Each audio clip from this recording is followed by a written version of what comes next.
Hello, everyone, and welcome to Fleet's Random Ramblings. Yes, it may surprise you to see me. Oh, yeah, you must forgive Discord. Or you must forgive the the recording software. It's a little bit iffy when I'm not actually on the screen itself. But hi, hello, everybody, and welcome to Fleet's Random Ramblings, the Red Fleet timeline. Yes, after so long, we are finally here. It's been a long time coming, I know, for all of you. And for some of you who have been very much looking forward to it. But it is now actually here. I've just got a few little bits and bobs of admin I need to do before we get started. But as soon as that is all squared away, we will be able to get cracking.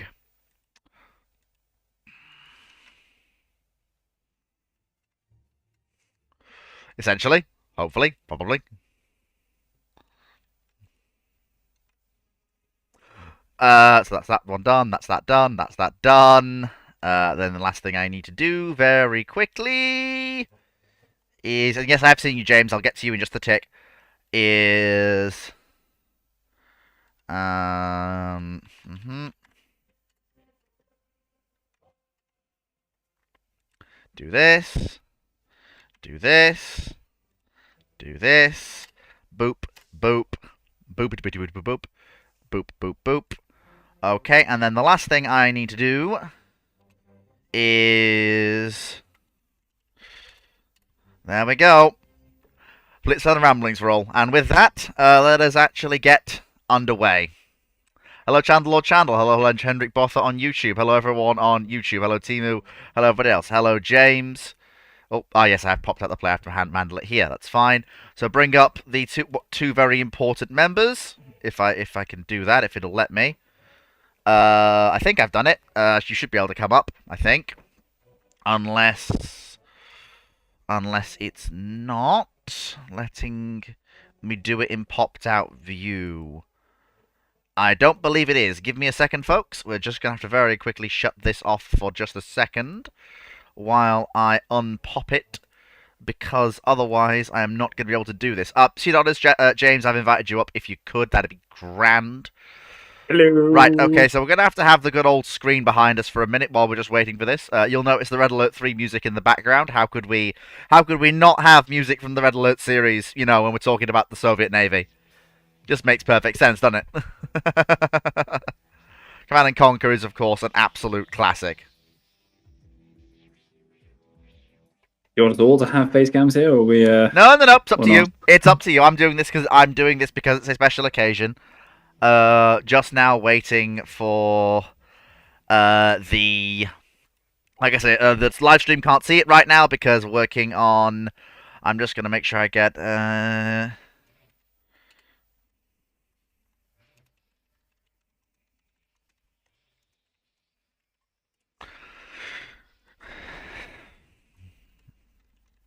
that instance, then I'm going to crack out the good drink first. So, allow me to introduce a person who has made all this possible, without whom there would just not be even half as interesting a video or stream as we are actually going to have, and that is Seed Otters. Seed Otters is the person who has basically been responsible for all of the visuals you are about to see regarding the timeline that we are about to talk about. We're still missing some members of the host panel, and I am going to wait a little bit for them to show up. But if it gets to quarter two and they're still not here, then we will just have to crack on. The Red One Game, what is the Red Fleet Timeline? That is a good way to start off. The Red Fleet Timeline is a project that I've been working on for a good while. It's been 3 years on and off. 3 years on and off in the making.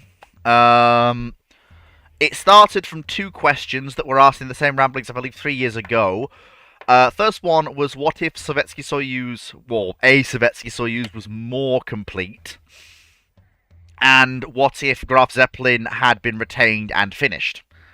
From that whole episode, a series of timelines massively spun outwards, and that led us to, well, Well, the timeline that we ended up with. Although I will point out as we go into this before we get started, this timeline was created at a time when I did not know nearly as much about military procurement, warship design, and the basics of hydrodynamics as it was where we are now. Now, some effort has been made to rationalize various parts of the timeline as best we can. Certain things will still not make sense compared to options that will be pursued if I was making it now. So, again, there is that. I would also point out that once we get beyond about the death of Stalin, we are firmly into the historical fiction part of the episode. At that point, we have moved beyond what could realistically be predicted, and we are into the panels to the author's historical fiction for what might have been. So just bear that in mind, and that's just realism because you can't when you go beyond a certain point. You are making decisions for people. You're not getting into the structures of how they would think. Um, it's not alt history; it's alt history fiction. Um, that's basically where we are. So, without further ado, there will be some discussions regarding things that aren't naval, but there's very little of that, since not too much else is actually changed regarding that. Like, there's no real change to the Soviet ground forces, no real change to air power outside of the naval operational, areas. There's not really a need to change. The strategic calculus for the various nations hasn't changed so fundamentally in terms of ground-based aviation and land-based doctrine that their force compositions would change in any meaningful way. So, no, not really. Cindy. So, I suppose we start at where we're going to what we're going to be covering. So we will start in 1945, work through the early Cold War period, through the middle Cold War period, through the late Cold War period, and we'll get up to eventually 1991. And then from 1991, there will be a discussion of what comes afterwards. I will also point out that if you're expecting historical ships to be in this, I would be very sorely mistaken. Historical ships are not mentioned unless they are meaningfully altered by the timeline. So if a ship is unaltered in any real way, then it's not going to be possible. At C-Cube, we're not taking questions at this time, unless they are related to the timeline. That question alone would probably start off an entirely different kettle of fish. Yeah,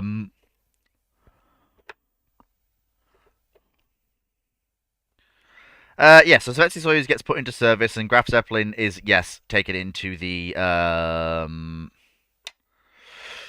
yeah, that's basically the whole thing here. So, without further ado, since I've still not got Draco Dr. Clark, I'm going to re-pop out Theatre at Sea.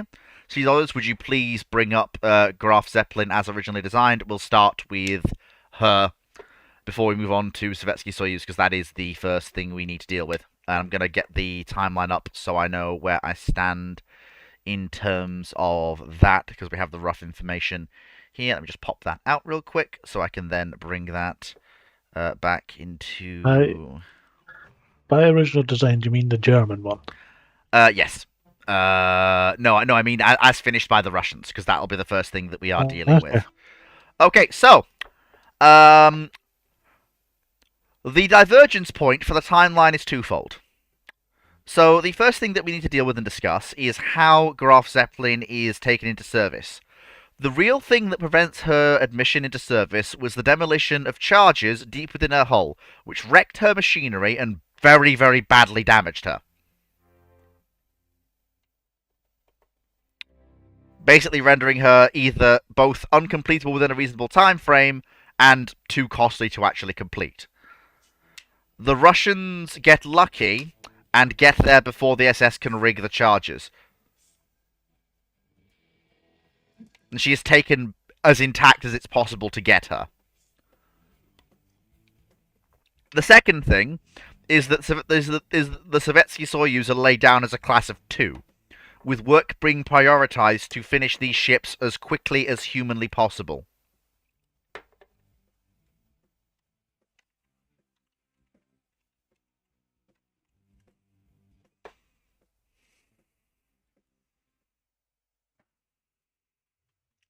Basically, that's the whole plan here.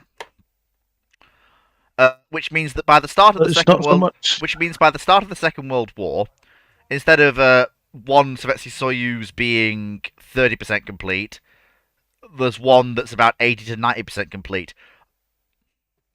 Like the hull's actually in the water.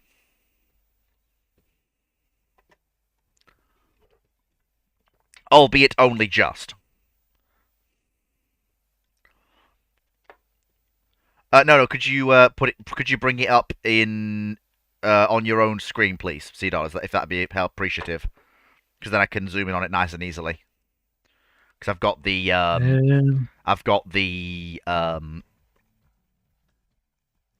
C popped out, so I can then bring it up to full. Like if I look at myself, I become big, and then I can make myself even bigger, and I can go away. There we I go. cannot share my screens. You cannot. Okay, very, very, very quickly. I am going to.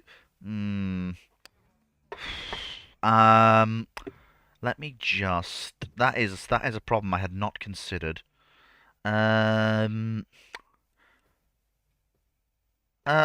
that is. Insert elevator music. Yeah, that is a problem I had not considered. That is a problem. That is a bit of a problem.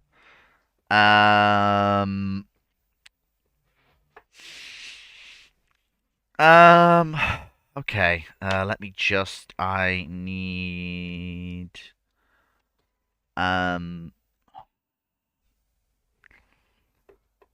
You can't share your screen in here. Oh yeah, neither can I actually. Yeah. Yeah, that's bizarre. Let me just try taking my camera off. Can I do it then? No, I can't either. That's. Hang on, I'll shunt that up the chain. Oh no, it's in try pop out the pop out the thing. Try that. Try popping out the theatre at sea. It's if you click on it, the bottom right, there's like a little pop out button. This was not part of the plan. This was not part of the plan. Okay. You should be able to share your screen now. Hopefully. Fingers crossed. Ah, there's Dr. Clark. Yeah. Can you share your screen now then, or is that not working? Yes. Oh, thank God. Okay, we're back in business. All right. Okay, we're back in business. There we go. All right. So, let's start with original Graf Zeppelin, please. Just bring that up to full size. You probably only want to share it when you've got the actual image up. Just gonna focus it on myself, just so that it's not showing too much of C.'s secret files. I'm just going to wait for. Hello, Dr. Clark. We're just having a few minor technical difficulties here, but we're nearly there. Yeah, because it's showing the files, not the actual image that you've got up. So you want to give you about 10 minutes. I thought if you send me a message about 5:30. Sent me a message about 5:30. I thought if I gave you about 10 minutes, you'd have everything sorted by the time I got here. And it gave me time to get a can of wafers out. Fair enough, I understand. We're just waiting for everything else to sort of sort itself out. Just checking theatre at sea text while we're waiting. You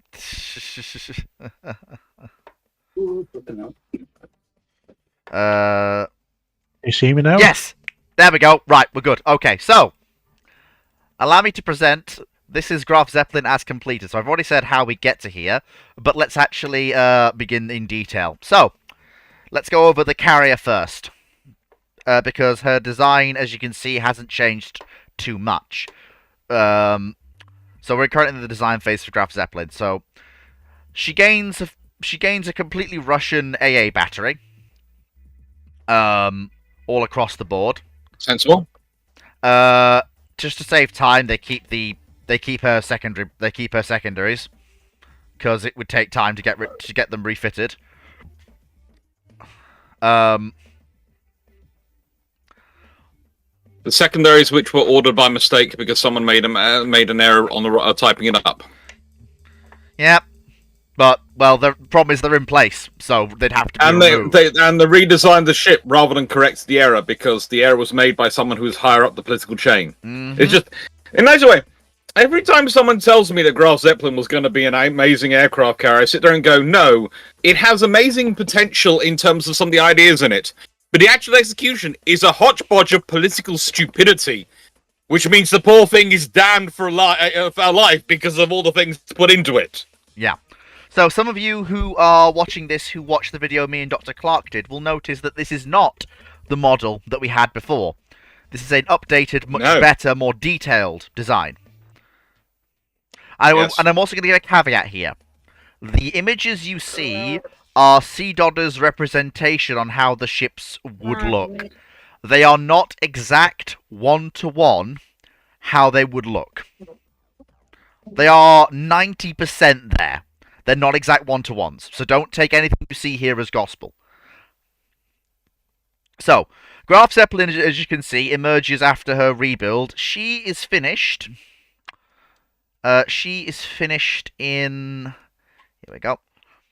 So work begins on her in 1947, and in 1946 work resumes on Sovietsky Soyuz. In 1949, work begins on 6 Stalingrads, 3 in January, 3 in March. So, Graf Zeppelin I just wanted to touch upon first because it's nice and easy to deal with her in her first form, because she's very easy to look at. There's not much change. The only real difference here is Soviet light and medium AA, and the removal of her front catapults. That's the only real... The only person who could describe that vessel as being easy to look at for the eyes is a person who also thinks Hoche is a beautiful ship. I meant easy to actually describe the changes that have been made, rather than easy to look at.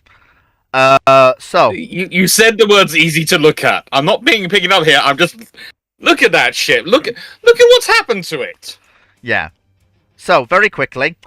we now need to move on to Sovietsky Soyuz, since she is the first of the new timeline ships that are actually completed for the Russian Navy. So, Sovietsky Soyuz is the only she's the only one of the classes that hits the water. She hits the water in 1944, when the immediate danger to the yard she's in is actually far away and gone. But work doesn't resume on her until the actual equipment has been gathered, and so that doesn't start till 1946. There's also a few other things I need to mention. There's another prize that you are aware of, which is Giulio Cesare, which the Russians got historically, they still get. But they also receive the battleship Nagato as a prize. We spent a great deal working on how and why. Yes. Basically, go on. Basically, it's in return for a lot of concessions from Big Stash Man. Mm-hmm. So it says that in real life there was a road that we could use to go between West Germany and Berlin. This time it is a properly separated corridor. It's actual sovereign NATO territory. Yes. There's also less support to the Chinese during the Civil War by the Russians. But it doesn't really help them Doesn't much. change anything. It doesn't change anything. It was basically a concession he could make without wanting to. Also, the move to cancel the Maltas in 1945 is halted, as the Labour government is waiting to see exactly what the Russians do with their new prizes. This is Sovietsky Soyuz as completed. She enters Soviet service in 1951, overall flagship of the Russian fleet. She does see service off Korea, and conducts some bombardment missions in aid of Chinese and North Korean forces. These happen at night, usually far behind, usually far away from anywhere she can be spotted. She only gets away with it twice, and then basically doesn't do it again, as the naval presence of the Allies massively steps up, and she can't get away with it anymore.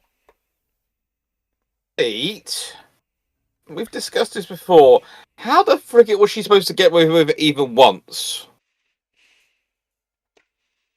Because you have aircraft patrolling from the aircraft carriers the Allies have supporting, the UN forces have supporting their forces in Korea. It's at You night. have the maritime patrol aircraft operating out of Japan. Yes, well, I don't know if you remember this, but these things called fairy swordfish did an attack on Taranto in the middle of the night. So, we're talking a little over a decade later. I'm fairly sure pretty much everyone's quite capable of doing night operations. And when the guns go bang at night, they do create quite a big flash, which does kind of illuminate things, like your position. I mean, I suppose she could be mistaken for an Allied warship. I mean, she does have 3 Again, triple if turrets there's at night. Russian warships operating anywhere near that, they are going to be shadowing them with aircraft and marking their position versus theirs. All right. That was. There's currently a Russian frigate going through the English Channel at the moment, and it's being shadowed as we speak by the Royal Navy. Do you think during Korea, when there's an actual shooting war going on, they would not be shadowing such a battleship? Mahusive potential problem? The only Russian battleship that's actually worth a damn. And, it's also not necessarily, that's probably good reason for there to actually be an allied battleship out there, just in case, because as the policy Navy's always work with is, yes, we think we can sink you with this and this, but we're certain that what can sink you is another version of you. I mean, the Iowas are there already. Yeah! And what I'm saying is basically the Iowas would be in a position whereby if that thing tried to come south, it would have reached the carrier groups at some point after going through an Iowa windmill. Mm-hmm. But very quickly, to put that bit aside, it wouldn't be the fun kind of windmill. It would be the one which we don't like. Can you tell that whole bombardment bit was one of the earliest bits of the timeline ever created? Yeah, when I was like 3 years to the shy and a lot. Yeah, so that's the one bit that I am most willing to drop because it wasn't really. Yeah. But she is off Korea and she has her own task group around her. Yes. That would be causing plenty of trouble on its own without even doing any firing. Imagine trying to do an amphibious operation or landing or supporting operations with a Russian task force suddenly saying, we're going to be doing a live fire exercise here. So basically stretching the definition of... The thing is, her actually firing on targets causes the Russians trouble. Her just being actively exercising in the area of Korea causes a nightmare for the UN forces. Yeah. Because they can't do anything about it without starting a war. Yeah, she's just there. She's exercising her right to navigate, just with her task force. So, as completed... What fleet is she meant to be part of? Pacific. She's part of the Pacific at this point. She's overall flagship, but for Korea, she's transferred from Baltic to Pacific. And then she's back in the Baltic after that. Right. Okay. Yeah. I'll let you take this one. How did she get there? Well, she's commissioned in early 1951. So she probably has tanker and replenishment support to get out there. I mean, alternatively, the Russians could icebreak her out there, like they did with one of the German raiders during the Second World War.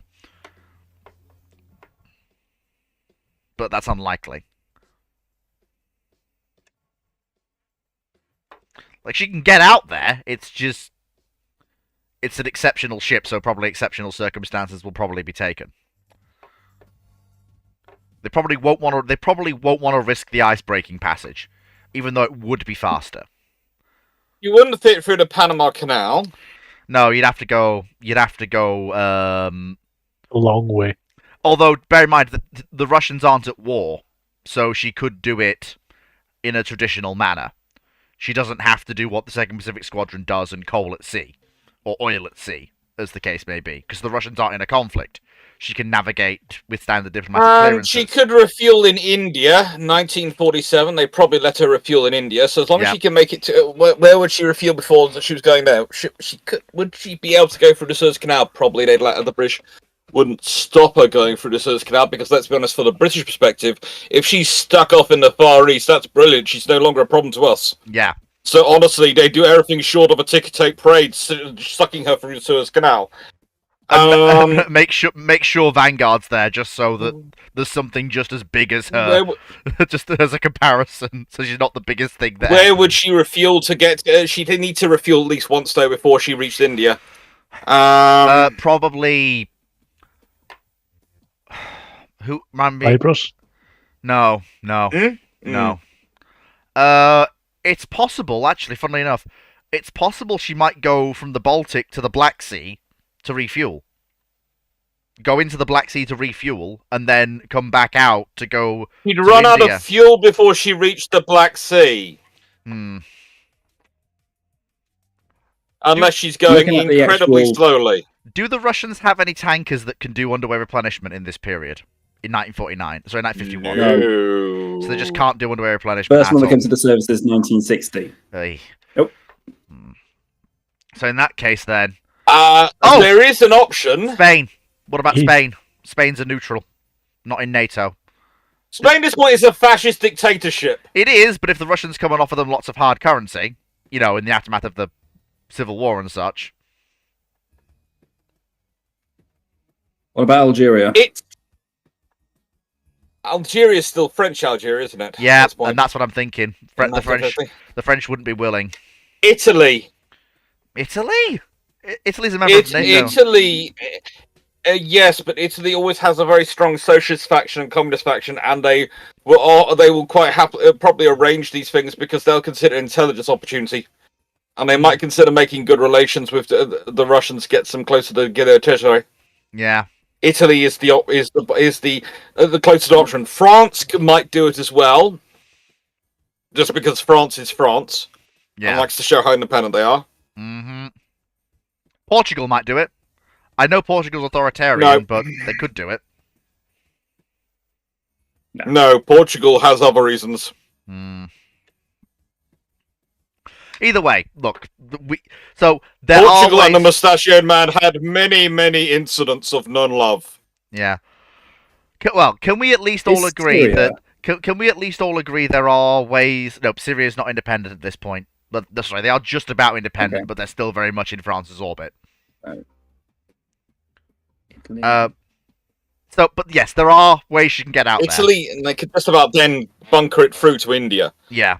Take fuel in India. and then from India they could get round, and as long as they got to China, I mean, to be fair, or Vietnam. no, Vietnam, No, Vietnam's a bit early. It's a bit early. and also Vietnam's Singapore a hellhole would- right now.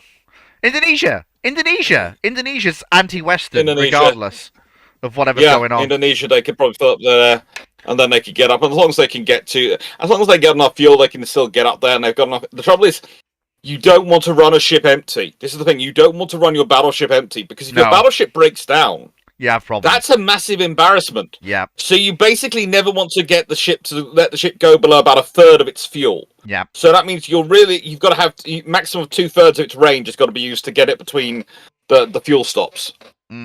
Yeah. It's kind of like me when I'm driving and how I annoy the ship-shape crew, because I will automatically, if the vehicle gets to half a tank, I'll go fill it up, because I never like my tank to go below half on my car. So, And they go, "It's a hire car. Why are you doing this?" I'm not having less than half a tank. I am not. yeah. Right. So, I am not breaking down with Drac and Garrus the Brit in the car and Dr. Dan. I do not want to have that conversation of which one of us is going to have to walk to the nearest petrol station. I might lose it. oh my god. Soyuz, as commissioned, as you can see, she's very much following the...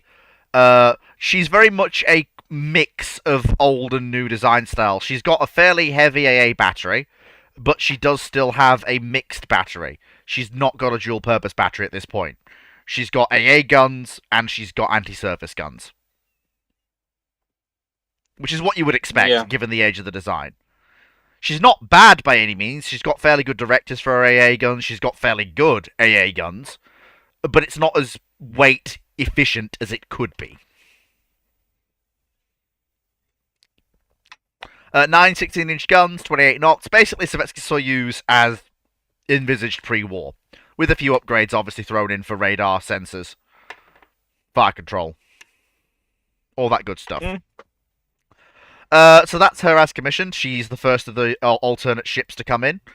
When work begins on Graf Zeppelin in 1947, the Maltas are also started, or restarted, in 1947 by the Attlee government. They frame it as a job-saving measure, which, to be fair, it probably is. Probably provides a lot of jobs for people in the shipyards by resuming work on the 4 Maltas. Yeah. So It would do. we then come to 1952, with the entry of service of Graf Zeppelin into the Red Fleet.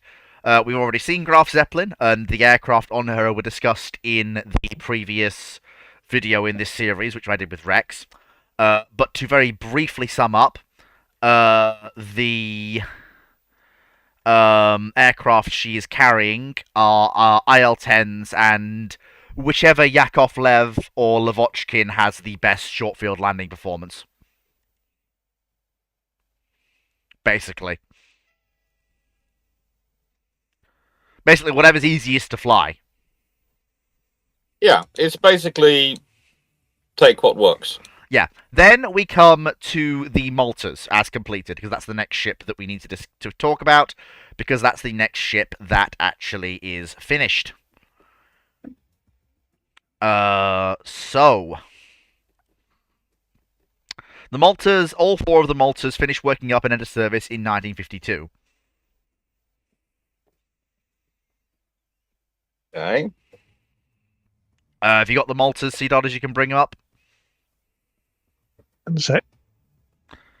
Now, they're finished with they are finished with a quasi-angled flight deck. Not a full angled flight deck. A fleet. Have you got a way of showing the pictures to the people who are watching on the YouTube Oh channel? yeah, oh no, they're seeing this. Yeah, they're seeing this. Or did I not? No, yeah, they should be seeing this. Yeah, they are. Yeah, they're seeing this. They've been seeing this, the cameras, the images. That's why Sea Dodders is bringing them up, because I can then bring them into focus. Okay. So people All right, can see just what's checking. going on. Yeah, this is vital that this works the way it does. If it didn't work this way, we'd be in the you know what up to here. That'd be that. Computer's having a bit of a mare, man. That'll be a second. It's alright. We can talk about it. So the Maltas are basically, this brings, with the Maltas in service, well, obviously the light fleets are pawned off even earlier to various partners. But the... To be fair, with the Soviets operating a carrier and battleships, there's probably going to be a lot more partners interested in aircraft carriers. Yeah, that's one of the things we've brought into account. But one thing that does happen is that you have the... Come on, fleet. Engage brain. You have the Implacables retained. Yeah. So the Implacables and the Audacious class are retained. The Illustrious class are paid off when the Maltas enter service. Too old, too war-worn. Yeah, old, war-worn. You don't need them to bulk up numbers when you've got, the Maltas. No, you don't need them to bulk up numbers when you've got the Maltas. And also, let's be honest, they only make sense in a treaty world where when you have limited tonnage, and you can either build something which can be a fleet carrier or a strike carrier. You can't build something which can do both. Yeah. So this is the Maltas as they commission in 1952. They've got a slight angle deck. They do commission with catapults, steam cats. Okay. The slight angle means they do retain a fairly heavy AA battery of 4.5. 12, 4.5 being precise, in 3 twins. They would have 8, obviously, but the aft set have been replaced by the angled flight deck and the instrument landing system.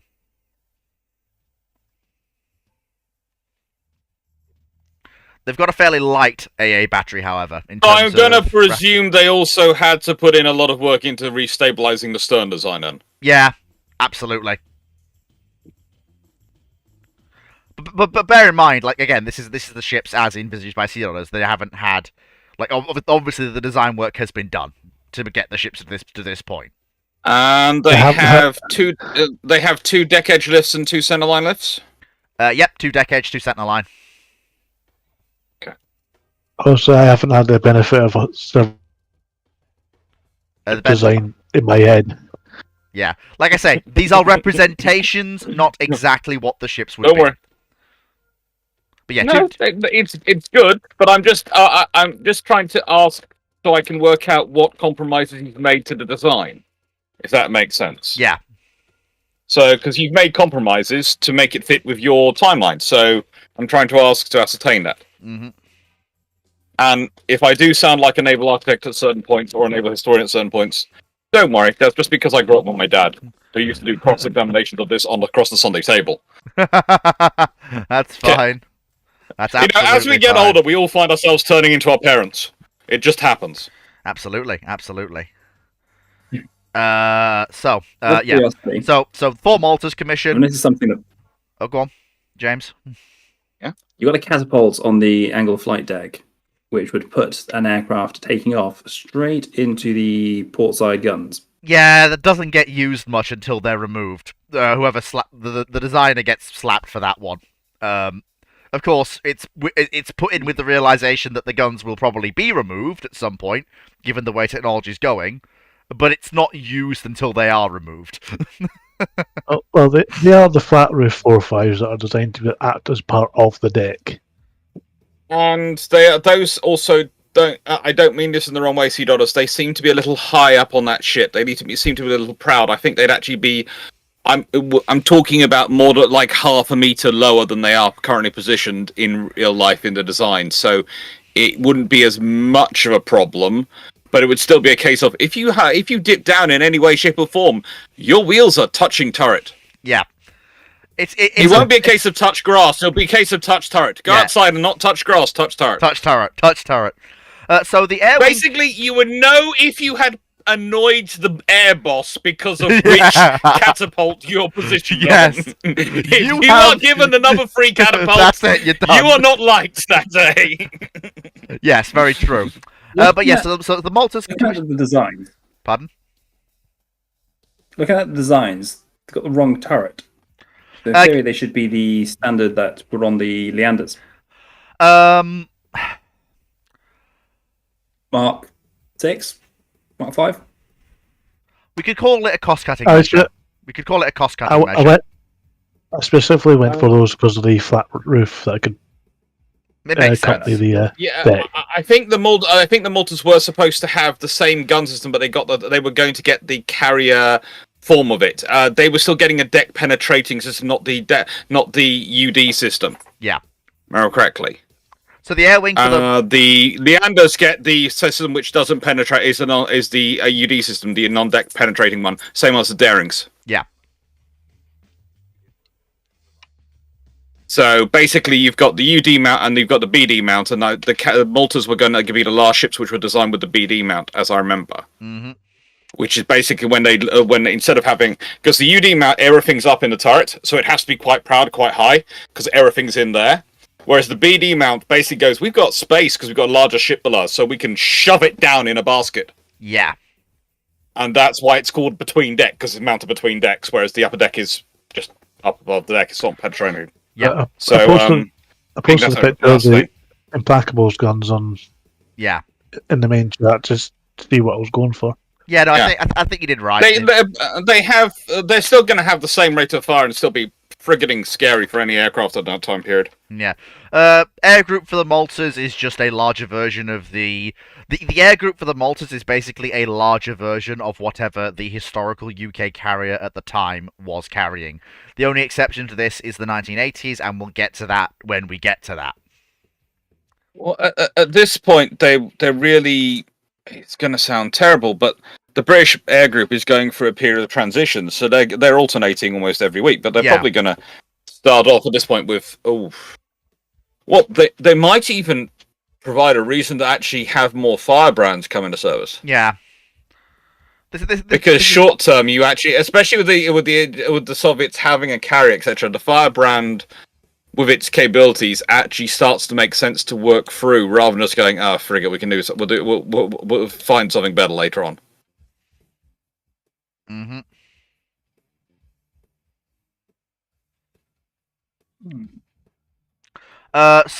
The next thing we need to discuss is the Stalingrads. So if we can get because 1953 is the next event, and that's when the Stalingrads enter the fleet, all 6 of them. It's a bit loud. Sorry. How am I coming through on YouTube? By the way, I'm just looking for what do the YouTubes say? We will deal with the Spanish in a second. Battleships can pass through the Bosphorus, Channel Lord Chandel. Battleships have always been able to pass through the Bosphorus. It's how the Russians got a Gangut in there in the interwar period, and how they kept getting Ganguts in there in the post-war period. They're allowed to pass through, but there are some restrictions on them. They need to tell everyone they're coming. Oh no, I know, but I mean, You it's can't not just turn up and go, yes, we feel like going through now. Okay. No, then you yeah. can go through. No, you do have to. You have to tell them they're coming. Otherwise, those people in the force in the fortifications tend to get very annoyed with you and start going boom, boom, boom at you, and then your day gets very, very bad very quickly. Yeah. So the 6 Stalingrads are actually the thing that is the real prize of the Red Fleet build-up prior to Stalin's death. These 6 ships are. They're not an out of context problem, but they are a significant geostrategic shift in the way in which the West has to treat the Russian Navy. Well, especially if combined with the operational capabilities of the Svoldovs, you have the 2 things combined make a very interesting problem for life. It basically gives you 6 surface action groups you can sortie. Yes. It does, and you actually might end up building the full set of Svoldovs because of that. Yeah. Because these things, they work together, sort of thing. So this is as they first commission. Dual-purpose secondary battery, decent AA battery, 9 12-inch guns. We basically decided that 35 knots was a bit unreasonable, so we basically came to the conclusion that the Soviets aim for 35, but in the timeline the Stalingrads can break 33 on a good day. Which is still stupidly fast. But it's not 35 knots. Well, it could be like an hour 35 knots. It's not going to be 35 knots in all weathers. Yeah. It's 35 knots on a pleasant day with everything nice and calm. And with the best following wind. Yeah, best crew, best oil. Yeah, but yeah. You know. One of these ships... When everything's going away, and when you're doing a nice thing for the dignitaries. Yep. It's got to feed a poodle. Oh boy. Don't forget clean hull as well. Oh yeah, clean hold as well. Yeah, that's a very important factor. And maybe trim down that pan aft. Yeah. Racing stability. Yeah. So yeah, 6 of these enter service. Yeah. 6 of these enter service. They never ever enter the Baltic or the Black Sea. They are entirely Northern or Pacific Fleet assets, where they can actually make use of their range and speed, and ability to roam. There is no point having them in the Baltic or Black Sea. It's a waste of their capabilities. Before we move... Hang on, let me just check if we got a good break here. The next thing we need to talk about is, before we move on away from the first bit of new construction and into NATO's responses to this beyond the Maltas, anyone have any quick questions about what we've currently discussed, either in the chat, on the panel, or otherwise? Try and keep it to things we've... This would probably have an impact on who was the British naval attaché on the US Embassy. Yeah. Try and keep it Because to... It would probably be Eric Winkle Brown under circumstances, wouldn't it? Because he was stopped being the naval attaché because of they're worried it would send the Americans the wrong impression that we were going to be doing far more carry ops than we were. But now we are, because so various things would probably change. And yeah. Yes, which is probably also going to have a change on certain ranks. So Philip Vian might actually end up being First Sea Lord now, when he's Admiral of the Fleet. Which is interesting for people, and it might be him who gets it rather than Mountbatten. Because Mountbatten wasn't a carrier man, but was acceptable to the submarine guys. But with this much stronger carrier force, suddenly the destroyer/carrier man of Philip Vian might actually be considered suitable for First Sea Lord. Lord help anyone though, because he would make Admiral King and Admiral St. Vincent both seem diplomatic. Mm-hmm. Very quickly, we have a question from Wonka. Yeah, I know Lions. I have to be on the actual screen for it to be there. That's why I'm on it when I'm on it when there's stuff to actually be discussed and looked at by the imagers. But when we're not, I'm actually going through various other things to try and catch questions from the chat. So, Soviet AA armament. Soviet AA armament in the period we're discussing is you've got it's basically the standard Soviet post-war armament. So basically, things you'd see on the Sverdlovs is what you're seeing on Soyuz, Graf Zeppelin, the Stalingrads. So 37, 45. So basically, you got 37. So they're building more assets, but not investing drastically more in terms of funding. Yeah. So some things have been wound back. So, for example, the Russian submarine building is still extensive, but when they get to nuclear subs, they sort of wind down their conventional submarine construction program. You still get things like Zulu. You still get some things like you get whiskey, you get Foxtrot, but that's about it. Beyond that, you're basically fully into nuclear boats,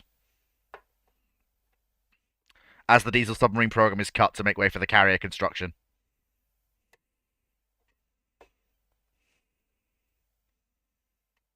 And the Soviets looking to go. Okay. The Soviets are still looking to defend their bastions, but they're also looking at a projection force as well. Well, they're looking at a deeper, more secure bastion, aren't they? Yeah, and the diesel. That's their idea. Yeah, the Foxtrots are kept around as sort of lurkers, trip line bastion defense, etc. But the Russians don't build any new generations of diesel boat beyond that. They go full nuclear.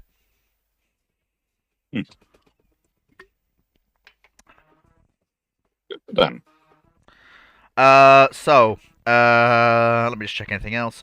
No kilos. No kilos. No kilos at all. Just check Discord for any questions. Honestly, they might keep some SSKs going as an export market.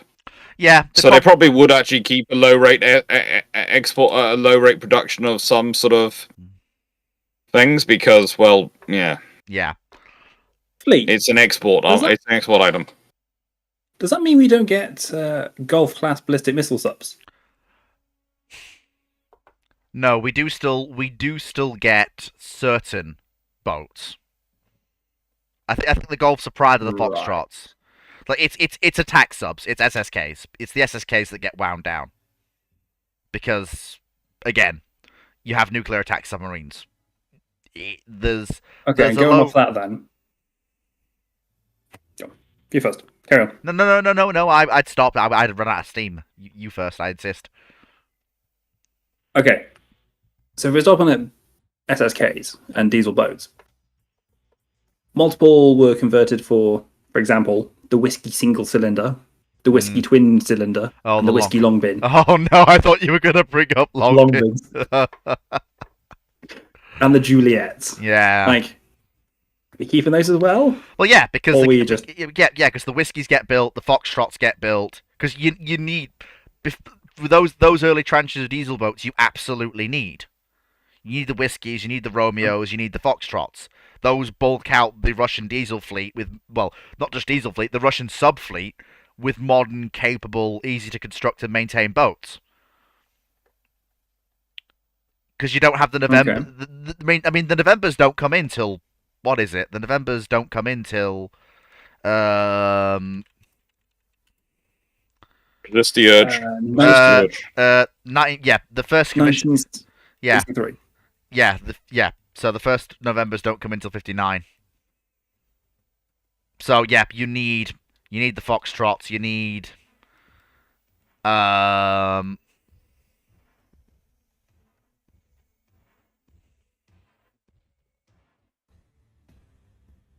Again, like yeah. I'd argue you're going to have pretty much all of them to some extent, but they're just going to be produced for. Well, for sort of a sale, or a small number for their own for their own use, and the rest for, well, as I said, for sale, for foreign sales. Mm-hmm. Oh, if everyone's wondering, It makes sense to have those. Yeah, if everyone's wondering about the black screens, that's just down to the way in which OBS actually captures things. Unless I'm focused on what's being captured in terms of the window, it will blacken the screens of everything. Like, you can still hear what we're saying, but you won't see You won't see my hands going crazy. My crazy hands. Unless I'm actually looking at it. But so. Please note, I am paying full attention. It's just I've also been told that I've got a little cousin's birthday party tomorrow, where I am supposed to be taking about 36-year-olds through the construction of a Lego model. Oh. And I have never built that particular model myself. So I am rapidly building one, so I know what I'm going to say when I'm leading 36-year-olds through it. Yeah, that's a lot of 6-year-olds. That's hilarious. And then I'm going to come back here and play Space Marine 2 just to scare people, just to get rid of the nervous energy. Yeah. Montana. The Montanas do not exist. There is no reason for them to exist. Is this persecution of Montana personal, or you just don't like them? No, I mean there's no reason. The Iowas exist. There's no reason to resume construction of. So you are personally attacking Montana by telling them that Montana doesn't exist? Well, no, the Montana class battleships do not exist.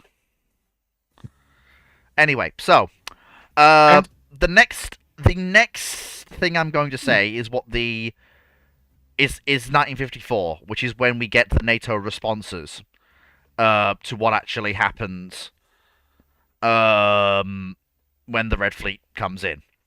So the US reactivates the North Carolina and South Dakota class battleships with a basic suite of upgrades, and they'll remain in service with minor reworks to their engine, with minor engine rebuilds and minor changes until the early 70s.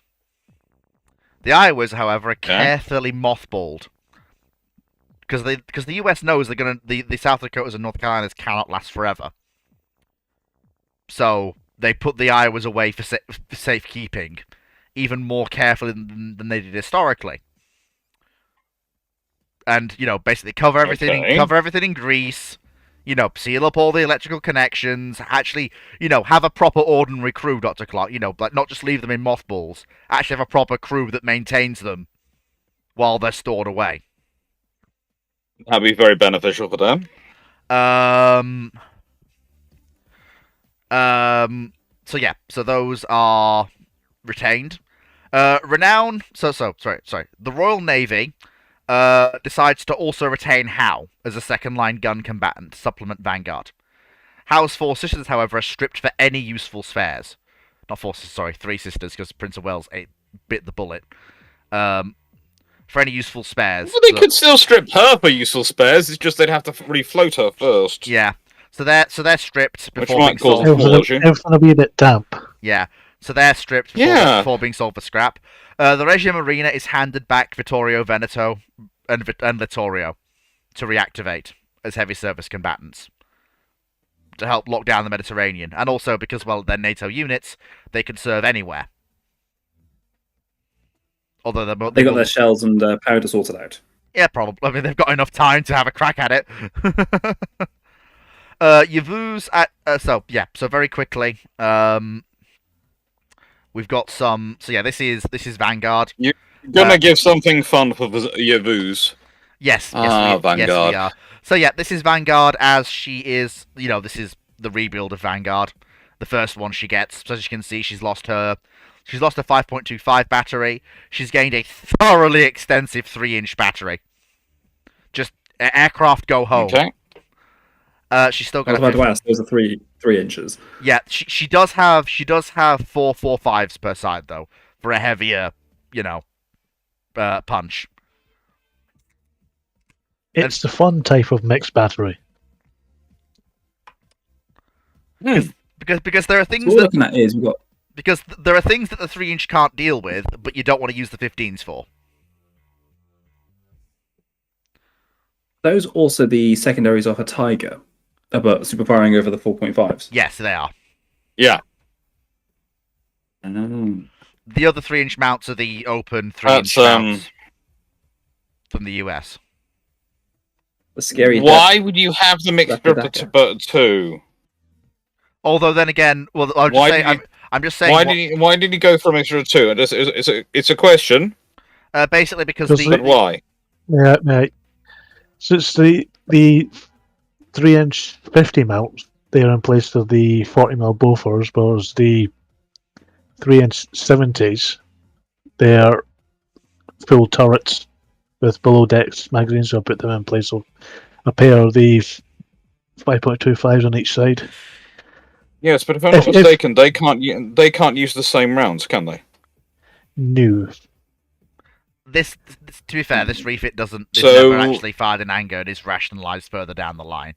Like it's a. Unless you want me to switch them for a full 4.5 battery and just have the 3-inch 50s. Honestly, it makes sense. It's a realistic reaction to the missile threat appearing. Well, I'd say the thing is, if you go for a full 4.5 battery and the 3-inch 50s, that makes more sense than having two different types of 3-inch. From a logistics perspective. James can disagree with me on this one, or anyone who wants to, but I would say if I was doing it in a nice way, the 4.5 you've gone with the upper deck mount, which is what you're producing for the Darings. So you're churning out those. They go on pretty much anything at this point. So you've got tons of ammunition for those. And they give you a fairly good rate of fire, and if you have them and then you have basically your Tigers with their 3-inch AA and their 6-inch autos, they're your AA, they become your AA cruisers sort of thing. And this would be sort of a dual purpose battery, and the 3-inch 50s to replace the 40mm would be quite a good fit. Canada goes for them. They're sitting on HMCS Hyder. There's perfectly good reasons for doing that. It's just having two different types of 3-inch gun on the same ship is just going to be fun. You're going to be a Loggy's best friend with that. Yeah, but this is one. I'm basically saving you from a logistician killing you. This is one of those unfortunate things where I do have to go. Unfortunately, this is a locked-in timeline decision. But I will point out she doesn't retain that for long. She loses the 3-inch 50s in her next refit. So after the logisticians have killed many people who made this decision, basically yes. That's the universal reason. Well, if you go through the history, include some cement head putting the wrong ammunition into the wrong gun. Yeah. Well, if you go through the history of procurement, it's not all good decisions. Yeah. This is just, no. This is one of those wrong ones. Yes. It's more realistic. Yeah, someone had a bright idea. Yeah, bright idea, Fairy. Bright idea, Fairy. That's where we are. Bright idea, Fairy. We are missing one member of the panel. Well, we're missing a few, but we are missing one important member. I messaged him, Dr. Clark. He's not here yet. The reason he might not be here is I sent him a video earlier because I found some 13-inch thick metal plate sitting in my in the car park of my nearby hardware store, and said this has just appeared on their in their section which stores interesting naval stuff which is washed up round the coast. Where do you think this came from? And it's a piece of 13-inch thick plate, almost as high as me, with rivet holes in it and various other things, points for rivet connections. So, yeah, as we speak, Drac might be on the road heading towards me at high speed. Dr. I'm sorry. Collecting parts for his own battleship. Come on, you knew I was going to ask. I was asking him. You had to do that, didn't you? Come on. I just happen to be at my local hardware store, which I go to quite regularly, and it has a section out the back which has old torpedoes, diving bells, all sorts of things. And I was wandering around, and the new addition is this huge chunk of metal, very solid metal plate, which is roughly 13 inches thick, slightly curved, and is bigger than my desk, almost as high as me. Was this a Vickers hardware store? Sadly, no. It's it's a typical Cornish hardware store, though. In that, I swear it is like Terry Pratchett's definition of a library. I wander in there. I'm not sure if I come out in the same time. Yeah. Huh? So Not Trinity Marine, is it? No, Max Salvia's. Oh, okay. so I Steve, know Trinity Marine has a lot of stuff, but it's like to answer No, the Trinity Marine do. to answer two Max questions. Salvia's is like them, but Max Salvia's is Red Roof. To answer two questions that I've seen, Stephen Richards asked, same refit for How. How gets a much more basic refit in her first form. In fact, she's barely changed. She does become. I'm not going to spoil that. We'll get to that in a minute. And Chandler Chandler asks, would the Littorios be rearmed with British 15-inch guns to make Mediterranean logistics more streamlined? And if not, would the Brits have plans to rearm Vanguard with Italian guns for the same reason? No and no. No and no. Neither side is changing any guns around. The Italians have their own logistics, the Brits have their own logistics. They don't need to go swapping things round for no reason. Look, can I just say, in the nicest way, the one time Britain occupied Hawaii, that was for the honor of the flag. Realistically, is a phrase we could use for it. Actually, it was for the honor of the consulate. In the nicest way, nations going, you know what, we're going to rationalize for good logistical sense and take on someone else's 15-inch guns and shells because that makes logistical sense for our battleships. There are easier ways of getting nations to try and kill you, but suggesting that one is certainly going to be an effective I would way. also point out the fact that it wouldn't even make real logistical sense, because if a British ship is in...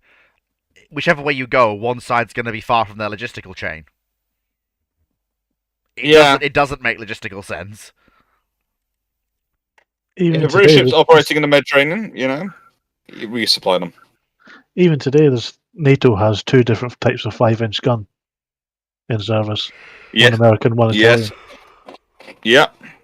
So, we need to then look at... So, how as I've said, is very much unchanged at this point. She's not had any of her work done yet. She's still got all of her guns. She's still got all of her 5.25s. The only real change is swapping some of the Bofors for 3-inch. But that's it for now. But now we come to the interesting thing that happens 5 years later in 1959. So instead of going to the reserves, Yavuz comes to the UK for one last upgrade package. Yes, you thought she was going to the reserves. No, she's not. Yavuz is getting one last upgrade to keep an eye on Novosibirsk in the Black Sea. She's not getting to retire just yet. Not yet. Dodders, can I just say now? Dodders, can I just say you deserve a medal for putting up with us for 3 years? He's done good work. It wouldn't have been possible without him. No, I'm saying he deserves a medal for putting up with us for 3 years.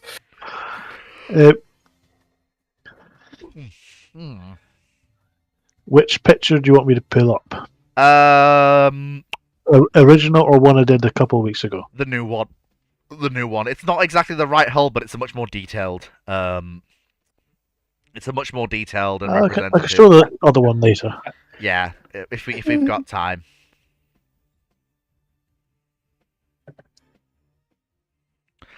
Montana dislikes this timeline. Look, just because USS Montana isn't in it, that's not... Come on. I told you insulted one of your most key commentators, who's always following you and supporting you, by not including Montana in it. There is no reason to include Montana. Montana is the upset. So, here we have the rebuild of Yavuz. As you can see, the basic premise was shove all of the 40mm everywhere. And rework the masts to take more modern radar. Yes, we are aware this has limited the firing angles of the amidships turrets. She can no longer do cross-deck firing. She is now an 8-gun broadside ship. Just to point out, my original idea for refitting this was to pull those midships turrets, but apparently Turkey can't afford that. And also, more to the point, that's an unacceptable reduction in firepower. You mean, in other words, it would have made Fleet unhappy? Sorry, Dodders, again. I apologise. I don't know, he didn't You have say that. suffered greatly in this. But yeah, so But they do have enough money to change the hull. no, that's one thing where I'm gonna say this in order to get the space to actually do things. That's actually a Koenig hull. Yeah, I know. It's not a Koenig, sorry, Kaiser hull. So yeah, this was basically to represent. It's a more modern hull in naval art that he's drawn from to edit. So it was easier to do it this way than to use an actual. I can quickly pull up the original. Oh yeah, do that quickly. I'm just gonna be back in 2 shakes. Because the feathered thing's doing Okay. things. 2, 3, 4. Oh, you know, he always shakes it far more than 2. Yeah, I know. And it's a very nice looking model, to be fair, Sea Dodders. It is. Sea Dodders, you have done a fantastic job. As much as I despise that ship for what she did, she does look quite good. Mm. She knows what she did. Yeah. Although it does makes me laugh though, the fact that they put all the penances like on the other side of the ship from the cross deck firing guns. Because like when you obviously swing the turret out, boat does not exist no more when you fire. Nope. Unless they plan to do Age of Sails style thing, just chuck them all overboard and tie something to them, tow them behind them. Well, yeah, fair point. Then you'd have to sort out new lighting on the upper deck. You'd be like, well, you're technically a vessel under tow, and the length of tow is probably over 200 meters. Oh, new kettle of fish for that one. Yeah. Well, that's a decky thing for It me. gets fun. It gets fun. It gets fun. Well, as you can see, that's the older Yavuz rebuild. Much less extreme.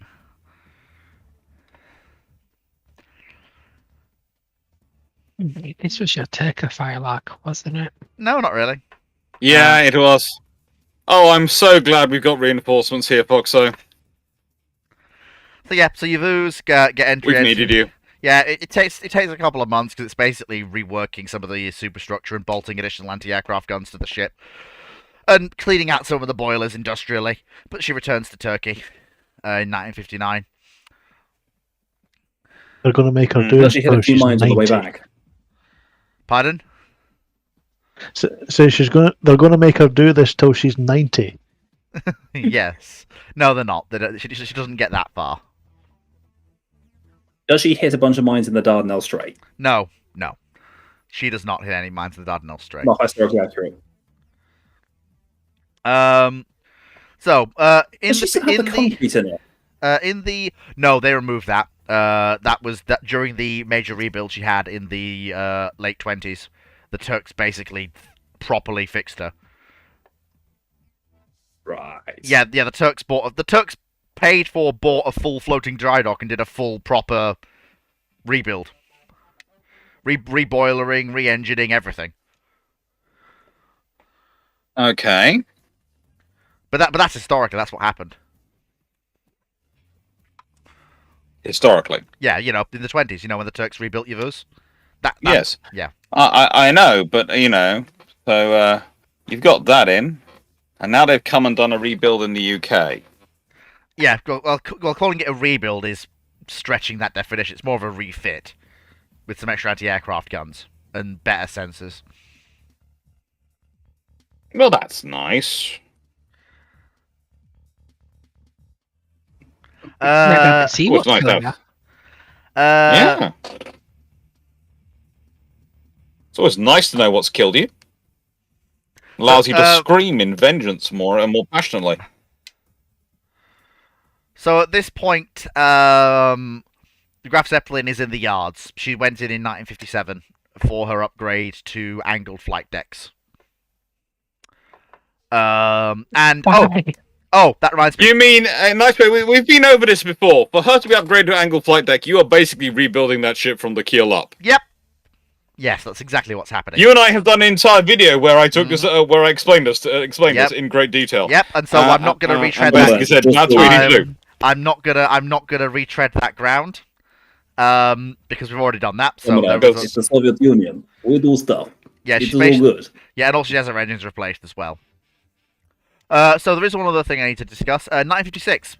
The Japanese Maritime Self-Defense Force acquires a pair of Independence-class light carriers with cast-off U.S. propelled-driven aircraft to provide on-the-spot deterrence to any appearance by a Russian carrier. So What have they called them? Probably something inoffensive. Names of their light carriers is most likely. I think CDOT has actually done them. Oh yes, here we go. So Please be one like Issei and Hyuga. we didn't actually decide. But yeah, so this is the Japanese fleet as it is prior to their CVA-01 acquisition. So you've got a lot of Spoiler. no. That's not really a spoiler. It's more just like that's been spoiled too many times already. Everyone already knows that's coming. But yeah, so you've got an Independence with an old prop air wing, TBM Avengers, FAF Bearcats. Mm-hmm. You've got a mix of ex-IJN ships plus spy-ins from the US. Okay, so it's a nice mixture. Yep. And so there are two groups like this. There are two carrier groups they can put out like this. Which means that a they have regular about one bunker? carrier. What's the confused looks for, gentlemen? On the back end of that destroyer, is that a Regulus missile launcher? Yes. Why is there a regular launcher there? Conventional. We already agreed with. Oh, you agreed with this fleet. Oh They yes, get I did. conventional regular. Yes, I did. I agreed that they get conventional regulars I'm sorry you've brought a Stalingrad to the fight. Here, have conventional missile. Congratulations, you're now on fire. There's also the unmentioned but still known fact that they can be swapped for nuclear if things go that sort of way. Yeah, and Japan proves itself a valuable ally, and the US is like, I just want to remove North Korea and Northern China from the map. And Vladivostok as well. It's something that's not stated, but everyone knows they can be swapped. Yeah. So as you can see, the Independences have, it's very, very basic weapons and sensor fit. You've got two pairs of 3-inch mounts. Like, they are just a flight deck with basic self-defense capabilities. That's it. They are dependent on their escorts to survive.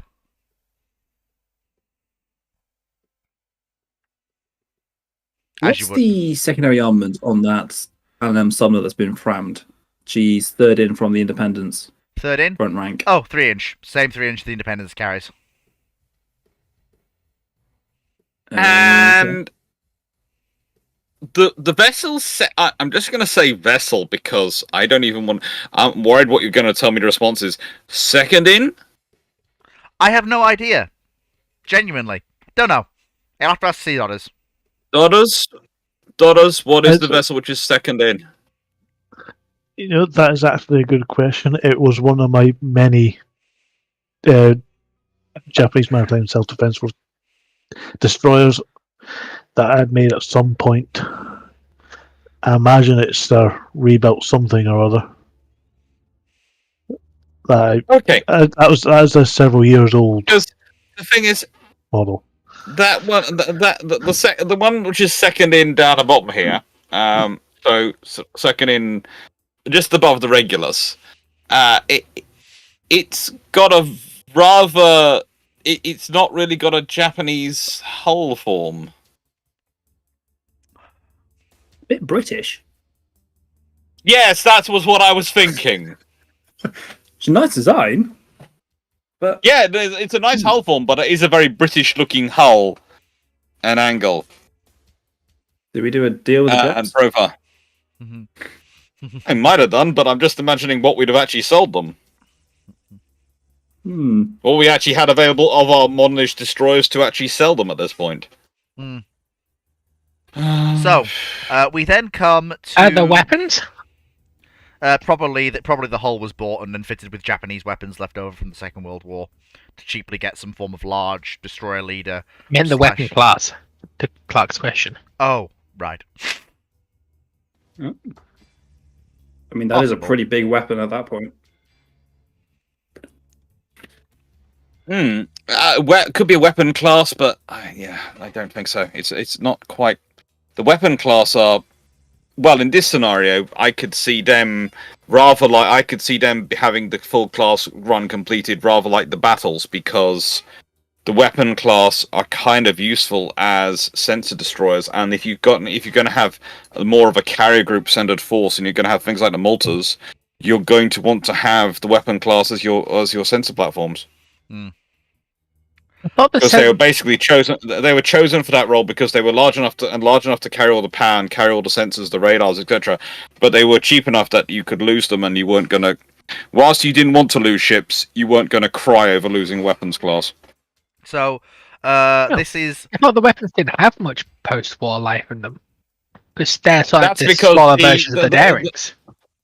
No, the weapons didn't have much post-war class life in them because basically the role they eventually procured for, which was to do escort for carrier battle groups, didn't really require that many of them because we didn't have that many carrier battle groups wandering around because of all the stuff with Victorious, etc. So, the image on screen now shows Graf Zeppelin in the yards between 1958 and 1962. 4-year rebuild. Stripped down to the frames and rebuilt as an angled flight deck carrier. It's a bit quick. Quick! I was thinking there's a genie in the bottle somewhere going to help him with this 4 one. years for a complete complete stripping down and building back up again. This is Russia. Yeah! All right, I'll I mean- Okay, fine. You know what? Fine. If we were doing that, I would budget at least 5 years I'll give you 7 then. before I expected it to touch the water again. I'll give you 7. Bit more. I'll give you 7. I can't give you any less than. I can't give you any more than 7. She has to be in service for at least 2 years. Well, it could always just be that Stalin staring at the people rebuilding it. Yeah. So they cut some corners to get it done. Well, no, it's Hang not. on, No, what well, year no, is well, no, this? well, no, it's not Stalin. It's not Stalin. It's Nikita Khrushchev. That's a Khrushchev thaw. Yeah, Yeah. she re-emerges in '62, just prior to the Cuban Missile Crisis. Fuck. What? Zeppelin, How's that? Yeah. show me on the doorway as she touched you. So she has a single deck edge, and 2 centerline lifts. Okay, don't take this the wrong way, but at this point, you have stretched the great. You are now officially doing the Royal Navy in the 18th and 17th centuries. Great rebuild. Yes. We are doing a great refit of this ship. What does it have on the old ship? It still has the same ship's bell. The ship of Theseus. It technically has the same keel and some of the framing, but that's about it. At that point, replace Sorry, the framing. the It's ship of old and Boeing at this Theseus. point. Technically. I said no, Boxo. Technically. Boxo. I said Technically some. it's doing I said so much some work of here. the same framing. I didn't say all. It's got the same funnel. Yeah. Again, that was Funnel's part of the part of the ruse. Again, yeah, this is definitely the same ship. Honestly, we swag of. Do you reckon they just took the funnel off and just replaced Yeah. it on board? Yeah. Like I say- Actually, that could actually take 4 years because basically what they've done is built a new ship and they've just moved the funnel across because that could work. Oh, I haven't decided if it's 7 years because it's that long to rebuild, or if it's 7 years because they try to do an actual rebuild. Go, oh, we can't do this. Throw the hands up and just build a new ship. I haven't decided if it's if it's either of those two. Where did they do the rebuild? Out of curiosity. Baltic, in the Baltic. All of the all of the Red What, Fleet's carriers. Leningrad, or are we talking? Leningrad. We're talking Sevastopol. Leningrad. No, Sevastopol. Yeah. The reason for that is obviously, Wait, of would course, be Leningrad or Riga? it's Leningrad. It's in Soviet territory rather than the Latvian SSR. Because that way, Wouldn't be the it's Latvian Russian. SSR, be the Baltic SSR. Yeah, but sorry, the Baltic SSR. Because that way, it's Russian. It's Russians doing the work. They can be trusted with something as important as a And you carrier. can get them. What do you mean? To lie completely about what you're actually doing? You just don't have to strap Yes, extra comrade. guns or missiles onto it and kid on its cruiser to get it out. Yeah, you can build a proper carrier rather than having to mess around with the Montreux Convention. Oh, quick question, Fleet. Mhm. Is this the timeline where the Volga-Don Canal gets widened? Yep. No. Hang on. No. If you're talking about the canal that Or is leads, that a different timeline? no. This is the timeline where the canal between where the canals that link the Russian Baltic to the Russian Northern Fleet are widened.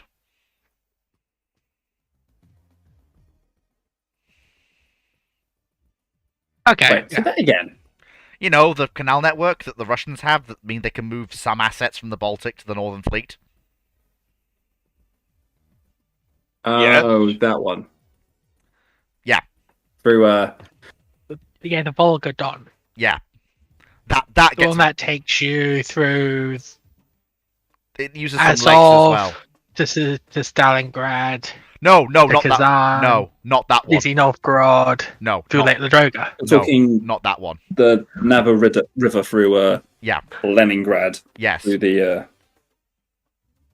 Lake Lagarda, Yeah, James, that one. Pagoda. Yeah, that one, and then onwards, Yeah. and then onwards to the Northern Fleet. Because what that means is it means that the Baltic can act as a safe place for working up and building, and then you can get ships out without having to transit through the Danish belts. It also gives freshwater anchorages for storing ships in reserve. Slight issue is the actual bridges in Leningrad.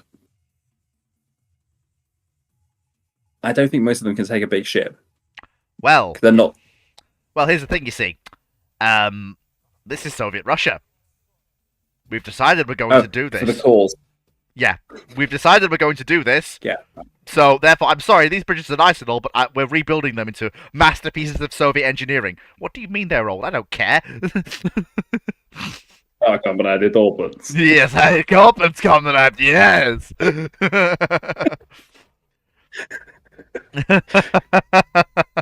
But yes, so Graf Zeppelin, when she's commissioned, she has a mixed MiG-19 and MiG-17 air group. MiG-19 is your air superiority asset, MiG-17 is your strike. And Kamov 25s for ASW. Flying biffabins. The spinny bits on top go wee! No, comrade, it's fun. I fly a bathtub. It's all good. Yes, I have giant sonar boy underneath. He's fine. As you can see, after a rebuild, she does have a And base. against aviation, those things are. I love the Kamov helicopters. They're hilarious. I want to talk about that. Talk about the helicopters. They in are general. basically they are a hosh which flies. Of course, you love them. But very quickly, as you can see, she has a very more limited air defense battery, but she does have some point defense missiles for air defense. But yeah, she comes out in that form. Also in the yards at the time are a. Can you please stop saying she comes out in that form? I think we've all agreed that that whatever ship comes out is not the ship which originally went in. It might have the same funnel, but it is not the Graf Zeppelin. It might be called the Graf Zeppelin. It is not the Graf Zeppelin. Well, I need to clarify that she's you actually forgotten Vladimir him? Lenin. She's Vladimir Lenin. She's Graf Zeppelinsky to us, but to the Soviet Navy, she's Vladimir Lenin. Is she going to be shot? No. no, that's Trotsky. I'm just- No, Lenin that's is not just Trotsky. what are the missiles? Oh, You see, Trotsky. I yes, think that, What yeah, are I think that made his ears burn. what missiles did you fit her with, Sea Dodders? Honestly, the fact that she Are That's those the SA2, aren't they? new SAN ones. Oh, yeah. They did look familiar, didn't they? Yeah. God. She's got You have two. no idea what they are, do you? Well, yeah, SA1, just the naval version. No. Unless there's something that you all know that I don't. Which I feel like It's basically the first. Don't open up that kind of conversation. will be here all day. It comes across as cruel. We don't have all day. I'm sure there's stuff, with all this, there's definitely stuff, like where the Russians have kept a genie. So, like I say, we're beyond the death of Stalin now, so we are into historical fiction rather than real historical Alternate history. Yeah. So we're now having a bit of fun. And, well, like I say, we tried to keep it with some level of realism. And obviously, I am all for discussions because that opens the way to, conversations that are extremely interesting. But the timeline itself is somewhat unalterable. So, we've also got... Is this basically you asking me and Foxo, and I'm presuming James as well from his facial expressions, not to torture you too much with the decisions you made over the last 3 years before you knew all you knew now? Yeah, basically. But I am also asking... Okay. But I'm also saying that I am open to having discussions about it as long as they don't go for too long, because we have a lot to get through. How many nuclear Don't worry, SAMs is there on ships? Wait. Pardon? Me and Foxo are planning on it being 9 hours long, as you promised that last night. Yep. What did you say, Foxo? How many nuclear capable SAMs are there in this? Do you mean generally, or do you mean on Graf Zeppelin? On all warships, how many of them have nuclear SAMs? No idea. Never thought about it. I do not think of the best part of the Cold War, which was nuclear weapons. Because I was busy with the Navy and the geopolitics. One does not say they removed nuclear weapons from the Navy. I was not removing nuclear weapons from the Navy, I just didn't give it any thought. They would have the roughly the same mixers in real life, just it's on a bigger ship. Yeah. Mm-hmm. So, $2, do you have the Iowa, the South Dakotas, and North Carolinas as they were rebuilt by the US? Because I realized we didn't actually show them. Yes, we did. Did we? I'll pull them up again. Yeah, please do. Just so that they can come up. While that's going on, so you basically fitted her with SAN 1, right? Yes, SAN-1. Yep. Yeah. 2 twin-arm launches for it. So yeah, the North Carolinas and South Dakotas, as you can see, get a basically identical refit, although with some differences.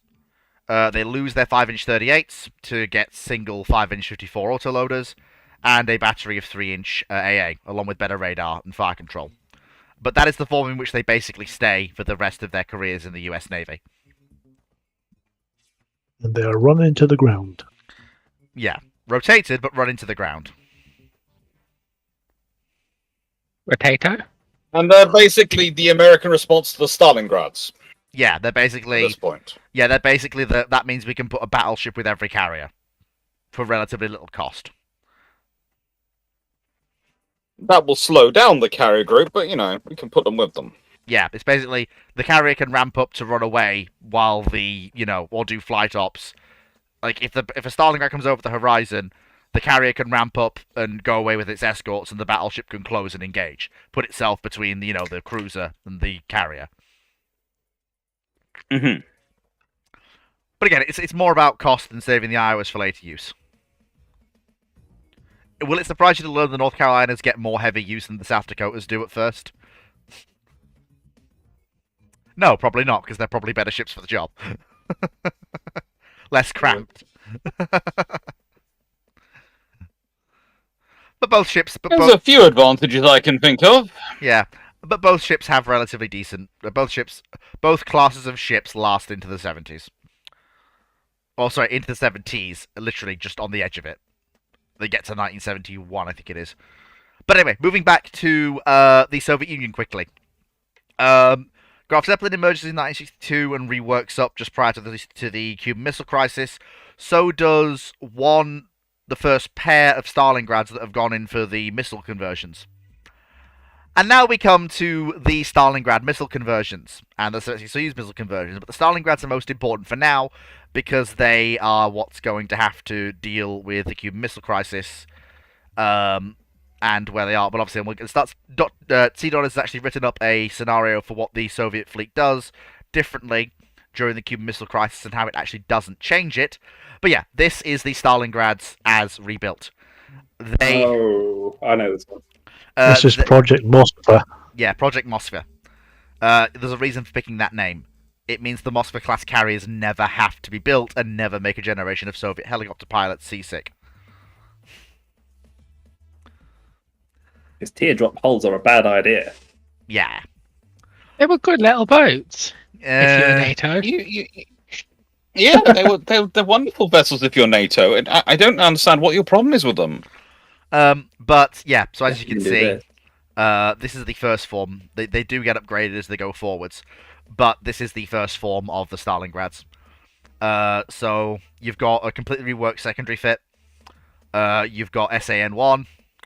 You've got, I believe you've got RBU 6000 forward of the 12-inch guns, just in case submarines get close. You've got Torpedoes. What torpedoes?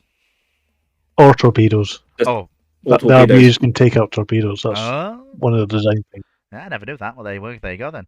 Apparently You need way more sea power then. But yes, we've got fixed tubes and rotatable tubes for anti-ship missiles, and the helicopter deck and hangar for 4 Ka-25s or 4 VTOL aircraft.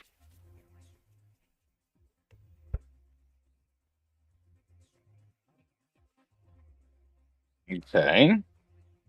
Questions? Bloggers aren't there yet. No, but they Not will yet. be. Not yet, but they will be. They also happen to fit in the same size lift as the Ka-25s. When you fold the wings. Yeah. Comrade, wings fold. Everything folds, Yeah. comrade. But yeah, so We can make bridge fold. We can make plane fold. yes, we can make blindfold. But yes, Go We over can there. make atom forward.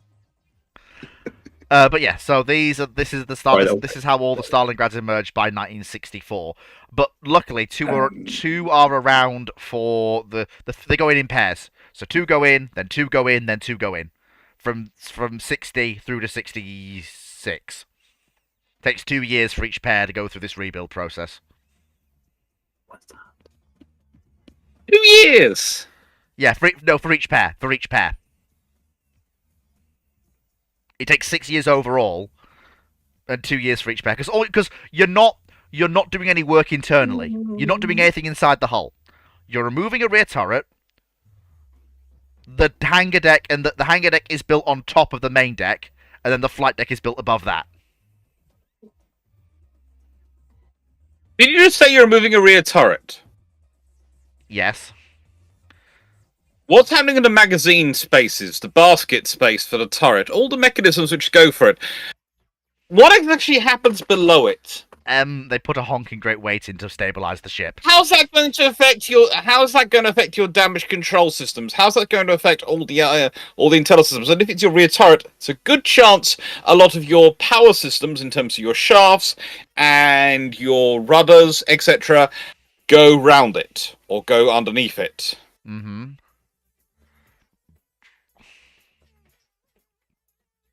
You might want to be careful what you do down there. Well, yeah. It's gonna take a little, and you're doing 12. You have 6 of them, right? Yes. So you're doing a pair at a time. If you have to have that absolutely done in 6 years, you'd be better off trying to take in 3 at a time and doing them over a 3-year period. Okay, we'll do that then. That works even better. And then you probably still have it takes about 7 years to get all of them done, because I can guarantee at least 1 out of every 3 will be absolutely a pain in the BTM to do. Probably, yeah. But as long as One will two go of them, fine, one will go as projected, and one will be an absolute nightmare, because that's always the way. yeah, no, I'll accept that. I will absolutely accept that. There just needs to be a pair around for 1962. You know, for the thing, the big thing. I don't think you're going to get the required amount of aircraft you think into that arse end, because if you're only building a 2-deck tall roughly box with a fly deck on top, you're going to need to obviously have a lot of structural stability on top of that just to take the weight of a helicopter. Mhm.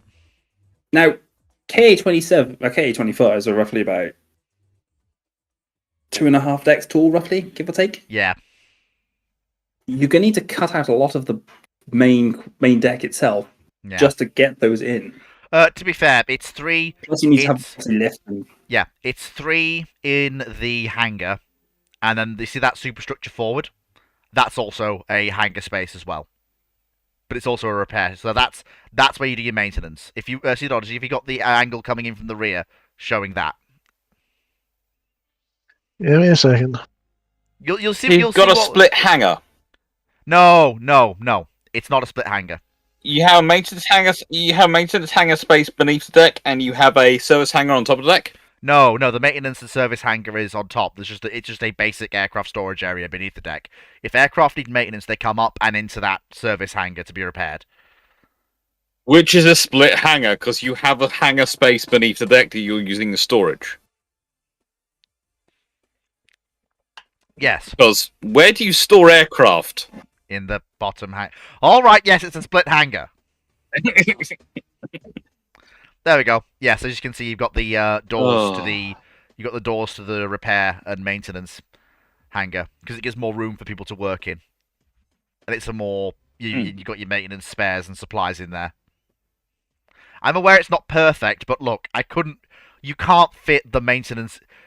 It's hard enough working in that below deck space anyway, moving the aircraft round. Trying to do repairs and maintenance on them with basically no overhead kit to do any of the rotor removal, anything of that nature.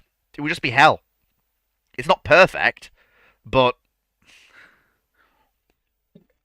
I've got a slightly different issue. That aft mooring deck is not going to be Okay. big enough. Oh no. Just from a deck officer's perspective, you'll want at least 3 to 4 sets of bollards just to take the ship's weight, because you need to have at least 2 stern lines, a breast line, and 2 stern lines at least for a ship of that size. And putting it through one halyard or one fair lead is not going to do. Just what If I that probably- remember rightly, the It'll be fairlead, fun. if I remember rightly, the fairlead, the space is still there. It's just they played it up to give some rigidity to the flight deck. I can easily take the side plates off. Yeah, okay. Panama So- fair leads might be the best option for that, but so enough Or room just for- stick holes through them. apparently Chandler Channel says I'm looking Yeah. Drac isn't here yet. Yeah, in a nice way, that might be saving you at this point. What about the Alaskas? We will get to the Alaskas. Me and James are being nice. We're playing nice today. Yeah, We're we will being get nice. to the Alaskas. So very quickly, before we move on, so yes, as James is quite correct, as you can see, we've got the 2 lifts. So we've got the 4. You've got the parking spot and the 3 landing or lift off spots for the helos, and you've got the 2 lifts. Mm-hmm. Do you want to? Sea Dodders actually has a text document about the Soviet Pacific Fleet during the basically what happens If the below space is basically is the upstairs where you do maintenance, and the below space is a storage hangar. Yeah. So upstairs it also serves as your ready. It can serve as your ready hangar. Why do you have 2 lifts? Why don't just have 1 lift and then use the extra space to store more helicopters down below, and also save yourself weight? Essentially, I base it entirely on the Moskva's flight deck and hangars. I didn't give much thought to it other than that, just basing the entire thing on that. To be honest, it does make sense to have the two lifts though, because this is Russian Hmm. technology. Things tend to break a lot. So That way, having the, you've always the extra lift just in case. you're always gonna, and also if you're doing, if you're in an ASW threat environment, there might be a circumstance to have one helicopter on the zone, one coming in to land, the one lift going down, one lift going up, one helicopter. You know, there might be a lot of activity if you've only got 4 helos. You won't have the lifts operating while the helicopters are landing on the deck. No. What I mean is you've got, so the pattern would be if you're in a high threat ASW environment and it's the early SW period, there might be a case where you might need, like, you might be taking one aircraft down and one aircraft, like the flexibility. You've got more options basically if you want to use them for aircraft cycling. But I thought the below deck was literally just for storage. It wasn't for arming or anything like that. No, you can store an arm. All your repairs and maintenance have to be done on the upper deck, but you can store an arm. Well, question: where's all the surface-to-air missiles being stored? Because obviously there's 2 SAM launchers abreast the hangar. They've got their. Are they? That's why, because like that, you see how the hangar comes up from where they are. Like the magazines for those missiles are Yep. directly beneath those missiles, but they are a small magazine. But yeah, it's an early SAM. The magazines are directly beneath them. Yeah, Okay, so I but take it there's going to be thermal plates, well, thermal protection around those, because Mhm. in front of those is an SSN3 launcher. Yep. Yeah, that's a big honk. You see how there's like a raised thick lip in front of the SA-1? Yeah, that's the front of a Mhm. that's the raised front of a bit of blast shielding.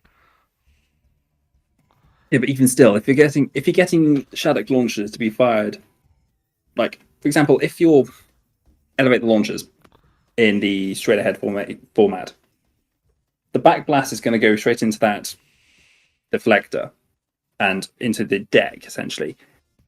That's going to cause a lot of heat, and if you've got a missile behind that, Yeah, I know. I mean, it's fine because they actually have the deflectors, the proper deflectors. That, on the other hand, I don't think has a decent deflector at all. Which Yeah. we may put into consideration. If you're firing stuff, there's an issue. You're gonna have to put them at least off center Yeah. to even fire those. Yeah, they are. Yeah, they're never fired like that. They have to be off center. You do not ever fire. Like there are angle restrictions on how you can fire those missiles. okay.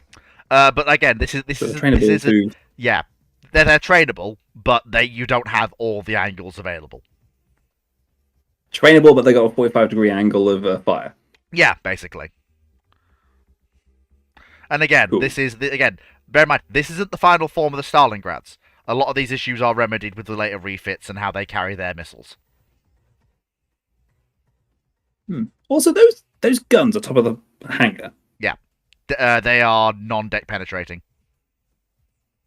Okay, you see where I was going with that. Yeah, they're not. Yeah, they're non-deck penetrating. Yeah, but how are you rearming them? Where's their ammunition coming from? If you want the honest answer, in the politest possible sense, Russian sailors and lots of muscle work. It's inefficient, it's horribly complex, and some poor Russian sod has to go and do it, but that's how it's done. It's also they're Okay. also those guns are weapons of last resort, only manned and used in dire circumstances.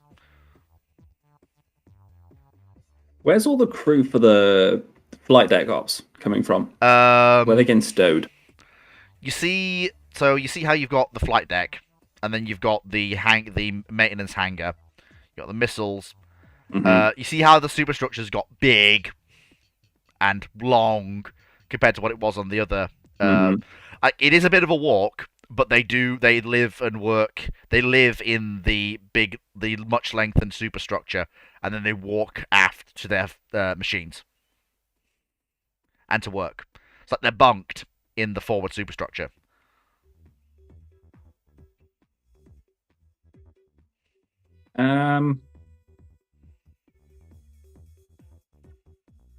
At least that's the only place I can think to put them. Anywhere else doesn't make any sense. Yeah, that don't work.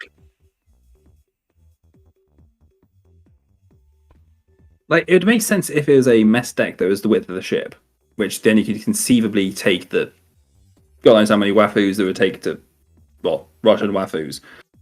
That doesn't make sense having them all in the superstructure. You'd actually have to have them at least,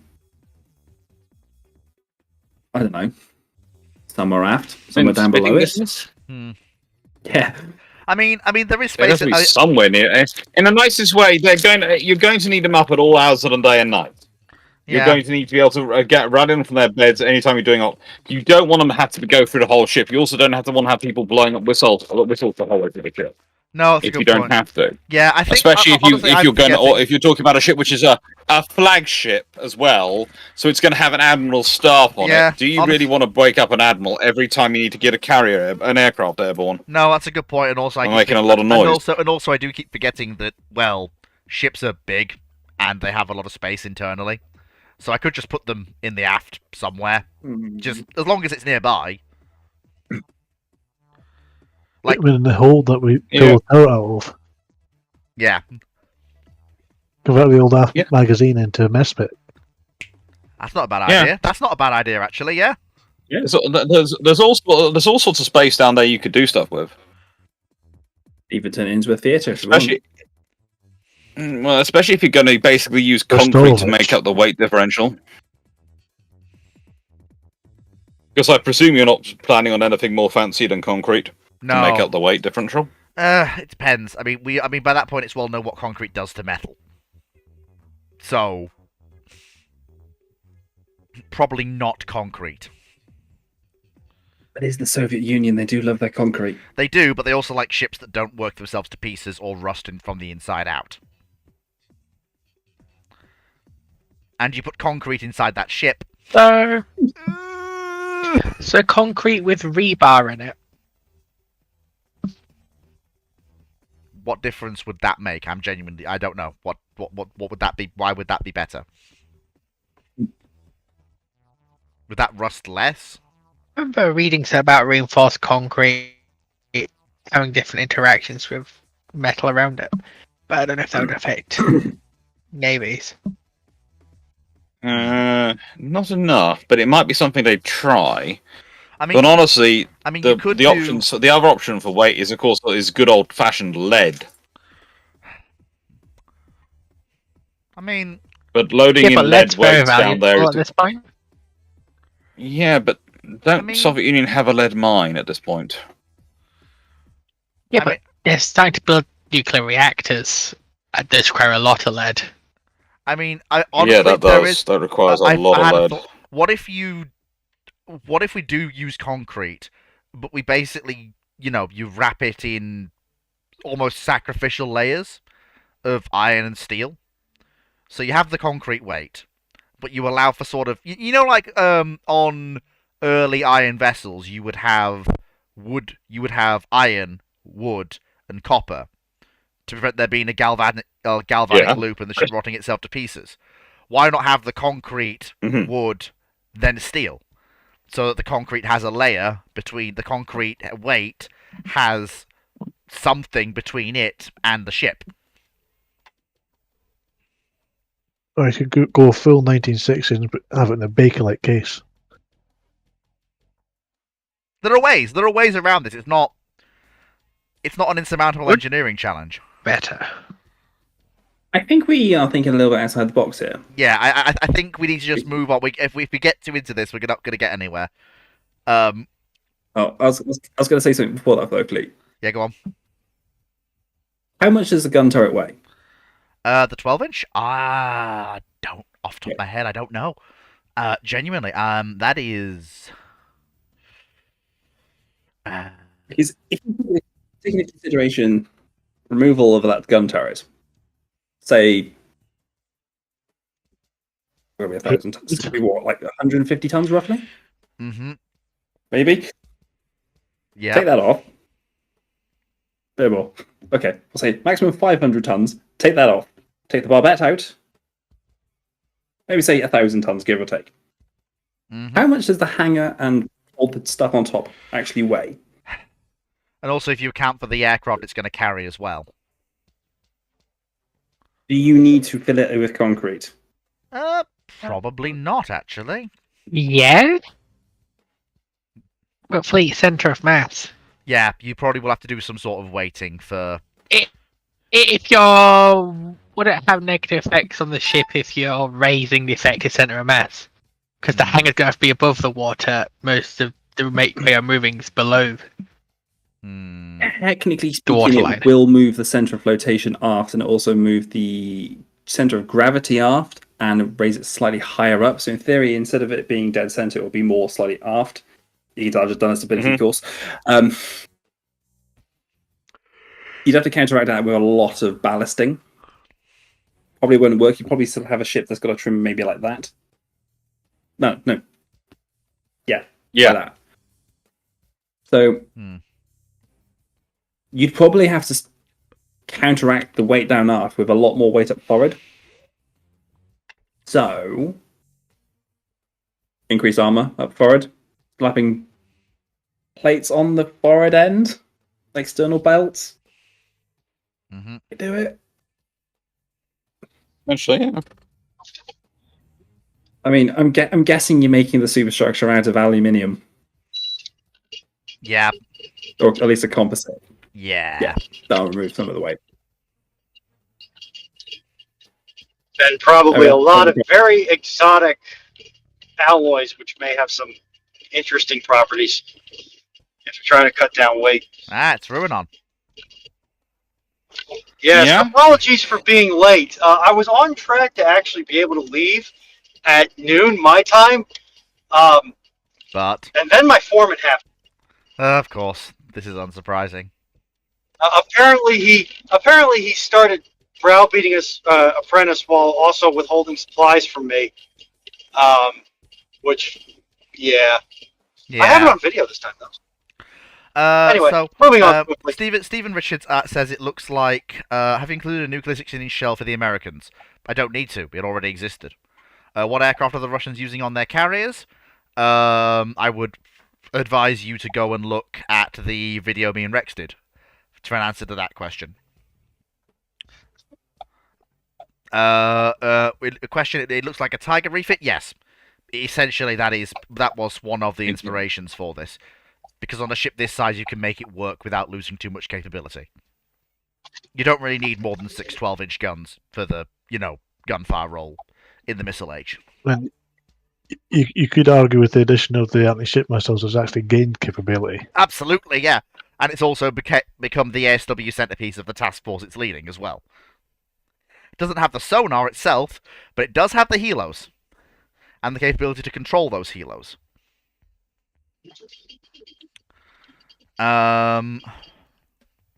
Which is useful.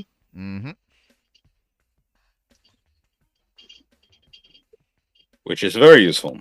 Indeed. So.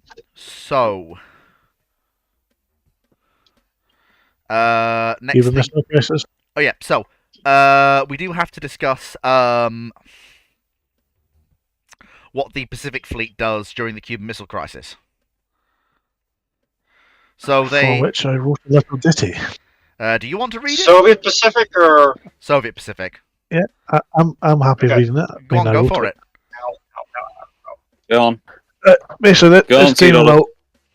about because I was thinking of our chats beforehand. Basically, what we didn't want was Soviet missile cruisers and battleships turning up off Cuba during the Cuban Missile Crisis. Yeah, because it meant make The Khrushchev original do things. plan, the original plan was to have all the capital ships in refit at the same time so they couldn't turn up.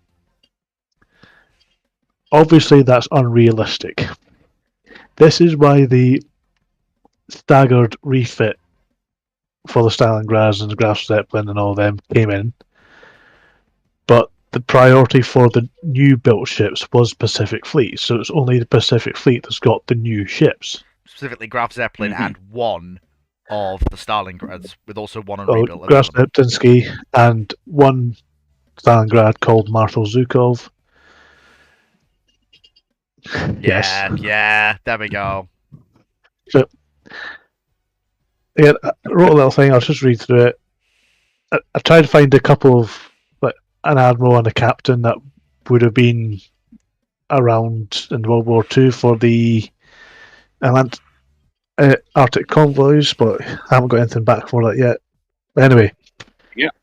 Pacific Fleet Cuban mission. You have the Vladimir Lenin Graf, Mm-hmm. the Stalingrad cruisers Marshal Zhukov, that's been refitted, the unrefitted Admiral Kornilov. You have a Sverdlov, Murmansk, 2 Canaans, Uporny and Gordy, and a Kildin, Uderzimi. I think that's how you pronounce it. Those last 4 are real ships. There's also various tankers and support ships. Good. Anyway, they received order to sail to Cuban waters as soon as possible on the 16th October 1962. They eventually leave port on the 19th and they go MCON silent. Allied forces lose track of the fleet roughly 550 nautical miles southeast of Kyushu. Track as Soviet fleet going to pass 100 nautical miles south of Kiribati. Yes, I have done a little bit of navigational research on this. The Soviet fleet commander, knowing there is little chance of them getting to Cuban waters in time to influence any events, either way it's going to end before they get there, they decided to change course to pass 200 nautical miles south of Hawaii, both to see if they can get close to the islands with the carrier, essentially a carrier battle group, with mind on possible attempt to strike if the Cuban Missile Crisis went hot. So it's both to see if they can do it, and so they can actually do something if things go south. Mm-hmm. This is not going to be good with the Americans. No, especially as they don't currently know where they are. Where was it? Yes, Fleet Commander silently acknowledged that if they did have to strike Hawaii, most, if not all, of his carrier air group and possibly his entire carrier strike group would not be coming back. Fleet is currently 218 nautical miles southwest of Hawaii when they receive the news that the Cuban Missile Crisis has been resolved peacefully, and the Fleet Commander has been ordered to proceed to Chile in order to conduct impromptu exercises with the Chilean Navy and to give them a cover story for why they sailed.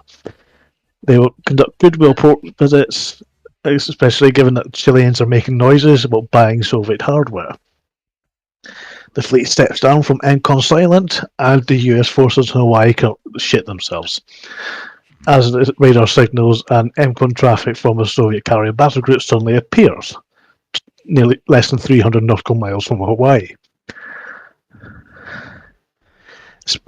They expected they were supposed to be 1,000 nautical miles south of where they just turned up. Already embarrassed by losing a Soviet carrier battle group that is likely responding to CMC and have it turn up less than 300 miles without anyone know blah blah blah blah. Few high-ranking officers end up being encouraged to retire. Yes. Whilst the incident is hushed up under a 50-year seal. Post-Chilean visit, yes. Forgive my ignorance, but was there any sort of, for lack of better phrasing, SOSUS network around Pearl at this time? Not as far as I'm aware. In 1962? Yeah. Not in 1962. Okay. It's one of the Just things something they are popped up in looking my head. into at that time period, but it hasn't yet come into service. If it hasn't yet been started yet, if I remember correctly. All right. Thank you Probably, for indulging my ignorance. I'll probably accelerate that by Yeah. a little bit. It would yes. I could imagine it would cause a sufficient enough of a panic attack that they would be yes. Acceleratum immediately. Post a successful visit to Chile, the fleet heads back to Vladivostok, giving Hawaii a wide berth, whilst being shadowed by a US carrier battle group. F-8 Crusaders, as well as the occasional F-3H Skyray, common sights in the rear view of Lenin's MiGs.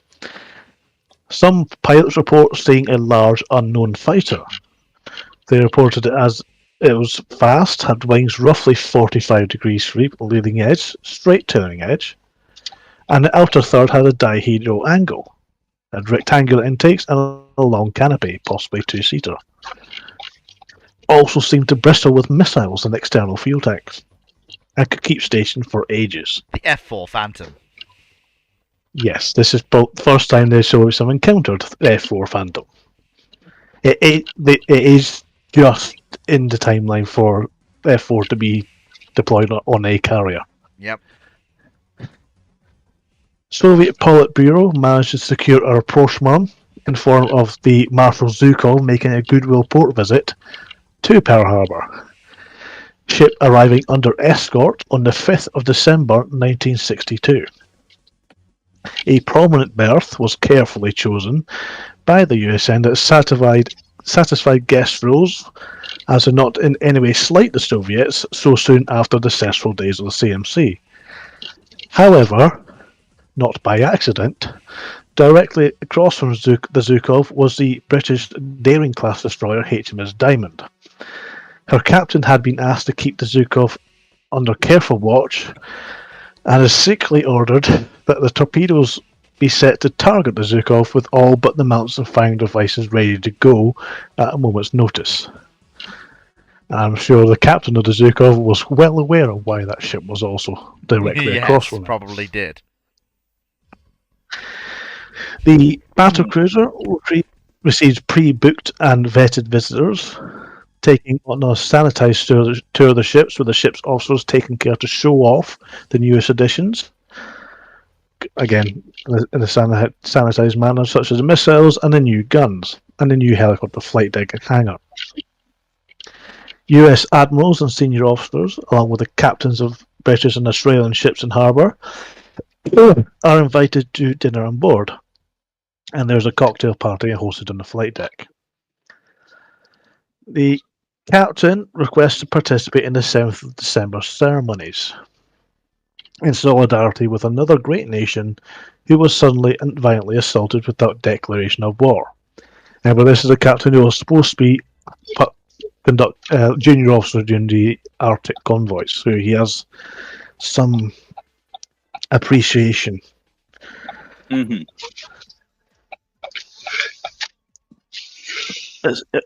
Said participation is limited to crew lining the decks in dress uniforms and the saluting guns being fired. The captain, again veteran of the Arctic convoys, acknowledged the sacrifice of US sailors in those icy waters, to assist his nation with food, vehicles and other war material. On his own authority, orders his ensign and national flag to be brought to half-mast, and the ship's band led the Zhukov's crew in the stunning rendition of Vechnaya Pamyat, which is translated to Eternal Memory. If you have watched the Chernobyl series, you will know this song, hymn. Several Pearl Harbor veterans, military and civilian, are moved to tears by this display of solidarity and respect. The captain and certain members of the crew are invited to lunch aboard USS Washington, noting during the tour that whilst the old battleship was starting to show the strain of nearly 30 years of hard service, she is well taken care of, still heavily armed, and still capable of war service. Mm-hmm. And that was the large combatants of the Red Fleet during the Cuban Missile Crisis.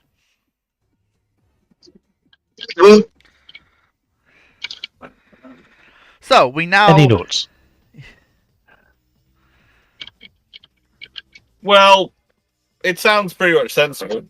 It's the sort of manoeuvres, if a captain pulls it off and it strikes the right tone in the international press, he'll get praise for. If he mucks it up, he'll get killed. This time he actually, got it right. That's the Soviet way. Yeah. You play it right, comrades? Ah, you clever man. You get honor and glory. You play it wrong? You get it wrong? Got the gulag. Sir, meet plebo. How do you like the taste of Lead. Makarov? Yeah. Good night, Montana. Out of curiosity, Yes. what was the? May you standard never get a MPA? large surface combatant. So what were you saying? What was the standard MPA out of Hawaii at that point? MPA being maritime patrol aircraft. Maritime patrol. There is a standard maritime patrol aircraft out of there, but it's one of the areas which doesn't get that much funding because they push a lot of it, especially post Korean War to Japan. So it's one of those scenarios of we always have this force, but we don't want to fund it correctly. So they were basically being the engineering / deep tasking unit for the Pacific. Mm-hmm. So so it's another day ending in Y for the U.S. Congress, is what I'm hearing. yeah. They're not going to have a standing patrol then. Basically, it would be a case of they go, but you have this many aircraft assigned to you, so surely they'll be working, and surely they'll want it. You go, well, yes, but actually about 1/3 of our aircraft are actually available at any one time. Yeah. Because all the high readiness ones are deployed elsewhere. Mm-hmm. Very quickly. Because I was just trying to think, if you go on. If the fleet's on Mkon's Island, she's 200 nautical miles south of Hawaii. 280. In theory, 280. Okay, so that's what, pushing the maximum envelope, maybe of the aircraft at that time. In terms Operational of them range-wise? going out and doing a long enough patrol, yeah, they are probably patrolling out to roughly 200. Yeah. Yeah. And there will be, I think usually the air group, they'd had about 12, 14 aircraft assigned to Hawaii, and usually it seems to be about 1/3 of them are available because the rest all are the ones in heavy refit. So if you only got 4 or 5 aircraft doing it and it's out to 200 miles, there ain't no way you're seeing something 280 miles away. Mm-hmm. Yeah, fair point. Probably unlikely you're going to have a standing patrol anyway. Yeah. Just up and when you can. Yeah, it'll probably be mostly comprised of check You'll probably have a single aircraft doing about up in the air at any one point, but that's about it. So, So it's somewhere out there. yeah. So we need to move on to the refits of the various other capital assets in the Soviet fleet. So let's start with the big one. That being the battleship Sovietsky Soyuz. Because, yes, she also gets a rebuild.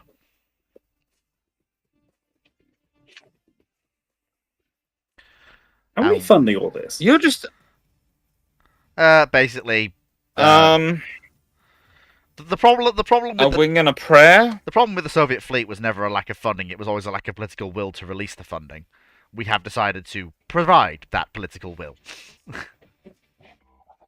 and also trim certain A things wing and a back. prayer. Surprisingly, A when wing you and have a a prayer. surprisingly, when you have a status asset, you really don't want to let it go. So she's been reworked superstructurally, substantially. She's got a different secondary battery, and she has very simple missile fit.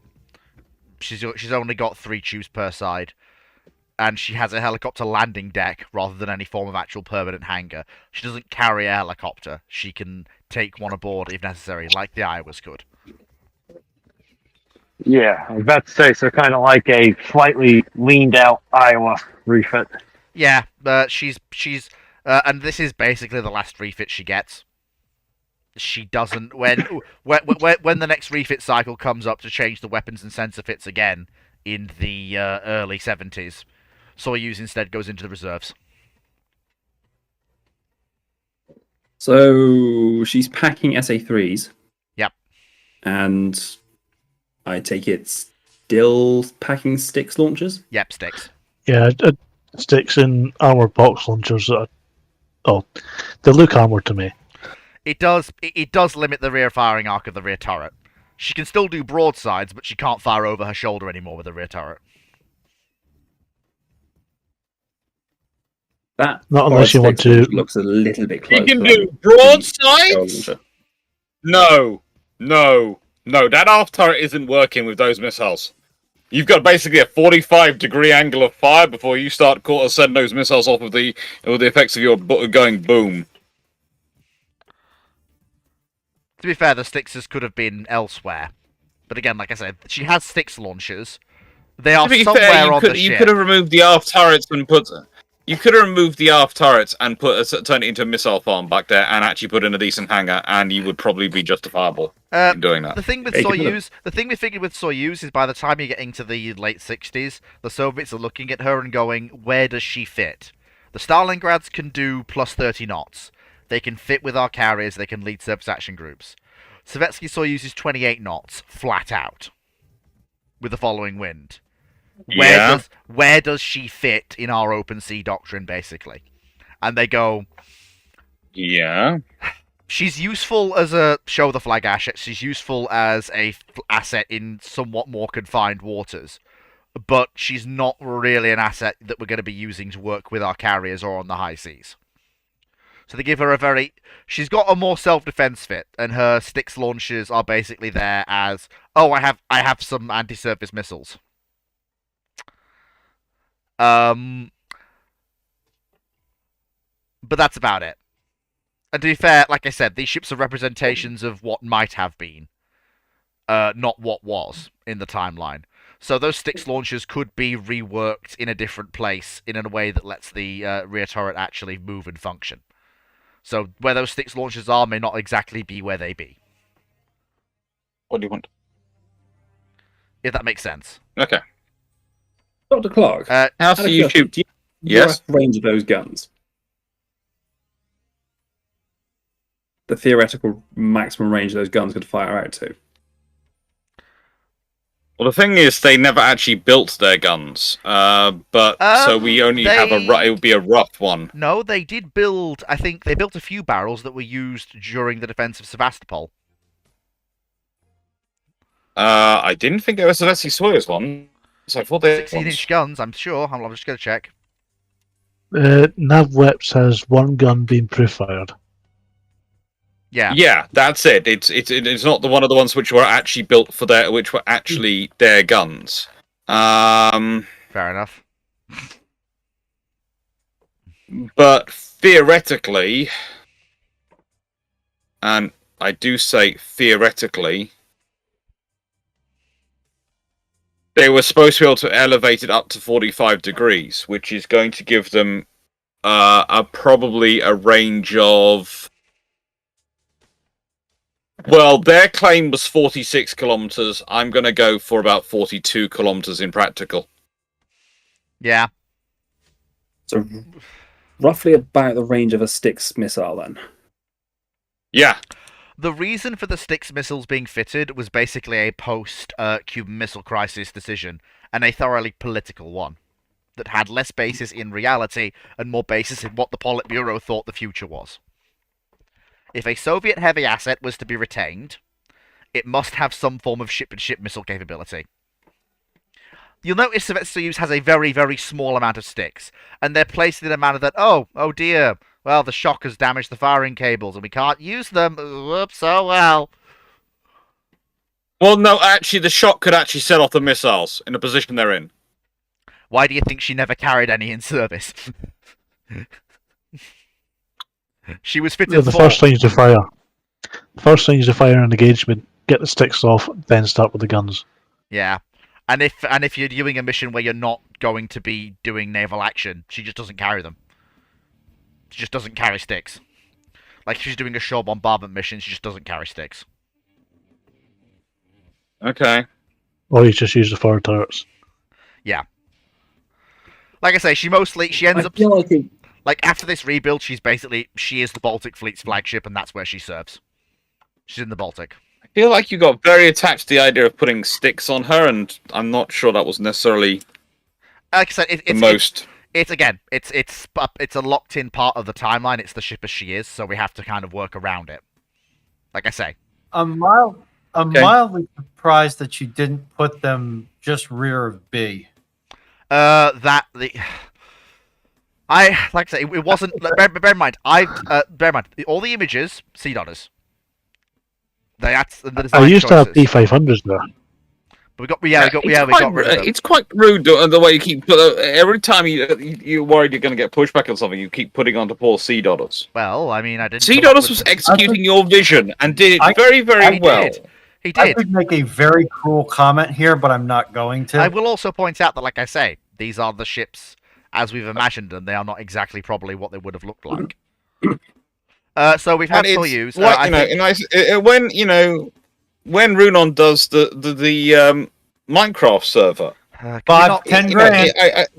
It is going to be executing the vision of the ship-shape crew, so therefore it won't. If anything people don't like, if there's anything people don't like, it's the ship-shape crew who are responsible, not Paul Runon. I take cash, check, or card. That was going to be Oh dear. So I was about to say, why don't they just I don't know, put Shattuck on board, because it's a much more capable missile system. It's further range, and it packs a bigger punch and actually gets more utility out of the ship. But obviously, Oh, this is So this is Soyuz during her final. When was this again, C-Dollar? This was just prior to her going into the reserves, wasn't it? I think so. Yeah, this is her just prior to going into the reserves.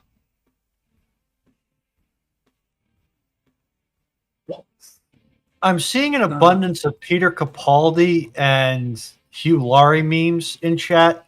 I don't know if I should be concerned or not.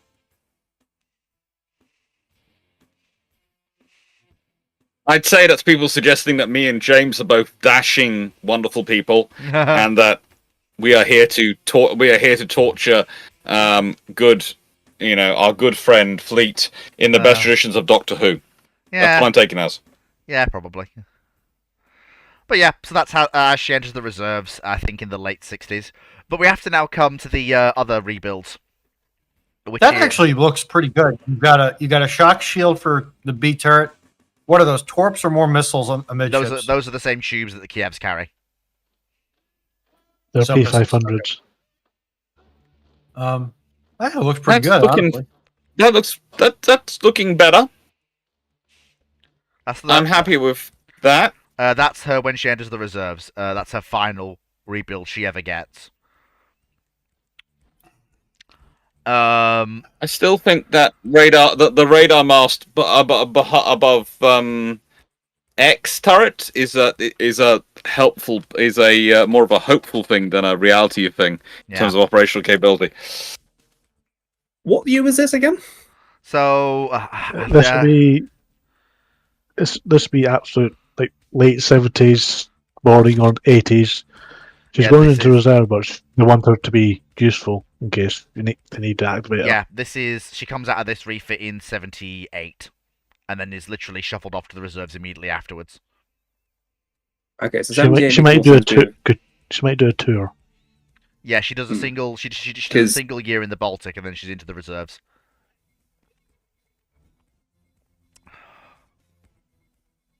I don't think those missile launchers would work, because you only ever see them actually single stack the sandbox launchers. What you're probably looking more at is a sunburn launcher. Is I think the model for that. Obviously, like I say, well, if we're going for that, yeah. Sometimes we can't get the 1-for-1s. Sometimes we have to do, Yeah, exactly. But I'll ask another ignorant question. What are the cranes forward of a turret? Are they anchor cranes or something? What cranes? Oh, I don't know. They came with the model. For some reason, I cannot delete them. Fair enough.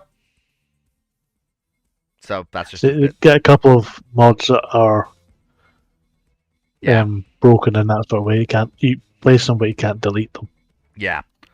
So she's got 2 cranes forward. I don't know. Maybe it's for doing funky things with divers or whatever. But they're Russians. So the Russians will find a use for them. For the whales. Yeah, for the whales. The attack dolphins. Yes, the attack dolphins. Yeah, the giant squids. Red Alert 2 vibes. The giant squids. But okay. So we need to get back to. So very quickly, we need to get back to. It's not until the. Do we have 60s rebuilds for Novosibirsk and Nagato or not? Yes, I'm going to post something quick. Okay, let's have a look. And I'm going to see try and guess what it is. Okay, I'm looking. So it takes a second to change window. Mm-hmm. We have a suggestion from Steak the Dog that it could be paravane cranes. Ooh, was that part of doctrine at the time? Does that make sense in a World War II fit? It's just the Cold War era fit. I know what this is. I can't say it. I know what this is. I can't say what it is. Did you sign the Official Secrets Act when I wasn't looking, Fleet? Now I'm waiting to see what if James and Dr. Clark can figure out what this is. This is one of Is that a Dodder's. sov? Well, This is one of Dodder's pet contributions to the timeline. I have actually had no input on this one. It was one of the earliest contributions to the timeline, to be honest. Yeah, I feel like I'm seeing It's two a naval multiple historians refit. trying not to have a stroke. it's a rebuild of something. and failing. One, the back one's a sov, and a Luhu had a child. Yeah. Got a Luhai. And then the one in front looks like a German destroyer from World War II that's been Sovietified. You're half right. Okay. It was German. Oh no. Oh no. Oh my god! I think they're getting I'll close. let James go first in the hopes that I'm wrong. Please tell me that's not a Königsberg or a Nuremberg class. That is the Tillinen, the former German light cruiser. Oh! I thought it might be.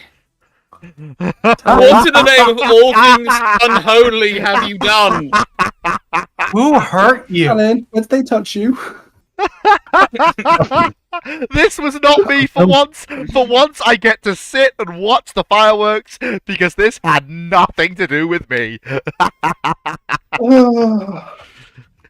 It's been downgraded Why? in the guided missile destroyer.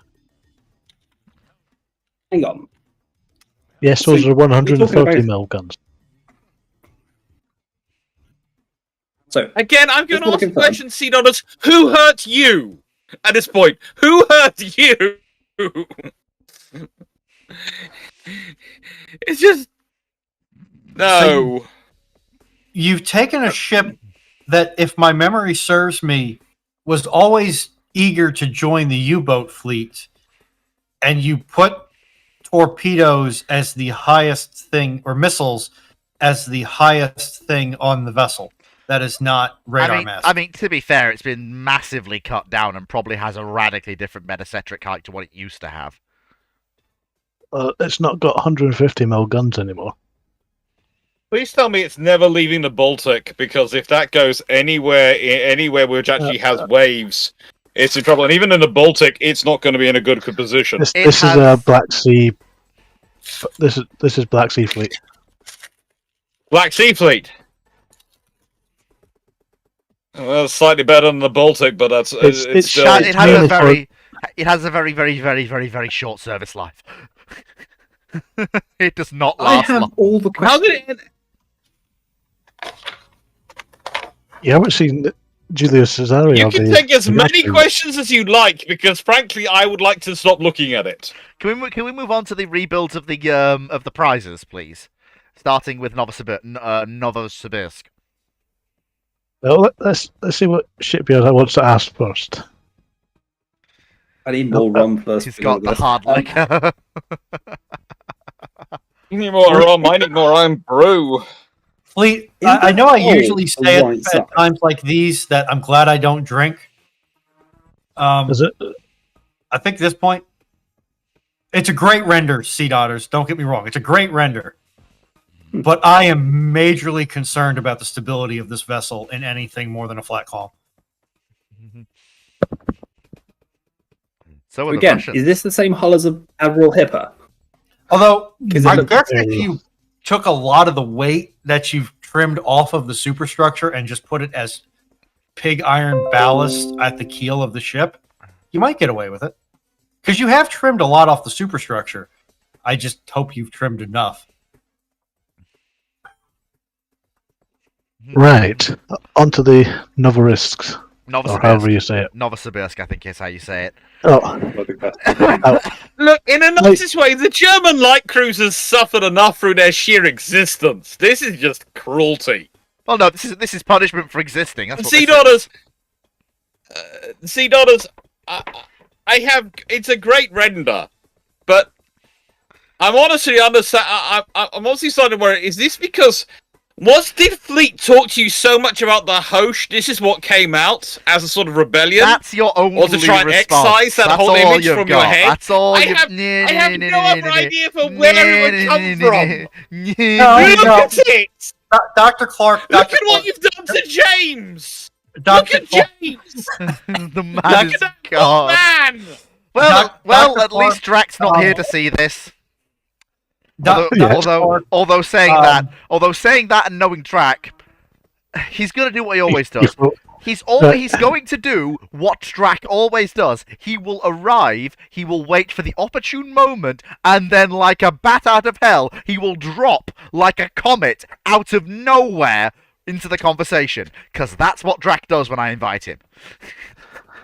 well, I'm far more Yes. concerned about the fact that you're comparing this to Hosh because I'm sorry, this does not compare to Hosh in any degree. I would much rather look at this ship every day of the week and twice on Sundays than Hosh.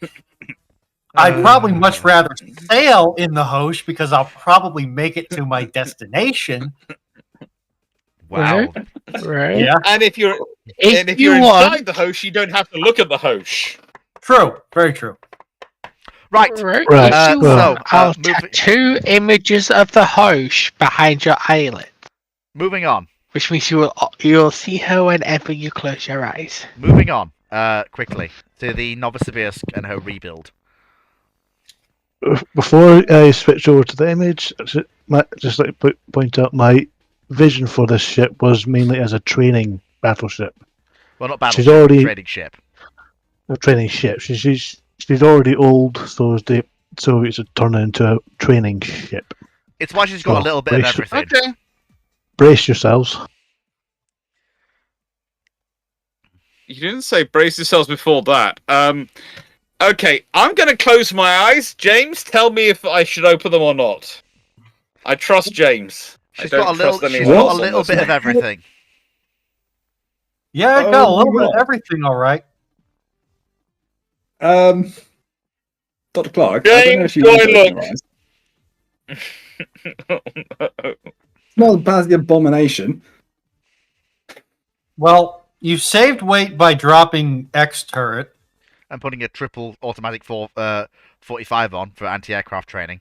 She's a gunnery and missile training And ship. putting a quadruple missile launcher at that. This is the Gilead Cesare, isn't it? Yes. Well, she'll blow up in like a few years. No, she's in the Black Sea, not the Baltic, so she can't. Question, Didn't she and I know blow that up these are in these are Sebastopol? more No, I concept thought she blew up renders in the- than I'll have a look. actual I'll have a look. Flip will have a look. I'm fairly certain she was in the Baltic when she blew than up. actual than actual architectural renderings here. But the four missiles coming off the broadside, I hope there's some kind of Oh. where is the backblast going? Because I can't see anywhere that backblast can go based on this There's even angle. more fun. isn't The missiles above them bad. as well. Yeah, because if you divert the backblast up, you're going to cook the tubes above you. If you divert the backblast forward, you're going to cook the secondary turrets and a rangefinder. If you divert the backblast to the rear, bye-bye boats. This thing's blowing up no matter what. I Yeah. suppose notionally you could divert the backblast forward? Question mark? But I really wouldn't want I'm just guessing whichever member of the Politburo you really want to kill, you put aboard her when she's doing her first test firing. Because you're going to wipe out that whole ship. You'll at least give her a significant gluteus maximus reduction. Yeah. Oh no, you're taking out the whole ship. Just think about it. Nice way, if you fire those SAMs, you're setting off all the missiles below them, which means you're also going to set off the forward air defense guns, which are probably going to straight down to their magazines. You're also going to probably start a fire which will lead to the main magazine for the aft primary gun turret, which is going to set them off. And so bye-bye. That's an explosion to which be is going fair, to rival Hiroshima I mean, or Nagasaki. I mean, luckily, to be fair, we don't have to worry too much about seeing the ship again. This is the last time we ever see Novosibirsk in the timeline. So those SAMs are actually SSN-3 Shadok. So they're surface missiles. So one of those goes off, it's breaking that thing in two. The chain reaction is going to be like Hood, but across the entire ship. Worse. So moving on to Nagato, So I think. She sank with a lot of crew. This thing goes down with all hands. Yeah, moving on to Nagato, I think. Oh, good lord. And I'm worried. Nagato. This is the first of two fits. Yeah, this is her That's as not that bad. this is her as refitted by the Soviets to fit her with all the initial refit. Yeah, the only things that were retained were the primary Japanese main guns. Everything else was Having the changed. Yuri partisan class in the background. I'm surprised they kept the pagoda mast. It's too much trouble to. Probably too I'm much trouble. surprised they kept the. considering they've built the guns they have for the Svetsy Soyuz. Why are they keeping the Japanese guns, which will not be as modern or as good, and they won't have ammunition for? Whereas they produce ammunition for the Svetsy Soyuz. The first refit was a cheap one. The second refit was the one where they swapped the guns out. The models are still the same because we don't obviously have a twin of the Soviet 16. But in the second, when you see her again, the guns will be the same as the Russian ship. Okay. But for the first refit, Soviet guns, Japanese turret. Yeah. But for the first refit, just for this first image, she is as bear in mind, this is her when she reemerges in 1947. It takes 2 years to remove all the casemates, paint her red, remove all the Japanese AA guns, and replace them with Russian secondary and AA guns. That takes 2 years. Fleet, I hate to break this to you, but that ship is painted largely gray. No, I mean the tops of the bits is red. It's red. Are you telling me you've painted her red so she'll do 28 knots now? Yes, we painted her red, therefore she goes faster. Now, just I've do a told white before, stripe. stop putting yourself on the orcs from Warhammer. Stop it. I wasn't thinking of orcs. I was more thinking of if you put a white stripe down her, then you got a boy race the ship. Which means you'll trash the machinery, but she'll go fast. Oh. 30 trees at sea. Shall I post the... Yeah, go for the rebuild. Yes, what's the worst that can happen? Well, give me and James a couple of minutes and we'll try and figure it out. I mean, to be honest, I don't... Oh, God. It's not as bad as some of the other rebuilds, to be fair. There's only one set of missile tubes, and they're actually well aft of anything else that might bother them. Are you trying to torch that rear mast off of your ship? It's not that bad, Rue said. So Fleet said, as Rue met God. It's actually one of the. Yeah, she's actually the least heavily rebuilt of any of the Russian ships. What's in the box in front of the Shadok launchers? I don't know. give me a second. I'll show you. Oh, I'd forgotten about this. I am. Is that a Nagato? Yeah, It was. Yeah, that's Nagato. It's solid life as a Nagato, yes. Reloads? Okay. Why are they rebuilding a Nagato? Because they've got one. Are those reloads? So why not? They are. Why not rebuild a Nagato if you've got one? Is this Japanese or Soviet? It's Soviet. Why do the Soviets have a Nagato? Because they got it at the end of the war. They got Nagato herself. Because they got it somehow. They got it somehow. Wasn't Nagato a Hulk by the end of the war? She was. It was a fun thing, so... I'm going James, to say... do you want to tell them, or shall I, that's going to blow their ship up? I'm going to say this knowing full well that you're limited in what you can do with the software that you have. But I feel like that's a really great position to cook off your reloads if you have to fire towards the rear quarter of that vessel. If you have to fire anyway, because the way if you're firing out, just think about where all the heat's going to go. It's going to go straight into the corner of that box. Yep, Yeah. I presume in real life that there would be some additional baffling. Yeah, I mean, to like, help. bear in mind, a lot of things that should have blast deflectors don't have them because there's no part that, fits. Yeah, there's no assets within the software for it to be modeled, but. So, for example, there should be a new episode for of, example, there should be a dirty great big thing between the missile mount and the thing that can be removed when, the reloading is taking place. But there isn't, because, metal box is all we have. I got the interesting question of how do they actually reload the missile launchers? I've just realised that as well. Yeah, but Because it's a crane. Yeah, but how does that work? Do they elevate the missile launcher up and then angle missile down? You probably have to, because I can see the crane he's referring to. It's right there, look. But how is that going to work? Yeah, you'd have to. I mean, I suppose if you lift them up, if you do it right, if you lift it up, and there's guide rails obviously that missile slides into, right, in the launcher. If you do it right, if you do it as long as you've got some sort of stand you can put underneath the missile, so to take the weight from underneath, it's going to be a horrible job, and you're basically going to have to find an anchorage to do it. I'm gonna be Unreal Engine 4 with you, Chief. The ability and practicality of reloading those tubes is not my biggest concern with this configuration. I will also point out that it's probably likely that she doesn't keep that capability for all of 5 seconds when they figure out it doesn't really work. And that space is probably converted into, I don't know, accommodation. A giant metal box for storing things in. The clothes storage. I don't know, just something else. To be honest, given at least the impression of Soviet politics, there is vodka storage. Probably I don't know.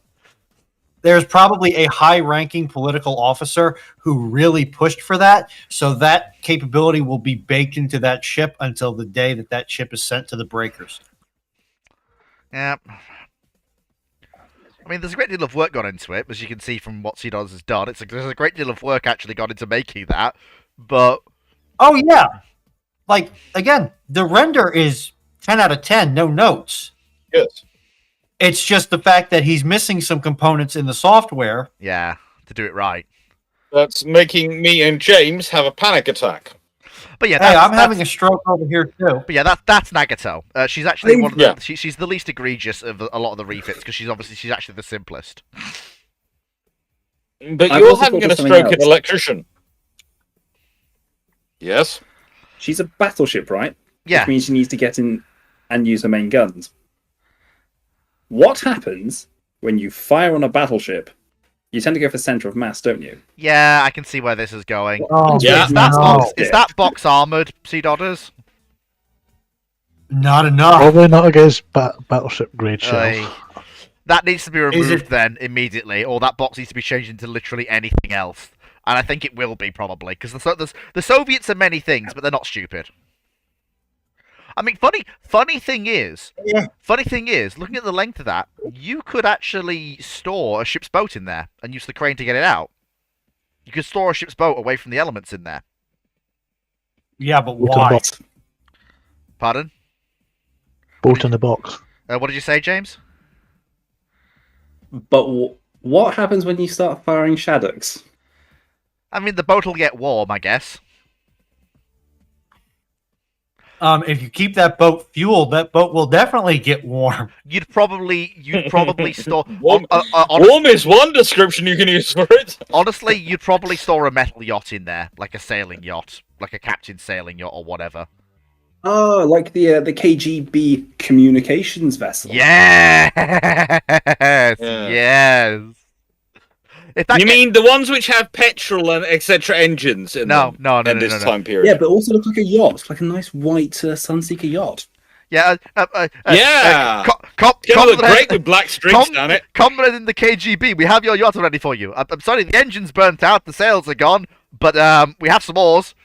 Yeah, the shipyard. I think it will be pretty in white, like a marshmallow after it's been over the campfire for a couple Yeah. of minutes.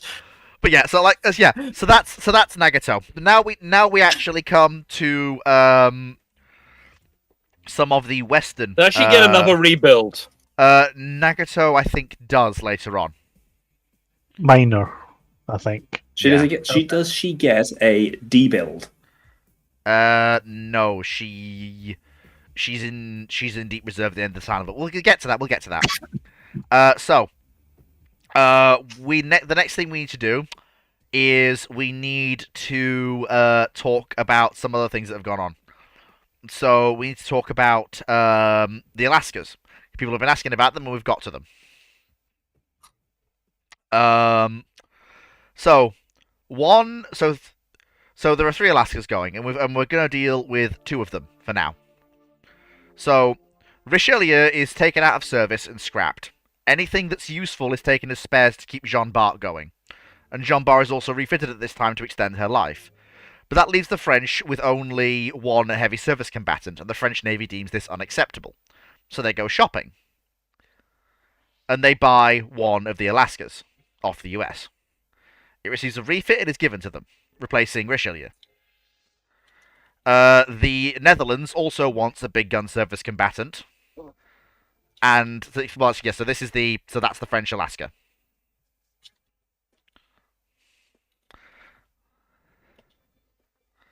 In a slightly later version of its refit, but yeah, that is the French Alaska. Because it has Harpoon, which is a little bit early for the period we're talking about here. But the only difference between that refit and the only difference between that and the early refit is the addition of the box Harpoon launchers on the side. This was also a relatively early bit for this timeline. Yeah. Build. Okay. I'm sorry. I'm going to need this one run back to me with smaller words. The French and the Dutch bought Alaskas? Yeah, each get 1. Yep. So there's the Netherlands vessel. Again, it's a much later version. It's the ship much later We've in been the timeline. haven't we been over what happens every time the Dutch buy a major capital ship? But what? How many Alaskas got completed in this timeline? 3. Same as historical.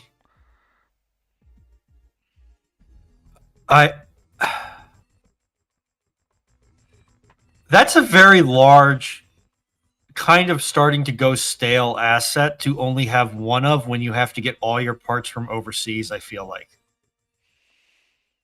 Oh, yeah. But Rory, you're making a mistake. You stopped believing. I'm not And an you orc, don't. dang it. And you don't stop believing. Don't finish that. No, Foxo, no. Don't stop. Oh, there it is. There it The is. Alaska is hiding somewhere in the night. What about the Des Moines? The Des Moines are in the US doing Des Moines things. So were the Alaskas until they got brutally absconded to Europe. Yeah, but why not just buy a KGV that's just a better Alaska? What? The KGVs are A, not fast enough, Yeah, that and was- B, all gone. Oh, and yes, and the Turks, I mean, and the Turks They're buy 28 knots. and the Turks buy the 3rd one to replace Yvers, which is when she goes to the The president. Royal Navy's get rid of the KGVs. Where are they going to go with it? It's Black Sea. it's in the Black Sea. It's the Black Sea heavy fleet asset for NATO, staring at the I Russians. didn't get in. It's Turkey. They control the entrance to the Black It- Sea. They can get in whatever they want in, basically. I thought they were still party to the convention. No, the Turks are the ones who control the Yeah, convention. they are. They're party to it, but they literally just breaks the own rule. Technically, they can claim it's a cruiser, which is the one advantage here for the. You see, the one scenario here which does make sense to the Turks buying it because it's technically a cruiser. Basically. She's a large cruiser. Yep.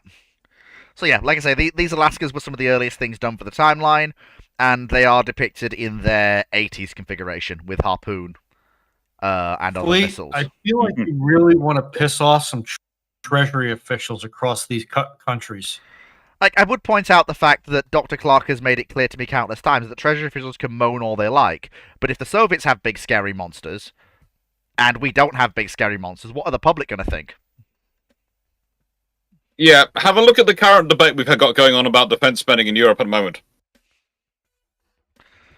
Like, this is... Suddenly things have got very scary. Yeah. Suddenly some money's starting to appear. Yeah. Not much, and we'll see where it goes, but, money's have started to appear. There are 6 Stalingrads running around. Do you really think that the NATO navies are not going to want something that can basically stand toe-to-toe with a Stalingrad? I still stand by my claim from Rui, you're thinking. I don't know, Rui, you're thinking like I sometimes do, which is logical. It makes sense. Think of it from oh, good lord, the Russians have big scary things. Why don't we have big scary things? Like I said, I am, and this is where I had to stop to ensure that an apprentice did not get flayed within an inch of their life for something they didn't do. But this is where I stand by my ground that I think if you've gotten 6 Stalingrads, you're going to see the Montanus at the water. But yeah, I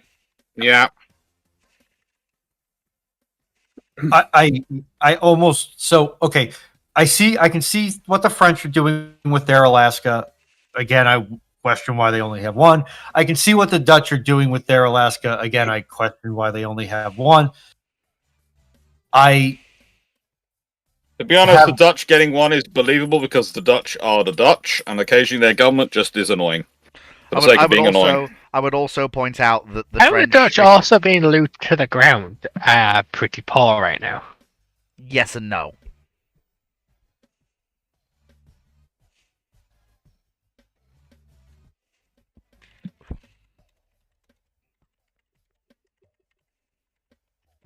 The Alaskans don't need to justify their existence, Fox, so their existence is perfectly justified. I just question only having 1 of them per nation. Well, the 1 of them per nation is just for the minor nations that don't have 1. The French also have another capital asset. You just included French. You just included the French and the French of the Jean Bar as well. Yeah. I can hear the angry baguette noises from here. This is the thing. The French aren't a minor nation. The Alaska for them is topping them back up to 2 large surface combatants with guns. After they've taken Richelieu into the barricades. No, it's in order to keep Jean Bar running, you basically have to cannibalize Richelieu. Yeah, but if you're spending money on the Alaska, you can keep Vichy going. It costs less money to get an Alaska, and also it's a better condition ship. It can serve but for you've longer. got a ship that might be able to beat a Stalingrad for a ship that can beat a Stalingrad. Well, no, an Alaska will beat a Stalingrad. No. It's way too close of a fight for anyone to be comfortable with It was when the ships were built. Now that the Stalingrad's down to 6 guns, it's no longer that close of a fight. And again, I'm just looking at it, and I'm like... But counterpoint, Richie's got 15s. Again, I think it's a guarantee. I think almost again, guaranteed victory. At this point, I'm going to say again that yes, you're probably pissing off Treasury officials, but I think you're also making at least 1 logistics officer cry. 1? Because sourcing... Before anyone else completed. So I think the 6-year-old will manage it. Sourcing parts for that... Old Mustang. Cool. Flea. Yes? Please tell me that's not in Alaska with the A and the B swapped out for a smaller caliber quad. What? No, that's Jean Bar. Okay, thank you. I got real concern there. That could not more clearly be Jean Bar. Wait, She's gone I have to deal with my you have done. Again, why do you think of the? What is it your desire to turn every French ship into the Hoche? Why do you think that's the high point of design? This No, wasn't Seriously. Oh, there we go. That's better. That's her missile rebuild. That's better. He hasn't turned John Barton to the Hoche. The Hoche is much. That's Well, better. I'm going to ignore the aft. I'm going to ignore the aft on that ship. I'm going to look at everything from the aft part of the superstructure forward, and then we're okay. I have no idea what's going on in the back there, and I don't know that I want to. Are those Exocet launchers? Yes, of course they are. What else would the French put on it? Let's be honest. Don't take Okay, it to well, I anywhere hot. What would the Okay. French put on them apart from that? Let's be real here. It's the French. Of Forget course launches. they're going to put Exocet on it. She Yeah. also has 2 twin arm, I believe, for Terrier, and she has a small helicopter hangar for a single helo aft. Wait, Please twin arm. Where's tell the me- twin arm? Aft. You can see the loading ramp for the aftmost launcher in front of the one behind it. They're not Terrier, they're the French one, the Mafflon, I think it is. That's the one. Yes, thank you. Looks I exactly the think she same, carries just one French. Eris battle. What did you say, James? She carries one Eris battle helicopter. She carries one helicopter of whatever the Right. French are using at the time, basically. You know, whatever. Please their tell me naval- that That is an Please tell extending me that- hangar.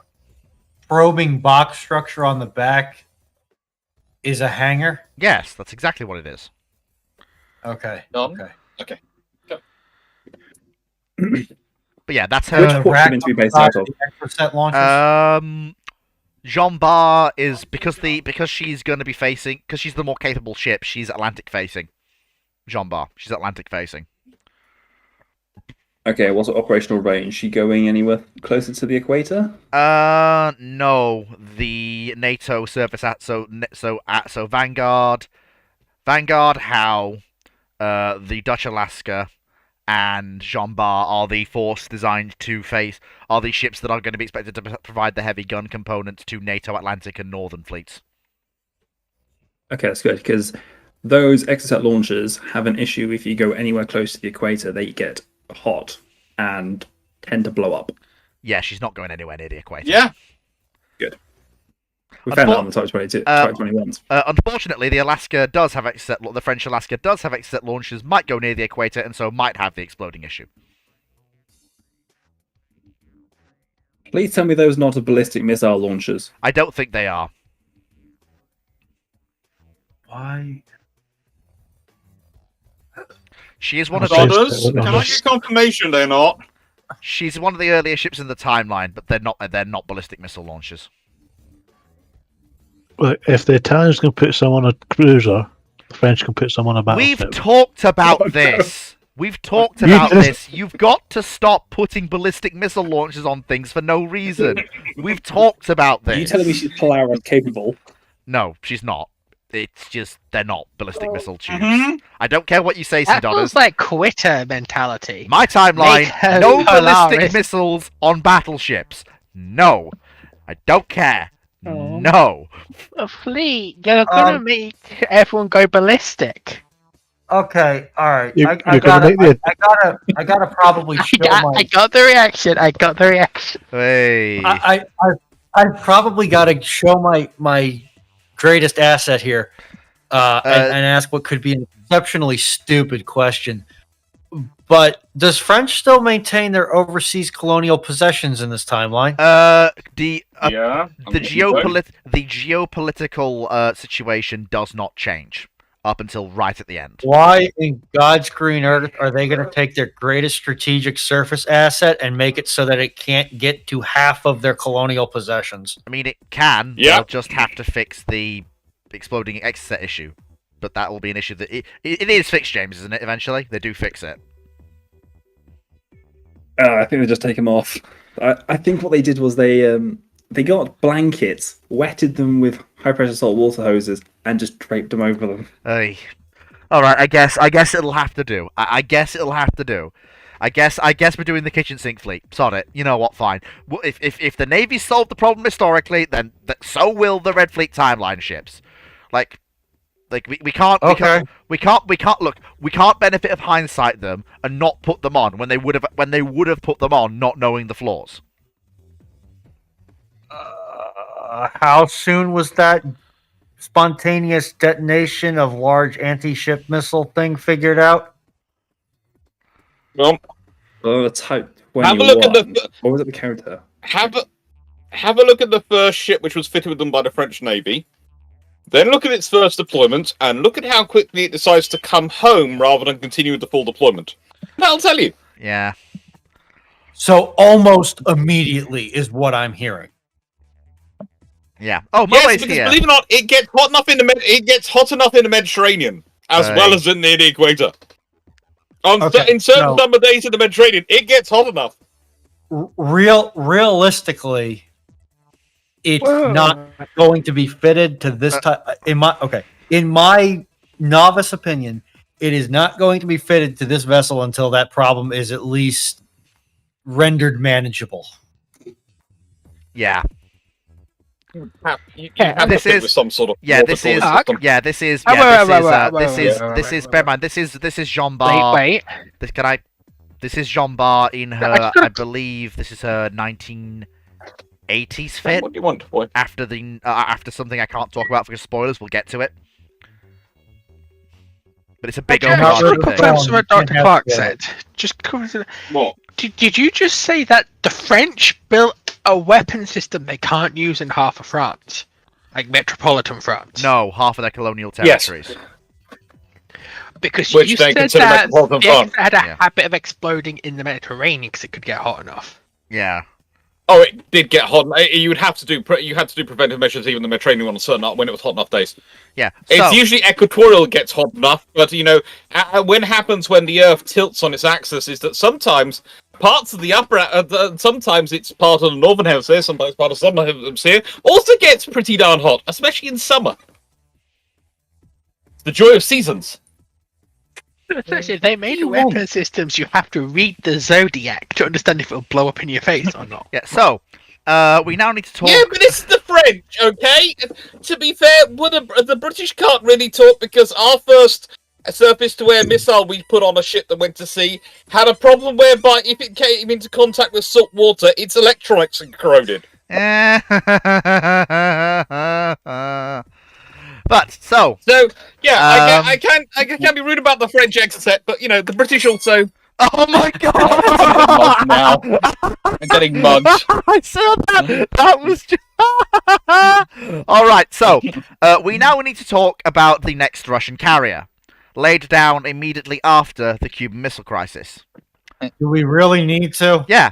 Also, this ship is actually we've had a bunch of cursed. Now we're having something about as straight laced as we get. The so-called half sister to Graf Zeppelin Foreshadowing is a narrative technique.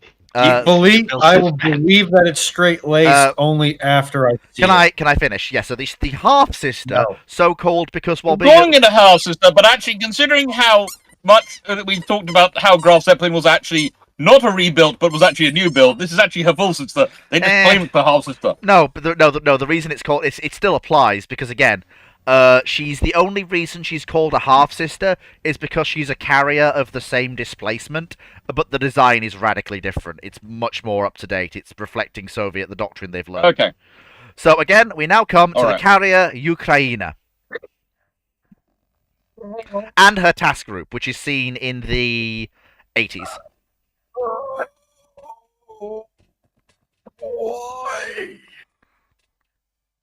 What's wrong with Ukraina? Oh God, Lord. What is that one looks like Hosh. That's like a Hosh carrier. I'm gonna let James start this off again because I'm currently being mugged by a poodle who wants his squeaky toy back. Also, please tell me those are searchlights and not swing arm launchers on the cheeks forward of the midships elevator. Those are the RBUs. No, they're anti-submarine rocket launchers, aren't they? Yeah, they are. They're anti-submarine rocket launchers. It's a pair of RBUs and directors for the Seaways. Yeah. Why? Wow. Yes, I like your toy too. I'd like it built in my face right now. I do love you, though. How much making sea such whiz Oh. did you fit them Like- with? How much sea whiz did you fit them All with? of it. Why? What Well, possible? you left Sea Dodders alone with the catalogue, and so Sea Dodders thought what you meant was fit the catalogue, not just the things you picked. Yeah. Why? Why? That's not enough Bastilled. There's not enough flight control no. directors for those. No. I'm sorry. I'm looking at this vessel and I'm thinking, wow, that looks weird. And foreign object debris, foreign objects, foreign object, foreign object. She It's used making to. my eyes do weird twitchy stuff used I've to- never done before. Can we Hey, get- look, in the nicest way, James, if you want to, the carrier is one thing, but start looking at her escorts.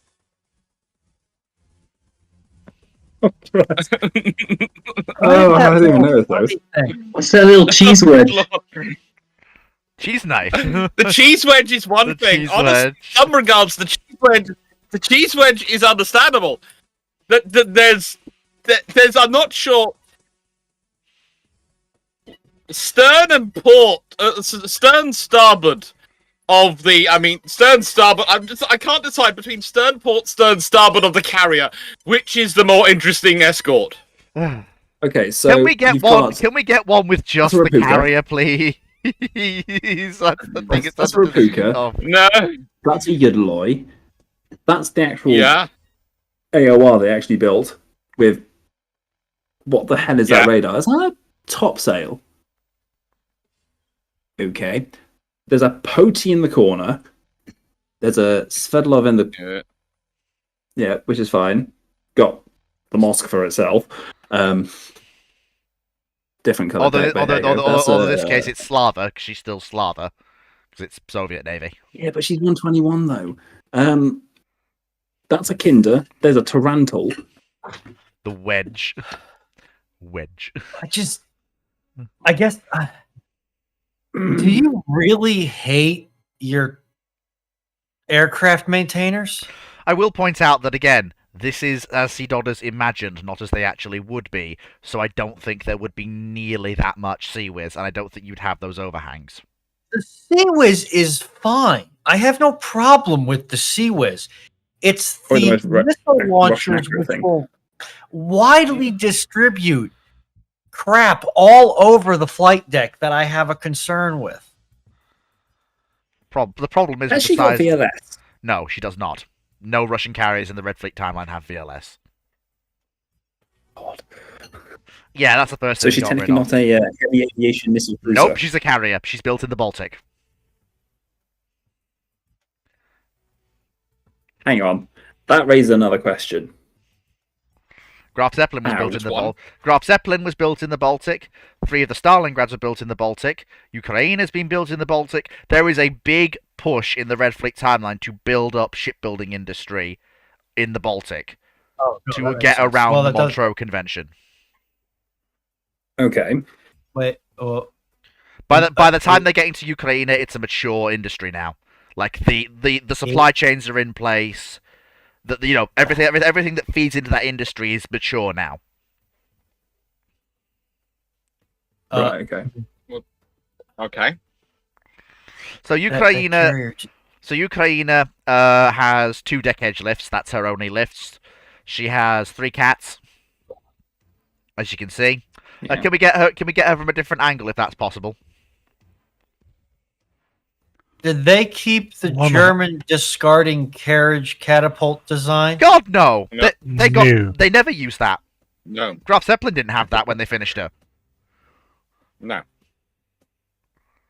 Which is why they don't need the space underneath the to recover it. But yeah, so she's a similar displacement to Graf Zeppelin. It's why she's as small and stocky as she is. Well, no, sorry, she's similar dimensions, not similar displacement. Similar or congruent dimensions? What's that's my English language failing me. Similar means that it's I like know similar. 200 meters. I know similar. What's the other one? Congruent means the ratios are the same. Ooh. Hmm. So all squares are congruent, that kind of thing. No, she's not James, congruent. have you noticed the same thing I have? I'm noticing a lot of things at the moment. What you noticed? Here we go. Well, okay. So, don't take this the wrong way, Fleet. Mm, Wait a minute. But your waste launching position yeah.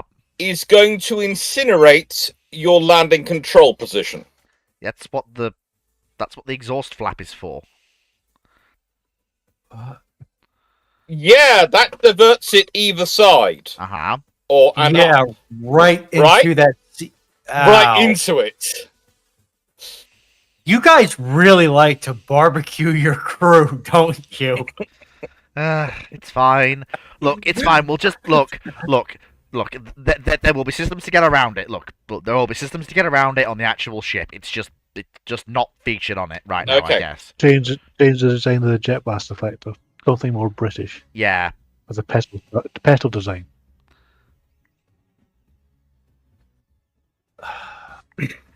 There's a little side effectors. There's so much foreign object debris.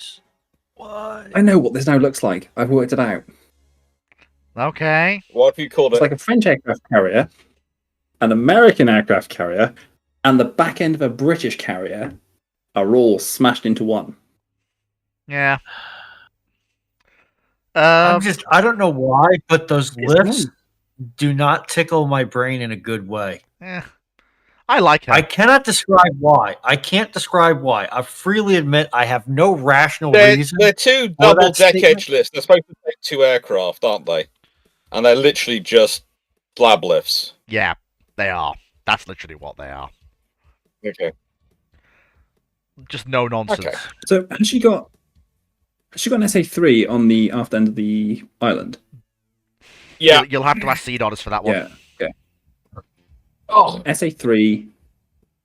see, you've SA1? ripped a hole in this, and it's now going to have to go to the hospital where I will sew it up. Okay? You've ripped a hole, you lose. What's her air group? Let me think. She entered service in 65, so her air group is the same as Graf's after rebuilt at first.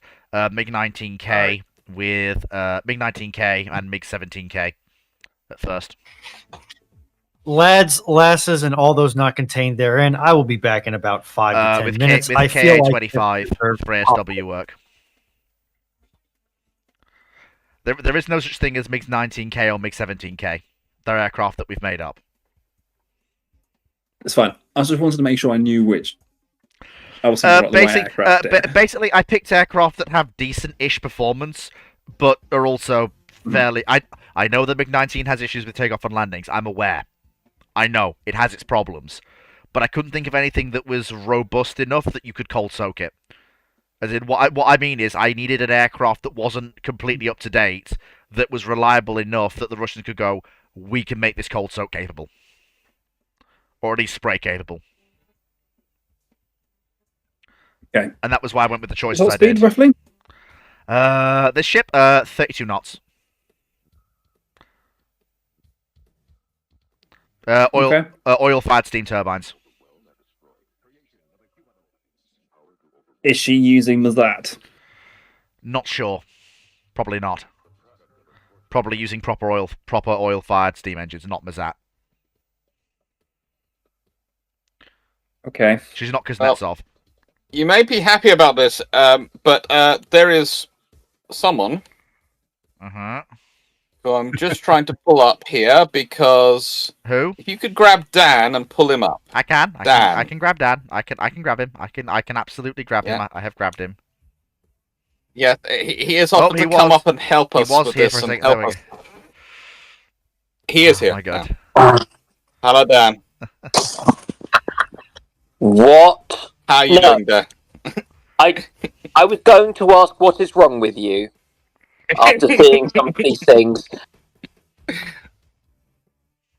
Again, and what I've realised is, like I keep saying, it's no longer this is more an exercise in fun, and it also gives a chance for discussion on the various things we're discussing. Like, it also it's the idea of if the Soviets did go for a carrier battleship force, a blue water navy from post World War II, what would happen to the rest of the world? Yeah, and also but also it's a great way to actually point out how you can't just whip out ships from nowhere. You've got to think about it, and by pointing out and by looking at the designs we've come up with, we can go, this is what works, this is what doesn't. Here's your problems. Here's what you have to think about. Yep. Yeah. Turns out you can't just slap missile launchers all over the place. Yeah. Yes, you can. No, you really can't. You really can't. You really cannot. No. You can. It's just things may explode, burn, or generally do things you might not want them to. But you can fit missile launchers wherever you want. Yeah. Once. You may just not end up with not very much ship left afterwards. But these things are entirely optional. Yeah. I will be back in just a second. I have to go and deal with dog. But I will return. Because the dog is... That a euphemism? No, it's not. It's the dog is being the funny, He has right? to go and stroke his life-size poster of the Hosh, which he says is dog. That's what he's actually going to do. And do his prayers to the Hosh, What, the one-to-one scale model. Yeah. Oh, the great Lord is the Hosh. Hosh be with me. I am the Hosh. I mean, it's like the warlocks in Dungeons and Dragons, isn't it? You sell your soul to some sort of evil overlord and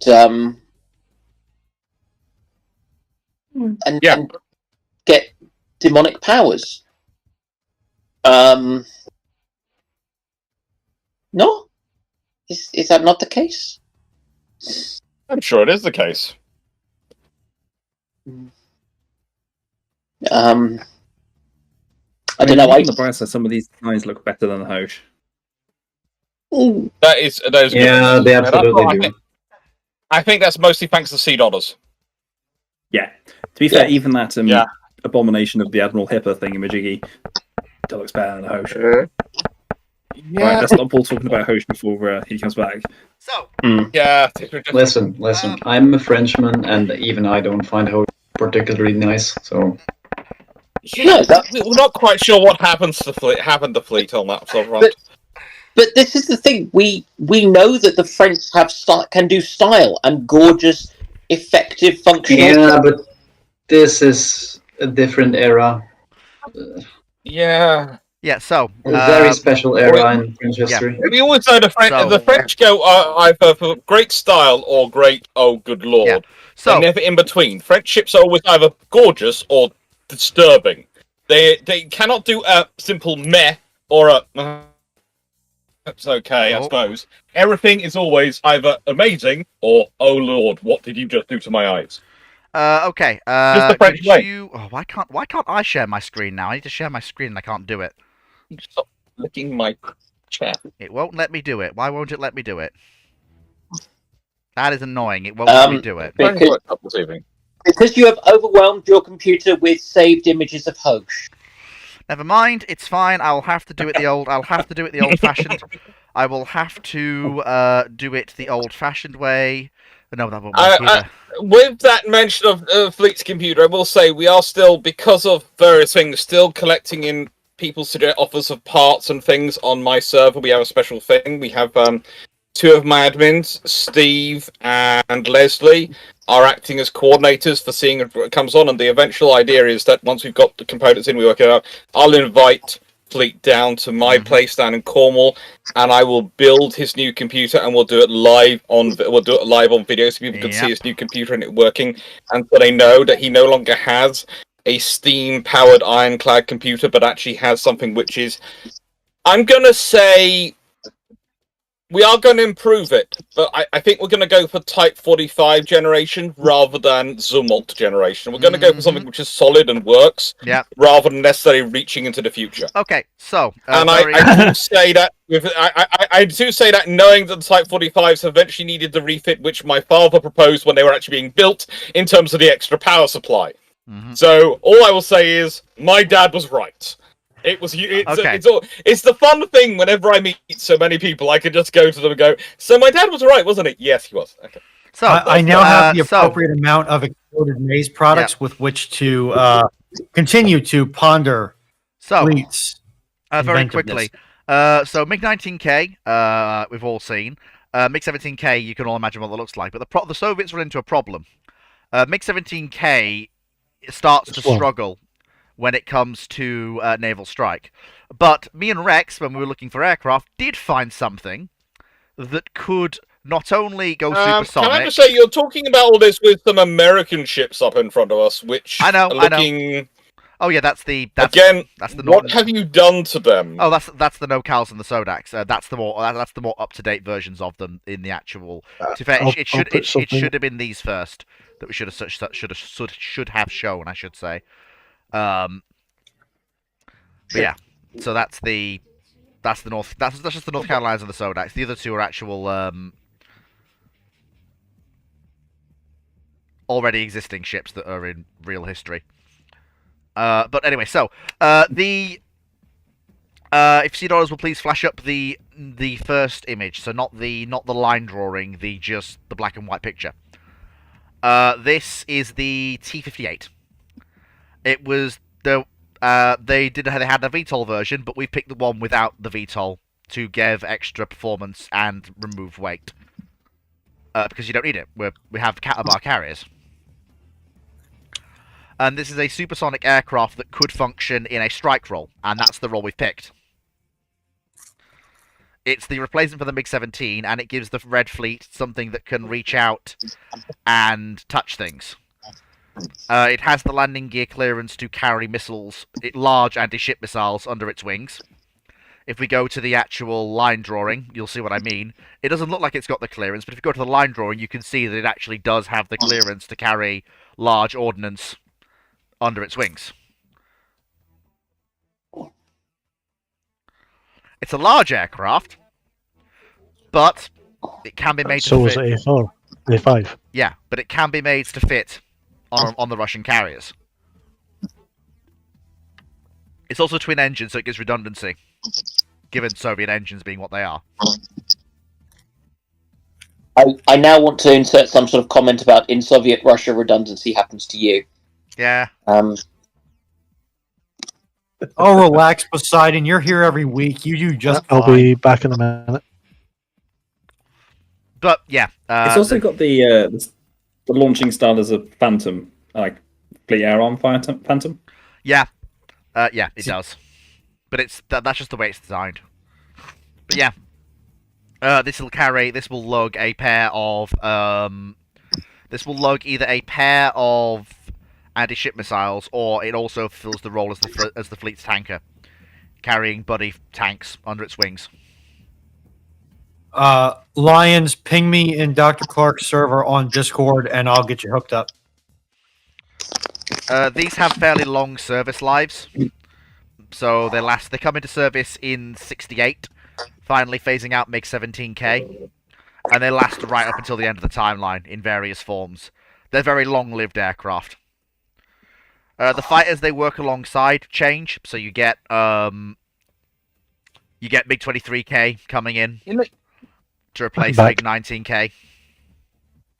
It looks a bit like it's trying to be a Phantom, but has the wings of a lawn dart. Yeah, I've got it. I'm going to expose my ignorance once again here and ask: is it just me, or is that aircraft going to be an absolute pig at low speeds? Yesn't. No. Landing it on a carrier is going to be fun with those wings. I mean, the fact that your landing speed is probably going to be... If you take its head off, we will have conversation. 150 knots or something ridiculous? Mm-hmm. It is, but again, I will point out that aircraft carriers are not, What I will say is, those carriers will need extra arrestor cables added because it's likely going to overshoot just 6. Yeah. You're going to need about 9 to 10. Yeah. Question: what time is it? Yes. What rough period is this aircraft coming in? 68. Okay, it's not that. Yeah. It's not going to carry that then. Oh, good lord. Yeah, it's a star. Yes. Hello. It's the offspring of a starfighter and a phantom. That, from what I can tell. It's got some things working in its favour. It's got a sort of lifting body style effect going on. It does have fairly big tail surfaces as well. It's not as bad at retaining lift at low speeds as you'd think, from what I remember when the Soviets test flew it. Body? Well, lifting body? What lifting body? I mean, look at it. It's a fairly the fuselage is tube. wide. It's an engine with wings. Square tube. It's just an engine with wings. The only A lift pair of I see engines is with on wings, the isn't it? A pair of engine with wings. Style wings.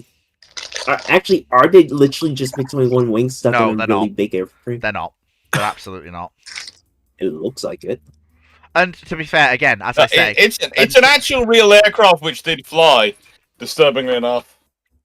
I will also. Yes, I mean, long enough runway and it will take off. Just not from a carrier. And also the wings are. Enough for us to go out, or And also, fly. it's a twin-engined aircraft with fairly decent delta wings. It's basically a Soviet Phantom, but configured for strike. That's basically what we're looking at here. Maybe if you lined up about 3 aircraft carriers, bow to stern, so it could just run down all 3 of them to take off. I mean, that's what the Steam Cats Then are it for. might. That's what the Steam Cats are for. No, it's what you do is in a nice way, for this aircraft to launch, you're going to be turning into the wind, going to full speed, and then using the catapults. Yeah. And not giving it a payload. Lee, I don't want to burst your bubble. We haven't been doing that already. Yeah. All the air-to-surface anti-shipping missiles I've been looking at for the rough time period are too big for that aircraft. Could they develop? Is it within the Soviets' capability to develop something that fits under the wings of that thing as a shorter range asset? Was it not something that a backfire or a the Badger would closest thing carry? you have is the closest thing you've got is a Karen, but that's 1980s.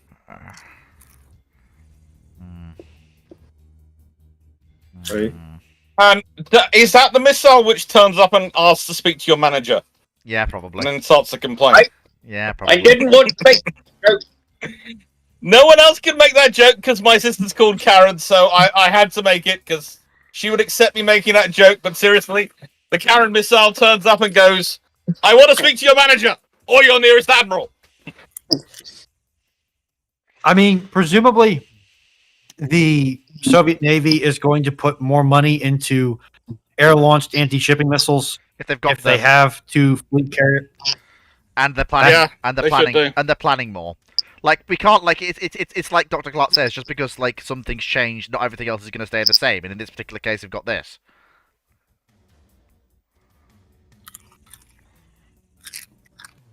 You really wanted a squeaky ball. Now I find a squeaky ball. You don't want So it. I'll tell you what. I'll tell you what, James. We'll assume some form of somewhat dumber but weak version of Russian missiles that can fit under this thing, and then we'll read. You were so good because if you said some form of dumber Karen, that would have seriously caused trouble. Tell you what, I will level with you here. Yeah. How about we just say they developed the sticks for air launch capability? Would the sticks fit under their wings? Do you think? I don't know. Upside down? If you do enough work, you can make it. Let me have a look. Yeah, Or fleet you with just enough village with duct the lightning tape, and stick it on bubble top. gum, and baling wire. You can fit anything anywhere. There is no way you're getting a termite under their wings. Not a chance in hell. It's far too big. Now, what's the fit of termite under their wings?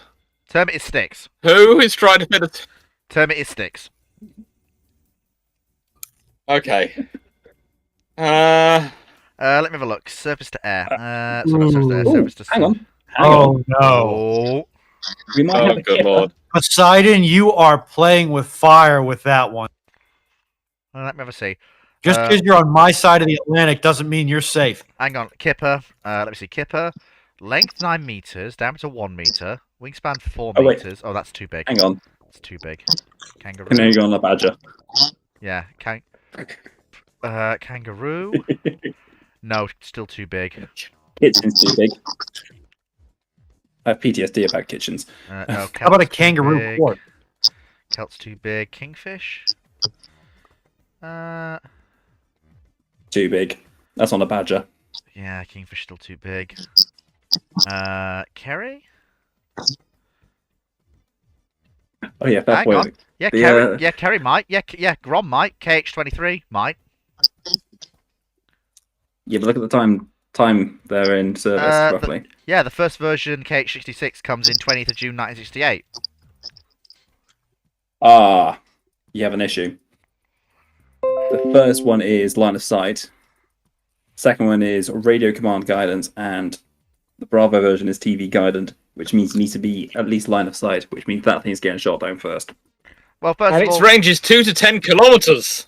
Well- 2 to 10 kilometers. well, honestly, what the honestly, that would be characteristically Russian, and it would also be characteristically this isn't going to get used in combat in the timeline. So honestly, that's fine, and it would also drive us towards things like the Karen. What about the AS11? Just a quick look. The thing which The missile only has to serve until 1971 when the Karen comes in. Sorry, 1975 until the Karen comes in. the missile which the set was based on looks as though it went into French service in 1960. So the AS-30. So they could have nabbed a copy of that. It's possible. By then. It's possible. Given how utterly riven the French are with truly batshit communists. It's possible. I suppose we go with that. And it would be a more capable. Yeah. But if nothing else, it means there was the technology to make a missile like that available somewhere. Just the Russians and so they haven't- could. Yeah, the Russians could have. Oh, fair enough. Okay, we'll go with that then for now. Okay, so I think that's all you need to be saying is it possible to the point of vaguely plausible? Yes, because there was one introduced in 1960 so that could do at least something. the next thing we need to discuss All is right, one more question. Is the airframe which is currently gracing your screen, is it already navalized? no. There will have to be navalizations done. Like I'm not selecting. Oh, I'm dear God, the not. low speed I'm performance not of that selecting. I'm not selecting the T-58 itself. I'm selecting the basic airframe or something like it as the platform that will be developed into the Soviets' naval strike aircraft. Like I say. Oh dear God, the low speed performance of that aircraft. Yeah, but then again, I would point out, Ruin, that's not the first time that navies have tried to put aircraft like that on carriers. Phantom, the Vigilante, the British with, like, there are various examples where this has been made to actually function, or aircraft like this have been made to function. And it's the Russians, to be fair. Would it be Russian carriers if they did something logical and tried to use a very bare bones carrier strike? No, we're gonna have a twin-engine delta wing supersonic strike aircraft that is a hell of a bitch to land. Because why not? Hell of a bitch is a polite way to put it. Yeah. Right. So I think we got a new contender for the Ensign Eliminator. So even the Karen missile only has a range of 32 nautical miles. It's not great, but that's the MP variant. I mean, to be fair, that's not the end point of Soviet missile development, though. Like, bear in mind, like we only have to get to the Karen, and all things like it. Like there are, You're going to want to go for AS-17 Krypton is probably the best anti-shipping air-launched missile the Russians have come up with.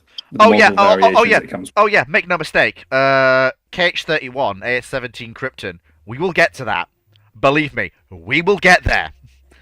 We will absolutely get there. I'm still going with this is like a navalized version of the F-104 Starfighter. It probably look. I'd say it probably for aircraft with this performance, I'd say the Krypton isn't even what I'd be looking go for. It's the Kilter.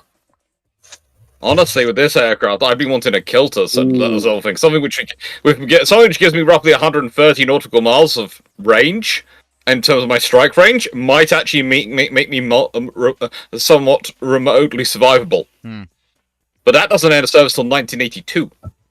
Yeah, like this is the thing. Go on. Can we start wrapping this up quick? We still have a lot of ground to cover. Can you throw a Tu-22 on a carrier and throw that off? A what? No. No, absolutely not. No. No. No. No. No. No. Very quick. No. And I just want to emphasize this again. No. And no. And I think for added benefit, I feel I need to say this. No to a Tu-22 on anything like an aircraft carrier. Yeah. So, did I say no enough yet? Yeah. So, we need to talk about a few things. So we need to talk about CVA-01 now.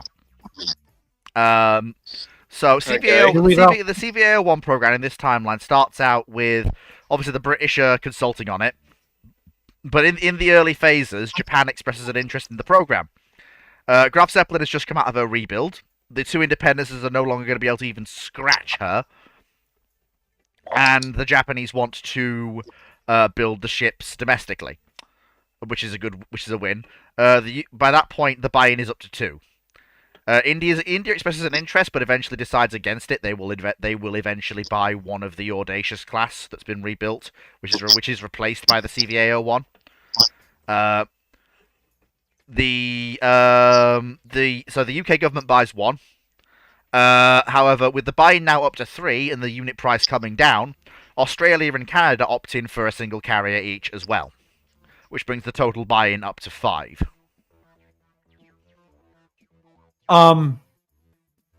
Is it just me, or are those deck edge lifts absolutely colossal?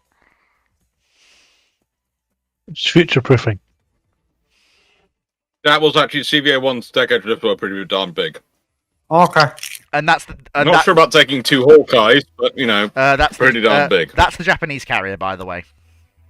That's the Hosho class. So not Hosho. It's the Hosho is the other thing. Good name. Is it the Hosho? Yeah. The Hosho. The Hosho is the other thing. So this is the. I didn't actually decide on a name for the Japanese CVA-01s. This is the Australian CVA-01, and I forgot. I had not mentioned them, and we need to mention them. I had completely forgotten about them, and I can't believe I forgot. So, What? Basically, the Tigers are export only. Yeah, the Tigers are export only, and the UK instead builds Minotaurs. I'd completely forgotten about that. I keep forgetting about them. I had missed it on the... Sorry, yeah, so the UK builds... My worry was that you were going to be talking about how Hosho was actually just Japanese Hosh. No, you'll notice when we get later, you'll notice 2 different batches, you'll notice 2 different types of Minotaur in UK service, because the UK builds 2 batches.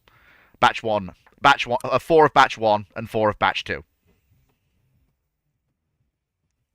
Which is why you'll see different rebuilds and refits across the different batches. Mo, you put that thing back where it came from, or so help me, I will find a way to crack Drax server just so I can ban you from it. But yeah, so as you can see, that's the Australian carrier. Not seeing the chat, but I can't work out how to open it on my phone. So that's that. I'm just going to check the chat. I've been so busy trying to get everything moving along, I've completely forgotten about the chat. Sorry, folks. Make sure that I'm with it. So, yeah. So, can I speak to your manager? That's very funny. Lions is doing all of that. Q&A. Why? Paul asks, why is there going to be one for each country? It can only be see a short period between maintenance and refit. You need 2, ideally 3. It was a stretch for Australia and Canada during the Cold War to operate 1, maybe 2 light fleets. Operating anything more than a single CVA-01 is gonna tax them beyond their capabilities. And also, more to the point, they're not operating them alone. They've got other ships that can come. Like, hey Britain, would you mind sending us down a carrier while ours is in for repair? To help do our mission? Basically, what you're saying is they're operating them as part of the wider Royal Navies. So Yes. they're sort of thing. So it's not basically. It's basically that the Australians and Canadians contribute 2 carriers to a force which is 4 Maltas and a CVO-1 and an Audacious for the British. So it's basically they're providing 2 out of 8 carriers. It's also one of the between reasons. them. It's also one of the reasons the British procure a CVA-01. They don't operate it normally. It's normally in reserve. But if either the Canadian or the Australian carrier goes down, the British reactivate their CVA-01, and that goes and takes the place of whatever carrier is down. I'm fairly sure it would be the Audacious which would be reactivated, not the CVA-01. The reason it's a CVA-01 is... You go with the older hull. Well, no, the reason is because that's then the same hull with the same weapon systems that the other power is familiar with. It fits into the same, it fits into exactly the same niche as their own carrier does. Because it is the same carrier. It's exactly the same carrier. With an and at that point, you can literally the British don't have to send an air group either. The air group the Australians and the Canadians operate can just use that carrier. They don't have to requalify because it is a CVA-01. I feel like the differences that the cumulative differences after enough service time that the Australians and the Canadians are going to impart to their carriers. Is this a case where fleet's been visited by the good idea fairy with something that sounds good on paper but isn't? Yes. Never mind. Oh well, it was a good idea while it lasted.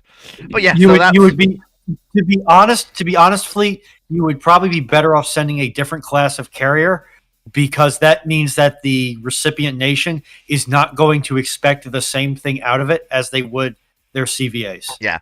So very quickly, so the British sell Eagle to the Indians, and the new CVA-01 becomes the next Eagle. Because the Indians don't want a clapped out carrier. They want a carrier that's still got some legs left in it. So they don't want the oldest of the Audacious class. They want one of the more new ones, one of the newer ones. I'm still surprised the Royal Navy keeps Ark Royal around. The nicest way, despite it's very easy to just name the new ship Ark Royal and get rid of and replace the Ark Royal. The things aren't attached to the ships; they're attached to the name. It's attached to the name. There's an in-timeline reason for that. Yeah, we'll get to that. We will get to why I've not chosen Ark Royal for that. There's a reason why. Okay. What about the actual names they were going to be named? Let me have a look. I will just check. I wasn't aware that the names had actually been picked out. But CVA-01? Yeah. The first Queen Elizabeth class, there's basically names that are used for the Queen Elizabeth class carriers were the names which were picked for them. Fair enough. So it would have been Queen Elizabeth the first. So it would have been Queen and Prince Wealth. No. That's often one put around, but it's kind of like the whole naming of the N3s after the Saints. No. Every time that comes up, I have to explain to people just how often the Royal Navy has named ships after saints. Yeah. And then they realize how rare it is, and you go, no, and it's never given to something which is of that level. Mm-hmm. Because the Royal Navy doesn't like to sound like their French or Spanish counterparts. St. Vincent doesn't. Paul Amos asks, so how do the RN keep the Ark Royal in spares? The same way they did historically, I suppose. Whatever they did historically to keep the Audacious and other vessels running. Whatever that process was. It got a lot of crying. Got much more expensive the more often they needed spares. Yeah.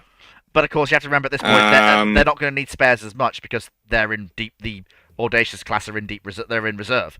It's the Maltas that are doing the active rotations through service. It depends upon which spares.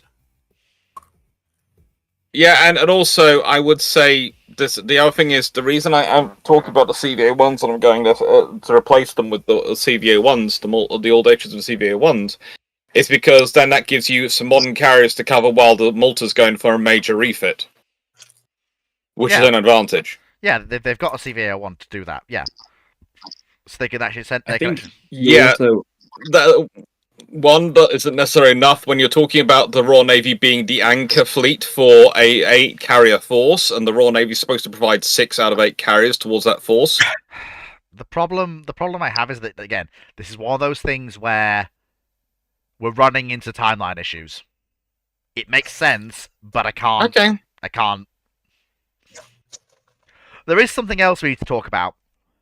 Potato? In 1964, you have the CVA ones beginning construction, all 5 of them. Basically, because it's 3 in the UK. It's 3 in the UK, 2 in Japan. But we also have something else that arrives in Japan. Godzilla? No. Gojira? No. Gojira. No. Sea Dollars knows what I'm talking about. That thing arrives in Japan. The thing the US has been building quietly in the background to plans agreed with by the Japanese. Again, I'd just like to point out this one particular model was also fairly early build and not one of my best ones. Yeah. So be kinder to I this. Don't worry, really Sea Dollars. admit At no point do we hold any of this against you. It's entirely being held against Fleet. Of course it is. Except the Konigsberg. That one we do hold against you, but also against Fleet. So this is the what the? What in God's green earth is that? That is the Japanese large surface combatant, the battlecruiser Congo, built in the US for the Japanese. Are those 41-centimeter long guns? No, those are 12-inch guns. What? Oh, why is it so the tall? 31 I don't. centimeters. Again, this is one of the things that they wanted something that could at least just play keep away with Nagato, since she's in the Pacific all the time. Is this a family show? No, it's not a family show. No, that's my channel, which is the family one. So you can swear. Okay. What is that? It's add a certain word in between. It looks like a super star destroyer from. It was one of the earlier models. So again, like I say, it's like the important things to bear in mind is that the Japanese have a large surface combatant with 9 12-inch guns and Regulus aboard when completed. I know I should stop doing this because I understand why things were done this way, and it's a limit of the software being used. But Fleet, you really like to barbecue superstructure. I don't. I have nothing to do with this. You approved it. No, I just get handed them and say that looks nice. Exactly, you approved it. I suppose if you want to really chew the fat about it, I did technically approve of it. Technically. That's like my foreman trying to issue. dodge responsibility for for the rest of the crew not meeting deadlines. But yeah, so it was only a short one to touch on this. There's not really much to say about it. It's one of the less detailed areas. It just sort of exists in the background, this ship. There's not really too much to say about it. Okay, I was initially going to ask a question about the Japanese-built CVA-01s, but now I'm going to ask a question about that. Mm-hmm. In fairness, it was a lot better than the original plan we had for Japanese heavy surface combat. Yes, a lot better. But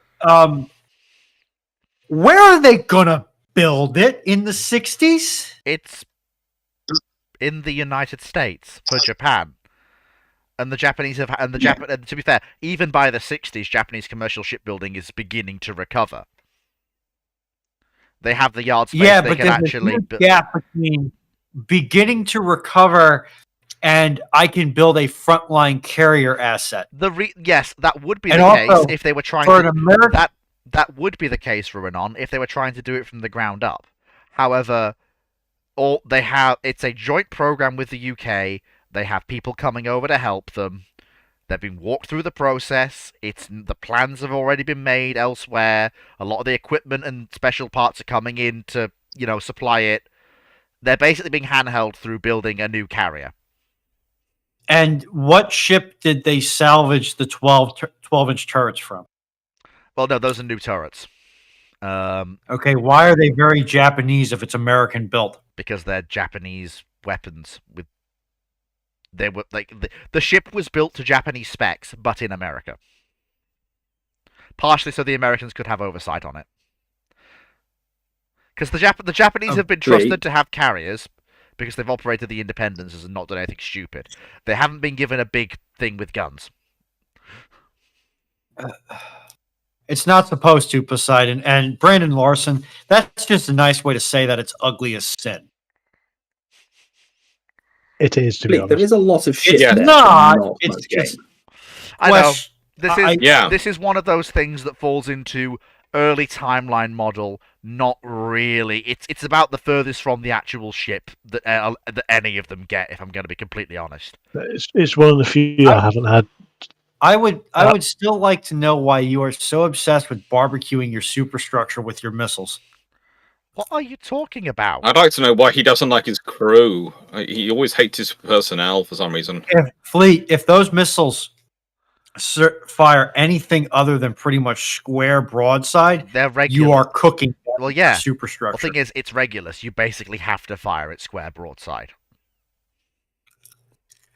There's also a big, massive IR issue with our ship.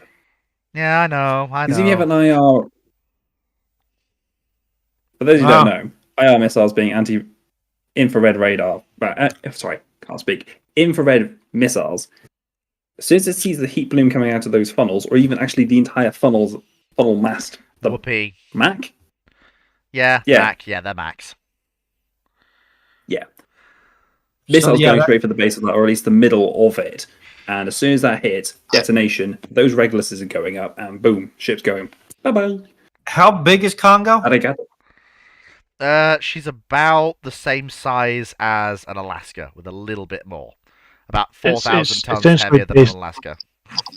It's based on the B-65. Yeah. So then that aft superstructure is just missile storage. There's no assembly going on in there whatsoever. No, it's just. I think there's a reload of 2 extra Reguluses, and that's it. That's your lot. Okay. That's your lot. Okay. Because otherwise, I was going to say, if you're attending to assemble and reconfigure missiles in that aft superstructure, it is too dang small. No, absolutely not. No, absolutely not. So, moving on quickly, we have to talk about the. Dan, can I just say, Dan, do you remember the ship we went round on our first trip in America when we went to America? And that. Am I the only one who thinks that that's going to be an interesting process for the missiles in this vessel? Yes. So it was the at Buffalo. Yeah. It's not Salt Lake. It's Isn't it Salt Lake? No. I'm trying to see if I've got a hat kicking around anywhere. I think I got my Sullivan's one from there. A cruiser. Yes. I want to say she's from somewhere down south. I thought it was what is it? Little Rock. Yes. Yeah, Little Rock. Yeah. They just had like a little factory. I say little. Little, but it takes up pretty much the back center quarter of the ship. Yeah. Pretty much. So, I mean, this isn't something Diddy like those gorgeous little missiles on the Smoland. Yeah. Oh no, I'm aware, Dan. But thing is, we're not doing construction. It's not the Regulus. The Regulus isn't. The question I'm asking is, what SAM is she carrying? Forward, she's got rim. She's got Terrier. She's not got assembly SAM. She's got the smaller SAM. She's got Terrier. Okay. She's not got Talos. She's not carrying Talos. No. Because you were saying no faction, I was thinking for that side thing, surely she's carrying the big surface-to-air missile and... No, she's not. She's got a twin No. arm. She's got a twin arm for Terrier, super firing over the forward super firing turret. But she's In not. fairness, that was my original design plan, along with the C cube flanked on top of her. But Fleet said no. I did say no. But so very Yeah, quickly. Fleet likes to say no. Good ideas. So very quickly, moving on. So now we need to talk about we need to go to 1968 and 1970. So 1968, the design work begins on the Red Fleet's first supercarriers, the 4 Kievs. Brazil is sold a variety of ex-Soviet naval equipment as part of the trade agreement, including getting a carrier for basically pennies on the Brazilian peso. This is a sister to Ukraine, the carrier Sao Paulo.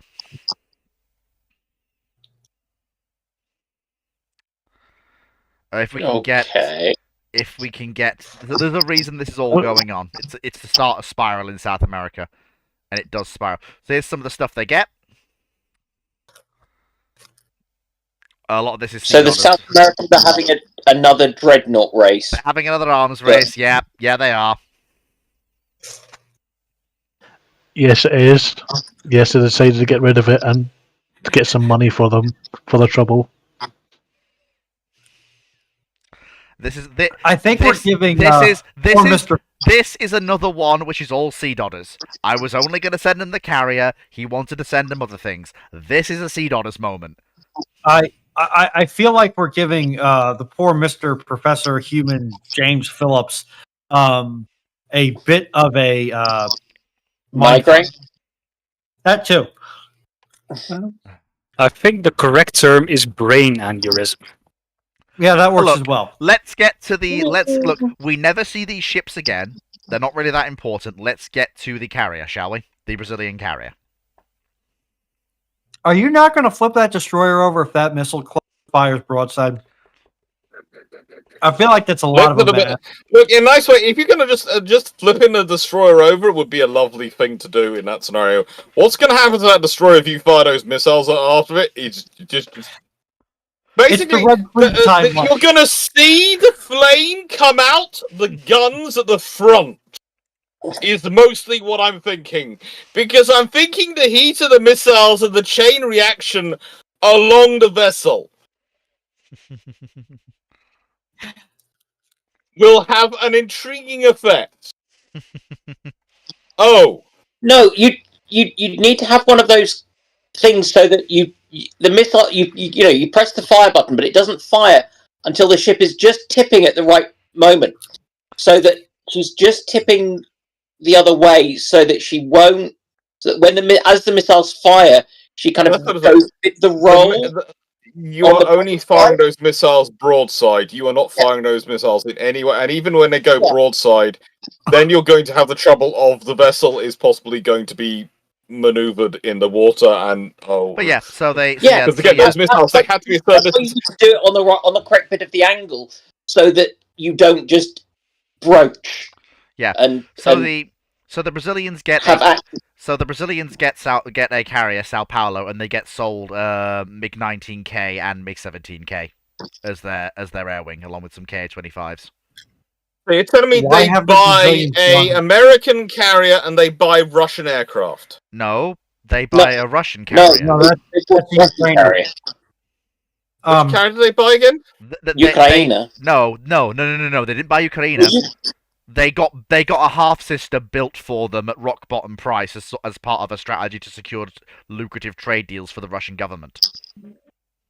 Question. So they get a new build carrier from the Russians? Yes, for basically a third of its actual price. Question. Why are the Brazilians? First off, why are they going to Moscow? And second off, why is the U.S. letting them? Because there is this thing called the Monroe Doctrine, my friend. Yes, that's why I'm asking, why is the U.S. letting them? Well, as long as the Brazilians aren't actually invaded. No. They're buying Soviet equipment, therefore they're joining the Soviet bloc. Therefore, there will be a CIA-sponsored putsch very shortly happening where they're in. I think they prefer the term. Have a look at the entire history. The entire history of the Cold War in poor South America. I know. We've had a mildly socialist government come to power. Boom! Military dictatorship. 5 minutes later. I know. The CIA does not overthrow foreign governments. They can't. They try to. No. They just don't succeed. They do other things instead. But anyway, so yes, this happens. Although I will point out the relationship lasts all of 5 seconds before Brazil basically goes, "Thanks for the carrier. We don't need you anymore." Well, that's a very stupid decision on Brazil's part. It is the carrier. And Yeah, where are they going to get supplies for it? Yep, spare parts for Yep, it. you've pretty much got it in one. Their supplies atrophy, and the rest of their Soviet fleet atrophies as well. So now they're going to It's almost like they've done this before, isn't it? It's almost like the same thing happened with their battleships. Can I just ask something here? Fleet, we don't get into this often enough, but is there something you have against Brazil? Were you dated by a Brazilian girl who then dumped you or something? 'Cause every time you want to put the Brazilian Navy, you talk about them, you put them in their worst possible light. I'm trying to work out what the Brazilians have that the Soviets would want to Did trade. you have a for, very other bad, than annoying traumatic US? Brazilian wax or something? No. Has something turned you against Brazil? No, it just look. This is one of those things that's also a timeline, and it also is an excuse. It's also an excuse for this carrier to get sold off fairly sharpish to someone else. See, I can only see James and Dan's faces, and they took a little while, and then they got what I just said. But and I it's don't also, think Fleet but yet it's worked also out. an excuse. It's also an excuse for other things to occur. Yeah. Okay. But we will get to And that. now for the Chilean. No, wait, we're not there yet. We're not there yet. We've got it. We've got I was also going to ask about this rather large ship in the middle of this task group. Oh yeah, that's That's a Cleveland with opinions. no, we did it it's not. again. It's not a Cleveland. That's not a Cleveland. It's It's a a Soviet. modified Smirnov? No, it's not. It's the Soviet. It's the Soviet selling of one ship that they had sitting around. The hull sitting around not doing anything. So instead of scrapping it, they'll sell it. What was it? Look at the hull form. Look at the funnel. It looks Yes, American. I am. I know. It is German. I know. But I'm asking, what was it? I am clarifying exactly what it was. Please tell me Because I it's know not what a they did with a Hipper. light cruiser. Of course, it's a Hipper. It's a Hipper. Again, Why do those look That's like a Hipper. American sixes? they're not. They're Russian sixes. So But very quickly, we need to you've move got on. ex-Sadelets. They've got a Hipper. Yes, former Lutzville that the Soviets bought. Remember, they bought the hull. They've They bought the They- hull. She Oh, wants to It's complete. just been sitting there for 20 years. they've got a Yeah. German high pressure steam plant. They don't. Why? That's just why they're getting rid of it. Yeah, they've pulled a fast one on the Brazilians. Apart from the carrier, the only thing they're getting really is it's the only good thing they're getting is the carrier. Everything else is cast-offs, hand-me-downs, and things that look good on paper but aren't. Dr. Clark. Again, I refer you to my earlier statement of what traumatic event involving Brazilians has happened to you, Fleet. Nothing. Because you are Dr. quite Clark? so rude to them. Dr. Clark, did Yes? the Lakefield Hippers have stability issues? They all had issues, but in a nice way, I don't think that counts as a late build Hipper because it was basically still a hull when it was passed on to them. Yeah. Very quickly, so we need to move on. So we're coming to the Kievs now. The first Russian supercarriers. Of which there are 4. Okay. They're called Again, the Kievs. They're I'm going to trust James and Dan to tell me if I can look at them. Don't worry, you'll hear from me in all likelihood first. Dr. They're Clark. called the Kievs, but they're basically the Orel. Okay. They're basically the Orel from Sea Power minus the missile tubes. So they're not that cursed. I'm waiting for the Blade image. achieves in C-Power? The RL Lee, does, yeah, in C when you power. say something is not that cursed, that tells me that it could be exceptionally Hey. cursed. It hasn't yet come up, as far as I can tell. No, it has not, because you haven't heard my groans of pain yet. Okay. While we're waiting, the I'll- only decent ship in that image is the Kildin or Rajput class. Dark Star has put it very well. Not Why? quite finished yet. What? What in What? the what? That's, Why? That's not what I was expecting. That's Was not it what I not? was expecting at all. That's What? Why does she look Why? like she's just come out of the 2050s? that's not. Why? Are you sure that's the right ship? Have you done That looks something like new? Kuznetsov has had That something is modified not to it. the model I was expecting. That's actually the first time I've seen that. I'm not joking. That is not what I was expecting. That is a Kuznetsov which has had a Krytonification. That is not what I was expecting, Sea Dodders. Are you sure that's the final design for the Kievs? I like the superstructure. It looks like a looks Hang like on, a hang on. version. I need to confer with my colleague for a second. Sea It Dodders- looks like a French Can I- Horizon class frigate has been put on top of a found Kuznetsov it. hull. Yeah, that wasn't the Kiev, by the way. Okay. That wasn't the Kiev. I don't know what That that wasn't the was. Kiev. Okay. I thought it was. I knew it wasn't. It's not right at all. It's a bit less, Right. actually. It's entirely. Dark Star has put Fleet's opinion on Brazil very succinctly. Fleet would like to make Brazil Albonia. That's not fair. It is accurate. I'm still going with he's had a bad Brazilian wax, and that's why he hates Brazil. That's the story I'm going with now, and I'm sticking to it. Something. The As Brazilian someone who monarchy gets was. a very similar procedure fairly regularly, there's no way a Brazilian could hurt that bad. Something. The Brazilian monarchy was overthrown after doing an incredibly base thing. Betrayal. I get shot with a laser regularly. It's not that bad. Anyway, not we're just bad waiting enough- on Sea Dodders finding the actual Kiev. Just post it to your DMs. That's what I've got. That's the one. Just going to need to sign back in. Oh Two no, seconds. that's not the one. My photograph. Or is that the I was one? unhappy. Or is that the one? I can't remember. That is the one. That is the one. Didn't we go for something closer to the RLs? I'm fairly certain that's just that's too small. No, Knight. The Red Fleet timeline is not cursed. Merely the Brazilians in it. I don't have anything against Knight, Brazil. we are Knight. trying to figure that out. Currently, the current supposition by my fellow panel members is that it was a bad Brazilian wax. I maintain that there is no way a Brazilian wax could hurt that much to leave that much trauma behind.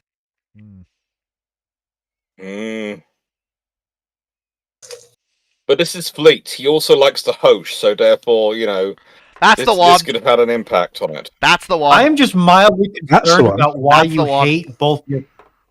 I'm just mildly concerned by why this render Yeah, got a bit too modern, seems but that's the one. to aggressively hate your signal corps, your aircraft maintainers, and your pilots because you have aerials right in the flight path. That's probably not a fin. There we go. There we go. There's the Kiev. Like I said, she's That's a bit basically more Russian. she's basically an Orel from Sea Power. Ignore the tubes forward. Like I say, they're like Sea Dollars didn't get round to removing them. They're not actually part of the Okay, ship's thank design. you. I was about to slightly lose it. Thank you for saying No, that. actually, no. You know? Before you start saying thank you, look at the look at the angled flight deck and look at what's in front of the angled flight deck. Oh no! I was about to say, did no one else notice Dr. Clark's eyes there? And most notably, the looks of panic and what on earth am I looking at Again, here? as I keep You saying, do- at the risk of sounding like a broken record here, again, Can I just butt in before you say that? go on. Remember that the SAN4s do retract. That's at their full extent position. They do retract underneath that circle.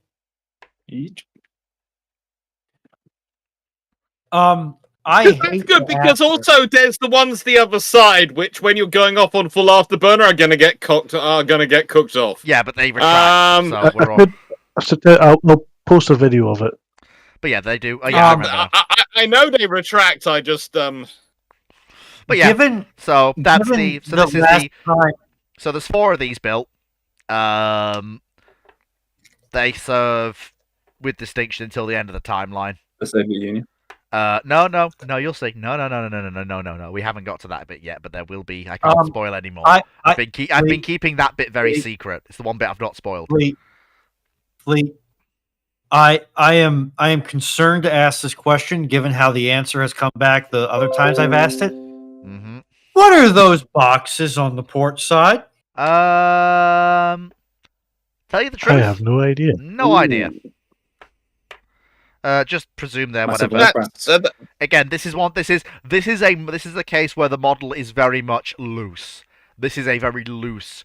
Like the flight deck is about right, the size is about right, but everything else is a little bit more up in the air. If that makes sense.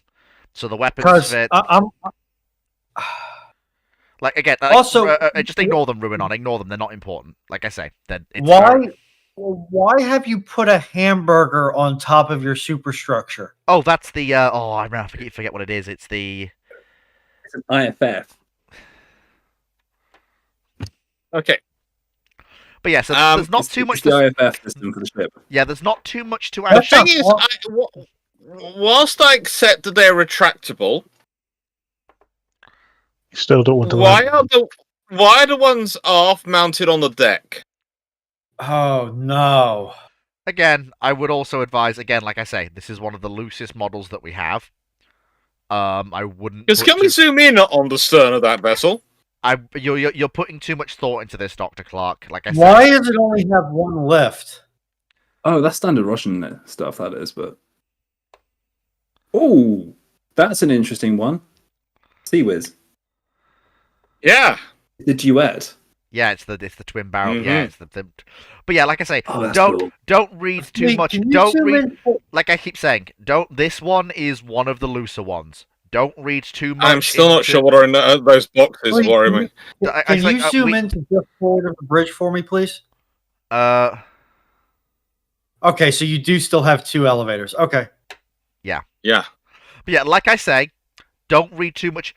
Just bear in mind this is more about the size and the way the flight deck is arranged for giving you an idea. Don't think too much. Don't think too much about the weapons. They have Stobar style deflectors, but they have Catabar systems. Again, like I say, don't think too much into it. That's a parts limitation, or by whoever built it, because Sea-Dotters has built some, edited others. So bear that in mind. Don't be too sure of that. And no, Sea-Dotters put a lot of work into making these knives. Sea-Dotters has put a lot of effort. Sea-Dotters deserves nothing but praise. However, the person who's in charge of it, we can take the mickey of as much as we like because they are ultimately responsible. In a very algorithm way. I think that is Dan trying to get back in because Dan was signing back in and Sonia, can you invite to speak? There we go. Got it. Can someone invite Dan? I did. Yeah, I just got him. I should. That's good. I should do. I'll do it again just in case. At the risk of possibly it being washed out last time, Knight, Calmvine forward mounted memory. We need to move on to. So that's the Kievs. Fairly straightforward. 1971. The North Carolinas and the South Dakotas bow out of U.S. service. So the 2 North Carolinas and 2 of the South Dakotas are preserved. However, South Dakota herself is sold to Argentina to become the battleship Rivadavia. Chile is like, oh no, you don't, and snaps up the other South Dakota, Indiana. She becomes Almirante Cochrane. God. Help. So, South America. I'm going to put a dog in the gun quickly. Yeah, Poseidon and I have pretty much the exact same idea. Help. So yeah, that is the Argentine Navy. You'll notice there's a carrier there. That's not Enterprise. What? That's an Essex. Because I also have to get to this bit, but I will get to it now. The Argentinians. Who are you giving Enterprise to this time? No I thought one. we've been over this. No, it's not Enterprise. I said. Just previous version we went over this, you were giving Enterprise to the Japanese, and I told you that wasn't going to fly. 3 years ago, I said 3 years later, after 1971, the USN also sells off an Essex class to Argentina. Because even though the Brazilian carrier is rapidly breaking down, they want one of their mildly friendly governments, or at least the government that plays ball, to have an addition to its light fleet. So they get an Essex. Okay. Did they ever convert any Essexes to angled deck? Oh, God, yeah. Oh, God, tons of them. Hang on. Okay. I still maintain that the else I'll think of. Sodaks are too small for an extended post-war career. They're basically only there for their guns. They don't get a missile fit. They barely get a I can secondary see refit. that. They when they enter Argentinian service, and Chilean service. Ah, here we go. Yeah, this is something that me and C Dotters came up with in DCS. So Okay, I'm going to regret we're still with Brazil, right? no, this is Argentina. Argentina. That's for No, Cinco we're de in Mayo. Argentina. That's for Cinco de Mayo, and that is Moreno, their carrier. Because the battleship becomes Rivadavia, and the new Essex becomes the new Moreno. Okay, what's the big one? What's the That's an hull Essex. number 31? That's an Essex. Okay, what's the little one? That's for Cinco de Mayo. Okay, what class is it? The little one is Centaur? the little one's a light fleet. That's the historical carrier Light. they actually had. Yeah. The Cinco de Mayo, the one Okay, above it, is the Essex that they've gotten in Red Fleet. Her air wing Yes, but is what the Cinco class is the little one? I just said it. She's a light fleet. Colossus. Yeah, Colossus. Colossus. Thank you. She can only operate A4 Skyhawks. The Cinco de Mayo has some Skyhawks, but she primarily operates Crusaders, Trackers, and Super Etendards.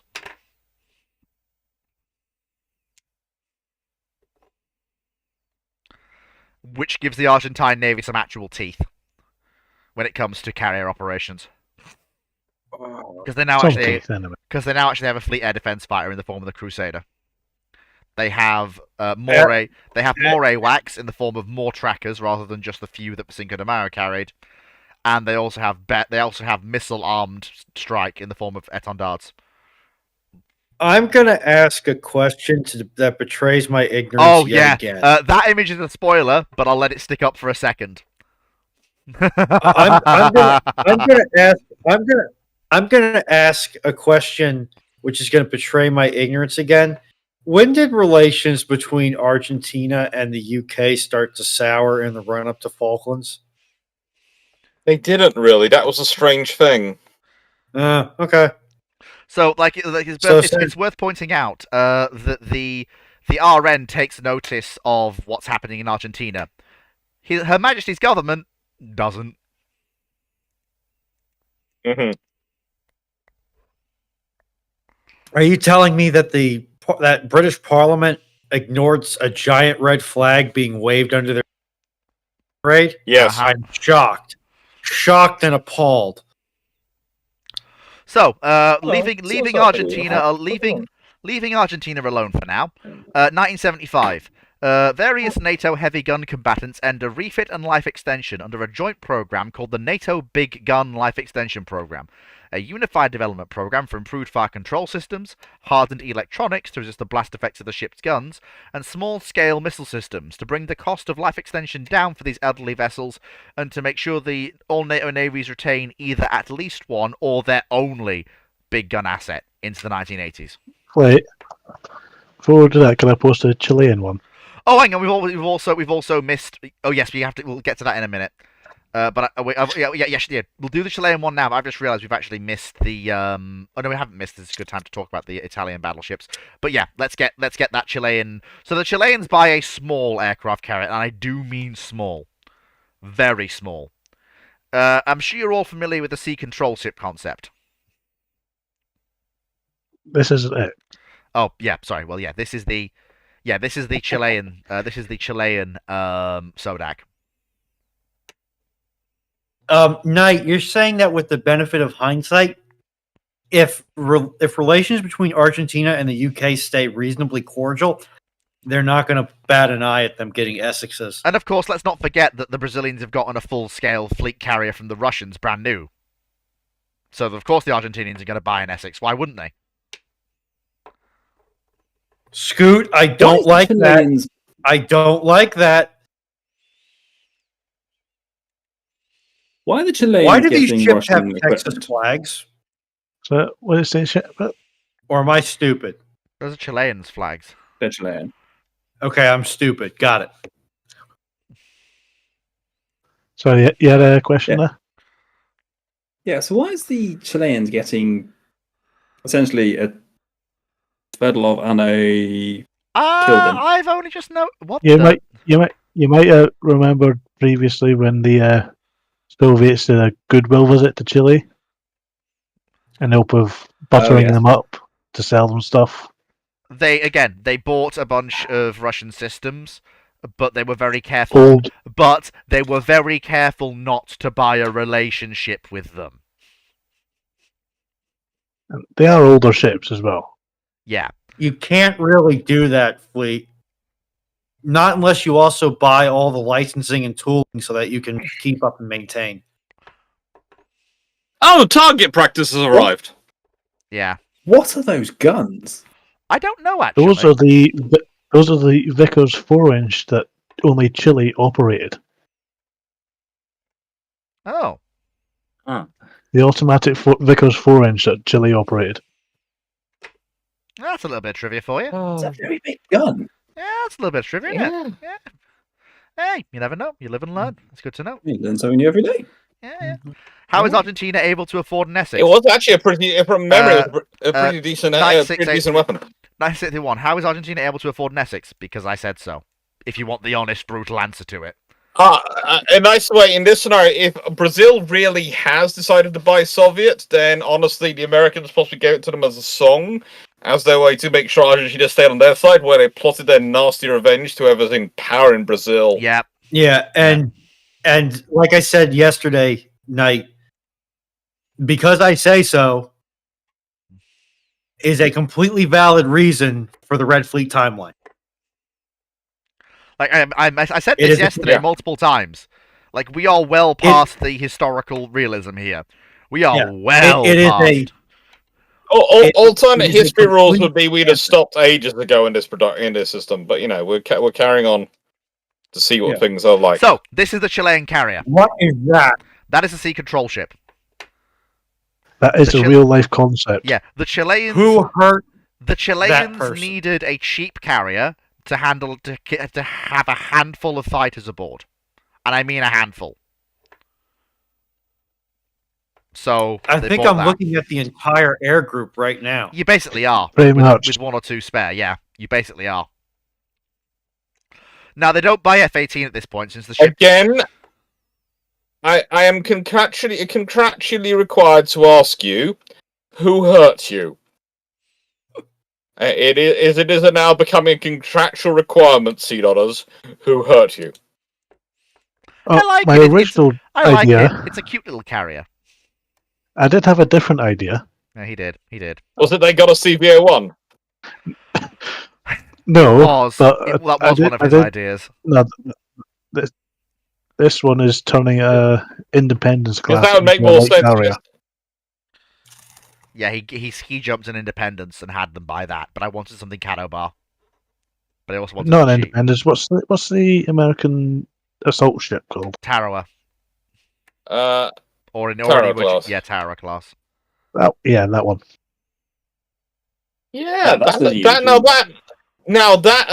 Iwo, but that looks good. That looks more like what I'd expect the Chileans to do. I mean, we can go with that. The one thing that isn't actually locked in is the one thing that I didn't lock in because I wanted to discuss is what the Chileans actually go with. And if you guys are happy with them going with that, I think I'm happy to also accept that. If you think that's a more viable, it is only a ski jump asset compared to their rivals Cato Bar, but still. It depends upon how much they let their ego control their checkbook. What do you think, Dr. Clark? What's more realistic, a small Cato bar ship with a smaller air wing, or this? What do you think? Be honest. It's also an amphibious assault ship. The thing is, this gives them a full expeditionary capability, which makes sense to their little islands, and which they're always fighting with the Argentinians over. And disputing with Argentinians, and so this gives them the advantage of being able to deploy ground forces rapidly into those areas. The thing is, the little baby carrier is... How many aircraft can that baby carrier operate? No more than 10, I think. Then there's no point in it, because it cannot maintain a cap, so there's no point in it at all. So and the Chileans have always had a level of reasonableness, so this is more practical. Alright, we'll go with that then. This loaded with 18 Harriers is far more practical than that thing loaded with 10. Yeah, okay, fair enough. We'll go with that then. So the Chileans buy this. I think you got 18. Yes, it is by a long way, by a long, long way. So we've already seen a good chunk of the NATO ships that come out of the. So I'll just very quickly go back again. So the NATO heavy gun combatants enter a refit, and well, I've already said this, but so you all remember that.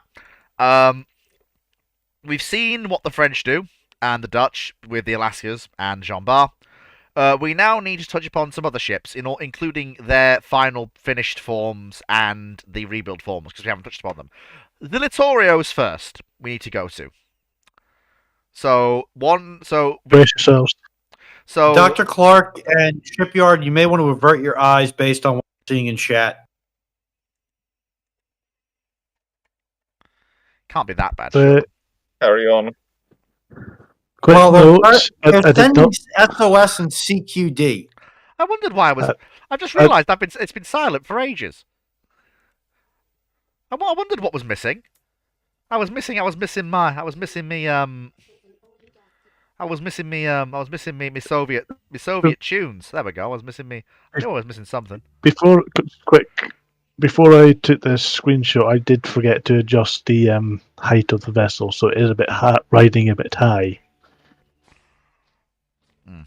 That's fine. So that's. I feel like we've seen enough. But thing is, that's her as rebuilt. Have you got the original?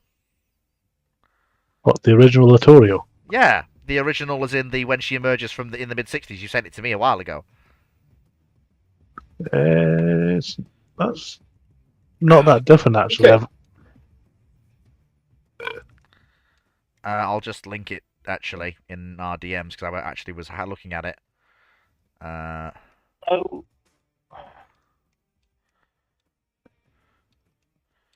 Well, this might be a good series. Naval Historians react.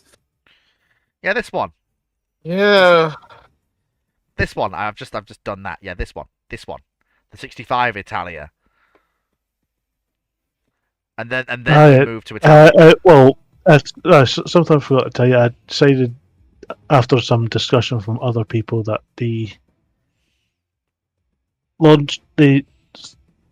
side launchers there, they got swapped with a single arm anyway because it's about the right time for it. So that the image I've got up screen is the initial refit. Oh, okay, fair enough. All right, fair enough. I can live with that. That twin arm's basically out of date by the time that the single arm Mark 13 comes out. Obviously Otto Malero is everywhere, but that's not surprising. It's the Italians. Honking Great Radar. Obviously, she's been renamed Italia rather than Vittorio Veneto to remove some of the fascist influence. I also took ages to scrub off the stripy paint on the deck, the foredeck. Yeah. So.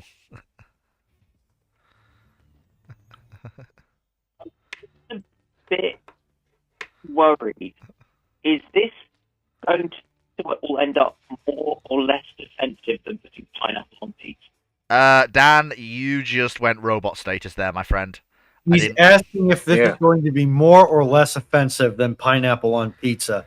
I am more concerned about what appears to be VLS tubes behind the X turret. I'm more worried that Excuse me, I'm more worried that Fleet just said that they renamed her Italian rather than Vittorio Veneto because of the fascist reasons. When Vittorio Veneto is named for a battle in World War One, which was one of the most hardest fought battles. The Italians were involved in one of their victories over the Austrians, and was where they lost roughly 38,000 personnel, 7,000 killed, 23,000 wounded, and 8,000 missing and captured. In a nicest way, I don't think that name is really associated with fascism as it is associated with the World War One performance. If that's not her, it must have been Littorio that was renamed then. Littorio being renamed. Well, Littorio would make more sense. Fair enough. Okay, so it's Littorio then. So that's her as she emerges in 1965. Because she's been in service for a while. Littorio is named for the lictor, which is the staff which was carried by various Roman magistrates and was used as a symbol of fascism. Yeah. So yeah. I thought that was it's a bundle. Literally. Yeah, it's. Yeah, so that's okay. So that's ex Littorio, now Italia. They basically. So you're telling me they basically serve with little modernizations until the 60s. Then they're rebuilt into this, and then in the mid 70s they get their second rebuild, which comes under the which. Sorry, go on, James. What are you saying? Those VLS tubes are definitely not Polaris, are they? Probably are $9 I can't stop them, man. The Italians did fit them to a cruiser. What if they fit them to a cruiser? Why not fit them to a battleship? This is the one thing where I will go. So, okay, this is a rugby that's ball. allowed. So she's technically a BBBN. Technically, but she never carries any Polaris in service, and they're removed in the next rebuild, I believe. Pretty much same as in real life with the cruiser. Those Korean Corvettes are awfully close to the hull. That's going to be a very interesting capability, ballistic missiles on your battleship, because that's building a cruiser with it is one thing. Building a battleship with it is just that's a status symbol and a half. That is very much. That's something you might take into someone else's port. Mm-hmm. Uh-huh. Yep. That's the equivalent of putting a Kirov in the middle of combat. So this is the rebuild. She still has she still has the tubes behind her rear turret, but again, never carries a missile in them. She gets some single tube box launchers. She also gets a missile between a point defense missile between her funnels, as you can see. A 8 box launcher. But there's not Sea Sparrow system, I presume. Yeah, Sea Sparrow. The Speed, the Italian equivalent. That X turret, if you want to engage targets to the forward quarter, is going to obliterate those box launchers. Well, it's not going to. It's again restrictions in firing. That's right. Or you just fire off the automats at first and then get into a gunfight. Yeah, that would do it too. But I am also again concerned that Fleet continues to want to barbecue elements of his super strike. Why do you all blame this on me? It's got a because we worked for those. Yeah, but and Donovan has done a lot of work. I mean, if we're saying conceptually, then yes, I 100% agree. But based on the render, it looks like a lot of that blast effect is going to be headed straight for that itty bitty. Oh, okay, there it is. Well, then it's going to be headed to the forward barbette, which is better? Question mark. By that point, it will have lost a lot of its oomph. There's not that much daylight between those two weapons emplacements, Fleet. Anyway, so that's the what's Italians. That line from the Canadian national anthem? Oh, Canada, I love something and something. Yeah. Oh, Canada is definitely what's the appropriate phrase to say right now. We need to then discuss. So now we come to now we come back to Britain. Rule Britannia. Britannia. And we come back to Vanguard and Howe. This is when Vanguard gets her first life extension, and when Howe becomes a gunnery / missile training ship, and a second line combatant. Do not turn around. Weapons Do not test look at bed, the screen. I would say. Yeah, weapons test bed. Dan, what's happened to your mic? You sound like you're subaquatic. The man is a submarine. So onwards to I think we'll start with Vanguard first. Oh, Richelieu is. I need to bring Richelieu back in. I forgot about that. She's actually accidentally gone down. They've accidentally gone down. He's accidentally gone down. One of the three. Take your pick. Okay, so start with Vanguard. So yeah, this is Vanguard after her first life extension. She's lost all of her 3-inch, apart from the 3-inch mounts that are equivalent to the ones on Tiger. Which we already agreed will be swapped for 4.5s anyway. Well, no, those ones wouldn't be. It was the well. Yeah. So we keep the 50s. There's those 17 mounts. They would be swapped up. I think we agreed the bad idea fairy had visited the UK. Oh, that too. So this is what she is now. She still retains all of her guns. She's got Seawolf above her 4.5 mount and above her rear 3-inch mount. And she has please. And she has 5 boxed Exocet either side of her rear superstructure.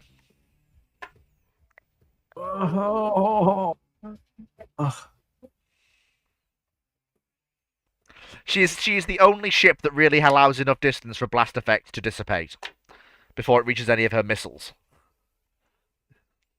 Are you quite sure about that? Well, there's nothing stopping me putting in some more blast fielding. That X turret's going to be detail murdered. with the amount of life rafts there. That's good. Yeah. However, oh boy, here it I comes. wouldn't argue that there's a come there. No. Be perfectly if the ship just goes sinks like that, but she got her 3-inch AA Knight in her first rebuild. Sorry, first refit, I should say. Yeah, this is their first life extension. Also, Knight, as much as I took the piss out of the... By and large, it was fine. I just have to keep roasting Fleet because he likes to roast his superstructure with missile back blast. I'm not even mad. It's becoming a running meme at this point, and I'm absolutely fine with that. So yeah, Well, Vanguard's you have no choice because I'm going to keep doing it until somebody kicks me. Vanguard is not the most interesting thing to come out of the actual NATO gun life extension for the British, though. That honour belongs to Howe. Before we Dewey, Cheatham, and Howe? Anyway, she was think she turned has into a stability weapons issues, and though. sensors test bed. What do you mean, think James? stability issues? I would have said stability issues was just the beginning of the fun. Can I just ask? Aft superstructure. Yeah. Can I ask a question? This is a serious one. Yeah. Okay. The 3-inch gun firing over the exocets. Mm-hmm. Oh, no. Okay. So that's your primary gun-based AA. You've got your Seawolf forward, right? And Seawolf aft as well. There's another mount above that 3-inch. Yes. But zooming in on them, and zooming in quite closely on them, and the Seawolf mounts, etc., above the 3 inches, etc., above the 4-5 inch, and all these things, I can't help but notice that this ship has rather glaring gaps in its AA coverage for a vessel this size in terms of operational requirements and in terms of its full body mass. Do you really need that aft fire director?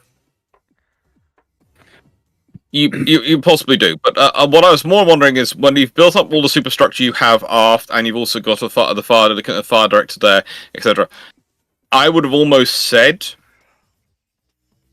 and at this point, I do understand if James wants to try and execute me for saying this, but I've almost would have thought it would have been better to have pulled the fire director back, mounted a Seawolf launcher in front of it, and not had the two separate ones above the 3-inch, because honestly, that's already a scenario where if your exocets cook off, that's going to cause fun. Your 3-inch could cook off your exocets, your 3-inch could cook off the Seawolf launcher above it. You're almost better. The Seawolf, having the Seawolf behind the 15-inch guns at that point, that's probably one of the few areas where if they're directly behind, they're going to be okay in the blast effect. And so you would only have 3 Seawolf launchers at that point. But I think that would cover your stern better. And I'd almost be tempted to try and say if you could do the thing at the same at the front, then you could get away with 2 Seawolf launchers, and maybe centerwards you put in a Sea Dart system or something that can fire out either side, because that would make more sense. Or if you do want have 4 Seawolf launchers, you literally do them in a diamond shape configuration rather than a square. Yep. There's a lot of we've been taking him to task on that one. Yeah. It's always me that gets the short end of the stick. Yeah, because Sea-Dot's done an excellent job. Yeah, remember, the buck stops with leadership. I had right no now input in this. I had no input in this. You approved it. That's all the input you needed. Can we get to how, please? Yes, let's start with about how. Do we cheat him in Before we go, James has questions. Before we go, Dr. Clark's actually pretty accurate where he says about what to do with those sea wolves. There's also an additional thing that you can cover. Because we're now in the missile age, you okay, Fleet? You look like you're about to fall asleep, man. I am just... My brain is going... but carry on. Okay. We need to have applied more. Because we're now in the missile age, we have a ship there which has a flat transom. Now, in the world of anti-ship missile defense, if you show a bow or stern or a beam flash to a missile system, it's basically like a direct, bounce straight back. When you put an ASMD course onto that thing, because he's big, there's a possibility you might show your flat ass. Put the Seawolf in position of that aft director, you have coverage of about 270 degrees. Either side of you have the ability to shoot down missiles coming at your butt. And as Jingles says, no one likes surprise butt sex. That thing's going to have it. Yeah. So, and the thing is, if you go for the diamond formation of the Seawolf launchers, then technically the 2 midship ones can also give you rear coverage. So you end up with 3 launchers can cover aft, 3 can cover forward, and 3 can cover each side. So in a nice way, you end up with a ship going from being one with issues, both fore and aft, in terms of its coverage, to one which is probably the most well-protected Seawolf ship in the fleet. Right. So, next. Point taken. Yep. So next, how now, brown cow? As we say. Okay, we'll get over how. That's where we get the chocolate milk from, right? Aye. And yes, Fleet, you do need to stay awake. Maybe make yourself a pot of coffee or something. You have another 5 hours of this. No, I don't. 5? At this rate, it's going to be another 6 or 7. So that's one of the Minotaur refits. And that's how. How should we get here?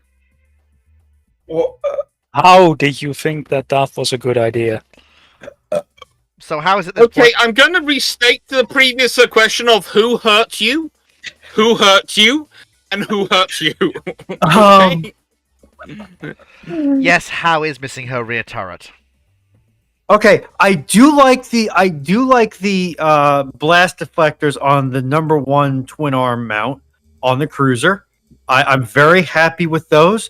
For once, Fleet, you are not cooking a super You're mostly not cooking a superstructure. Did you just spot the exocets on that cruiser? Oh no, those well, are, I haven't no, they've got blast deflectors. Look, yeah. I'm working from the bow to the stern. The I'm boat mainly is angling above them. The blast effectors will send that heat straight up into the boat. Well, okay. I was going to get there, Doctor. I am looking at the blast deflector on that twin arm, and I'm concerned that it might singe the brow of the bridge. Nah, fucking. And why have you gone from a twin 4.5 to a single 4.5 on the How? Oh, but Like it says, test weapons bed. test bed. So that's a test mount for the modern single 4.5. She's more of a test bed ship than she's a. Oh, she can be pressed into combat, but she's more of a test bed ship. yeah.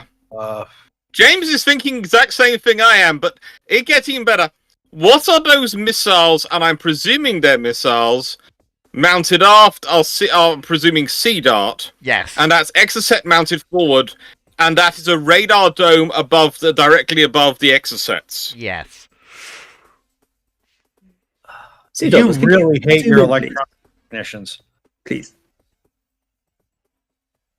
Oh, yes. and Can you please zoom in? Ah, here we go.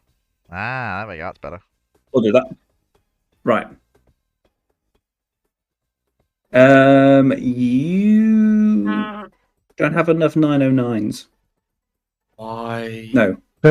Yeah, I know it's not enough for every missile, but again, this was designed mainly as a weapons test bed, not a full whack combat ship. How clapped out was Howe at the end of World War II? Howe was in fairly good nick. It's why I picked Not that her. clapped out. It's why I picked She was her. better. She was basically.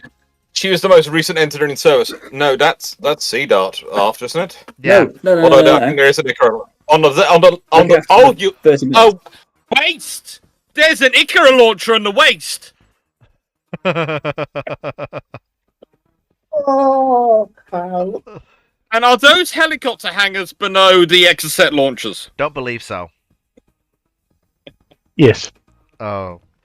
Yes, they are. Yeah, they are. I didn't design And this. now Okay. you're not even roasting the. I Now you're should- not even Okay, roasting all right. I should. superstructure. Oh, You're God. just. I guess you're air frying it because unless those are armored shutters, they are not standing up to those blast effects. James, all I'm saying is not me. Not me. Not me. So, HMS Howe, everybody. I feel like she has some stability issues. Oh no. Stability issue. The good thing is we're learning a lot. The good thing is we're learning a lot about ship design. Shall we just say? Yes. Shall we just say flaws exist and let's move swiftly forward? Shall we? Laws. Instead, We haven't even started yet. What has happened to the cathedral structure going on aft? Why is your missile deflector set up to send the heat directly into your hangar doors? Brains. Brains. Also, why do you have no aft coverage, aft AA coverage on this vessel? Do you not see the? Well, there are Sea Dart launchers sitting directly there. But you know, they're long range SAM. That thing's got more AA firepower than a Type 42 class destroyer. That's fine on its aft. Its coverage forward is interesting. I'm still working out where its Seawolf launchers are. How about that? Because I presume it has them as well. It has. Oh, It I got them. only has two either side. Yeah, they're there. They're there. They're right there. Oh, here we go. Oh, it's Close in. Close up shot. So it has a stern which is going to attract missiles, but it's got the area defense missile launchers stern on the stern. And it's got its point defense missiles in its center of mass, and they can't cover stern or forward. Yeah, pretty much. Oh. Do you Right, mind if Lumley, I if you sing "Oh Canada" again? No, I think you've made your point here, ladies and gentlemen. We need to get forwards. Here's the thing: if I was doing this, I would stick the Ikora aft, put a Seawolf above that, stick the Sea Darts where the Ikaras are on the waist, try and get the other Seawolf launcher forward, because then at least you have 270 degrees, two launchers, so it's at least as good as a Type 22 frigate in terms of Seawolf coverage. And you've then got air defense missiles. The Sea Darts, they're going to get you. That's longer range, so you can make sure you're orientated to cover for those. I am moderately scared to ask this. What is that munition in the gun tub amidships? Oh, that's a car. That is an Ikara that's an anti-submarine missile. Australian. Are you planning to replace the mount for it after every firing? No, that's about standard for an Ikara mount, actually. Believe it or not. That is a pretty standard Ikara mount setup. Right, so they did like to self-destruct, but we'll leave that to one side. So my next thing is going to be wired. I'm still enjoying the fact that there is a twin 3-inch 50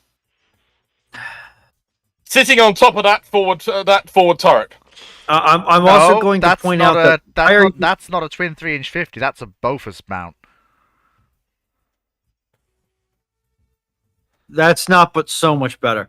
I'm also going to point out that the vents, the easiest path of ventilation, based on what I can see in this render, for that missile is directly into the VLS farm directly aft. That's not a VLS farm. That's the Light Brass. Light Brass. And there is. Do you know what the worst thing is about this ship? Is that another hatch? There's only enough life rafts for 600 people on board that ship. That's okay. We'll get more. That's the most unrealistic thing of the ship. Okay, so moving swiftly onwards. So, in 1976, the 4 Kievs finished working up and are all assigned to the Northern Fleet. The 2 older carriers, Vladimir Lenin, that's Graf Zeplinski, and Ukraina, are given life extensions and are assigned to the Pacific Fleet. Each carrier has a Stalingrad that it works with. Okay, so now we come. Sure you want to move on? Yeah, we've got to. I think James has gone hunting. James has gone hunting various forms of rum. Right, I need to take 2 minutes. Dog is getting more and more distressed. I need to take 2 minutes because what comes next is going to be interesting. Let us talk more about how. Because honestly, Sea Dodders, I like the idea of the missile upgrades you've got. I think possibly, I don't think I would be doing batches of 5 on the X sets. I'd be doing batches of 4 for either side. Because that would give you just a little bit more space to play with and angles you could do to make your life just a little bit easier when it comes to the deflection. As said, I would have an Ikara and a Seawolf aft, and I'd have the Sea Darts mounted mounted amidships if you're going to do that. Also, that means the Sea Darts can fit in with the old 4.5, etc., magazines, etc., that were in the center, etc. Or rather, 5.25 magazines that were center, so there's space for them. And yeah, if you're basically unless the twin 3-inch is staying in service massively, if you're going to go for a single 4.5, replace the twin 3-inch with a single 4.5 as well.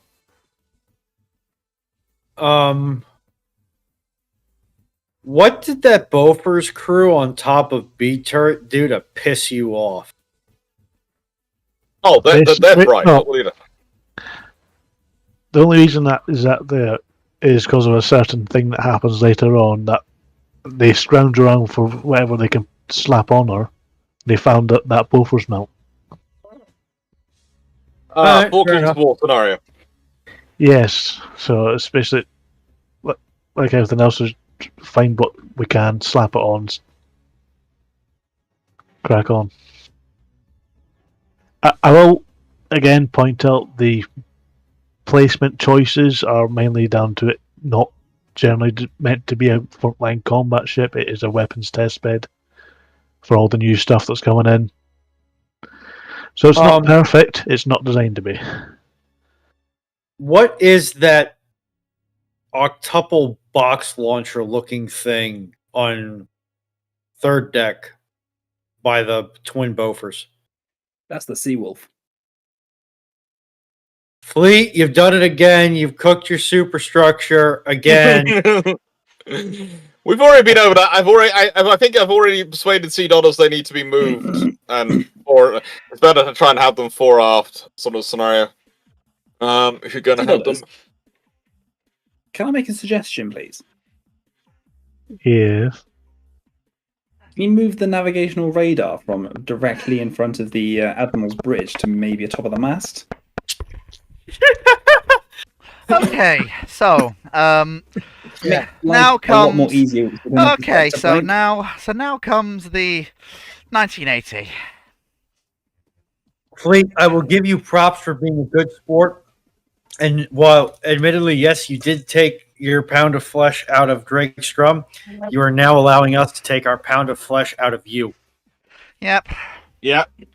So And if I ever do an alternate history which goes on this far, I will allow you to take to completely crucify it. okay, so right.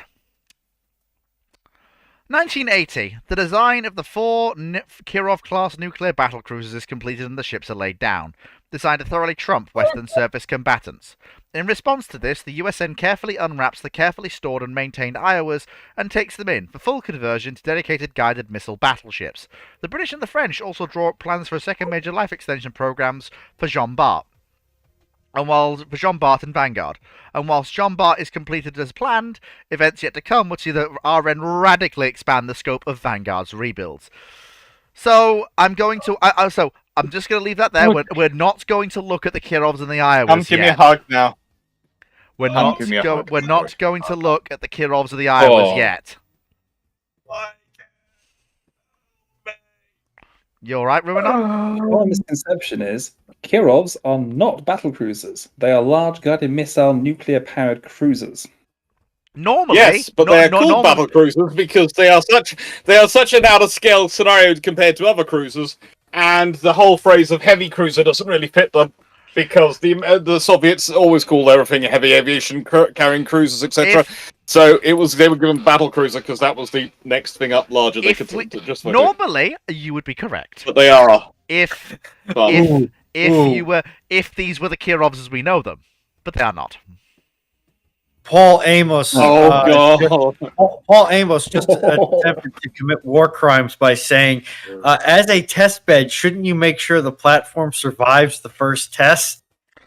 Okay, so so now we come to the funny bit. we weren't already there. The Falklands War. So I will read. So I will read off the timeline of events, and then we will go through some images of the Falklands War, discuss the things that are going on, and we'll discuss obviously designs of the ships aside with the problems with the actual images. We can discuss how they will be used. Even like obviously, I know that the images don't work and there are certain things with the blast effects and everything, but can we actually talk about the conflict? You know, with the ships assuming to function normally. Right, okay, so, first things first.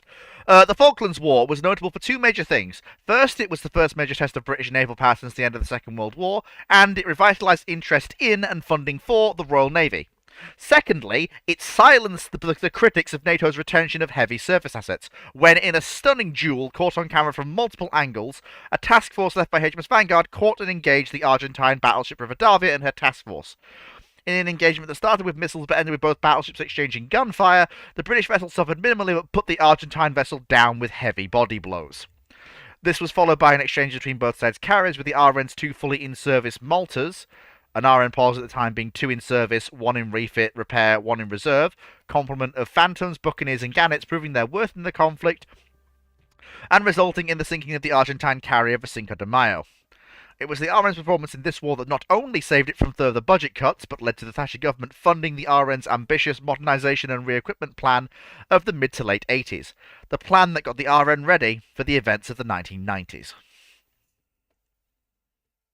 Dun dun dun! Oh. Okay, this is going to be fun. I'm trying to find the bits because I think it was on my old laptop. I stored those pictures. So when this does is the Harry part get to which start firing? it's not Dr. Clark. how does it how does have fun with Michael Clapp, because she's his flagship, if I remember correctly in this, and the amphibious task group. And let's be honest, if you had a HAL with both Seawolf, Sea Dart, and those 14-inch guns sitting in San Carlos Bay, that would make the amphibious task group very happy. Very, very happy. Gurkhas and Royal Marines with on-call 14-inch gunfire support. There are some happy Gurkhas and Royal Marines. Yes! Just check your DMs. Oh, Dr. we're Clark. having trouble with the mountain. Okay, let's just change the geography. Just check your DMs for me, Dr. Clark, but just keep it hush-hush quickly. Okay. Oh, checking my DMs. Checking my DMs. Dun, dun, dun. Okay, I'll check that, don't worry. I just got a message from Drac to that same effect. But I'm not Yeah. going to reveal that here. That's Vanguard engaging Rivadavia. That's Rivadavia getting absolutely plastered.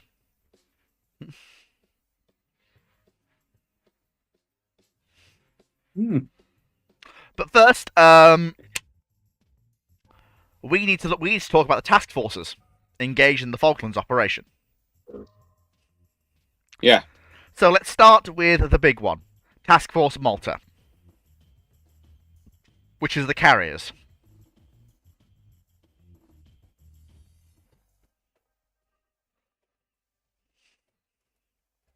All right, but so far at the moment, all I've got in front of me is a picture of a. There we Oh, go. now I got it. So this is Oh, goody. So this is Task Force Malta. So this is the primary striking power of the Royal Navy in the Falklands. That is significantly better than. Oh, well, They went with Oracle. that.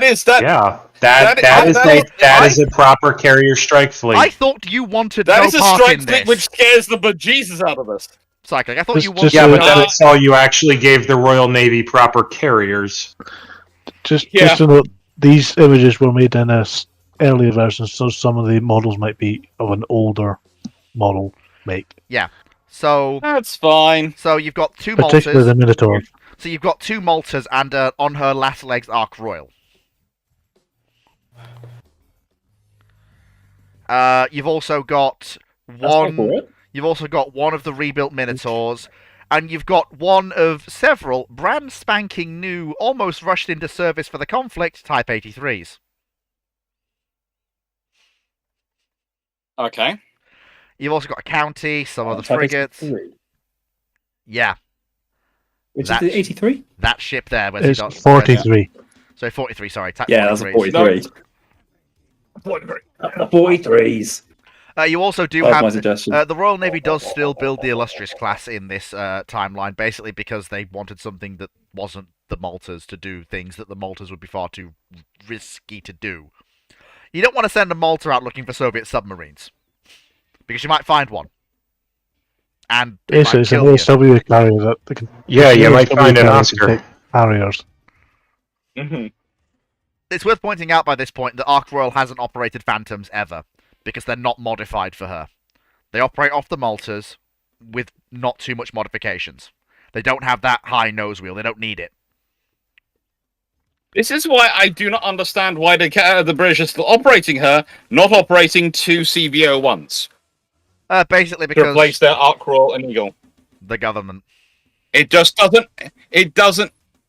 No, even that. In this way, you've got all these foreign orders coming in for these ships, etc. You've reduced, as you said, you reduced the cost. You've had the Australian Canadians building them in the UK yards. You've had the Japanese building two in their yards with British support. The British might build one to begin with, but they could certainly tag one on the end to replace Ark Royal. Yeah, you know what? Okay, I'll bend on that. It makes sense. The more I think about it, the more I go, yeah, And- no. So, It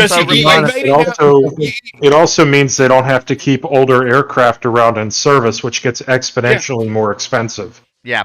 And they don't have to keep all the they don't have to keep older carriers around in service, which also get exponentially more expensive. And Ark Royal was the one in the worst condition. Yeah. And if you're already building 5, then going to 6 or even 8 is a bargain.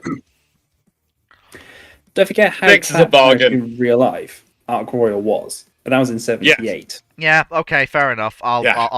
All right. So replace that carrier with a CVA-01 of some description in this.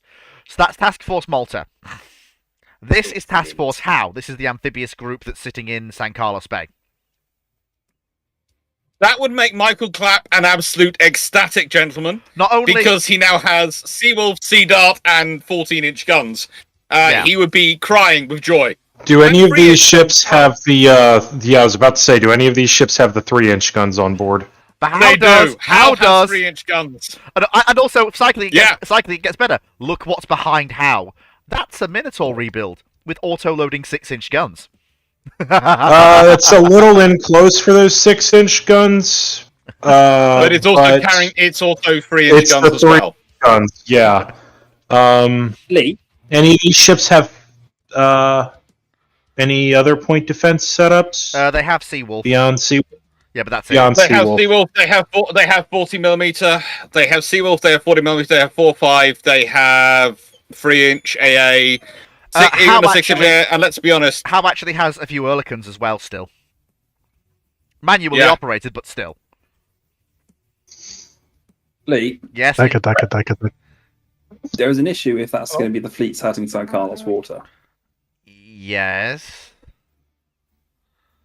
An Invincible class carrier sat at anchor in a harbour under attack by FBAs and missile bad idea. Missile aircraft. Well, she should be out with a couple of destroyers and frigates providing a close cover. Here's the thing. Here's the thing. This is the force as it sails. The force that actually where that Invincible is, you're about to see. She's with the ASW force. You're about to see what she's doing when that force actually reaches San Carlos water. Because she then detaches and she goes. Carlos. Yeah. Basically, I can understand what she probably would do is she'd deliver her helicopters in for the amphibious task group into San Carlos Bay. Yeah. With Howe having 2 big hangars, that's enough space to do the helicopter support from her. Yeah. Especially with her having hangars and Friday. And then once she's dropped off her hangars, she go off and support the ASW group. Yeah, because if you look, if we get the ASW group up quickly before we get to the money shot. So basically, in the amphibious task group, she's a helicopter ferry. Yeah. So she's basically she would go into the bay, drop off her helicopters, and leave. There is another option. Yeah. She could be outside of San Carlos water, but still well within Harrier range to provide close cover. I mean, you've got and close responsive supportive ground troops as well. Are they operating Harriers in this scenario? If they've got Phantoms, etc., and you've got all that, why would you operating Harriers as well? It's the Army's Harriers. It's the Army's Harriers. Yeah, they're dead. RAF. The Army doesn't have. You mean the RAF? The RAF, though. Sorry. Yes, yeah, in which case, their ground attack, they don't do air defense. They don't have the radars or the sets for it. That's only the Sea Harriers. So they're still providing close cover of ground troops. Yeah, but they do that from a forward operating base, which they set up in San Carlos. They don't want to keep Invincible there. I'm not saying put her in San Carlos water. That's way too risky. But she'll until you have that forward operating base up, it's not a bad idea to keep her nearby to provide cover, and then she can detach once that operating base is up. Yeah, so she detaches to join really, this force. I could understand doing that doing that cyclic if they were facing a constant ground attack while they were in San Carlos. But if the others behave as they did traditionally, once you get there, you're not having enough on-call combat air support needs to justify keeping an air carrier which can do it in that role. So basically, under this circumstance, you wouldn't do that. True. If they'd been more aggressive, then I could justify it. But otherwise, you've got to detach it, provide escorts for it, and it's another group you've got to coordinate the movements of with all the other forces. So I'm assuming the Argentine military here is significantly more beefy. Yes, the Argentine have even gone after the Falklands in this scenario. The Argentine Navy is operating, so it's still got the Brooklyn, it's still got Belgrano. It also has a South Dakota, Indiana. It has an Essex. Okay. It has an Essex, which was basically given to it by the US as a counter to something Brazil got from the Russians. And yes, that Essex is... So in that case, that Essex is probably operating Corsairs. Yep, you're damn right. And it has Not Etendards for Corsairs, strike. Crusaders. Yeah, it has Crusaders for fighters and Etendards for strike. I can see the shipyard there rubbing his forehead. Question: How Yeah. many access sets do the Aldi's got? How many do they have historically? Does anyone know off the top of their head? Very low double digits, like in the teens at most. Since they... there's a slight problem with things. Because they've... because the Argentines get their carrier in the mid-70s, they have a lot of time to buy Exocet for their Etendard fleet, because they need it, because the Brazilian carrier's right there. So we're talking an inventory in the low triple digits, not double digits. Yes, but the British carrier in this scenario is operating Phantoms and Hawkeyes, I guess. Yeah, yes, it is. The Maltas have Hawkeye at this point. Yeah, so the Argentine, like, what that means is the Argentines, if they don't sally their carrier out, which it's completely overmatched and there's really no point to keep it out there, they're not going to be able to easily conduct strikes out to the Falklands if the British are aggressive and go after the C-130 refuelers.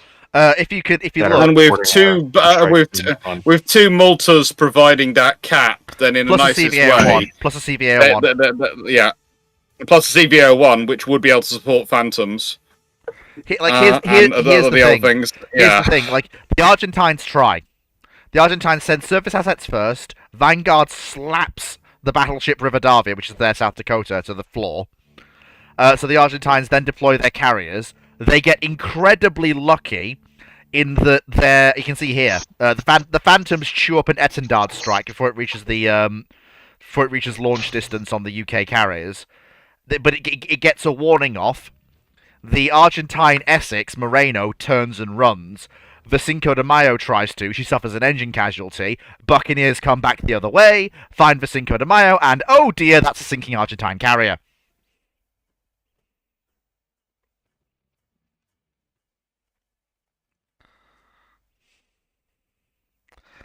Why the silence, gentlemen? I would love to say history wouldn't depend on such things, but honestly, it could do. Also, this Buccaneer's got unlucky. This Crusader's got unlucky. He's got a Phantom in his sights.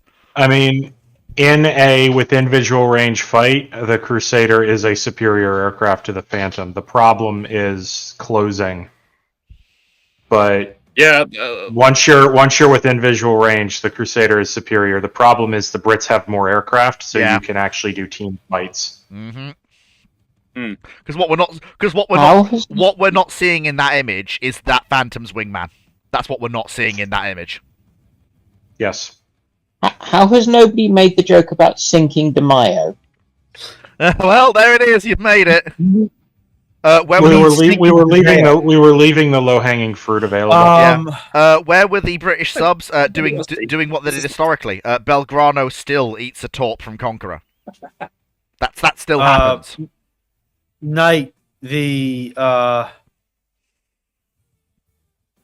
yes, rationally, with this big of a force, the Argentinians will never make a move on the Falklands. But also remember that the Argentinians have a much larger force themselves. And again, it basically redresses the balance back to something similar. Like, it was stupid for them to do it when they did it historically. It's still stupid now. It's just that both sides have gone up in capability.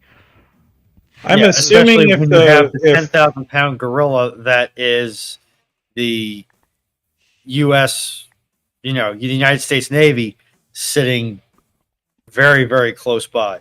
You were saying, Cyclic? Honestly, in this scenario, the US Navy probably don't even need to bother to come sit by. Let's be honest, the British are turning up just 2 Maltas and a CVO-1. You're just gonna see you totally didn't receive some more modern sidewinders, and oh, by the way, the satellite photos did not show up at your military attaché's desk. Yeah, that's what the British are gonna be getting. I think we should also forget. Oh, we also seem to be forgetting the other players as well. Yeah, we've also There's another player at large. You mean Chile? No. I think in a little bit more east. Russia? The Russians. The Russians had units in play down there as well. I mean, I would find it unsurprising if there wasn't at least one Kiev plus a Stalingrad as a carrier battle group down there watching things. They were a little more. They were a little more subtle than that in reality. Yeah. They were more interested in the stuff you pick up when you're quietly down there, looking at tactics, looking at weapon performance. Yes, because it was a golden opportunity to learn. Yeah. And there is specific documents about the nature of sea skimming missiles that you see in Soviet sources calling out the British experience in the Falklands about why it's important for them to start really getting a hold of their defenses on their ships. Yeah. So is that why the Russians now throw school buses moving at Mach fuck at anything that moves the wrong way? No, they were doing that beforehand. Granite was designed before that. But one of the things you start seeing is a push away from missiles like Granite and Sandbox. So Shipwreck is Granite, but Shipwreck and Sandbox towards things like Mosquite and the development of Onyx.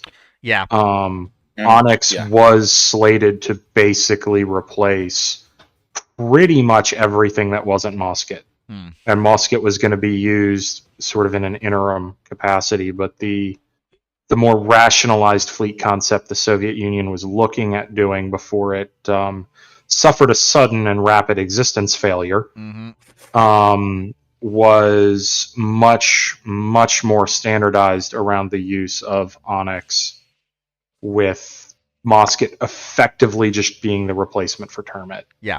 So, this... Sorry, go on. Sorry, Cyclic, I cut you off. And that directly comes from them looking and going, oh, sea skimmers are wildly dangerous.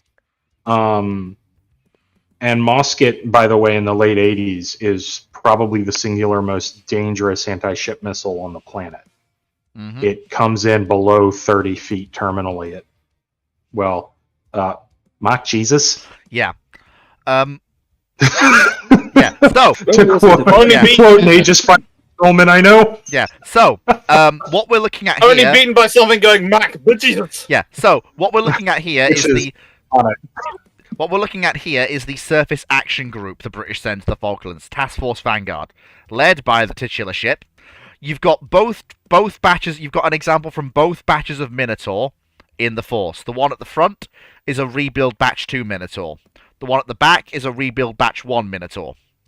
You've also got two Type 43s in the force as well, with their 8-inch auto-loading guns clearly visible.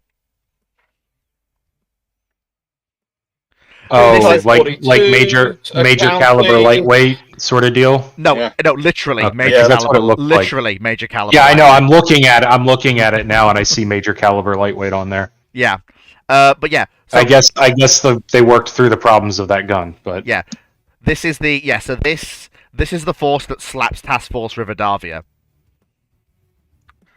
And it's what leads to Belgrano being sunk by Conqueror, because Belgrano is in Task Force Rivadavia. She basically takes one look at Rivadavia getting slapped, piles on the power, and runs.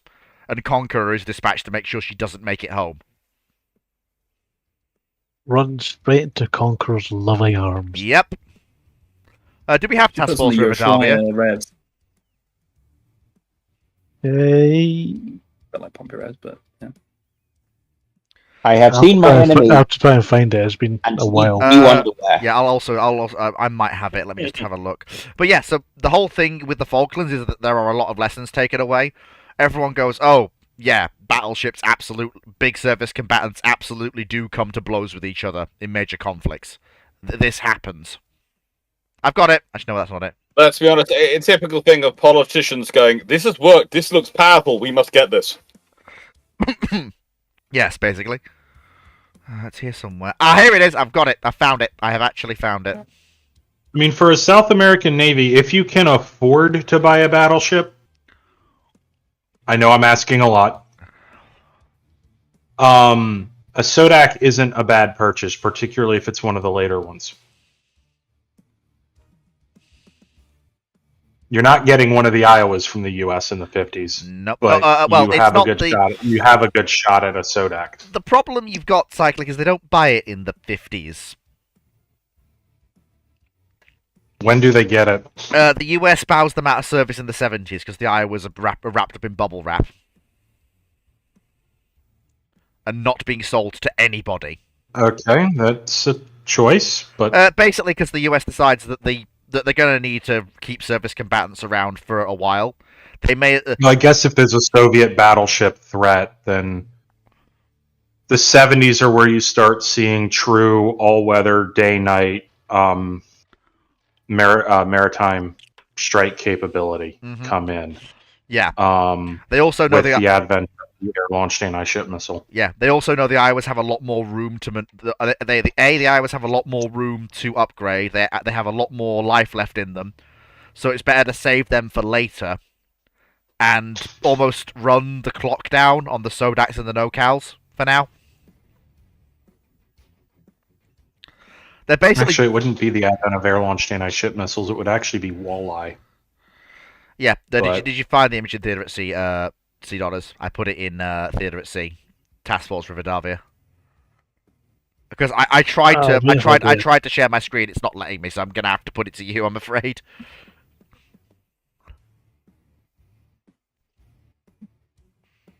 It's not letting me do it.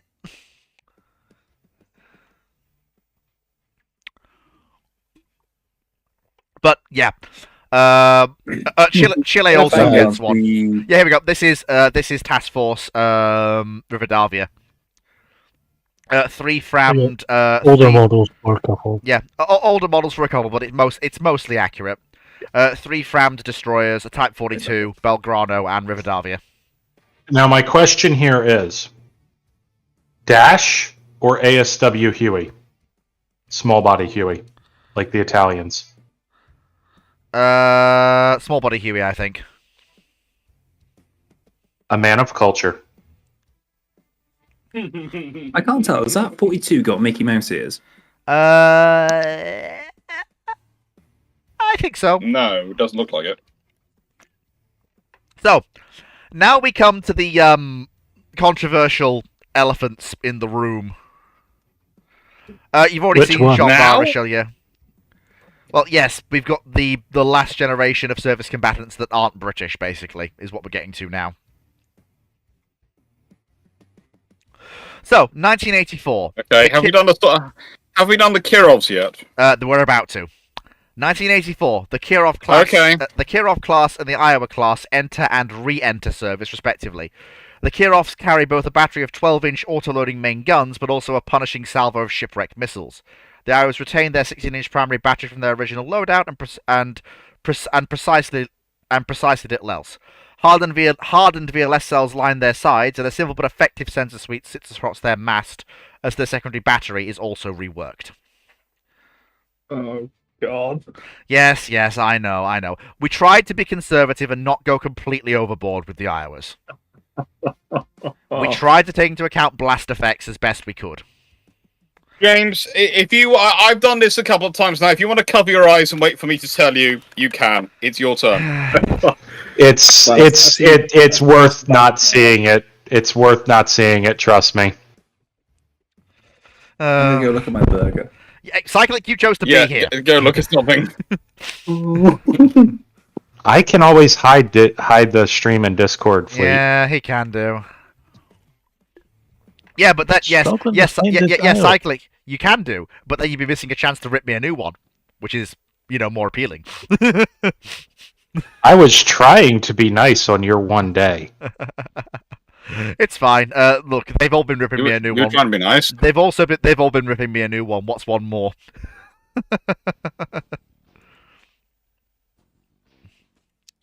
I think You're interested in me thinking you as a friend. Of course we're being mean. Yeah. How else would you know? As I've tried to explain to people many times, we're British. You know we like you because we're being rude to you. I want to be annoyed, but that's honestly... Yeah, we're trying to, Poseidon, we're trying to. Just occasionally things are not going quite to plan. Certain files are getting lost. Hang on. So that's... Okay, so that's... I found Kirov. Yeah, I found Kirov, I think. I think that's the right one. Is this Iowa you're looking for? Yeah, I'm looking for Iowa. Oh, did you? Is it in? As opposed to. Yep. So that's both of them. Back in a minute. That's both of them. Yep. That's bang on. That's both of them. I'll post. Good. Close the Pandora's box. I don't think I will. Thank you very much. The Pandora's box is open, and we are going to the moon. Knight, what are you talking about? Your eyes. You're just looking at. Yeah. Can I just point out? I've still got the Riverdavia's action group in front of me. Oh, there we go. Oh, no. Yeah. There we go. That's Iowa. Oh. That's what the Laura Iowa. had a jar, not a box. That's that was a what- mistranslation. So that's what the Iowas come out as. The only VLS they have is a single. Again? Block, is a single. Who hurts you? Is a single. Are block. those 5-inch 54 Mark 45s? They are. They were meant to be the older type. It's probably better you went with the Mark 45s. They're far less maintenance hogs, and they actually function at their stated rate of fire. We avoided the pit trap that most people rebuilding an IRA as a BBG do, which is falling into all the VLS. There's only one bank of VLS, and that is as far away from the blast of the guns as possible. I'm less concerned about the VLS and the gun blast. What's in the VLS? Is it Tomahawks? No. The Tomahawks are in the big box canisters. The VLS is air defense, but it's not anything stupid. It's what's guiding the air defense? This is the thing. I don't see. There's bridge just after the bridge. There is a 62, I think it's called. You want to zoom in? Do you want to zoom in a bit so I Did you use the system from the Virginias or something? Did you use the system from the Virginias rather than the Aegis system? Yeah, it's not. Yeah, the Iowas can't handle Aegis. There's just no way. It's not possible. I'm not seeing the radars from any of the U.S. air defense ships of the Cold War. So. There we go. Go to a format I can zoom in. Yeah, there we go. Hey. So. Yeah, that's not what I'm not concerned about the illuminators. I'm concerned about the 2D and 3D air search radars. There is a current lack of said radars in naval art. I make do with what I have. Yeah, the illuminators are positioned in a spot where they are going to get not. Is that CRAM? What is CRAM doing there? Yeah, it looks like it rather than CWIS. Oh, that should be a CWIS. No idea what they're doing there. Yeah, that should be a CWIS, not But in CRAM. regards okay, radars, so that should be phalanx. All right. But regards radars, unless you want me to slap spy ones on, do not put spy one. What you see is the most advanced I have access to. Yeah, so bear in mind, it's not that he didn't want to. It's just that there are parts limitations. So bear in mind a lot of basically cyclic. Is there a place that such a radar could go with the superstructure we have? You can put the what is it? SPS. Hang on, I need to look this up because all the numbers blend together, and I'm more familiar with the late '80s ones rather than the one that would have been available in '84.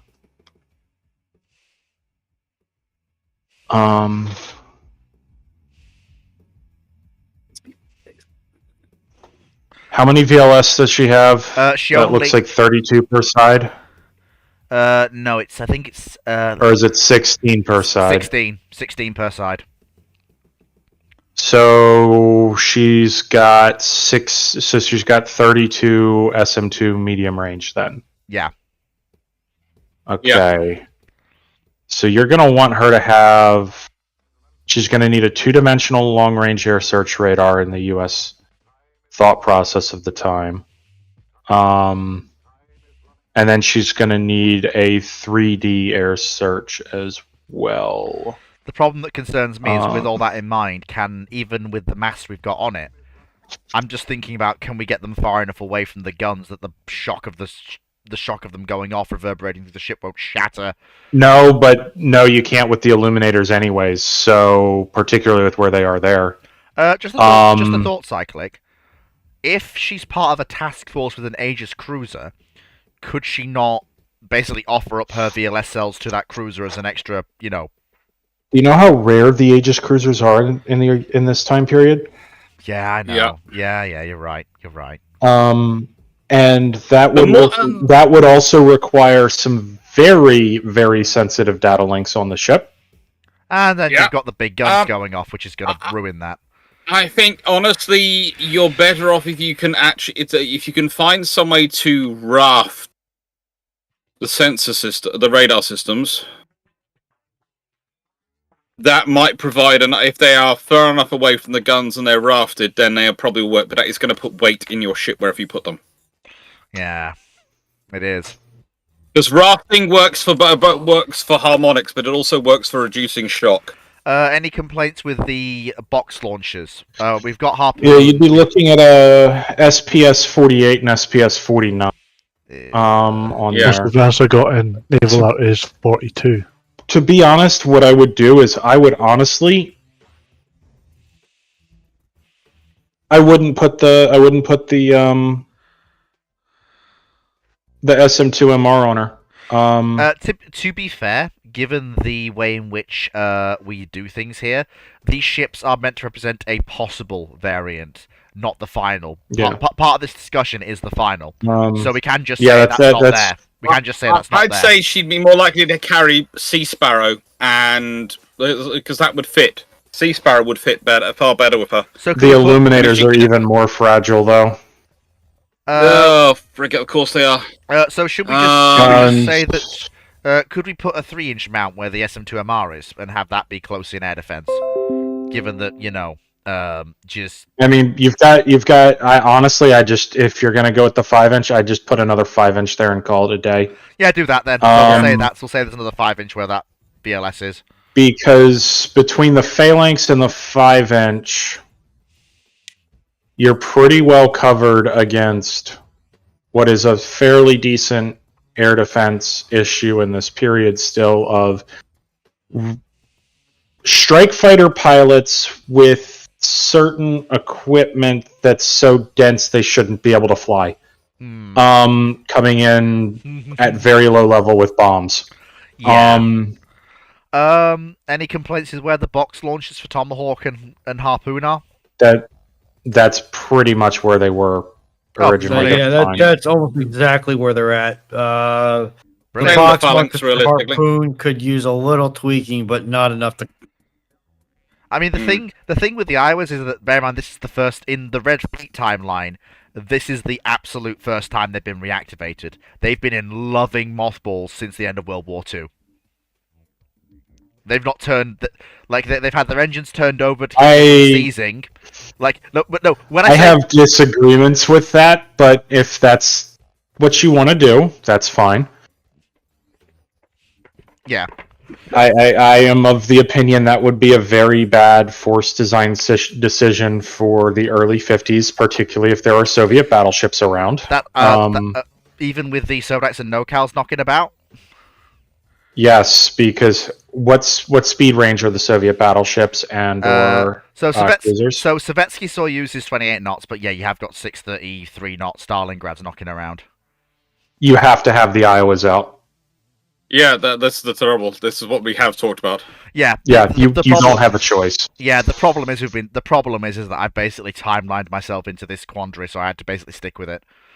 And I basically accept that. Like, if I was doing this from the beginning and this wasn't like a 3-year-old project with all the baggage that comes with it, I would do it radically differently. But that's where we are. So yeah, that's the And the reason I say that, just to explain my logic, is you don't see all-weather day-night maritime strike capacity really come in until walleye becomes a thing. Mm-hmm. Now, walleye is a terrifying munition from an anti-ship perspective. It is designed to knock out hardened targets, for one.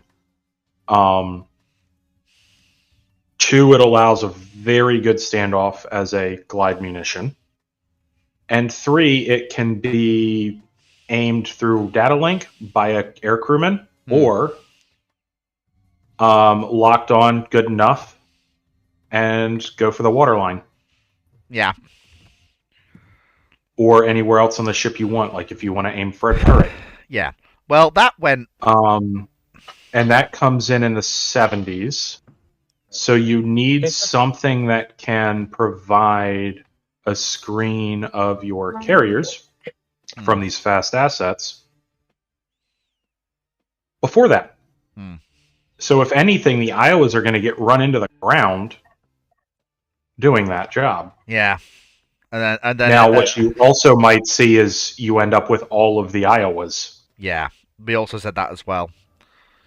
All 6.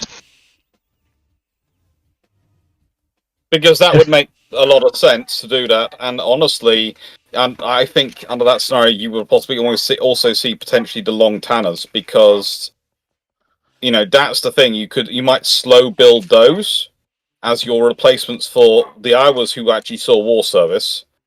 And then, to provide you enough coverage to get you 20 odd years down the road.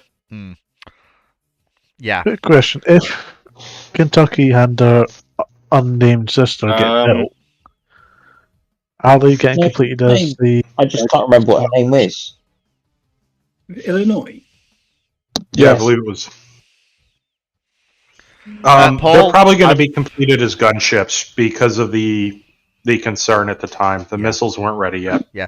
Paul, Paul, just quickly. Nope, I'm not rewriting this. Not a cat in hell's chance. I am... This is one done. Yeah, I'm putting this out there and then we're done. Depending on where we get to, will depend on whether this needs a follow-up on Friday for a certain thing that's coming at the end. But we shall see how we go. So, the Iowas have gone down fairly well with the audience and the panel. The problem is the Soviet ships, the Kirovs. I like to wait for Dr. Clark to come back for this one. All right, okay. I'd like to see his reaction. Oh boy. You're also, with the Soviets having auto-loading 12-inch on the Kirovs, you're requiring Mr. I want everybody to grow corn, Khrushchev, to have a change of heart as well. Khrushchev, that's basically down to the Cuban Missile Crisis. The thing is, all of the Stalingrads are in service, but before then, so is Graf Zeppelin, so is Sovietsky Soyuz, so they survive until the aftermath of that, when basically the Kremlin hardliners who want Khrushchev go, if you'd have had more of these ships, or if they'd have had missiles, etc., etc., we could have, bullied our way past the US fleet, etc., etc. Well, the funny thing about that is those hardliners got what they wanted historically anyway. Yeah. They got the U.S. missiles removed from Turkey. The whole point of putting missiles in Cuba was to be at parity with the U.S. having missiles in Turkey. I know. And so once the U.S. said, fine, we'll quietly remove those, they got exactly what they wanted. Yeah, I know. I am going to point out, I've said this before, I have come to realize that this is really not an alternate history project. It's fiction wrapped in history, basically. And I have to accept that. Like, I can't delude myself. Well, he's back. Go on, Sea Dodders, drop it on him. Sorry. Oh no. Here comes Kirov. Yep, here comes the Kirov. It's a good thing Moo isn't here. Yeah, here comes the Kirov, or in particular, the Kremlin. It's the... Because you realize this was a full pot before this started. This has been stress eating entirely on you. You can't blame me for that. I can't. I can blame you for whatever I the heck will. I want. So What the f is that? that's Alex, chew with your mouth closed. That's a Kirov. Oh God! That's a Kirov. Like I said, 6 auto-loading 12-inch guns, missile tubes, So fully nuclear powered. So hang on. How do you expect those missiles to remain functional ever, and the ship to even do gunnery practice? Yeah. Yeah, this is What is that one of my 3-inch finest gonna moments. do? And also, what missiles are those? Muskets? They're sunburns. Muskets. They look like And the quad sunburns. pack. Yeah, okay, if they're muskets, then This is N22. I see SAN-9 gauntlets out a little early. Really early. Again, Cyclic, just bear in mind, this is a Kirov model that's been adapted by Sea Dodders into this ship. Not everything is one-to-one. Okay, because I'm seeing the 4 packs of SAN-9 up forward for 64, I believe. That's probably not SA9. It may not even be there in the actual timeline, just the model has it because... In 84, it wouldn't be around. The lead ships would probably still be running around with naval Goa, bless their pea-picking hearts. Yes. Oh, that's a lot more than 6... Ooh. Sea Daughters, are those ballistic missiles? No, those are not. No, not this time. That's SAN-9's VLS. Yep. Okay. You get a pass, Sea Daughters. You get a pass. It's fine. The Italians were going to do it. The problem is reverse the bridge. Cyclic. The problem is he's put ballistic missiles on the French ships and the Italian ships. The Littorios have that's- them, and Jean Bar has them. Yeah, I mean, it's a stance, an incorrect one, but a stance. She's got cash downs. Bit early for a cash down. Also, yeah. Wait. they're Sea not- Dodders, are those torpedoes? Yes. Before you get mad, the Soviets did use heavyweight ASW torpedoes. They I'm were not really mad. garbage. I'm not They mad. were it's really, just- really garbage in range. And by the way, I would suggest basing the model off of Kirov herself in this time period rather than a later class, because there were significant changes, including shifting like from an SSN-14A standoff ASW system to a system that uses those heavyweight torpedoes in and over the side. I think SSN-16. Yep. That I can't remember the name of. Yeah. Bright? Yeah. Yeah, that sounds right. And also, she would be Starfish. reliant and pretty much entirely on SAN SAN. Was it? It's not 3. It's 4. 4 is naval Goa. For her close-in missile defense, i.e., close-in surface-to-air missiles. Yeah. And would have no TOR. She would not have Kashtan. Yes. No, she wouldn't. No, that's the. She would have ignore that. AK-630. Yeah. So a lot of the weapon systems on this model are not accurate. The things that are accurate are the muskets. And what I don't understand is the 12-inch and what the you. You could get away with one 12-inch turret on the rear. However, you're crippling her role in the Soviet fleet. What I will say is that can I just me first, Dr. Clark, I have to say something important. Go on. So Cyclic, you know those forward SA9s? Sorry, SAN9s, whatever. You know, whatever they're called. Those ones, yeah, them. As far as I'm concerned, in regards to how this ship is, obviously Sidorus has had to work with what he's got. As far as I'm concerned, that 12-inch mount is a lot further forward on the actual ship as built in the universe, and those forward missiles are not there to give the mount separation from the rest of the ship, so that it doesn't interfere with it going off with the actual, everything behind it, basically. I mean, it will, but less of an extent. You can. My main objection to this design is you seem to have looked at the Deutschland class and thought they were a good idea. You can get away with 6 auto-loading guns with that, but let's wait to see the war spots.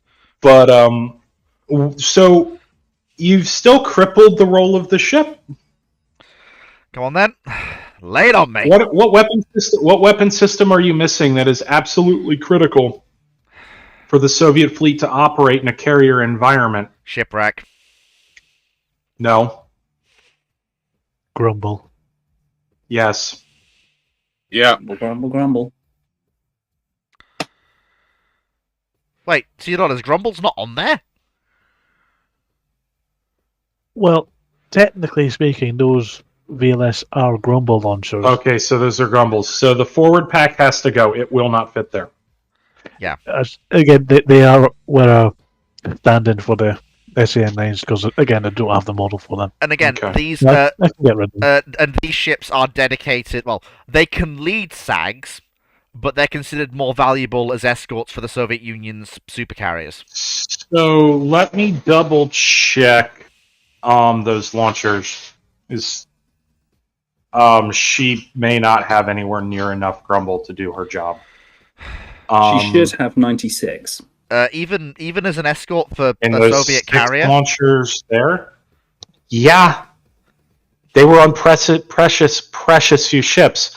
Their next best ASW or their next best area air warfare is SAN3. Oh boy. Which is like SM1MR equivalent. Well, on a good day. Oh god. I'm Fair being wind behind generous. it. Oh, we'll have being to... generous. It's also entirely command guided and not semi-active radar homing. Which, to be fair, early versions of Grumble are as well, including I think the initial missiles fielded as part of S-300F, but which is the naval version. She's got the right amount of Grumble on board. Looking at that. She got Gecko.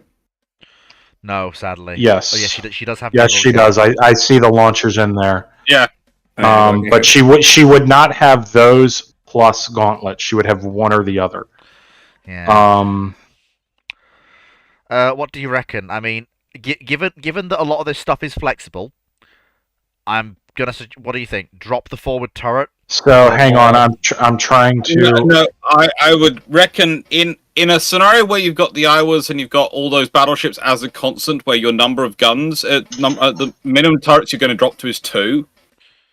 But I think you would have those 2 together. You'd either have both aft or both forward. So drop. And if you consider you're turning your aft into a hangar position with a flight deck, that's where they're going to cause the least damage to your missiles.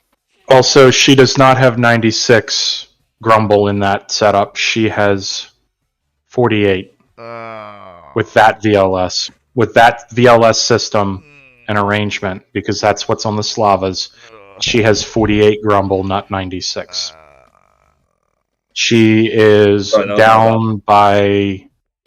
She's got 25% less than a Slava. Okay, I think what I'm going to do is this model is still the Kirov in the Red Fleet timeline, but I think I'm going to take Dr. Clark's suggestion. I'm going to... That rear Grumble pack, I'm going to remove. I'm going to shunt... Just visualize all this in your heads. The rear Grumble pack I'm going to remove. I'm going to shunt the 12-inch mount, that 12-inch mount forward. I'm going to take the forward 12-inch mount, bring it aft, and then I'm going to pack as much Grumble forward as I can. And also, why do you have the other gun, the 150, 155, and also the 12-inch? Is that a 130? Or... No, that's the 130, and you've got 12-inch as well. Because it's... she doesn't need it. Well, in a world where you're packing 6 12-inch guns, you don't. A 130 is just the case of why. Okay, fair enough. Particularly when you have S-300F on board. Okay, fair enough. Which hits dramatically harder against an unarmored ship than those 12-inch guns can, by the way. Okay, so we'll drop... So, yes, we'll drop the 130. I'm surprised that No, she I doesn't make a have suggestion. triple 16-inch guns from the Sovietsky Soyuz or something like that. The thing is, I'm the surprised she Soviets, doesn't. the Soviet, by this point, Soyuz is in the reserves. She has her stockpiles of barrels and ammunition, but the Soviets are not looking at maintaining her as a frontline asset. The only thing What they're were the building... Stalingrad's armed with? 12-inch. That's more of a reason 12-inch. rather than wait, what? Yeah, the Stalingrad's a 12-inch. So the Stalingrad's a 12-inch, so you've kept it with the 12-inch stockpiles that you have on the Stalingrad. Yes, and it's also the thing they have. But I'd have said honestly, the fact is that the Sovietsky Soyuz is not in service is more of a reason to have the 16-inch coming, especially if the Americans are reactivating the hours, because you're going to lose the edge. Your guns are going to be smaller. The capitalist pigs are going to have bigger guns than me. They have more status. I mean, I'm sorry. Small. I'm sorry, but if a Kirov in the Red Fleet timeline is parked next to an Iowa, it'll still look impressive. Yeah, but the gun number's smaller. Number smaller, bad. Big number, better. I mean, it's still... Fleet, remember Fleet, remember what nation this is. Okay, so Cyclic, I'm going to ask you. Cyclic, would you... This is the same nation that produced the world leader riding shirtless on a horse meme. Am I seriously gonna... Are you guys seriously saying step up to 16? Yes. I mean, I wouldn't, but that's me. I have different beliefs about what they do because day night. I'm just sat and there they have going, other options far earlier. I'm just sat there going. It's your choice. I like the auto-loading 12-inch. Your timeline: the French have battleships, the British have battleships, the Italians have battleships. Everyone has battleships. How many people have 16-inch gun battleships? The US and the Russians. And the Russians. And you're saying that in that scenario, the Russians are going to jump down and go, you know what, we're retiring our 16-inch battleships, and we're not going to replace them with something else equivalent to what the Americans have. Well, that is very and we're also going to go smaller than the Americans. Cyclic, I know you have different views of how it should develop, but under that circumstance... Yeah, in that circumstance, if you're going to have them have the big guns, they're going to go for the big... All right, okay. The only way they won't is if they go my way, which is, why do we need the gun? We're building a navy from the ground up in the age of the missile. We have weapons on our tiniest patrol boats that can absolutely punch through the armor of an Iowa. Why do we care? But they're not going that way. No, okay. So these ships you've put yourself in that position. I mean, on the one hand, if I step up to 16s with the triples, that's going to basically mean this ship no longer exists and some other thing will have to take its place. What I could do is I could go to twin 16s. Like, you can't... There's no way this ship can have triple 16s. The turrets will have to be massively bigger. And just the ship's going to need to be radically redesigned. You're telling me they're auto-loading 12-inch turrets, right? They are. That's true. The space required for autoloaders, especially once you add in all the sensors to replace the humans, etc., in them, and all these things. Oh, yeah. In this time period of technology available, they are not going to be small turrets. Yeah, you've got a point there. Why have you got to make sense, Dr. Clark? It hurts me when you make sense, because it hurts my brain, because I have to go, oh.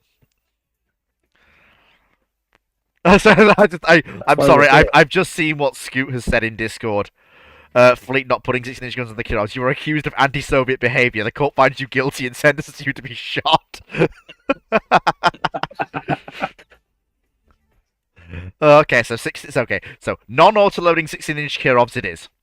Right, so that's the two surface combatants that aren't the. So now we come to the 1985, which is the final. The pardon, what? Oh no, sorry, I've missed one. 1984. We haven't gone through the other ships yet either.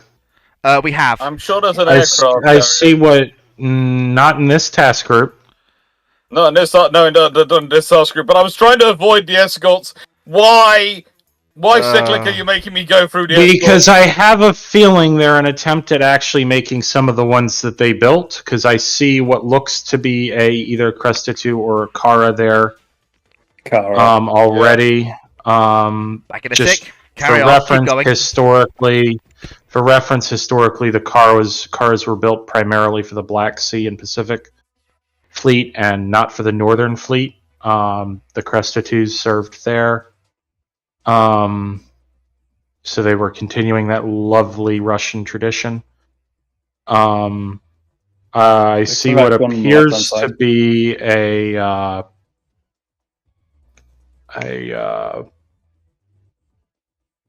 not a cash in its predecessor. Just retaining its 130 mil forward gun cannon. Either a cannon or a Kilden. Yeah, it looks more like a Kilden because it's got the forward dual older 100 or 130 millimeter gun. I can't tell with that other ship, but if I'm guessing, it's probably. Oh no, the front left. I'm assuming that is a no Krivac one. That's cool. That's the one. Hot dog pack, smokestack and smokestack guns in back. Krivac. Yep. It's got a single 100, so it's going to be a number 1. The single 100s is a Krivac 2. Hang on. Can you zoom in? Two dual 76s is the Krivac one. Yeah, those are Krivac ones. Could be 2. That's a Krivac one. That's not a 2. My brain's got a fucking mush, don't. It's fine. The only reason I know that is because I know someone quite well who literally did their master's thesis looking at how Western navies studied the Soviet Navy. So I've had that force down my ear canals for several years. Isn't in the turret, Charles. None of those ships have VLS in a turret. Huh? No. I'm looking at YouTube comments, and either I'm missing something massively. There's only one ship in this formation that has VLS. Yeah, none of them are in a turret. Yeah, they're not in a turret. Yeah, so unless you want to count the Slava style S300F, which I could accept that because it's this weird revolving VLS, but nothing on the top of the ship turns. So now we come to the last new big gun service combatant that the timeline actually has, and that is what the British build in the aftermath of the Falklands. And also, Cyclic, this isn't my fault. This wasn't originally part of the timeline. Dr. Clark put this one in. But the thing is, there's a very good reason, because the British have just fought a huge battle down there, which has brought them a lot of glory, a lot of greatness, as far as they're concerned, especially as far as politicians are concerned, which has just proved apparently the value of these large gun ships. And then you were turning around and going, well, now we're going to scrap them and not have them anymore. Well, they're not scrap. Vanguard's retained. Mauer, there's plenty of room for both the A and X turret on the Kirov. I mean, Dr. Clark, never underestimate the ability of the British civil service to willfully learn the wrong lesson and attempt to save money and spend far more than they should at the same time. I don't. Problem. They haven't necessarily learned the correct lesson to get these things. I'm not. I know that's part of what I'm saying. I mean, to be fair, Fleet view was they would get rid of these ships. And my view was no, they'll build a whole new generation of them. The funny thing is that right at the point where there really no. And I also sat there and realized, Fleet, you can't say that when Vanguard literally had her missiles fail to kill Riverdavia and put her down with 15-inch shells instead. You can't sit there and say, they're going to scrap these. Yeah, Mauer, just so I can say this in the clear, Yeah. No, Mauer. There's plenty of room for the X-Turrets magazine stores. There's an abundance of room. Remember, most of the shells are going to be stored in the barbette, and the actual powder magazine is going to be right above the keel. And in that case, they'll just shift it so that the powder magazine is elongated towards the stern instead of towards a midship. So problem with that, because it gets it farther away from the engineering plant and all the heat there. if we're talking on that Kirov, there's a problem. Hangar. The helicopter hangar is there. Yeah. And it just go below the hangar. You're also going to have the torpedo magazine for the helicopters, which is a separate set of torpedoes to what the ship fires. This is the problem with the Soviets using heavyweight anti-submarine torpedoes. Fun fact. And the lifts. Yeah. The lift mechanism. Yep. Right. Do you have Warspite? Sorry. Do you have? I have several. James, I can see the pain. Funnily enough, Dr. Clark has already seen Queen Elizabeth II and Warspite, and he actually did not tear them to shreds when he first saw them. So I'm just going to go ahead. He's about to now. I may have kept some powder dry, but they have been the latest design. So please note, they're all, not only the latest design, they're also the ones which, how do I put this politely? I have, over the last year or so, been working more and more with Fleet, and have been trying to pass on the proliferation of CVA-01 is Dr. Clark's idea. You're also not the only one. Yes, I know. I'm curious to see what these look like, although I'm really upset that I have to go out in the field tomorrow, so I can't break open the bottle of rum. Oh. I do, I found something that could be a possible replacement for the Kirov. Oh, go on. Go on, whatever. Go on, no. Thank you, James. Let's be honest, James. That's your third bottle this evening, and you. Third bottle and is still sober. Oh, hello. Oh my! I need that bottle of rum. I'll be back. We broke him. All right, moving on. Quick, get it's a good thing I'm not driving in the morning. What in the name of all in here? That's not an official Red Timeline ship, and we didn't build it. Moving on. That's actually not part of the timeline. Moving on. It was a joke. It's just possible. It's actually based on a render I found a while ago. Oh, that I remember. Oh, yeah, that. The least thing you could do is put the missiles behind the guns. That's a very easy thing to do. I know. Stick the missiles behind the guns. Alex, you should go looking through the Sea Power Steam work. No, I do not. This is the whole reason I haven't yet really pushed to invest and develop get Sea Power. Because I know I will end up seeing things that I will just want to start marking. And I'm not supposed to mark random people's stuff. Yeah, so, moving on to Queen Elizabeth II. So, very quickly, I'm going to now announce... Do you want the QEs or the Flex refit for Vanguard? Flex is not for a while yet. Flex doesn't... Vanguard doesn't go in for Flex until 86. We're on 84. What? What did I say? What? What? You're talking about, by this point, a nearly 50-year-old ship! Going in for a Let her die. She's gonna look like the SSUS. Okay, alright, so 1984. The UK lays down its first new surface combatants since Vanguard, the Queen Elizabeth-class battleships, QE-2 and Warspite. While the pair of twin 14-inch guns mounted forward are distinctive and imposing, the vessel's extensive missile and sensor suite, along with their large hangar and helicopter deck, are far more dangerous for their potential Soviet opponents to deal with. Yes, please get this eyesore off the screen. Yeah. Take that Russian Federation propaganda piece away. I mean, don't get me wrong. I wish they'd attempt to build it because they'd never finish it and it would clog up the yard. But Yeah. what in the? So very quickly, let me give some context.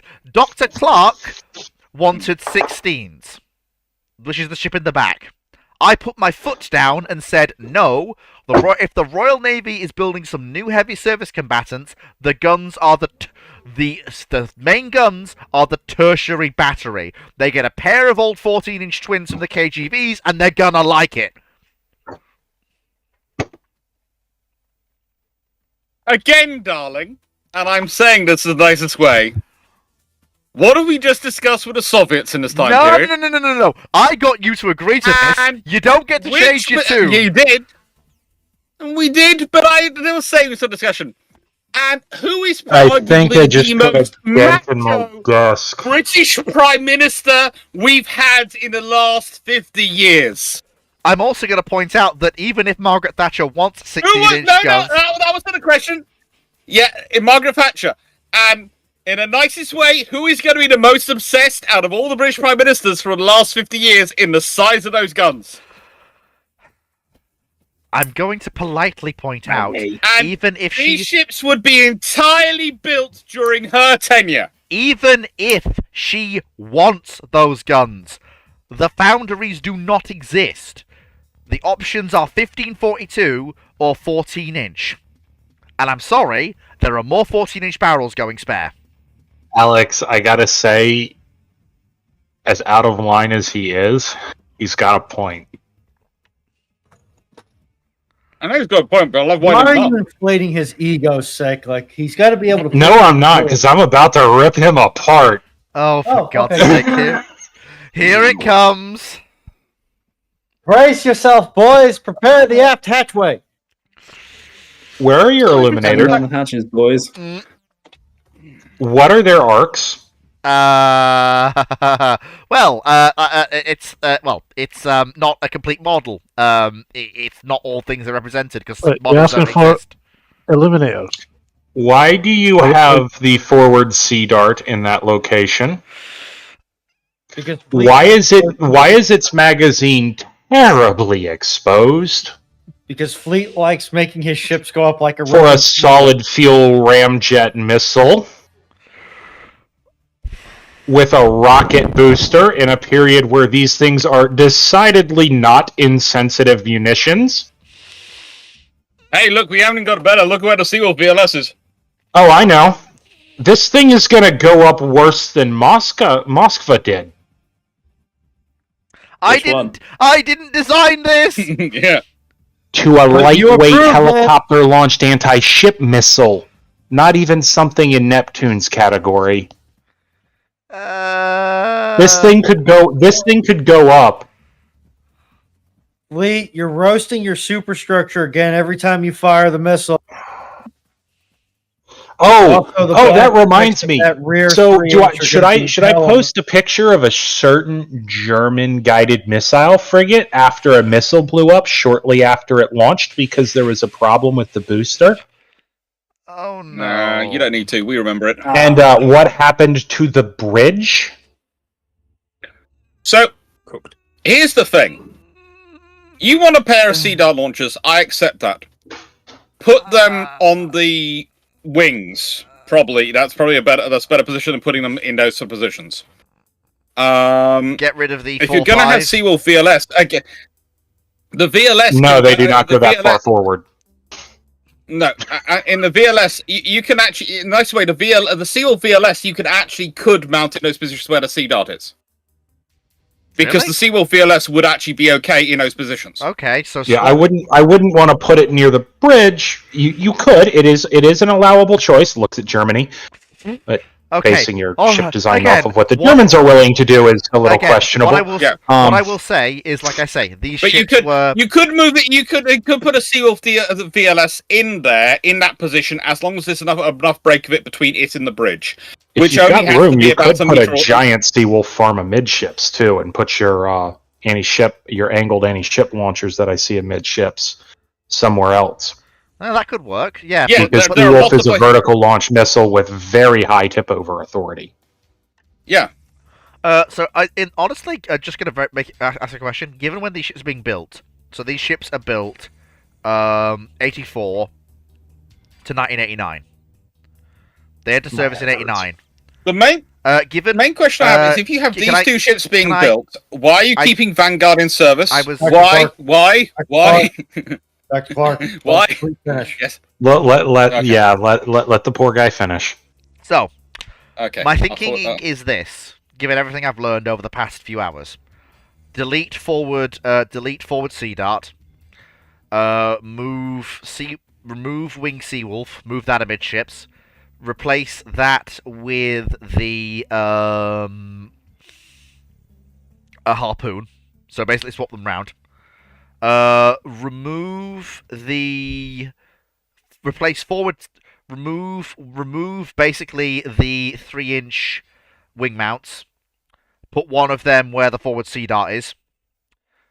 So that would not be a bad decision there. You could go with a longer lift if you wanted to. Because what I'm thinking, there is but just I would step that down to honestly. Could you it's not a good spot. Okay, fair enough. You could put a goalkeeper or 4-5 there, but I'd rather a goalkeeper. Yeah. Okay, so we'll put another goalkeeper there. Then that means there's 2 goalkeepers per broadside, which is actually not bad. Why isn't there a goalkeeper aft above or something above that hangar? So put a goalkeeper there. Because you're blind to the rear. Yeah, so put a goalkeeper there. Yeah, get a diamond. And there's your 2 goalkeepers. That way you have one able to fire against incoming threats forward, one able to fire against incoming threats aft, and both can engage either side. Yeah. That way you still only have 2 goalkeepers, and you're able to cover everything.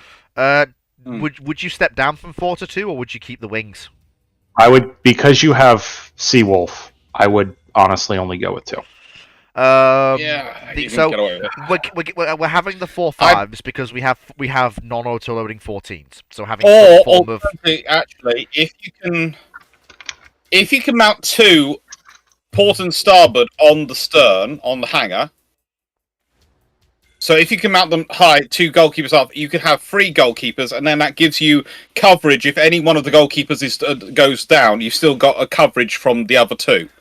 Yeah, and what I will say about those 3-inch and the 4-5s, why? You've got Sea Darts, and you've got Seawolf. Yeah, you've got Sea Dart and Seawolf. Why do you need those? Basically, saying Sea Dart hits like a freight train compared to a 4.5. Okay, so get rid of the. I presume that the 4-5 is there as your sort of engagement for fire support if you don't need to use the big gun. Yeah, it's have one of her escorts do it. It's also small craft. That's the thing. It's also small craft and things you wouldn't use a 14 for. That's your Seawolf and your Sea Dart can handle that handedly, and they will do it far more effectively, far more efficiently at a far longer range. All right. Okay. They will be able to handle that engagement out to close to 40,000 yards. Okay, so you might. I could see you possibly having the 3-inch as a backup, especially considering the British looking at Norway. Backup AA. Yeah, I could see a couple there, but a couple of 3-inch I could see. Or would you move? No, I'd have one go. I'd move one to where the 4.5s are and leave the aft one where it is. Okay, that's fair. So and I'd have them lower down. Yeah, so that's the secondary then. So we'll have 1-4-5 there. Sorry, 1 3-inch there, 1 3-inch there. Makes sense. Yeah, you're not trying to build an Italian guided missile destroyer. So we've got an Iowa style mix of harpoon and tomahawk. Do we need that? That's fine. We just go all... Yeah, that's fine. That's absolutely fine. That gets you a anti-ship missile that allows you to reach out to 235-ish nautical miles in TASM if you want it. But more importantly, that allows you to do something that really complicates Soviet targeting. Mm-hmm.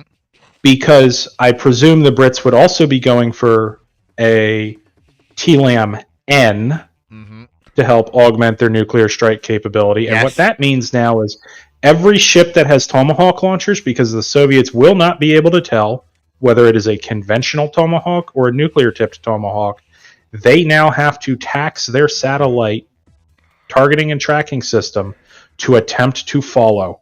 This is the biggest reason the U.S. made its choice to go all strike length in the 80s.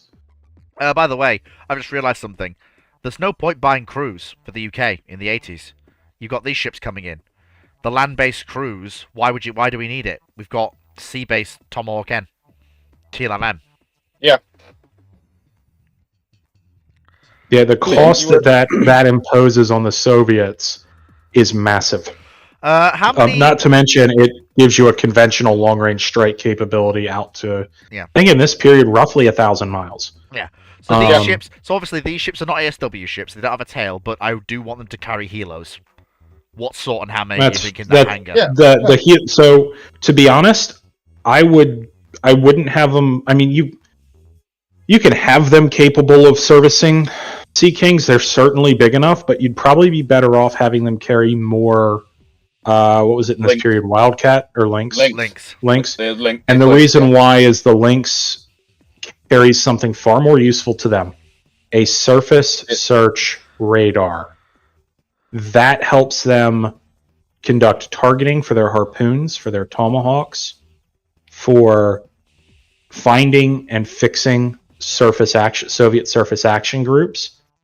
It's incredibly crucial for that in this period. If you're not operating with a carrier group, which these ships would from time to time, almost certainly, but they're going to be the basis surface action groups. Of surface action groups, heavy surface action groups.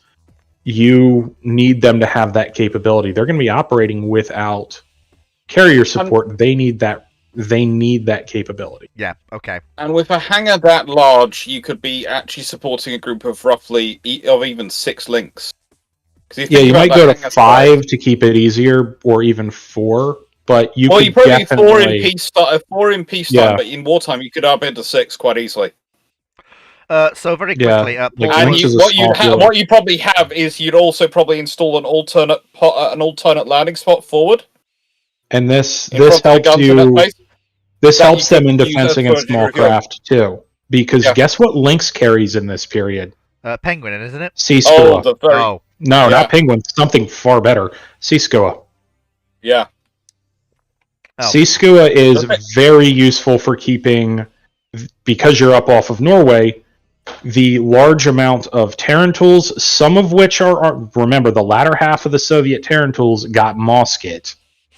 Oh boy. Which, with Seawolf, is a very stressful missile. Very stressful.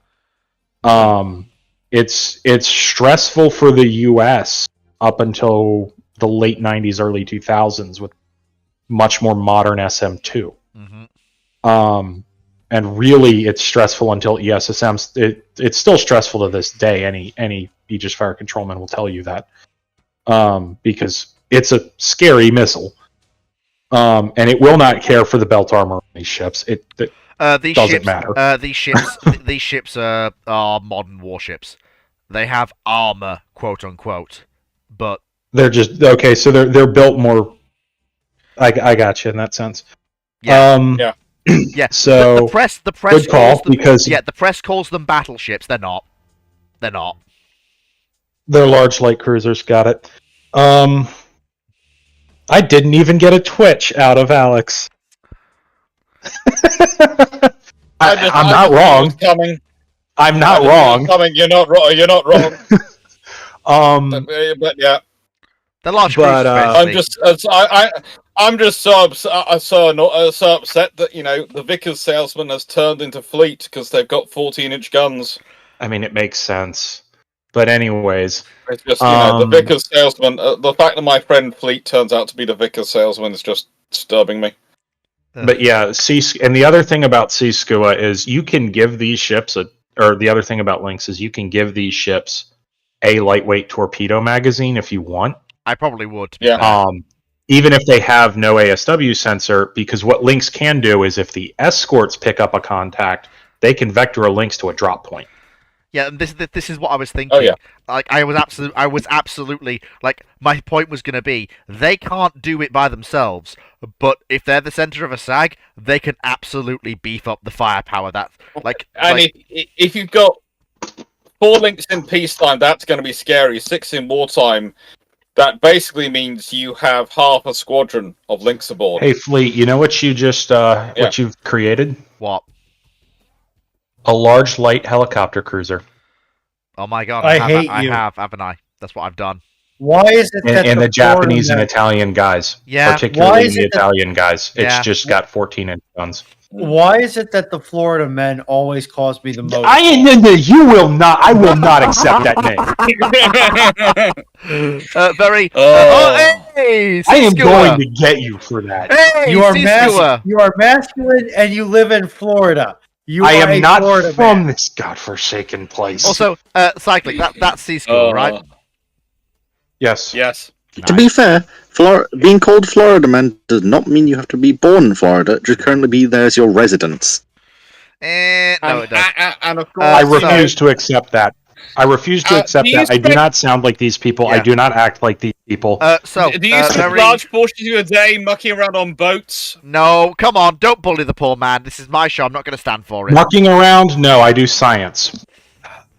But do you write it down? Anyway, can we get back to Yes, the topic it's at hand, recorded please? multiple times. Can we get back to the topic at hand? Because I have to answer a question from Paul, Yes. which is power plant. It's Kodak. It's combined diesel gas. I mean, Yeah. what else is it going to be for a ship that Nuke. size? It could be Bristol. It could be Type 82. You don't want combined this ship to steam be and gas. nuke. Yeah, you don't want this to be nuke. No, The absolutely thing to not. remember It could be about Bri- nuclear power plants is they are energy dense. You need you need almost everything you need for a regular steam plant. The only thing you're basically swapping out is a boiler because you have a different boiler. Yeah. Yeah. Like Combined. gas turbines are very compact. Yeah, Kodak. And light. Yeah, so compared to yeah, the reason I went with As combined I diesel. said, the options the options are combined diesel and gas or combined steam and gas. Now, the reason I'm saying combined steam and gas is because in the 1980s, not that long ago, there's been a thing called HMS Bristol built. The problem I have Type with 82. the problem I have And that's the largest unit produced beforehand, which was combined steam and gas. The problem I have with combined steam and gas is these ships are being laid down in '84, and by that point, diesel has advanced to the point where do we really want to go back to steam? When we can I mean, let me put it to you this way, Fleet. What is the power plant for most of the Wasp class amphibious assault ships? Are you really about to suggest what I think you're It's about pure to suggest? steam. It's pure steam. Are you really suggesting going back to pure steam? No, I'm just bringing that up. Yeah. It's not unheard of for large ships in this period. Now, that said, you can absolutely do, particularly with what is now very clear at this point by the mid 1980s, the absolute banger that is the GE LM2500.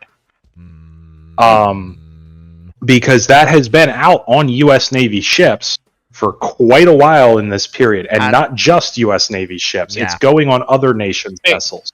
The only problem with that is these are going to be Britain's absolute. And Rolls latest- Royce is going to want to say. Yes. But I'm not familiar with Rolls Royce plant gas turbine plants of the period. Well, for that you have to look at the Invincible class, and they've got the Rolls-Royce Olympus TM3B and Paxman Valletta diesel engines. Diesel generators is what they went for. That So did give you them have- 100. So you have these options. That did give them 100,000 shaft horsepower, which should be enough to move these things. Yeah, you have all the precedent for combined diesel and gas, or combined steam and gas, or steam. Now, I would suggest not going for pure steam. And the reason why is these aren't amphibious assault ships. These ships need to be able to sustain high speeds for long periods of time.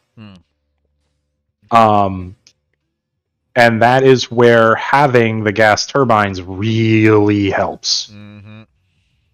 They are very fuel efficient at high speed. Yeah. Now, I'm also going to assume that the Royal Navy of this time period has maintained a rather extensive underway replenishment force. Yes, it absolutely has. Unlike history, where it got dramatically scaled down. Still in reasonable stead for the size of the Navy. But if it were the problem properly is manned it can't be scaled down in Red Fleet. You've got I know. You've got. I'm just very quickly. That's why I said unlike. Yeah. No, I know. I just wanted to have a little bit of So I mean, just for reference, by the time these ships are laid down, you've got Vanguard. Howe is in reserve, but she still could be reactivated. You've got 4 Maltas, 2 CVA-01s. That's just capital assets. You've got things like the Type 43 large missile destroyers. You've got more Type 42s. You've got Type 23s. You've still got the What's the tonnage on those 43s? Let me just check. I'm really questioning if in the 80s they count as large missile destroyers per. Given what's running around. Honestly, I think what you'd have is for these ships. I think you'd have the Spey.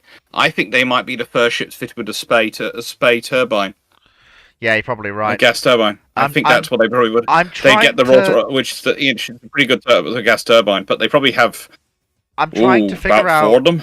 I'm trying to figure it out from what I can see. Diesel generators. From what I can see, from our version of the Type 43 is a little bit bigger than the historical one. So as designed, they were supposed to be 175 meters long, 573 feet. I'd add another 20 to 30 meters on that. So 200 meters. So there's a simple way of working that one out. Yeah. So then that's not a large destroyer in this period. That's a normal destroyer for that generation. And here's why I'm saying that, Clark. I know you're squinting. Most European destroyers. I'm not the only one speaking. So's Yes, James. here's why. A lot of European destroyers remained quite small through this period. When you start looking at the big 2 navies historically, they were quite a bit larger than what's normal. That's about normal size. So remember, the twin-arm Tychos were laid down as DDGs. The Iranians were procuring the kids. Yeah. Okay. Or what would become the kids. Yeah. And the Spruance class are running around very heavy, very large, and they're not even guided missile destroyers. And there's quite a few of them. Yeah. And the Udaloys are big, the Sovereignties are big. Longer. Yeah. It would have been longer slightly, by like 20 feet, than a Tycho. But also about 1.2 meters wider as well. 1.2 meters wider. Okay. It's still basically. It's still in that new. It's basically a further. It falls into that new generation of destroyer rather than being something I would call a large destroyer. If the Tychos are still called cruisers in the Red Fleet timeline, these ships will probably also be called cruisers. If the Tychos aren't, these ships won't be. So my question to you is, do we get more than 4 twin-armed Ticonderoga equivalents in the U.S. Navy? The Tychos and their build-out is as historical. Okay, so do we get an Aegis Virginia? No. I've not changed the U.S. Navy very much. All right, so in that case, then I can see you calling these guided missile cruisers. I mean, the pair of 8-inch guns is also going to stand out as well. I mean, I know that doesn't really matter, but... Well, I mean, the sprue cans were actually all fitted to take major caliber lightweight, and had major caliber lightweight actually worked out, they would have been fit that way. They just never got it. Yeah, they didn't get it because the gun didn't work out. Fair enough. And the kids, I think, were also fit for them, but didn't get them. Right. Okay. We are now in the final stretch. So, before we get to Vanguard's... Before we get to Vanguard's final life extension, yes, you may laugh it up at your leisure. we have. James does have a question or a point. James did have a question, Fleet. Sorry, You James. just missed. Oh, sorry, James. Sorry, my fault. After the last Please, 30 minutes. please go on. Why are we going? Why are we going for goalkeeper on your QE2? I don't know. It's the one seed on his chose. To be fair, it wasn't really something I consciously picked. Because I'll be honest, when it comes to point defense systems, you kind of want one that can control its own recoil.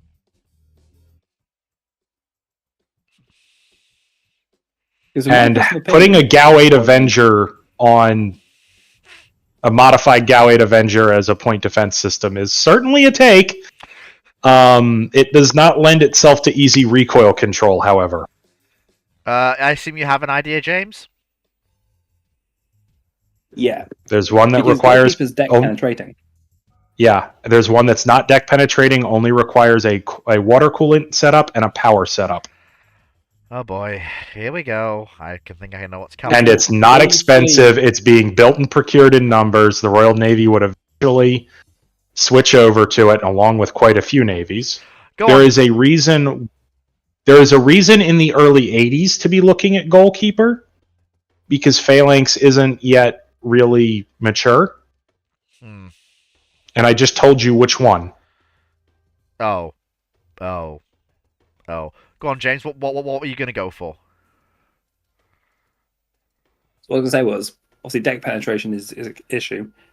When you fire goalkeeper at its full chat, it has a tendency of blowing the barrels up. Ah. So what was going to be your suggestion? Yeah, I was going to leave that one out. to be nice.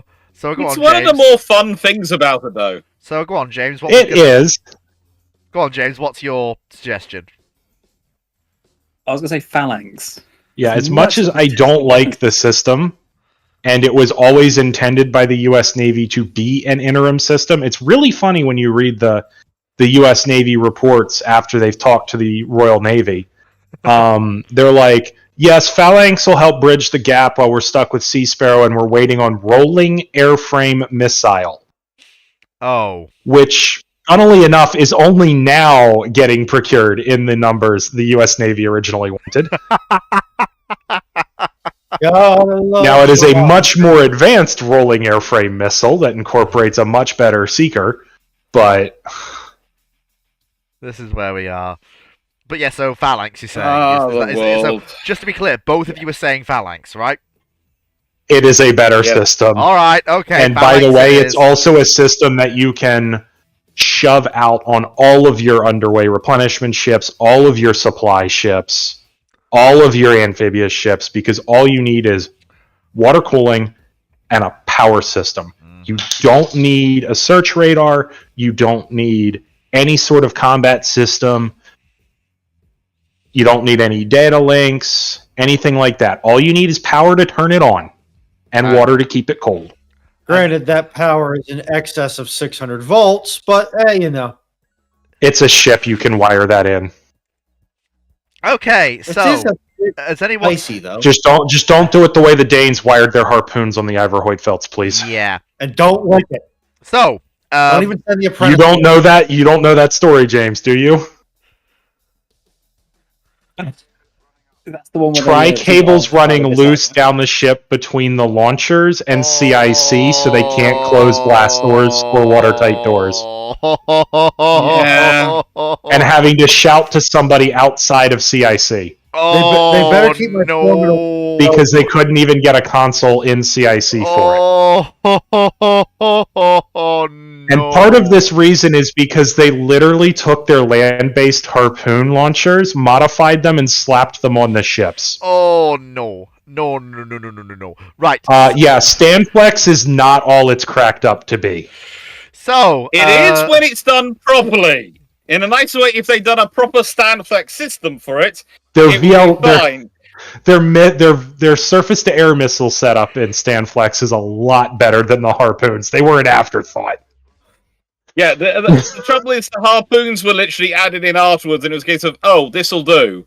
And in the true history of it, that'll do has never produced anything which is a good idea. Yeah, I was Never. telling a 5-inch fire controlman I know that, and he was like, "Okay, that sounds normal. That sounds normal." Until I told him about the cables, You know and he what was my first- beside himself, going, "It's not hard to route the cables through conduit and drill a hole. I know. Hey, Stickler? Can we? You can have the ship's crew do it." Can we? Stickler? What? Yeah, you better keep my foreman away from those cables. He'll drill right through. You should see the wiring some of my coworkers shall we do. move on? Okay, so Might as well. Probably. So Probably. What's next? Well. Now we come to the biggest Russian carriers or Soviet carriers ever built. There better be one that looks like Orel. Oh, we've been because there. that is a good-looking ship, even with its problems. We've been there, done that. That's what the Kievs are in this timeline. They're basically Orels. Okay, like a 3 catapult, conventional supercarrier. Yeah, All right. with no stupid tubes forward. I think that's an artistic touch. Anyway, but they are. Yeah, there's totally nothing wrong with it. But they're not nuclear, unlike the Orel. What's a little burning rocket fuel on your flight deck? However, these ships are 1985. The final Soviet and Russian carrier design is laid down. The Kuznetsov class nuclear super carriers. Oh, you went with that, not Ulyanovsk. Oh, you. No. You misunderstand. You misunderstand. It's the name only. It's the name only. I don't care. I do not care. Well, and you better, for aircraft, you better go talk to Mu to find out what they were actually planning for true Katabar carrier aircraft in the late 80s. It is both magic. It is both magical, but also not horrifically bad. I'll go with. You seem to know it. I don't know it. So. Are you guys familiar with Su-34? Can we? Can I finish a bit and then we could go on that? I mean, maybe. Only a pair of these ships are to be built at first as the ultimate expression of Soviet naval power, and they will gradually, over a period of 15 years, build two basically every cycle until 6 are in service to replace all currently extant Soviet carriers over that period. At least that's the plan. When does construction finish on the first one? Because I assume that's the first one. So 1985, a pair of them are laid down. They finish in 1990. Takes them 5 years to build a pair of them. A pair of nuclear. So you're not going to have Kashtan. I think C-Dollars is pulling up the. There we go. Yeah, that's the carrier. There it is. That's what the Kuznetsov look like. That's why I said you're not going to have Kashtan. Yep. Yeah. You're gonna have AK-630 and VLS Tor. Yep. Maybe a single arm Buk. Mm-hmm. On each side. Yep. If they're going crazy. You basically see it's literally just a conventional nuclear supercarrier of about 100,000 tons, but Russian. I mean, Alex, the U.S. can't really talk putting SM-1ER on. No. Yeah. My main policy in all of this has been none of the Allied nations can really talk. Yeah. So, like, again, it's very much just, and I know when I showed this off as a spoiler, I think I just rolled a nat 6 on mental damage with somebody. When I showed this off as a spoiler a while ago, Dr. Dan said, and I quote, Nimitsky. No, it's not Nimitsky. Yes. It's just the Russians coming to the same That's operation. Kitty Hawksky.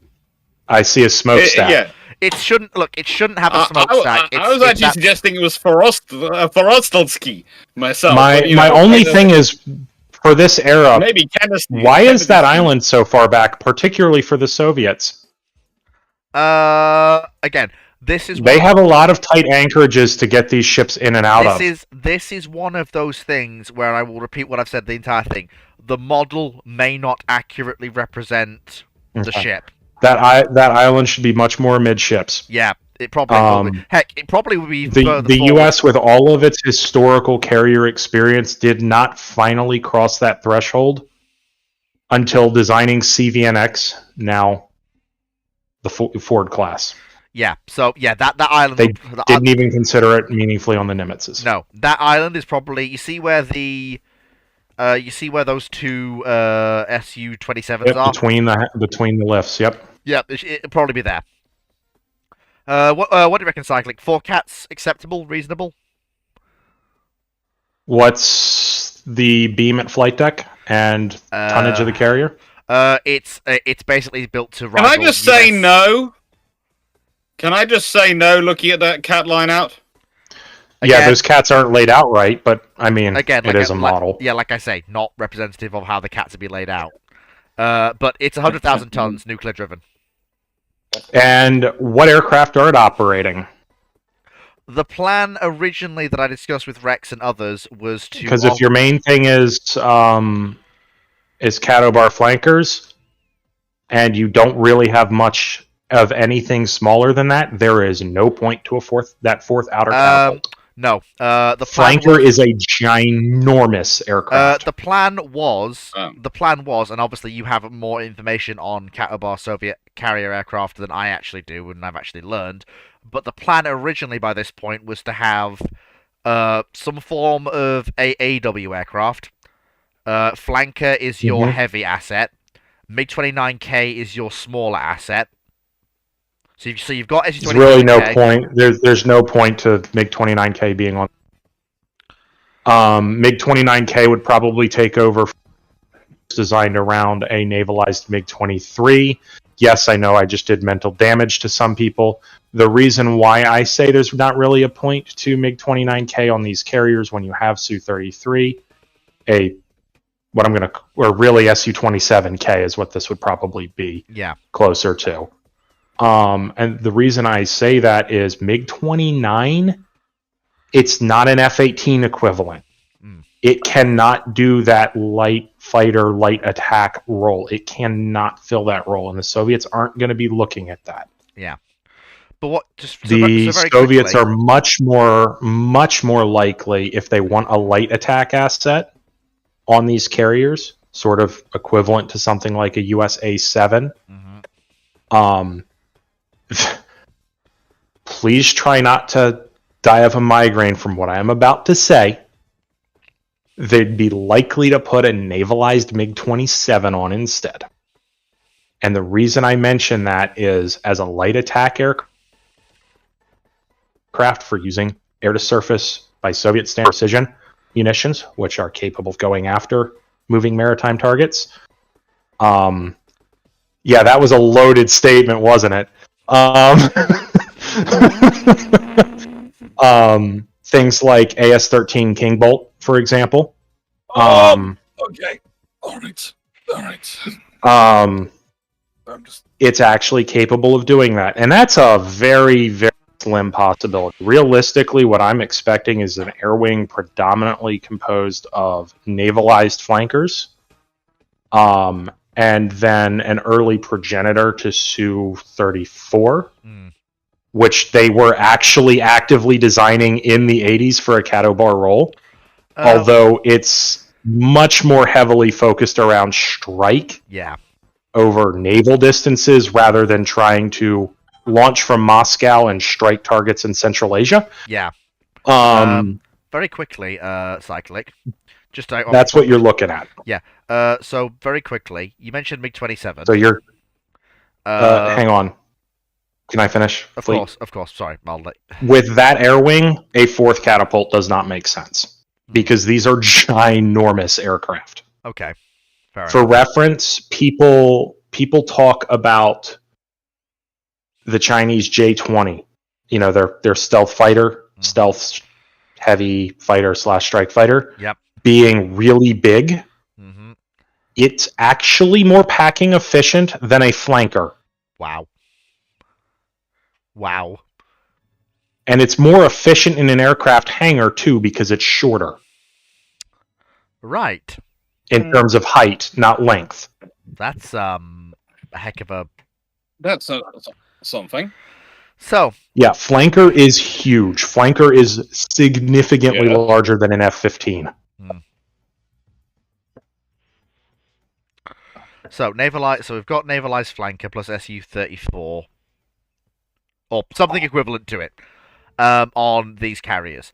That's not going to work for the Kievs, and that's definitely not going to work for Ukraine, and that's definitely where- not going to work for Graf Zeppelinski. If it's Katobar or Stobar, They're all Katobar. by the late single- 80s, every they're single- probably looking at a navalized MiG-29. Yeah. Before that, they're going to be stuck running navalized MiG-23, Yep. which my only real problem with it in a naval context is, U.S. Navy, U.S. and British engines, single engine, you can make that work at sea. I do not want to be the pilot of a single engine Soviet naval fighter. Yeah. But they actively designed a navalized version of MiG-23. Yeah.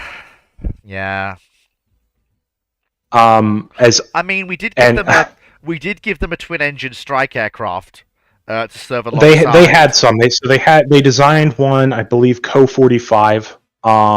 It would be able to operate off those carriers. It's a subsonic turbofan twin engine. They're high set engines, but it's subsonic and turbofan. It's fine. That does come in. They have ASW aircraft, which all of these aircraft would be operating from. It's a derivation of the same airframe as their AWACS bird. That their jet powered AWACS bird that they were looking at in this period. Mm-hmm. They also had a turboprop one they were looking at for an AWACS bird, but that one they realized they could just go with a common airframe. Yeah. Co-45 the late 80s are a Co-45 the late 80s are a fun time. Yeah. The thing is, Co-45 does come in, but it replaces something that came before it in the Red Fleet timeline, which the Russian Navy has been lovingly struggling with operating with certain losses to pilots and crew and flight decks. Hey, at one point they considered a navalized MiG-19. Yeah, about that. That's the carrier that the Katabar fleet starts with in Red Fleet. That's the fighter that they start with. Yeah.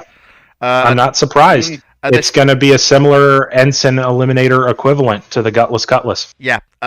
Then we move when you have to put fences on your wings, you have Yeah. done a poor job of designing a wing. Then we move to MiG-23K and T-58. So MiG-23K is the fighter, and a T-58 derivative is the strike. Then it's MiG-23 and Co-45, plus obviously the AWACS bird and the ASW bird. And then you've got... So you say MiG-23K. Yeah. The navalized MiG-23 they designed was an A derivative. They didn't actually call it K. Oh, okay then. Oh. Because Soviet Union, Tovarish. Yeah, honestly, that makes sense. These are the people who designed a index for their military items, deliberately designed to obfuscate and confuse. Welcome to Growl. James has just come back with the displacement of the Type 43, as far as he's worked out, 7,782.6 tons. Okay, so fairly equivalent to a sprue canner kit. Yeah. Yeah. So, very... Keep in mind, this is a period where there are navies commissioning frigates larger than European destroyers in service. Yeah. OHPs. Yeah. So, do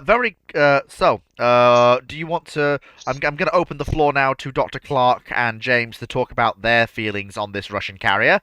I need to take 2 minutes because the dog is barking again. Feelings? Feelings? Looks too American to me. You have to have a brew ship with him on Sunday. James, can I just say to this, how much trauma have you suffered tonight? And do you think there's any amount of counselling which will help you get Fleet over it? needs to buy somebody another bottle of rum. Well, so good job our counselling session on Wednesday.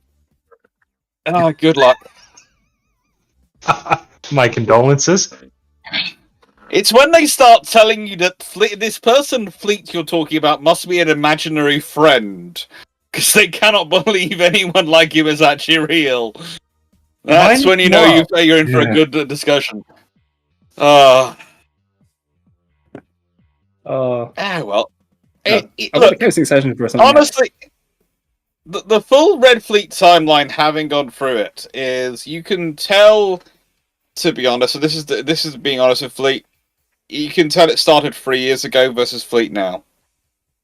In a funny way, watching this has been more interesting from my perspective, in terms of watching Fleet's progression as someone who understands naval things and naval history, than it has been in terms of the ships, which have frankly been taught on occasion.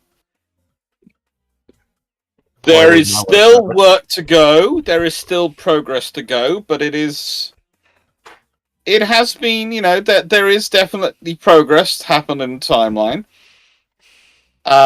It's not over yet. I do think the full ramifications of the changes, it's working it through, because I've had this discussion a fair number of times of that fact that the reason the aircraft carrier wins against seems to wipe out the battleship so conclusively at the end of World War II, when actually it's the missile age which puts the definitely on the battleship, not the aircraft carrier age, is because there is no justification to build any more battleships at that point, because no one is building them. If the Soviets had been building them, they probably would have been kept being built, and I do think you would have seen things like the Long Tanner, etc., come into service. And the thing is, once they're in service, it's then going to be working out what you use them for. Because you can't spend that much money getting them in and then 5 years later announce, you know what, these things are completely useless. Because politicians at that point tend to start crucifying you. So you have to have a reason for you being able to use them. And that's the sort of the thing is, it's a case of, to my mind, there have been far more new construction necessarily at the end of World War II than there would have been the continued reconstruction of these assets. And I think that's part of it. I think also there is also a thing here that would affect this all, and you can't really work that out, is if you've got this increased level of construction going on in Britain, in France, etc., that's going to affect the cost of things, because the more you build, it keeps it down. But also, it's going to keep more yards open, which is going to increase competition, which is also going to probably prices lower. Yeah. Which means you're going to get it's going to be more efficient. Yeah. You're probably not going to see one high shaft. You're probably not going to see one single dominant manufacturer emerge of large high shaft horsepower capable propeller shafts. Yeah. No. You probably see a couple. You probably have a couple, and you might which well helps have keep prices down for the US too. Yeah, and what I think for the UK is you might not just the other thing we haven't discussed, but also if you've got an air group size of 4 Maltas plus 2 Audaciouses and then eventually 2 CVA-1s, that's significant enough air group strength that you might actually see Britain keep going. Maybe not a completely independent arm, but they might well be doing far closer to what the Israelis do when they procure things, is that they procure an aircraft and are basically building their own version of it. Far more often. You might see, the Rolls-Royce will definitely be a British Rolls-Royce, but it won't be adapted because of Audaciouses and the limitations. It'll be adapted because of, well, we want to put Rolls-Royce engines in, we want to put the Rolls-Royce engine in the Phantom, we want to do this, because of we making it into the British variant. And that would be really interesting, and especially what the British variant of the Hawkeye would be. Yeah, you'd actually probably see a better Rolls-Royce engine in the so that it helps balance out the weight increase. Yeah. Rather than just striking even. Yeah. So, very quickly, Brandon Larson says, do the Arleigh Burkes enter see a more service... advanced missile than Skyflash. Brandon Larson says, do the Arleigh Burkes enter service early? No, but they get a hell of a workout. But that's a bit of a spoiler for you. The reason why I was asking about the Ticonderogas and the Virginias is if you have an environment like this, the U.S. guided missile fleet is going to look very different. Yeah. The U.S. Navy was pushing for a lot of things that they just couldn't get because of budget. If you have a massive Soviet Navy that is an open water, blue water threat far earlier in the Cold War, you're looking at a completely different United States Navy. I know. And it's the same. And also, the other thing is, I'm going to say, this is going to sound strange, but for Britain, one of the reasons why the Navy gets cut is because they have to focus on the British Army of the Rhine, because that's seen as the primary threat from the Soviets. With such a large Soviet navy, then the British might be able to go, well, actually, we can cut down our forces in the British Army of the Rhine and focus on our providing naval and air capacity to NATO, which are our natural strengths. And focus on the fight in and around Norway. In around Norway, etc. And maybe the British Army of the Rhine is rather a British armoured division of the Rhine. Or something like that. It's rather than two separate corps or three. Yeah, really. it'll be a far more concentrated force, because for the British that would if you consider what they're having to supply to support NATO in this scenario, and Australia and Canada in this scenario as part of this sort of Royal Navy's 8 carrier group, and they're providing 6 of the carriers, suddenly that's quite a major asset they're providing. Yeah.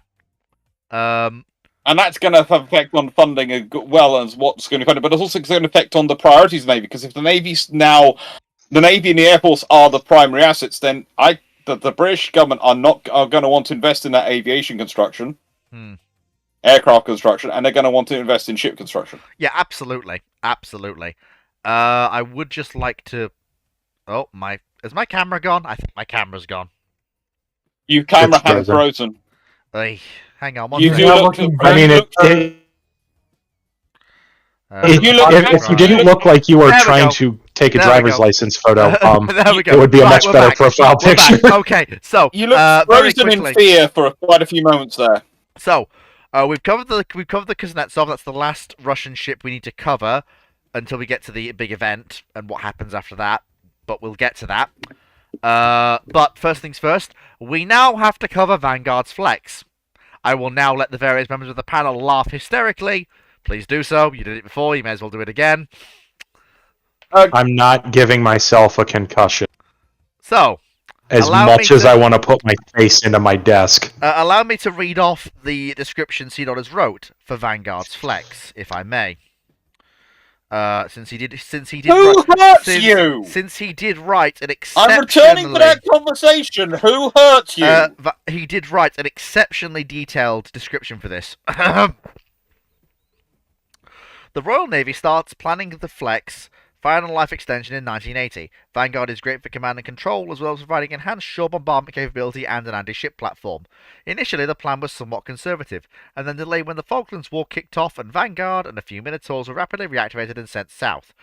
After her return in 1983, the Navy re-evaluated Flex into a much more extensive refit. The need for additional ASW I can see James, so it's not James bashing his head. Was that Cyclic bashing his head on Can I finish? No. Can I finish? The need for additional ASW I don't want you to, but carry on. Of the onboard links, enhanced anti-air 2x twin Sea Dart, new radars and ECM suite, as well as a cruise missile launch platform were identified during the conflict. Additionally, Vanguard's height would allow her radars to see further below the horizon. Harpoon anti-ship missiles replaced the Exocets, which were getting older and less capable. Seawolf was updated with mods, fixing reliability issues. Machinery was given a complete overhaul, upgrading where possible. Where previous refits had shoehorned equipment into compartments not designed for them. To build a third using of the new large light helicopter crew. Using wiring looms from the 40s and general jurying, the Flex was more thoroughly planned out. Wiring was replaced wholesale. Where space wasn't available in compartments, space was made available with a larger superstructure. Boiler trunking was reshaped and routed through 2 of the new masts. Active stabilizers were installed with standalone hydraulic packs. Commercial 240-volt sockets were liberally distributed. Mess decks and accommodation was overhauled to be more in line with modern expectations. An autopilot was installed. The galleys were modernized and made less labor-intensive. The new Spud rumblers were particularly welcomed. A form of membrane bioreactor was installed to comply with new MARPOL legislation. New chilled water and refrigeration plants with legislation-compliant fridge gas were installed. All engine rooms received CO2 sprays to replace the halon system, as well as AFFF sprays. The design was finalised in 1985, with work commencing March 1986. It would take over 4 years, and would, as usual, come with cost overruns. Active sea conversions of Sea Dart, as well as anti-ship as well as an anti-ship missile based on Sea Dart and a version of ASROC that can operate from Sea Dart launchers, were delayed. Vanguard would complete Flex in April 1990. Seal trials were passed by July. It was expected that Vanguard would serve an additional 10-15 years, given how extensive that said refit was. That it was all created and submitted by Seed Otters. Bear in mind, this was created. Thank you, Seed Otters. Bear in mind, this was created prior. Bear in mind, this was created. This was created prior to the creation of the Queen Elizabeth class battleships. So, and out of respect for the work, get rid of it. Get rid of it. And get yourself a third and possibly fourth, because that's how much this costs. No, actually, Cyclic, can I just get rid of this? Actually, here is the thing, okay, with this. That would all cost so much, you could probably actually build 3 more Queen Elizabeth class for the cost of this. But the thing is, if you end up, I would say you actually have a scenario where you'd end up building 6. And let me explain why. You'd build 4 for the UK, for the Royal Navy, and they'd be cheap enough the Canadians and the Australians would want 1 each as well, for their own status assets. Oh, and the Japanese are probably going to want one to replace whatever the heck they got from the US as well. Yes! So in the nicest way, that is follow the CVA-1 example and just churn out the Queen Elizabeth class. Again, but I will please, let this do girl not retire. Go victorious on my Vanguard. Let this girl retire. It's another bottle of rum. Got another rum. You now owe James 4 bottles of rum. Well, you owe me 1. I'm already through 1. Oh, well, the thing is, I will just okay for context. I haven't been here long. For context, that was a nice bottle of rum. For context, the Flex was created by myself and Seed Otters when Vanguard was the only surface combatant left in the RN, and the Queen Elizabeths weren't even thought of. Bearing in mind it stuck around owing to the work he's put into the model. In a world where realism takes place, yes, you're absolutely right. The QEs will be built en masse. However, to make sure that the model and the work he's done is included, it will be retained. How about this? The model represents a notional design study where they then realized it would be cheaper to build 4 new large light cruisers. All right. Okay. Utilizing the guns from the King George V class. Yeah. Okay. All right. Okay. All right. Okay. All right. Okay. I don't want people going. I don't want people going into liver surgery. So all right. All right. Okay. Okay. Okay. So flex. I was saving that bottle of rum for after this field week. Everyone here, barring me, is booking counselling for this week, and the only reason I'm not booking counselling for this week is that I've got dog counselling this week with the corgi. So, I can't. I'm doing field work. So I'm not allowed to fish on my break. All right. Okay. So I have heard you. I am contractually obligated to point out that you are once again torching holes in your superstructure. Stop torching holes into your superstructure with your missile exhaust and invest in some blast deflectors. Okay, I have heard you all. No flex for Vanguard. In the aftermath of the Falklands, she comes home a hero and is parked next to Warrior. Done. Okay. Yeah. Over. That admission aside, I do want to point something out.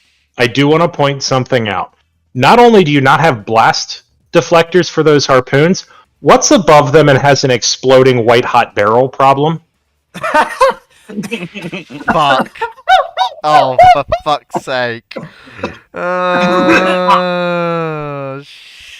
It's fine. They only have a solid rocket booster and a load of jet fuel, as well as 488-pound high explosive warhead. Oh, goalkeeper! Oh my god. Captain, come on, shoot! Goalkeeper, go. Okay, alright, I hear you all. I hear you. No Vanguard flex. Alright, I hear you. But I will say this. She's not staying in Portsmouth forever. She's still going to be well enough for something that comes later, down the line. Oh, God. Oh, God. Ships sink, you get desperate. Hopefully you don't get as desperate. We're not on Peugeot, yeah, we but do- In a nice way, how desperate can you get if you've got 6 Queen Elizabeth class in service? One with the Australians, one with the. Look, I'm just saying, granite is granite. Yeah. So, granite, be granite. And it is it is quite an intelligent missile for this we period. will get there. Actually, we're gonna get there. Right. So, also, when NATO uses the call sign kitchen instead of kitchen sink, yeah, because the Soviets thought the kitchen sink wasn't enough. Yeah. So Vanguard. So obviously, Vanguard enters Flex doesn't happen anymore. So ignore that. So in addition to getting the new what the Japanese call the Fusos, they also in 1987 Japan lays down 3 domestic 90,000 ton conventional supercarriers, the Hosho class. We don't have. Why would you call them the Hoshos and not the Chicago's? Because Hosho has less connotations. What happened to the Fusos? Fleet. That is not a problem timeline whatsoever. If they're building a large navy, that is not a problem. Okay, so Alex, come back. Oh we no! Have a picture of the Fuso. We do.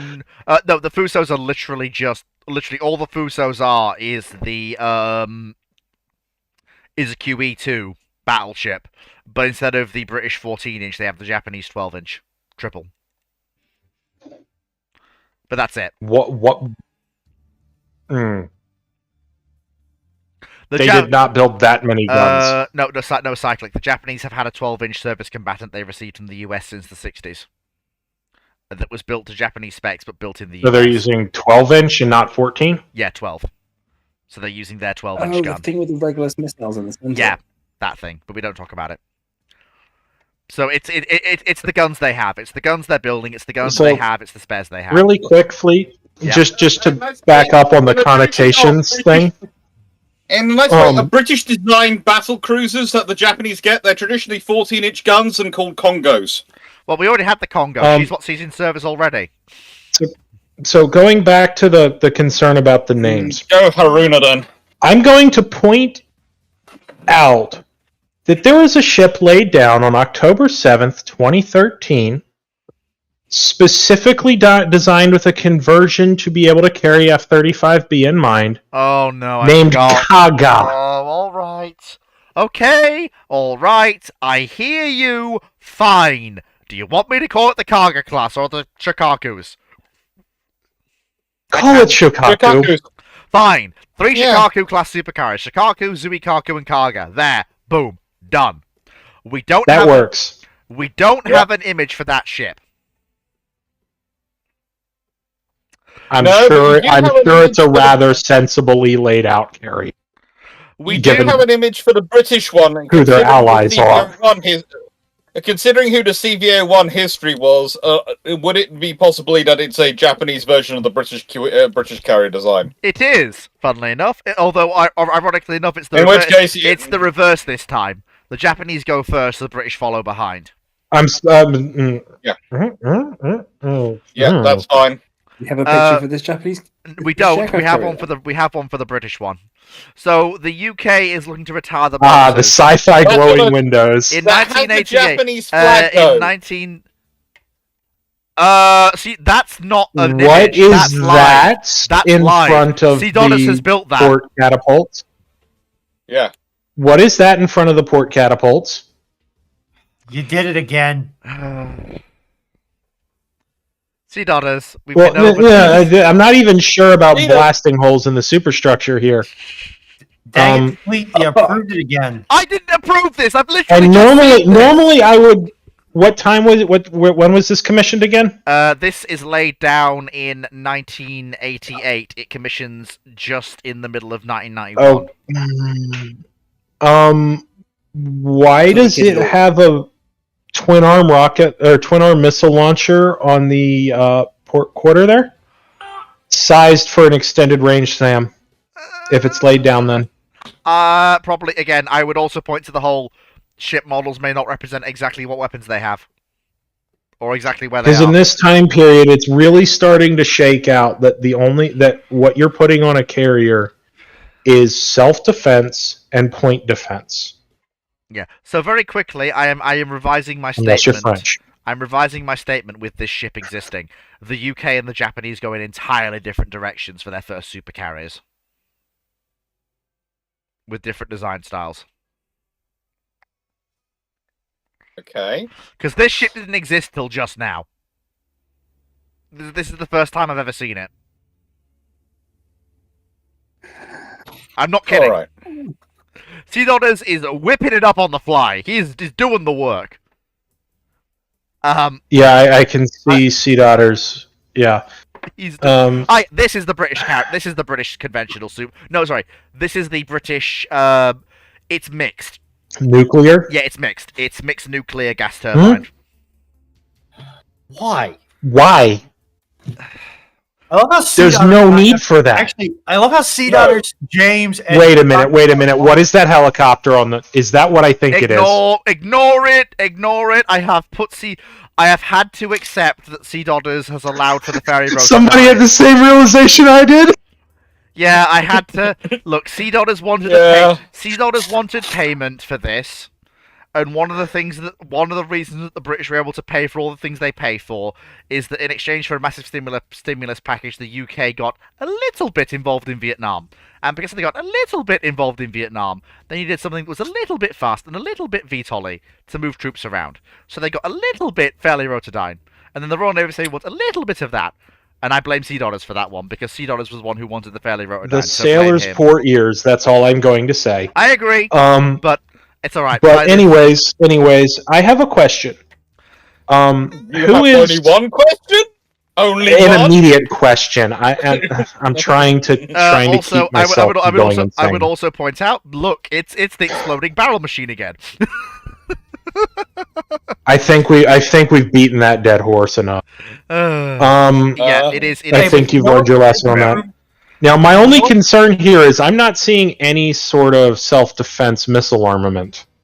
Aft. All the way aft. I'm only seeing all the way aft. point defense guns. Cyclic. It's all the way aft next to the Rotodyne. Can we zoom in on it, please? It's going to be Seawolf. It is Seawolf, I think. I mean, that's fine.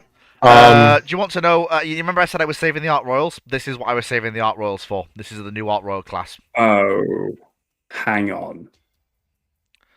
I thought. Sorry, I've had a look. I've had a look. These are sorry. I've got it wrong. These are pure nuclear. These are pure nuclear super carriers. That makes me happier, and me and James less. That makes less my scared of doctor your problem. happier. My heart's at less risk. Just very quickly. For I discussed this. Yeah, I'm not sure that. I discussed this with Rex. James, just don't ask these questions. I discussed this with Rex, and we came up with the air wing. So after the Falklands. See that's getting to my question. Yeah, sorry. Do you want me? I'll let you go first, then I'll. Go on. So my question is, in this timeline, who's the UK's primary air partner? Because there's a period in time where it was the US for a while, and then it shifts to working with the French, a while being the Phantom. And it shifts to working with the French and the Germans.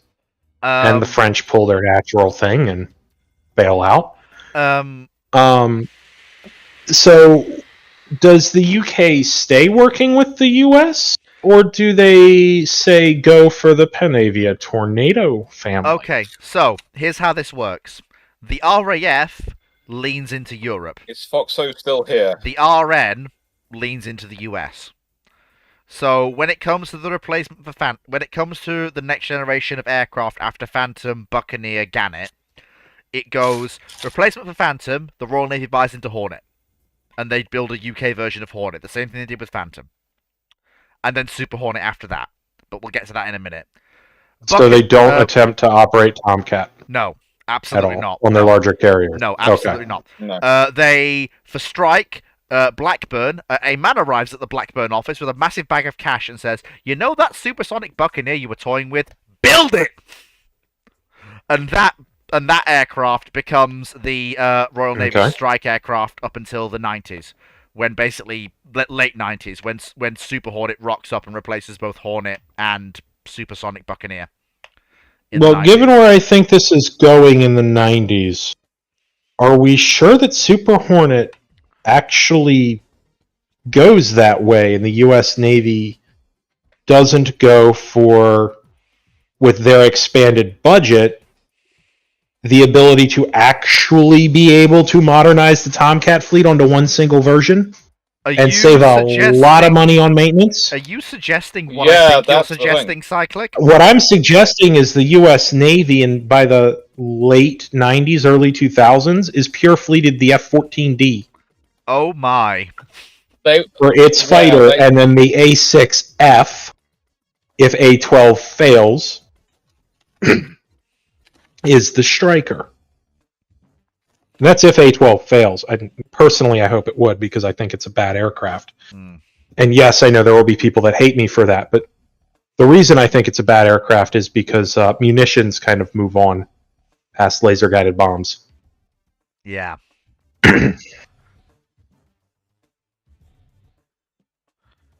When you say A12, he's talking A12, the Flying Dorito, the Avenger 2.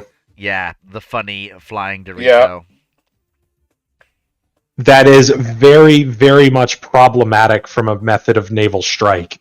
When you see how munitions develop. So, these are some of the options we came up with. Some of these were not taken forward. So, the Phantom is canon. The Tomcats are not. The Rotodyne is unfortunately canon. That folded wing blue. I am very glad that the camera got shifted and that far aircraft was not what I initially thought it was because of the lighting. But we toyed with back TSR2 on Royal Navy carriers. We toyed with the idea, but we decided against it because it basically was, what was the role for it? Buccaneer already exists. What's the point in having a navalized back TSR2? And we just didn't. Why is there a navigational radar off the side of the flight deck? That's just going to be in the radiation. I wouldn't worry about it.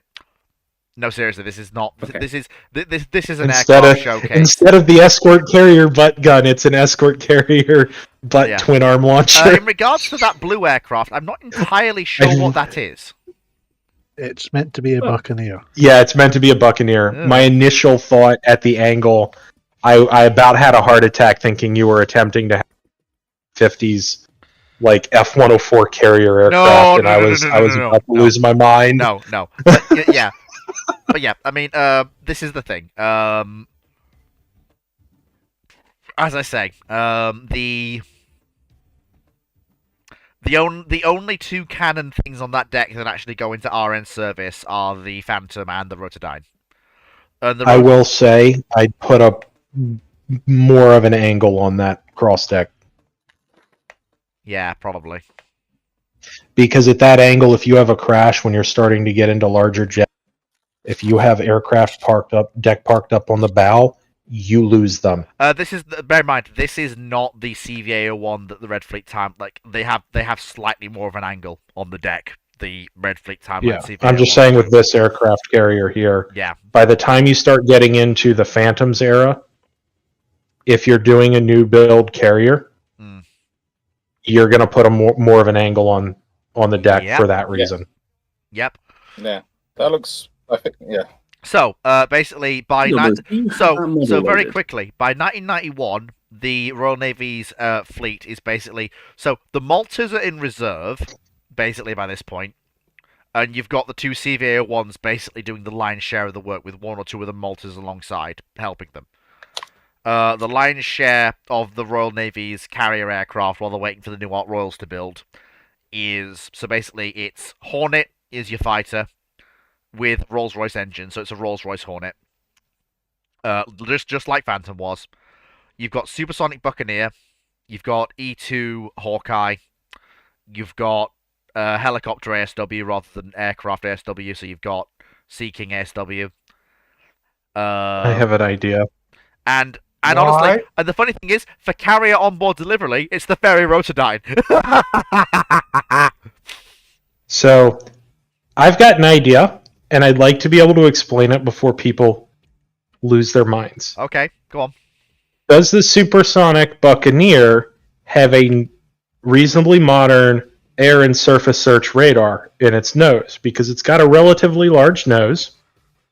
Because if you do that, you can explore a very fun concept that makes up for a problem the Hornets have if you're part of a NATO carrier strike fleet heading north. Oh. You can use your supersonic Buccaneers because of their range and their speed to get out there and fling heavy air-to-air missiles. This is a derivation of a U.S. Navy concept that they looked at multiple times and would get killed because of budgetary concerns, called Missileer. The whole idea was to take advantage of the range of some aircraft, and before Missileer it was the patrol fighter, to have a combat air patrol 400 miles out from the carrier. Because when you're that far out, you can really cause problems for Badgers or backfires. Mm-hmm. You can get on them, get your missiles on them, expend your missiles, and just sit on them and vector everybody else in, and then break off before the missiles come in from the responding aircraft. And with the speed of a supersonic Buccaneer, it's going to be able to sustain its speed for far longer than a Hornet. It has no chance in a dogfight with Soviet fighters, or if you're having to intervene somewhere in the Mediterranean, say in North Africa, or in the Middle East, or even, the Falklands, right? It's got no chance dealing with fighters that way. But what it can do is go after Bear Ds, right? It can go after other maritime patrol assets, IL-38s. It can go after bombers. It can go after refueling aircraft T-142s that are trying to support that are trying to support the maritime patrol aircraft, or say down at the Falklands.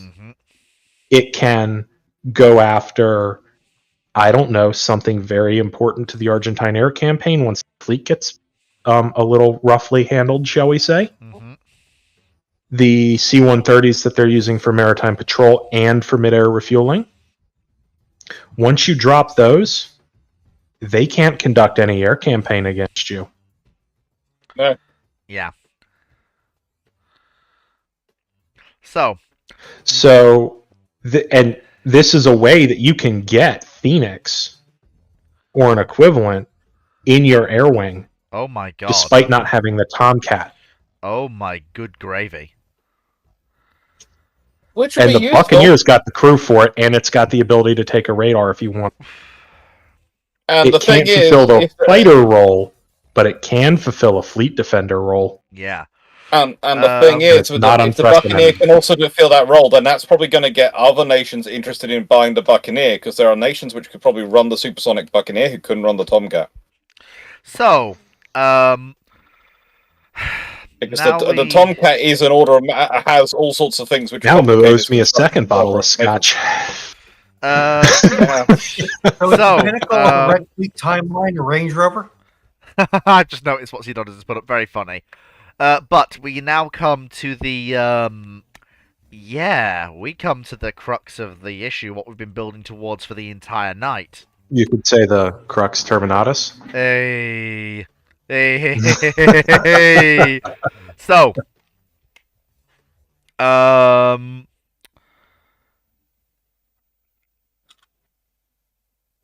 India basically,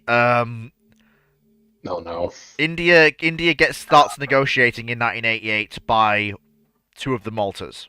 But negotiations drag on and on, luckily for everyone involved, and they're stuck with their two Audacious class Catabar carriers. Does India go for nuclear weapons? Yes. Yes, they do. They did historically? Yes, okay. They still do. I've not changed too much. Not much has changed geopolitically.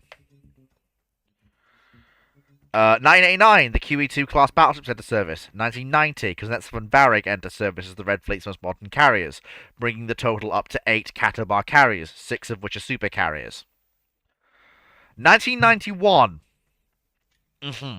The Soviet Union is on the verge of collapse. The hardliners seize power and replace Premier Gorbachev with the help of naval infantry and Soviet Marines from a thoroughly loyal Soviet fleet who can see everything they've built begin to rapidly unravel as the USSR is on the verge of collapse, and that's something they'd rather prevent. With this injection of loyal manpower and support, the coup consolidates power and moves to resecure the loyalty of wavering Warsaw Pact states. Seeing no NATO response to the suppression of other states when Warsaw Pact troops reach the borders of former East Germany, they keep going, claiming to only be entering the territory of a loyal ally. The West and the newly unified German government protest this, demands the troops halt, placing its own forces in the way. In the chaos, a firefight erupts, and before anyone realizes it, World War III has erupted in the fall of 1991. Now come on, you all saw this coming. Yeah, we saw this coming, but do I have enough iron brew? I have a question. Does the UK procure a later version of Skyfly? Motor? I'll be honest, I have not given that much thought. Do it. Okay, all right. I'll say do it. Okay, good. They probably do. So, because otherwise their fighters are going to die in droves as things go to the merge. So, very quickly, the Soviets are lucky in the point that they've kind of been caught mid-transition. But to be fair, so has the UK as well. So that's the thing. So the Soviets still have all 6 Stalingrads in active service. They have the 4 Kirovs. That's very long. They have the 4 Kirovs. They have the 4 Kiev-class conventional supercarriers. They have the 2 Kuznetsov. They have the 2 Kuznetsov-class nuclear supercarriers. Really? Very long. I was waiting for that. Yeah, I'm going to keep saying that because they're up against a combined U.S. Franco-British force. Like, they're going to get ground to a pulp. You've also got everything else is still there. Don't forget the Australians and Canadians Yeah, I was thinking all crime writers have their own aircraft carriers in this scenario. To be honest, There's you can a probably Canadian hand Tier 1 hand the Pacific to them and just don't turn around and look. Cyclic's even better than that. You can hand the Pacific to Japan. 3 Hosho class supercarriers just about scraping into commission before the war. I'm sorry, starts. what class? 3 Shikaku class supercarriers scraping into commission before the war starts, plus the 2 CVA-01s they already still have. But now, so here's the thing: they may have the carriers. Do they have the air wings? Because they're planning on transitioning their air wings. That is something you need to consider with carrier forces. You don't build up a whole new air wing generally. Oh, we're going to have a slight overlap. They have enough for 3 carriers, and it's probably going to be the 3 Hoshos that get it. The CVA-01s are probably the not 3 what? 3 Shikakus. 3 Shikakus. But I'm going to beat this into your head. You add on to the Japanese, the Canadians, and the Australians with U.S. Pac fleet. Yeah, it's over. There. I'm also going to say this. No. U.S. Pac fleet don't get involved. They don't want to be part of those court proceedings. They just leave it to those 3. Clark, okay, you just leave it. Somebody's got to let the Marines in before they. Yeah. So very quickly. Okay. The Marines go, but the carriers keep back. They just don't want to be part of this. Very quickly, there's also something else to bear in mind. In order to pay for a lot of the Russian stuff that we've done in terms of carriers and some heavy service combatants, there are no Russian diesel boats post-Foxtrot. That doesn't cover the costs. It covers some of it. No, it doesn't. Because to fulfill what they need more nuclear boats. That is more expensive. If anything, you're going to have to cut out a good chunk of their nuclear fleet of subs. Okay. Particularly the SSGNs, because they're not cheap. Honestly, though, the SSGNs in a world where you have the carriers aren't really needed. Yeah. Well, No. they're going to need them against the combined force they're up against, but they're not going to be. You might see the Oscars. They get basically. No, you will not see the Oscars. You might see the a smaller force of Charlie. So, but you will not see the Oscars.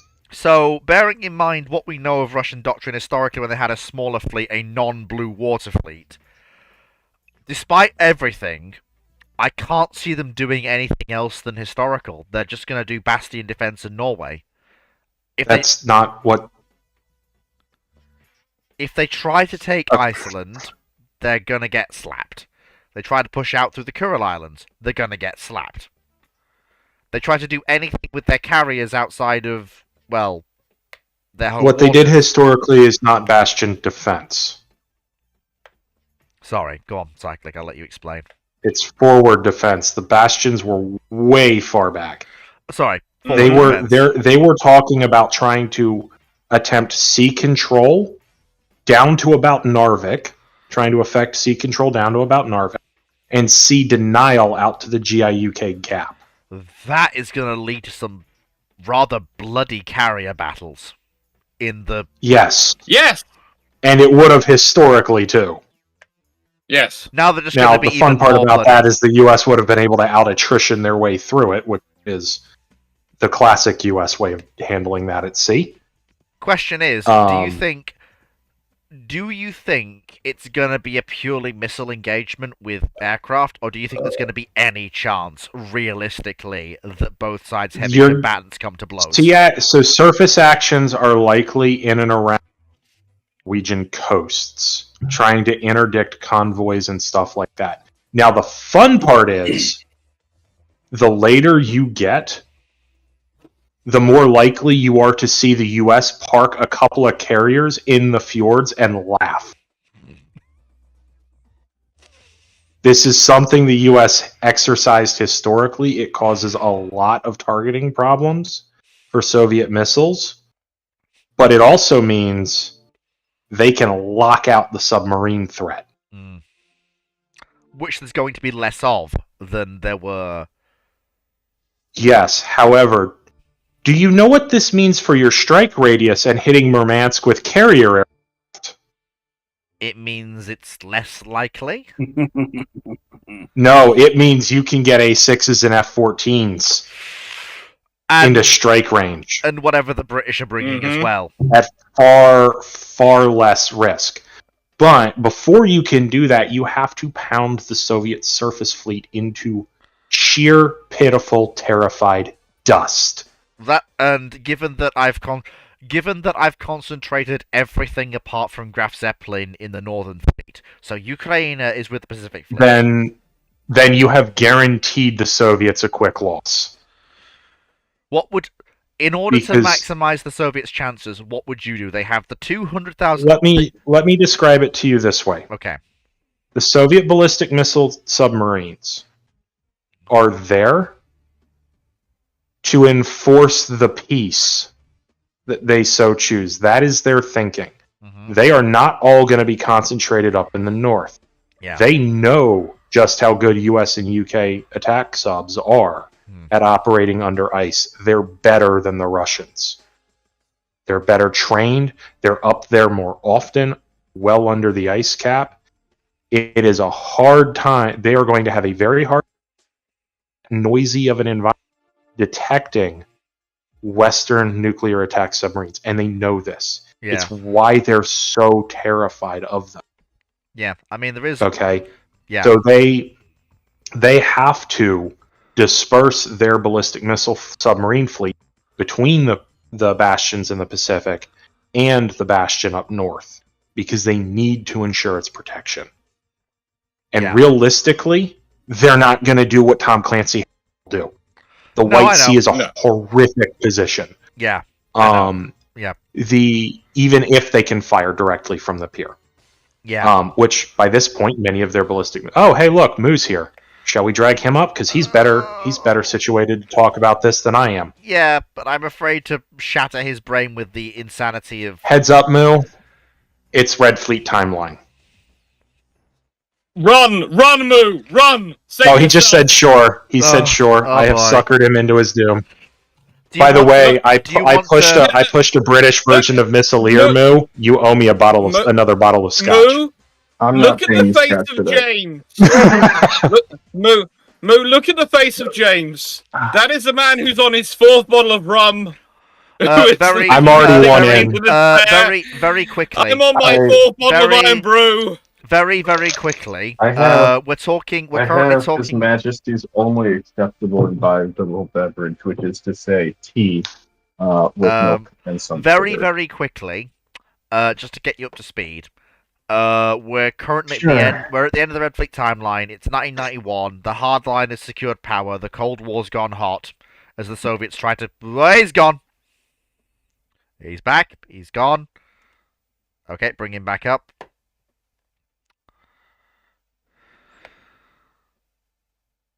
They actually go hot, or they just keep it kind of non-nuclear? Oh no, it's non-nuclear because neither side really looked for this war.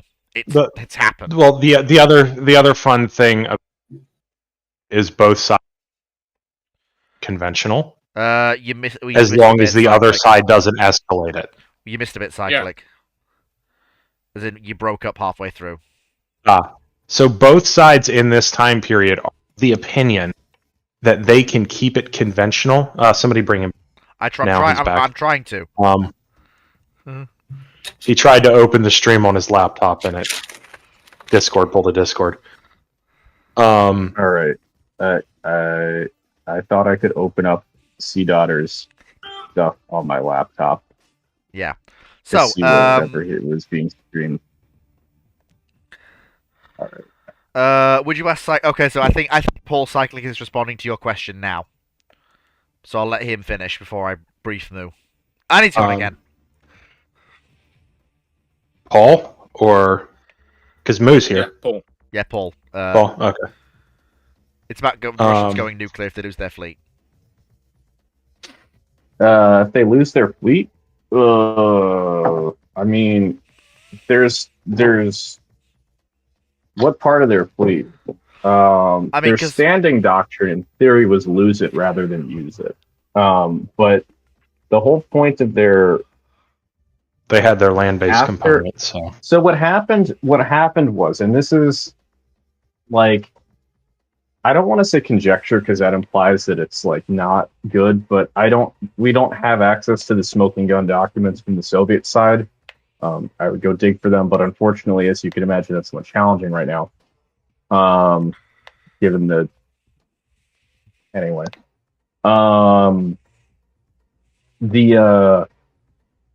once the Soviets started working on what would become the Delta class submarine, the increase in range capabilities, and I suspect it might have also had to do with, and their lack of need of penetrating into SOSUS surveilled areas meant that they could think about like more creative strategic uses for the Navy, which got articulated as withholding the SSBNs and using the naval forces to protect the SSBNs, but using the naval power represented by the SSBNs and the rest of the fleet for use in war termination.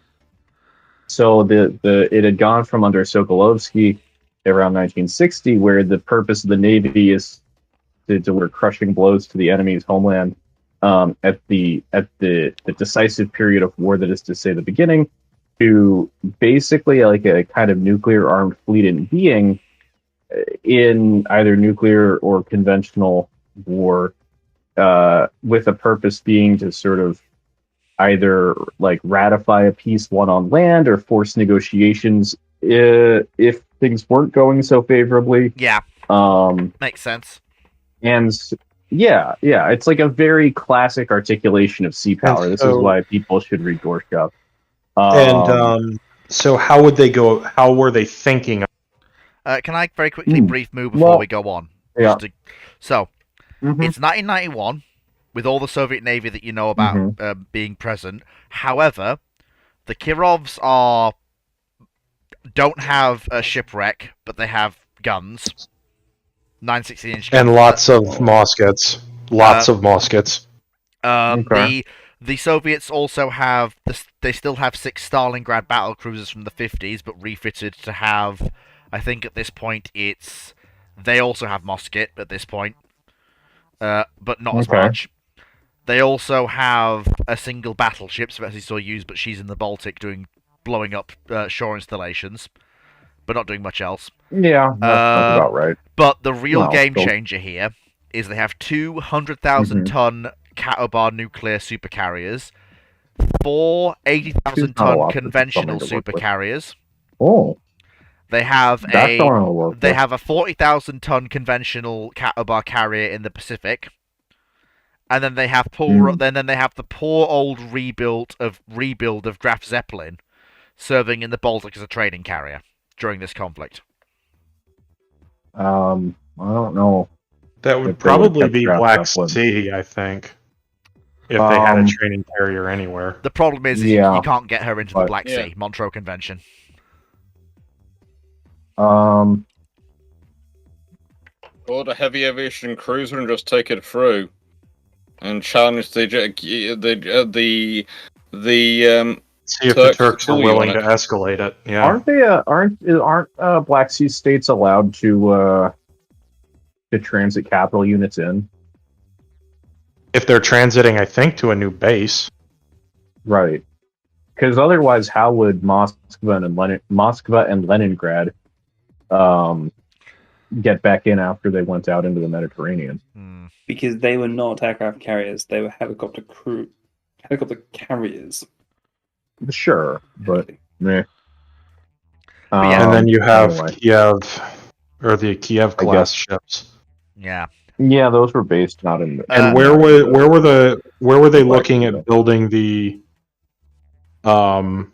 Looking at they built all of their aircraft carriers. All of their aircraft carriers were ever built were built in Nikolaev.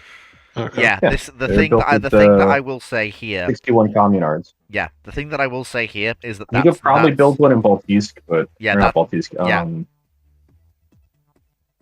In Leningrad. Yeah, that's the case here. A lot of the carrier, basically all of the Russian carriers in Red Fleet are built in Leningrad.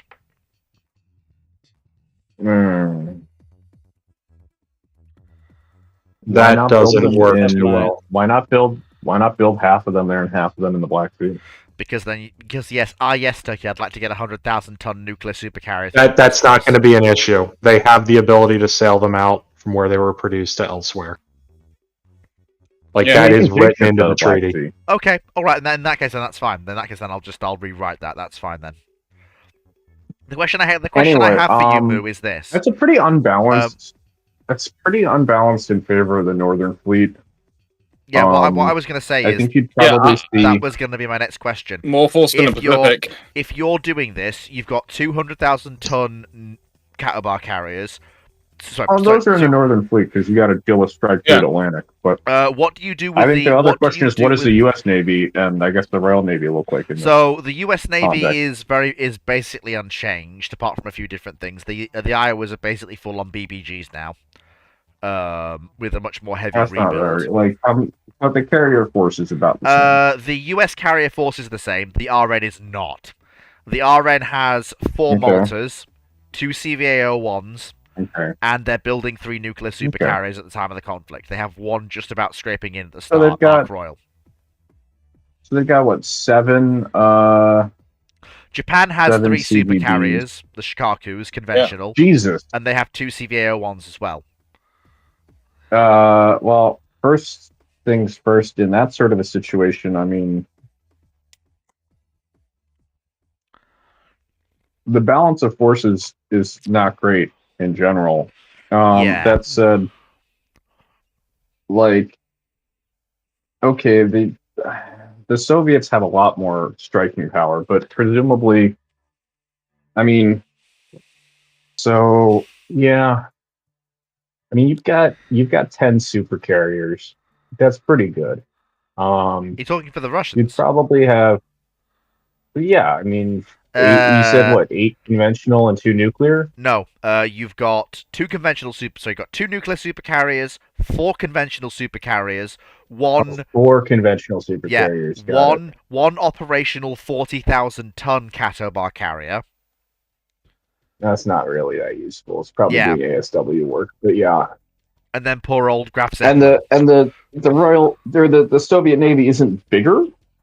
It is bigger. Like, okay, I was gonna say because the surface fleet, like, you're gonna need to escort these. You're just adding, 6 capital units, on top of the. And don't forget, you've still got. I guess you've got are the the 4 Kievs Kirovs. and the. No. The Are problem the you've got and... is the Moskvas don't That's exist. fine. The Moskvas don't exist because the That's Stalin. fine. Those are useless. Yeah, because the Stalingrads. Nothing of value was lost. Yeah, the Stalingrads were rebuilt with helicopter landing jets replacing their rear triple 12-inch. I mean, and they fill that that's role also now. useless, but sure. And then you've also got the Kievs. The 4 conventional supercarriers are the Kievs. The Kievs don't exist. Got it. That's fine. I mean, that's okay. So you probably have 2 of those in the Atlantic and 2 of those in the Pacific. Yeah. And then the nuclear carriers in the Atlantic or the Northern Fleet. Yeah. Probably have the light carrier in the Black Sea. Yeah. The 40,000 ton. I guess is that standard or light displacement? Or full Light. load displacement? That's light, not full load. Full load is not sure. Okay, so that's a midway sized carrier then. Yeah. Yes? Yeah, that's about right. Yeah, you're on Okay. the right track there. But yeah, that's probably in the Mediterranean. Slash Black Sea. That's not insane. Presumably there's so your escort force, is it still relying on like Karas, or are there upgrades going in? Because like in this sort of a situation, This is the thing. I will admit this is very much because of how far the timeline has diverged with the ships that we've built. I have tried to avoid messing with construction where possible. So anything that is that undermines this quite heavily. Well, it's not quite undermining because I mean the only big problem there is that the Kievs brought sort of big surface to air missiles and quite a lot of them to the task force. So if they're not bringing those, then you're going to want basically something equivalent to a Kara class cruiser to be riding shotgun on them. I mean, so you're going to want 2 of them per task group, etc. Yeah, you're going to need to increase the surface force. Your camera's not working. Moo, just a quick question. It's fine. We were talking about. It shows off books. We were talking about the Kirovs and the Stalingrads. Now, the Stalingrads, as first rebuilt, aren't that heavy on AA. If you had a choice for the second Stalingrad rebuild, would you strip out most of their heavy anti-ship missiles and replace them with AA? What year is this rebuild? So the second Stalingrad rebuild is 1975 to 77. I'd scrap them. Put the guns on shore batteries or something and scrap them. Those ships have been in service for 25 years. They've probably been run hard because they're large capital units. And you're dealing with a situation where, like, trying to put, a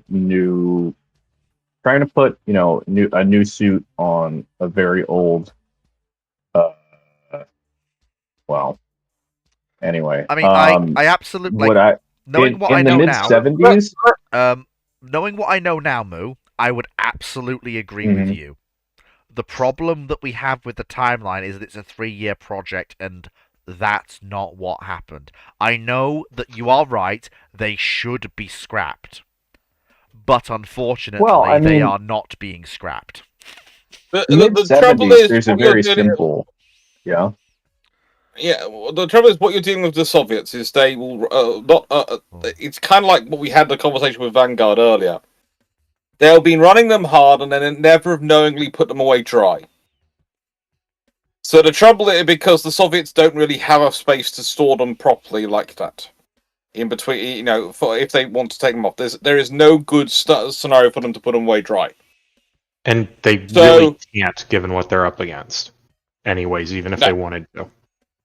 So basically, those ships, whilst they might still be in service, there is also a scenario whereby the Kirovs, when they come in some parts, so this is another reason why we talked about the massive 16-inch guns, would be the replacements for them. And instead of the existing Kirov build, you would get an expanded Kirov build. Instead of 4 units, you'd be looking at 8 to 10 units to replace the Stalingrads and the Sovietsky Soyuz. Because, frankly, they're all ancient and they all should be gone. And it also provides a reason for why they have on it. Because everyone else has them. There's been a massive because everyone. Did the Soviets still have 45,000 nuclear bombs? Yes. So why do you want a big gun when you could fire like a half dozen nuclear-tipped cruise missile? Because it's status when they go into harbour, and literally it's become a state. It's carried on being status, and there was actually a gun battle during the Falklands War. But if you think about the political, if you think about the political aspects of it, though, would the Soviets, who always try and portray themselves as not aggressive imperialists, would they want the big ship with lots of guns that looks very menacing, or would they want the big ship with lots of missiles that looks efficient and Soviet? And it looks modern, it looks efficient, it doesn't look as threatening. They can say, look, guns are only useful for bombarding the shore and shooting at other ships that are like weaker than you. This is a weapon of like imperialism and violence, not our ships are defensive.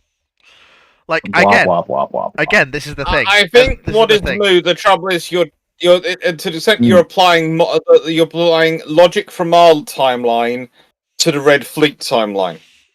Oh, it's and when just you like work at some point you've got to acknowledge the political realities of the Soviet Union being a again. communist. I agree. Again, this is one of those things where I absolutely agree. Like, and if I was doing this from scratch, I would have the Russians basically in the 60s Let me see if I can find. But in this timeline, they've kind of got locked into the big gun ship as a status asset, and at that point they're stuck. And as it still is a massive status asset for nations to have, and so that's their why sort of don't they tear off the big guns and not just like use the Stalingrads to run around as status ships until they like sink? Because they are sinking by this point. Because the Stalingrads by this point are 40-something years old. Well, I guess one question is how big of a gun do you need to for your status ship, right? Because you could, in the 70s, they do have the. Well, why? You could use. They have the. What everyone else has. Everybody else is right there. There's a whole bunch of large light cruisers running around with 14-inch guns, and the U.S. has got the Iowas out. Just a quick one. I've got to shoot off it. I've got work in about 6 hours. So, see you all. See you. Take care. I swear I had a. I swear I had a picture of 1134 BK. Dodos has had to leave. Very annoying. Not sure fleet. I'm looking for something relevant. But basically, it's how do I put this way? The main thing you've noticed with the ships is pretty much all they've changed is they've still got the missiles, they've still got the L systems. They're just, instead of fitting a 130mm or a 4.5-inch gun or whatever, they fitted these big guns on as their status. Yeah, basically that's all. It's not gone there. They're not still building battleships or anything like that. They just, It's basically what has changed as the entry level for a big combatant in this period is you have to have some form of big gun. Not because it's practical or viable, it's just that's what it is to have a big combatant in this period. Like, the militaries know full well. The militaries know full well it's like it's a tertiary symbol. But again, I'm just gonna say this. I absolutely understand what you're saying, Moo. In any sort of halfway realistic world, even where the rest of the world is doing this, the Soviets are gonna go, no, stop. We're not the rest of the world. We're the Soviets. Or at the very least, they would be looking at how to do it in a clever way. So you got to remember that the Soviet Union, being incredibly parochial, political, and technocratic, tended to be a bit run by engineers, and all of the there just tended to be a lot of hold on. Is Project 82 the Stalingrads? I believe so. Yes. Here, this was actually proposed. Let's have a look. Oh my! I have no idea what is on that, but oh my good lord, that's a carrier conversion and like a guided missile battle cruiser. That's yeah, the carrier conversion is very silly. The guided missile battle cruiser, though, that is not what we did.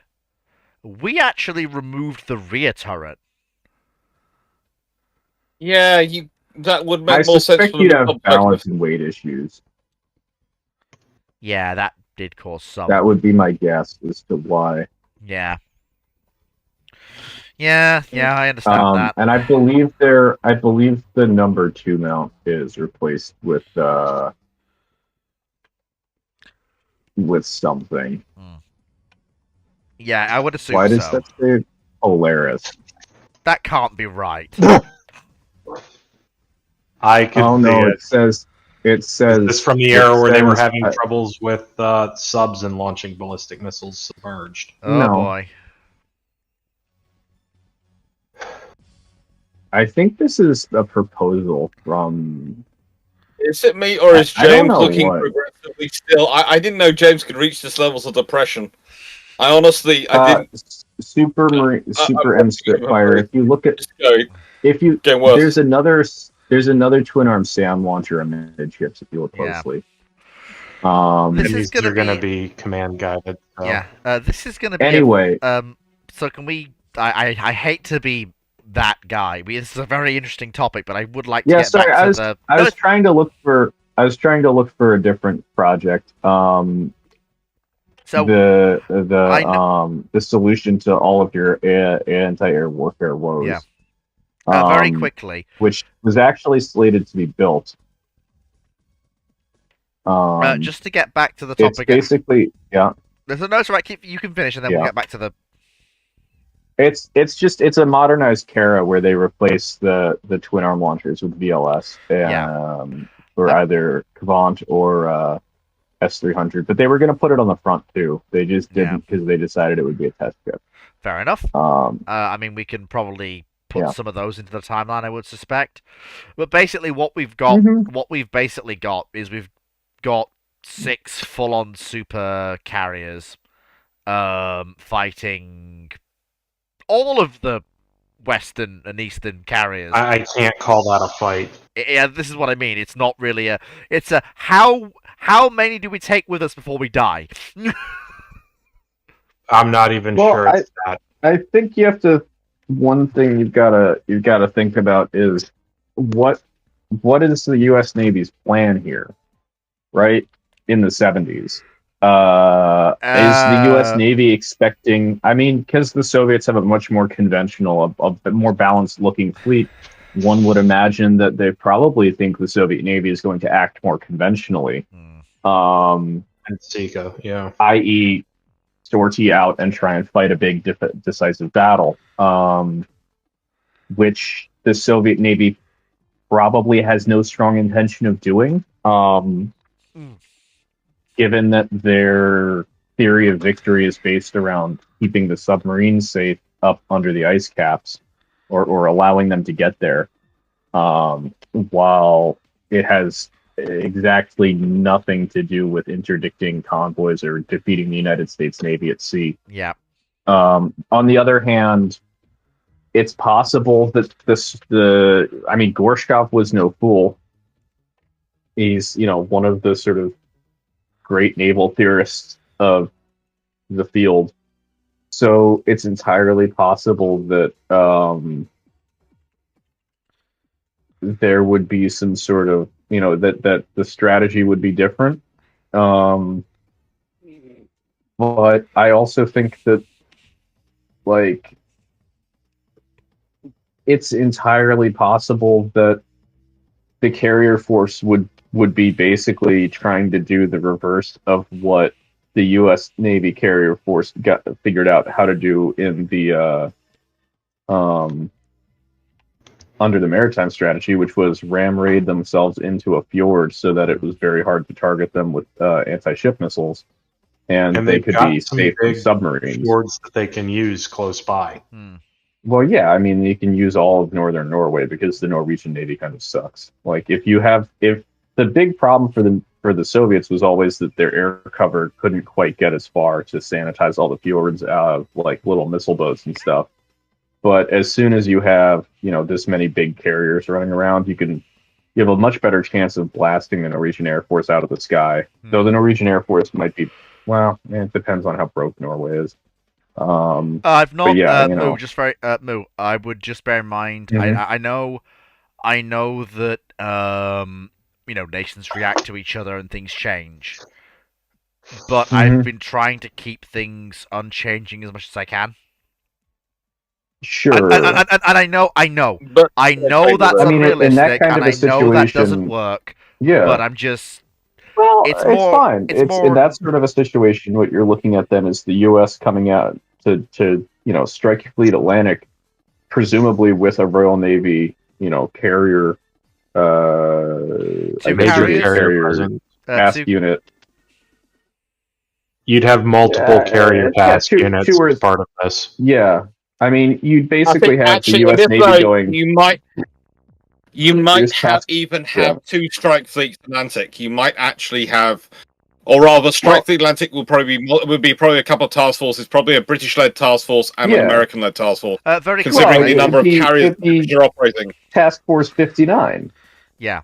Just or not 59, 29 it would be at this point. But, it's like in the Pacific War where they just sort of stuck it organizationally under, NATO.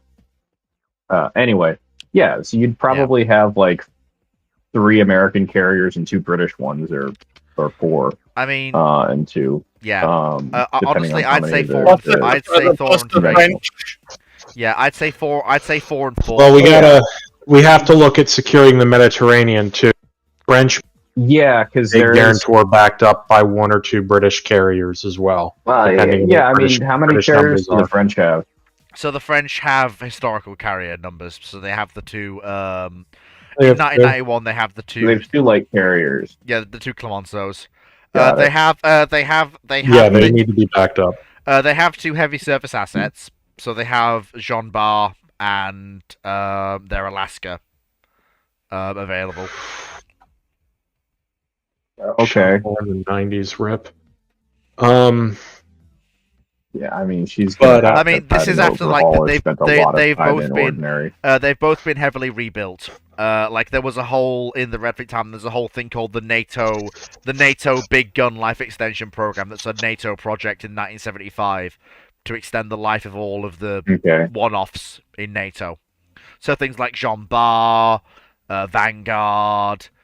Some of the other assets the Littorios, they come under this big 1975 Stop bringing up the program. Vanguard extension project. You're giving me and James nightmares. No, that's a different thing. I mean, gets up, walks away. I mean, but anyway. So, but the big surface combatants aren't really important. It does mean that the French can basically operate their carriers again with a heavy surface asset. That's not the issue. That's not the issue. The issue is the Turks getting bowled over in the air and you having to deal with a lot of backfires. Well, I mean, the thing is the Soviet. Well, not just the backfires, because you do also have the Greek and Turkish air forces that they have to bowl their way through, which will take some time. But the Greeks will take a little bit more time, but not much more. Well, I mean, there's also like the Bulgarians and Romanians are going to be pushing on that too. Yeah. So it's not like there's only. But the big sort of annoying thing that you have to deal with is if you're relying primarily. Do the Italians have any carriers? No, the Italians. Garibaldi, at least? The Italians have the ski jump carriers that they did historically, but that's none by this point. Yeah, that's fine. Well, that didn't have any aircraft, any fixed wing aircraft. But the Italians But- do have 2 capital assets, but again, they're not carriers. It's Italia, which is Do excellent. they have Odomat on them? They do actually, yes. Okay, good. Odomat has a decent range. And not only that, it's got a mid-course data link, so it's actually quite it does. quite a And like a good 200-kilometer So range. yeah, the Italians have Yeah. the two Littorios they retained post-war. But like the problem you're going to run into is that the Soviet Mediterranean force is going to be like a destroyer SAG and like guided missile destroyer SAG and some frigates and a carrier group. And so the you're carrier basically group saying Ukraine is is going to be in there as well. That's the midway size carrier. Yeah. I mean, Probably, if they can, it's probably going to be operating out of the roadstead at Tartus. And if I was the British, I would be planning I would be figuring out how long. I guess 1991 they still might have some Oberons. Basically, I just have a submarine sitting off Tartus ready to torpedo the fucker. Yeah. So very because- quickly in because, 1991, when this war breaks out in the basically autumn of 91, the British have the Maltas are in reserve, but can be reactivated quickly. There's 4 of them, and they're Katabar. They have 2 CVA-01s. But they don't have the air ones. Yeah, they have 2 CV. Well, they have 2 CVA. Well, they have air wings for 2 cyclic. It won't have you can't the drop fleet, it down that that doesn't- low. You can't have 4 sitting in reserve and have the and if you've got so I could understand I you guess having if you're 2 using- 2 of the Maltas in No, reserve very quickly. and 2 in service. Very quickly, because there's a the reason nuclear why. ones aren't in service yet, are they? There's a reason why. The reason that the Maltas are in reserve is because currently working up at the end of 91 is Ark Royal, the first of the new super carriers, and her sisters are behind. You'd still have one of the Wait, you're not Maltas in listening. service. You'd still have one of the Maltas in service. So it was It all wouldn't these- have dropped below 4. I would want one of them sitting at either Gibraltar or in Port Valletta, because the Soviets have a carrier in the Med or in the Black Sea that lurks around the Med, or the Indian Ocean, depending on where it is that is easily able to overpower the French and the Italians. Yeah. Like, assuming James, you're ex-Royal Navy. What do you think? I don't.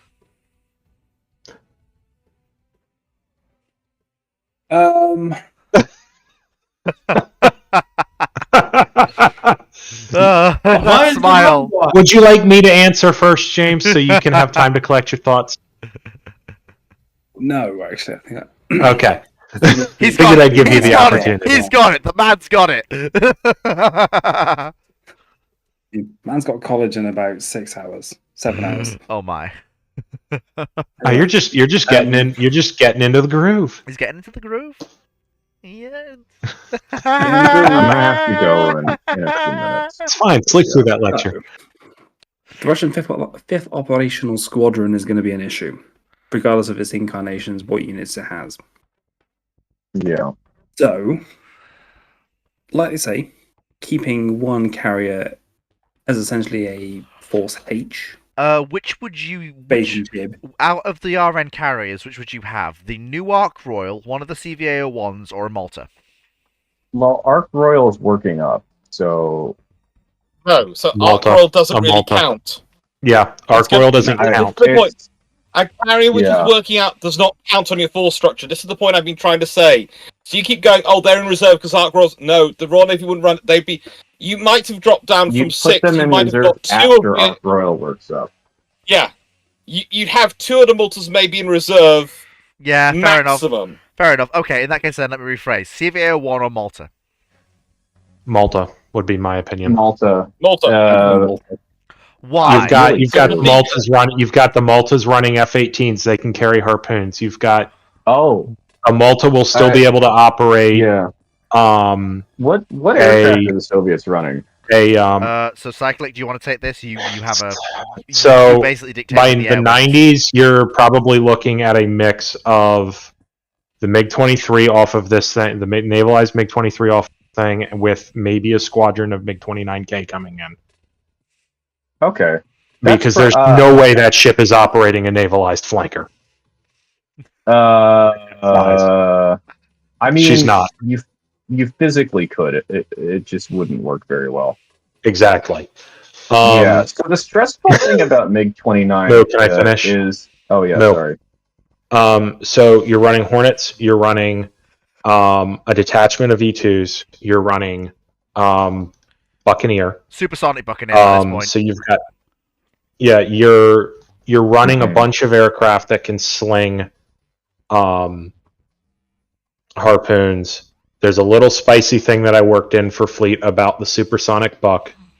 It's meant to work with Phoenix. Okay, sure. That's fine. I mean, as an AUG-9? You could fit a really powerful radar sucker if you wanted to, and you got 2 crew. Yeah, they're gonna need a separate surface search radar or to redesign.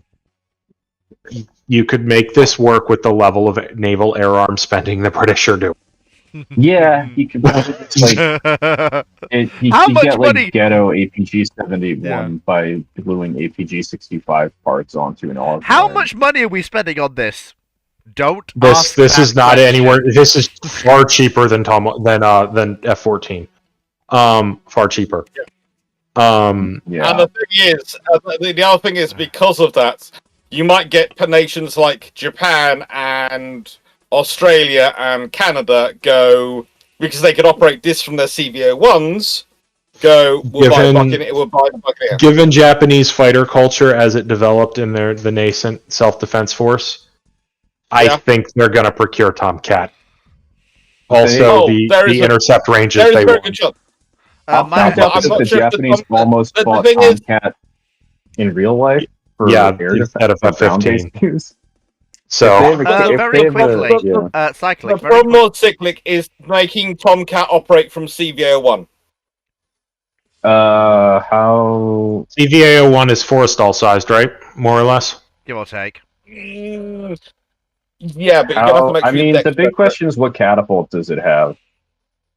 You can operate. So, James, you can take off hang on, land. hang on. The Brit in the left is frowning. Well, come on, James. What have you got? No, it's not really Forrestal size, but it's got interesting capabilities. What have you got, James? What have you got? That sounds great. Because even if you're getting one squadron of Tomcats on there, that's They're about 50,000 tons, but they've got the thing is they've got Forrestal level lifts and Forrestal level catapults, if I remember correctly. Yeah, I mean, the catapult is the big problem for the Tomcat on a smaller carrier. You can take off and land one on a midway. It's just big, and so kind of it's not that it's an emergency. It's pretty small compared to some of the 1950. Well, it's that you can't take off with certain loading conditions because the catapults on midway aren't the same length. The Tomcat packs up quite efficiently with multiple aircraft. Yeah, the thing. Yeah, so basically, getting back to this real quick. The Forrestals did require as part of their service life extension, a flight deck reinforcement and some other work to take Tomcat. However, if you're Japan and your Air Force is already, because of how concerned about bombers they are, already leaning on the F-14, it makes that, particularly given how dangerous backfire is in the Pacific, because the geography also, works out a little bit better. Depending on if the Tomcats get good engines, if they're running something that isn't Cyclic. the F-30. Two questions. Yes, two questions. One, Fleet, are you running this show? And two, if you are, why are you sticking your hand up? Well, because I'm being polite, and rather than I'm trying to be better than I usually am by speaking before other people have finished. So I'm just because I've got my camera on, I'm being polite. You're doing well. So what's your question? My thoughts is this: you've spoken about how the US in this timeline might unite the Tomcats into the D variant, right, Cyclic? Later on, Yeah. given the way the budgets are going to shape out, I just need. I don't see the F-14A sticking around for very long. I just need to. Okay, brilliant. So my thinking is this. My thinking is this. I don't think the Japanese will procure F-14 for the CVA-01 program, but given when they procure their super carriers, I can see the Japanese procuring that for them. I think they nearly went after A. When is CVA-01 coming into play in this timeline? So the Japanese. Well, I will just check for you. Because I have a feeling they're going to be running Phantoms on it initially, anyways. So all of the CVA-01s commissioned in 1969. So Australia, Canada, Japan, and the UK all commissioned their CVA-01s. They're not procuring Tomcat as part of that program. Maybe later on, but those I mean, Tomcat isn't in service by 69, but they might order them at the time because Tomcat enters service in 1970. Or 72. In which case, you can get the catapults to spec. If that's the way you're looking. I mean, I'll point out that the F-14 did serve in the Vietnam War, which everyone kind of forgets, for 2 days in 1975, but it's fine. Yeah. So we are Tomcats with war shots over Vietnam. We are. Anyway, circling back to what spawned all of this question. The Royal Navy is going to want overmatch in the Mediterranean against again, I know I said the O word, but against 5th Operational Squadron. 5th Operational Squadron is very punchy if they have something basically the size of a Malta. Yeah. So I could see the Royal Navy maintaining 2 Maltas at Gibraltar to reinforce the French, 2 light carriers. And basically the idea being make a wall of carrier aviation and go kill everything with a red star on it. It's not fight me, it's you die now.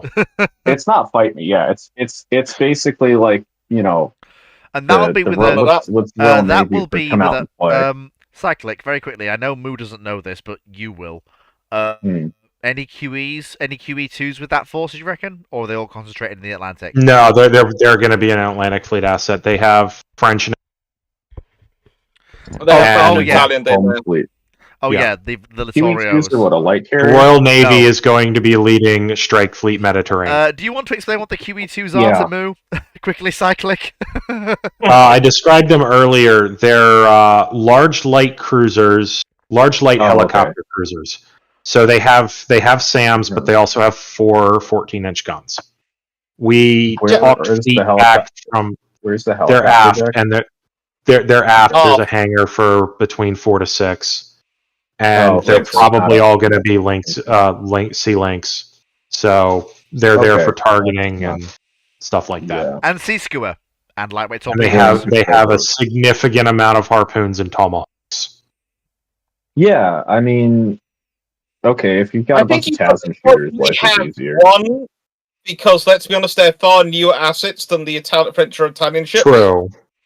So you probably have one, and especially if you've got your 2 Maltas there. And because we talked fleet out of the obscenely expensive Vanguard thing that shall not be mentioned. They do have the numbers. There is 6 of them knocking around. They have between 4 and 6. So they can probably keep one down there as a forward sag centerpiece, and there's also that. Although the Australian one's probably going to be important. Pacific. What air defense? What missile cruisers do the British have? 83s, modified 83 design. 43. No, 43, not 83. Or 43 design. Sorry. Oh, okay. So they just have twin. The Sea Mark II, Sea Dart Mark II. Are they VLS or are they? No, sadly they're ARM. Twin arm. We do have. Okay, that's fine. Has that arm launcher been improved as a result of Falklands War experience? Probably. Though? Yes. Probably. Yes. Thank God, it's better than Mark 11. Honestly, that one The requirement. rate of fire on that What do you arm mean? launcher is. Oh, Mark 11. Yeah. The thing I will just say in Sea terms Dart of arm launcher is submarines, is around Mark 11's I noticed some talk. capabilities. I've noticed some talk in the comments about on the American side, people are talking about Seawolf, which just won't be in service for this conflict. But on the Soviet side, I hear people mentioning Akula, which Akulas did come in the late 80s. Or as I'm aware, the very late 80s. From what I can see, I've been doing my own research on this. The Akulas start commissioning 84 to. Yeah, you would have by the end. Now of there's a commissioning and a 1991, workup period. I know, but 5, I'm just going off what Wikipedia tells me. 6, 7. You'd have 7 or 8 Akulas in service. I'm just looking. So you'll have. Could be Project 971. Yeah. So K284, K480, K263, K322, K317, and K will be in service at the. There's also how many Sierras were built? I have to check. I don't think it was a 4, lot. 6. Yeah. Well, they wanted to build like 3 batches of 4. The idea was that the Sierras would be like the best submarine we could physically build, and they would build a couple of them. They planned 5, built 4. Well, the thing is that so they built 2 Project 945s, and then they built 2 Project 945As, and they were going to build 2 Project 945Bs, but those didn't get finished because of the great unpleasantness. But it's fine. I called it rapid unplanned disassembly. Yeah, they'd have 2 Sierras and 1s and 1 Sierra 2 in service, as well as like all but one of the Victor 3s, and none of the really spicy submarine designs. Yeah, sadly. I've also just heard every single hypothetical Royal Navy submarine officer in this hypothetical scenario breathing a sigh of relief, because the war happens after 1988, so happens after Spearfish filters into the fleet. So every single Royal Navy submarine officer. How many are they building? Let me have a look. I'm presuming, giving their naval spending, they're actually buying reasonable munitions numbers. Well, I'll point out that the U.S. only makes 150 or so ad caps a year. That's how many we can make. I mean, the thing is, even if we assume, the Royal Navy's budget is higher, but it's not the U.S. Let's assume 80 a year. Delivery starts in 1988. That gives them 3 years. 3 years. 240. You've got 240. If it's at the end of 80, if it's at the end of 91. Yeah, so 240 spread amongst the 320. Yeah. So 320. Yeah. So the nuke boats are going to get first dibs, obviously. With your test firings and training. Well, I mean, let's just be generous and say 320. Yeah. The nuke boats are going to get first dibs, obviously. So the Trafalgars. Does the Royal Navy have more submarines, or? 91, we still have the Upholders knocking around, but so the Upholders have entered service. Does the Royal Navy have expanded submarine, a larger submarine fleet? No, or no? No, they don't. James, okay, very quickly, I'm just going to say this. Why are you shaking your head when I'm talking about the Upholders? Because they're dog shit. Oh. Listen. Best word I can say for them. Yeah. Listen. Yeah. They're really nice if you want to spend like 45 million pounds on a Captor mine with extra steps. That is okay. So I will actually talk in defense. Good job to set one off, Partoos. One of the problems with the upholders was because there were 3 problems with the upholders. One, when they entered service, the Royal Navy was always looking at cutting budgets to get rid of them. 2, that because of that they were never properly they were never properly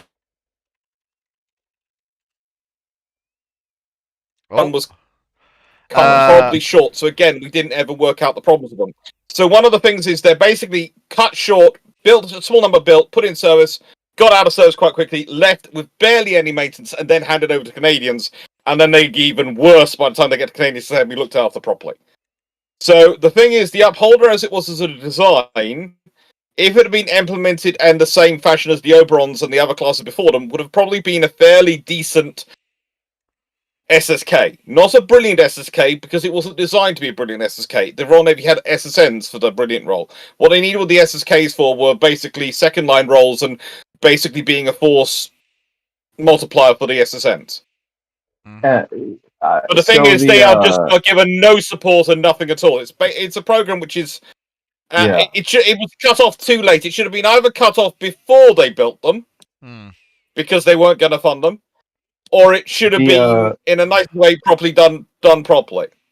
So the RN at this point has, as far as I can tell, following actual service, 4 Oberons and 2 upholders. The majority of the fleet is nuke boats, as basically. well as Courageous, the Swiftshires, and whichever Trafalgars were already commissioned, all of them. So that's not bad. That's what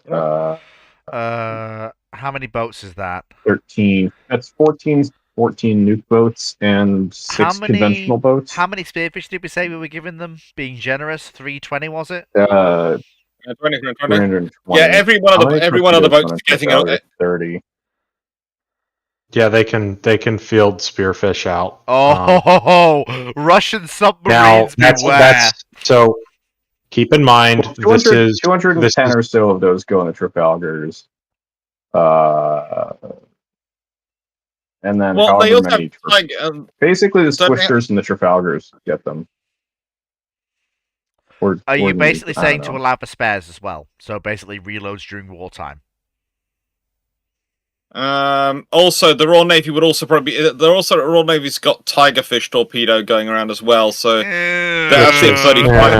It's not as good, but it will have seen some updates, but it will have seen some updates, and I mean, yeah, the Royal Navy's got submarines, and the submarines have torpedoes, so like that's fine. I'm still waiting for this 40,000-ish tonner to eat a spread of unguideds. Literally, Conqueror rocks up. In the 90s. Yeah, Conqueror rocks up, puts cap behind head, says, I got Belgrano, I'm having you as well. I mean... Mark 8 for the win! That's the thing. We've not just got Spearfish, we've also got Mark 8. Ignore the Tigerfish in the middle, we've got the mighty Mark 8. Okay? I think the big problem there is that Conqueror is out of service as of I know. 1990. I know, but I had to make and refueling a sub is not. I'm generally impressed with still going fleet. Yeah, well, funny thing is, I know Dr. Clark and Fox are joking, but we're basically on our way to 9 hours anyway, so I guess we're going. But very quickly, we weren't joking. You just don't remember saying it, but we all did. Everyone else in the conversation remembered you saying 9 hours. The only one who didn't was you. And now we're on our way to 9 hours. The big frustration is that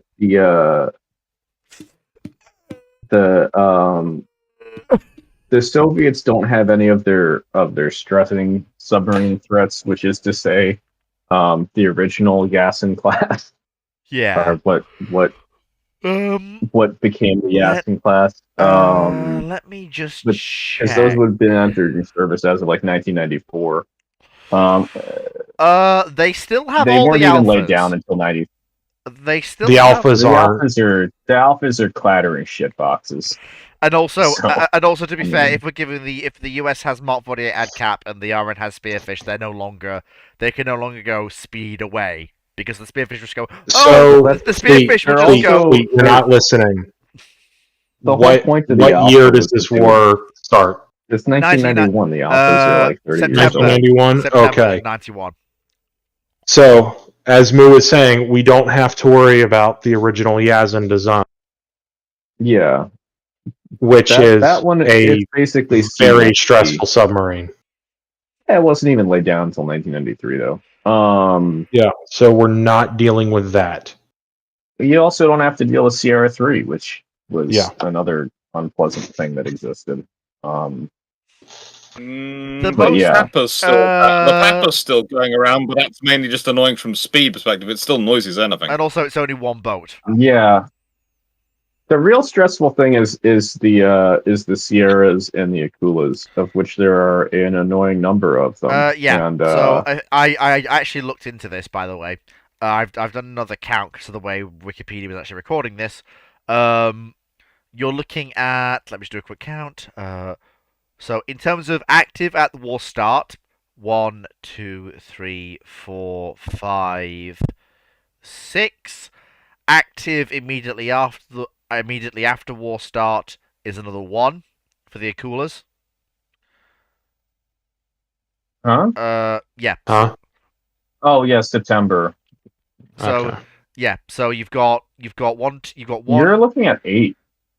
Yeah, 8 active plus 1. Yeah, Akula. James? But the trouble is, It sounds like you're calling it. Have a good one. Yeah. Good night, James. Try to get some sleep. You need to sleep. Yeah, get some sleep, mate. Good luck. What you can't see is the salute. Yeah, it's been an absolute pleasure. Fly, you fool! Fly! It's been an absolute pleasure. I mean, honestly, you've been brilliant. Salute properly. enjoy. Oh no, you're getting the independent one from me. Flee! Salute that way, not that way. That way. Fine. There. Better? It's Wow. They're not the British Army. No. You always hide your hand because it's dirty. All right, there. You hide your hand in the Navy because it's dirty. Well, thing We is, actually thing wo- is, Navy I actually was work in for the a living. RAF. I was in the RAF cadets. We did that. Of course you show off your hands. The RAF don't do anything. Oh, you cheeky buggers.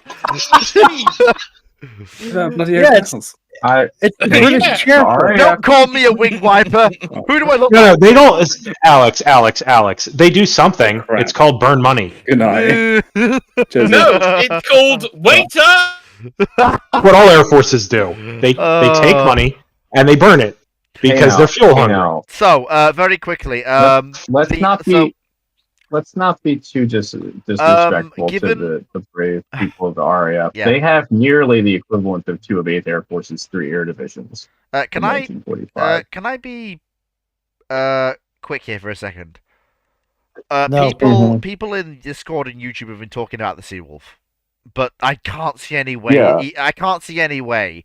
Even if the You US don't puts need the to. hammer You've down, got, like, You don't need to. 9,000 You have some like very capable 9,068 688 eyes. eyes. There is a lot of improved Los Angeles class submarine. I mean, Yeah, you Seawolf was laid down in '89. You could, I don't know if you could speed that production up, just because it's such a weird submarine. It's a completely new design. It takes it's a whole thing. New hull size too. just very quickly, Yeah. I know we've gone into subs for a bit, but we've talked about the Med. You might have the SSGN conversions to the 41 for Freedom come online. Maybe. We've talked about the Med. Somebody we've talked about the Med. I'd like to very quick touch upon Pacific and Northern Fleet before we wrap up. The Pacific is a beatdown. Can I just say something? Just a quick thing. Second and Lieutenant Sierra, thanks for watching, and I hope you draw. I'm gonna guess. Oh, that's because of my mum's Sierra. interest that you're off to watch Narissa. So go have fun. Yeah, that's Sierra. From the timing you're saying. That's Sierra. It's Sierra. Sierra does Sierra things. It's what they do.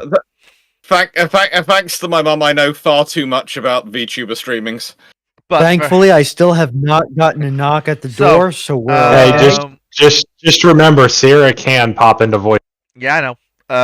So very quickly, Moo, you said you'd put 2 of the conventional 80,000-ton supercarriers in the Pacific? Unless you're gonna just basically give up on contesting NATO, or not NATO, but contesting Pacific the rest Facing of- Alliance. I mean, the problem is Japan's Yeah, basically sat. like- Japan sat there with 3 conventional supercarriers plus 2 CVA-01s going. Yeah, and I'm assuming the Soviet bomber force is for naval strike You're gonna very, have to still very increase large. the Soviet bomber force. Oh yeah, there is on that. I that. forgot Yeah. about that. Yeah, that is a problem. And No, sorry. Japan might have backing up from Australia and Canada in this, but that's only a couple more CVO-1s. But that still I is. mean, it's that is still those two declinations. Yeah, they're up against a preposterous amount of carriers because then you need to add in Pac Fleet. I don't see how they decide to abandon the Pacific, given they need can't, to. But But in this But scenario, they you need have a something to help. Japanese-led task force combined onto the American-led task force. So basically, Strike Fleet Pacific will be an American task force and a Japanese-led task force with probably an Australian vessel rounding it out or a Canadian vessel rounding it out. And in the Atlantic, you have a British-led task force and a American task force. Yes. And so now the Soviets are dealing with basically a scenario where on both them they're dealing with 2 carrier task forces. So if they're concentrating engaging one and trying to overwhelm one, that leaves the other unattended. So actually, this is created, even if they do grow the size of their forces, it's a far bigger problem to deal with 2 task forces of carriers than it is to deal with 1. You know, both task forces operating roughly around 4 carriers in both oceans. I have a question. That's not going to be a bit of a I problem. have a question for Simon. Oh yeah, like I said, this war at sea is. Are the 80,000-ton supercarriers operating flankers? Yes. At this point, yes, they will be. Are they like? They're also operating flankers that we know and strike love, flanker. Okay, good. That makes things more interesting. Very- It's still not a very great quickly. time to be Soviet. Very quickly, I know that these Japanese carriers will have been started with American and British aircraft, but by the 90s, are we going to see any domestic Japanese carrier aircraft, even if they're only Japanese versions of Western aircraft? I mean, I think they'll be doing the same as the British. They'll be doing Japanese versions of their own aircraft, of whatever aircraft. I mean, they do that. Mitsubishi, they did automatically. Mitsubishi will be producing whatever fighter they're using on Call it. it the Zero. Have a laugh. It probably by this point it's probably there's going to a be reason why Tomcat. the Japanese nickname for the F2 is the Viper Zero, and it's not just because of Gundam. Oh dear, we have fun. We have I fun. think Like, look, the F-16. So it gets better. The F-16, and to include that descendant, it's a rate fighter. It is entirely designed about turning around a circle at a higher rate than its opponent. Yeah, that is true. I think What a classic. I think in terms of like the Japanese, you're looking at a situation where you look at what they do, and it's try to integrate as much as they can with the U.S. Same with the Australians. So but you're looking at like 3 super carriers there. You know, in any sort of reasonable wartime situation, you got 2 of those out on the sea. The Australians got a carrier out. The Canadian carrier is probably in the Atlantic, to be fair, because that's where the important part of Canada is. But basically, we were saying our scenario was is to send the Royal Navies, as in the Royal Navy, the Canadians and Australians have almost formed one carrier force between them to ensure there's always a carrier in the Pacific, there's always a carrier in the Atlantic, and there's always carriers in the Mediterranean. between the I the guess. 6 from the Royal Navy and the other 2. So that's the thing is that the Canadian carrier and the Australian carrier might well be the Pacific orientated ones because the British are covering you've got the Atlantic and the Med. Canadians are going to have a hard time sustaining that on their west coast. That's the problem. I Yeah, see. unless they're just basing it out of Bremerton, which They'd have, at yeah, this they'd almost point, have to base it out for of nationalist for national reasons. I can't see the Canadians basing.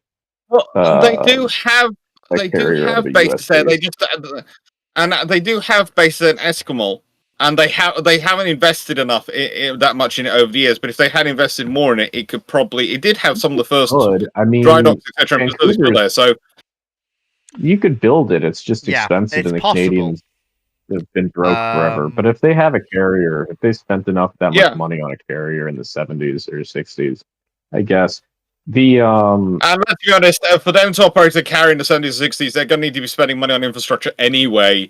So it might as well be there as it might well be in Halifax.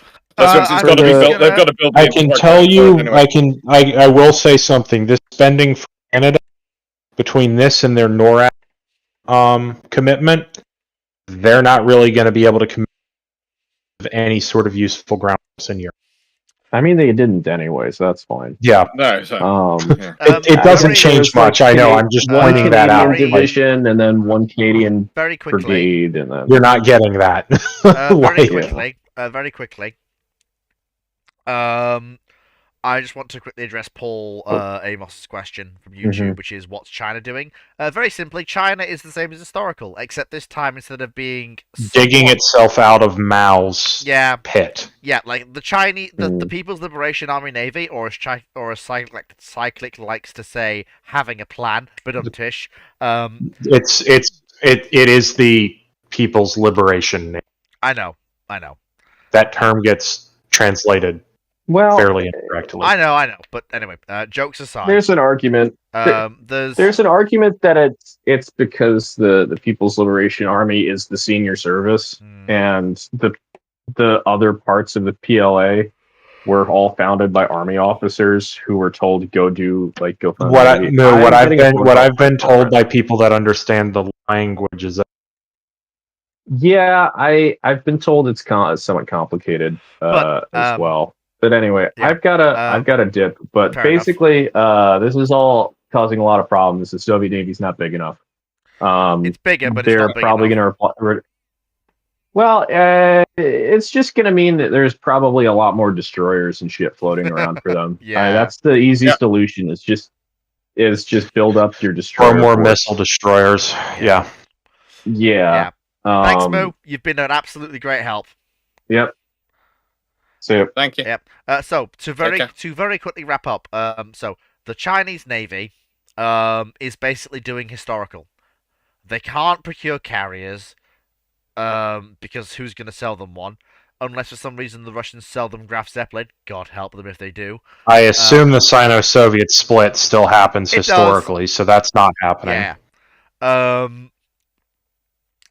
Although I do wonder in this case if the U.S. is sticking the Chinese under their nuclear umbrella to prevent a, and I quote, emasculating nuclear strike, end quote. That's the Soviet quote on that. That's not me making that up. Yeah. In a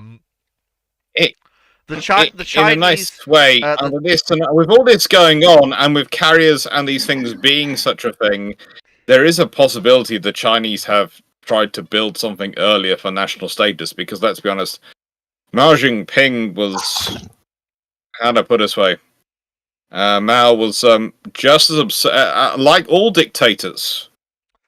He certainly puts the dick into the tater. So here's what I'm going to counter that with. He was utterly obsessed with the People's Navy concept and missile and torpedo boats. To an irrational degree, when you look at Chinese naval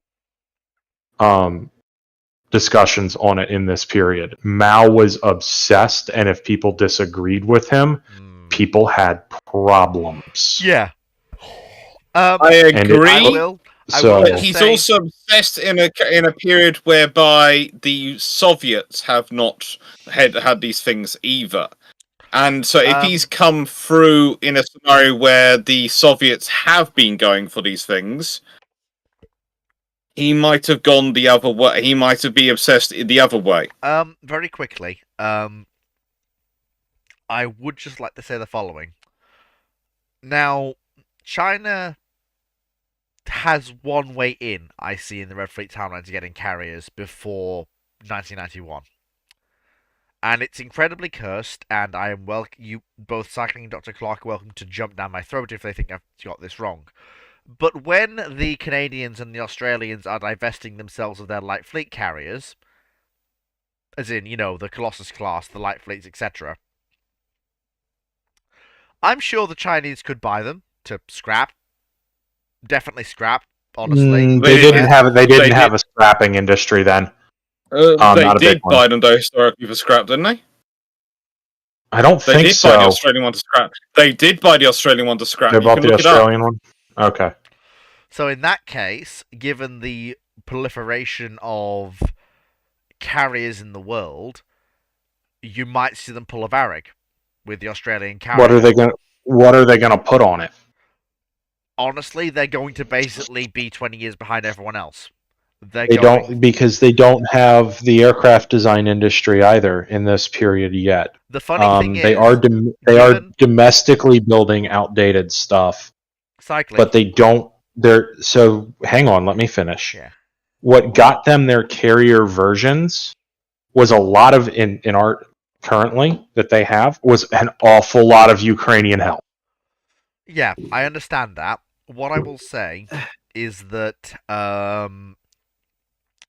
the Soviet piston-engined carrier aircraft, by the time the Chinese buy their Colossus, will probably be either available to be bought, or the plans will be easily obtainable because they're not top secret.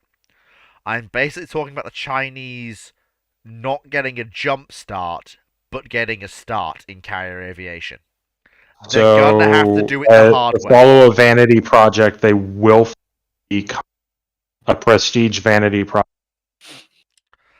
Could you repeat that, Cycling? Yeah.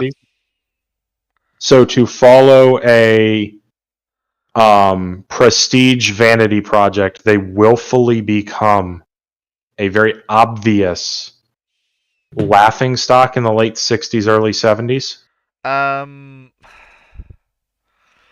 By fielding piston engine aircraft.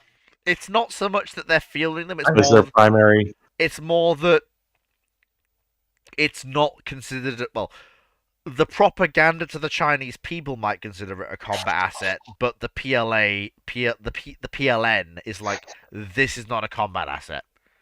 Because what's going to happen to this what's going to happen to these carriers in the various time Strait crises that are almost certainly going to crop up in this still is, historically in this time period, the Taiwanese, I think in the mid 60s, they're fielding sidewinders on sabers and things like that. The Taiwanese are going to utterly rip these things apart if they try to use them. I'm just trying to think. So unless they have a way to, unless they have a way to. Now they don't have to use these. They can keep them down in the South China Sea and away from Taiwan, or up in the north in the Yellow Sea and away from Taiwan. But there's going to be a lot of pressure there to use these to help with that politically. Cyclic, very quickly. There is enough option. There is enough option for aircraft. Before you do that, I have a quick question to ask Cyclic.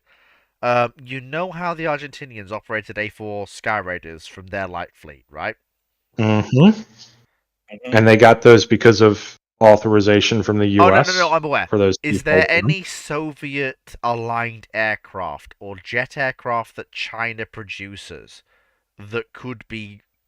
It doesn't even have to be cold soak capable, but could be converted to operate off a light fleet?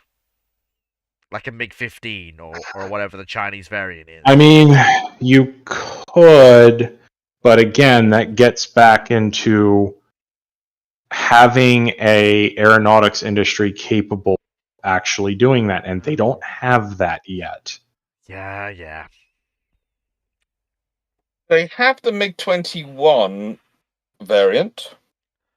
The problem that You're not going to want There's MiG-21. no way. I mean, there is also the horrifying thought that China takes the wrong lessons from all this and goes Like deep into... MiG-19 is, which they do have MiG-19s. MiG-19 is more suitable than MiG-20 carrier operations. However, I mean, there is the horrifying thought. That makes it even harder to create a carrier version of that when you don't have support from the Soviets, because the MiG-19 comes with all sorts of its own problems. Yeah. Their best option would be MiG-15 or MiG-7. There is someone they can approach in this time period. There is someone they can approach for advice who would be willing to talk to them and maybe offer advice as long as they're not designing it. Yeah, de Gaulle's France, which prioritized maintaining diplomatic relations with China. That could work. All right. And they're not giving them an aircraft; they're helping them with designing, let's say, modifying the MiG-19 to work from their carriers. And of That's course, very there's different also- than designing a whole new aircraft. And of course, there's also the fact that the MiG-19 on the Russian carriers, by the time that this is happening in the 70s, is an aircraft that's phased out of Russian carrier use. I'm sure one airframe could be acquired for study. Somehow.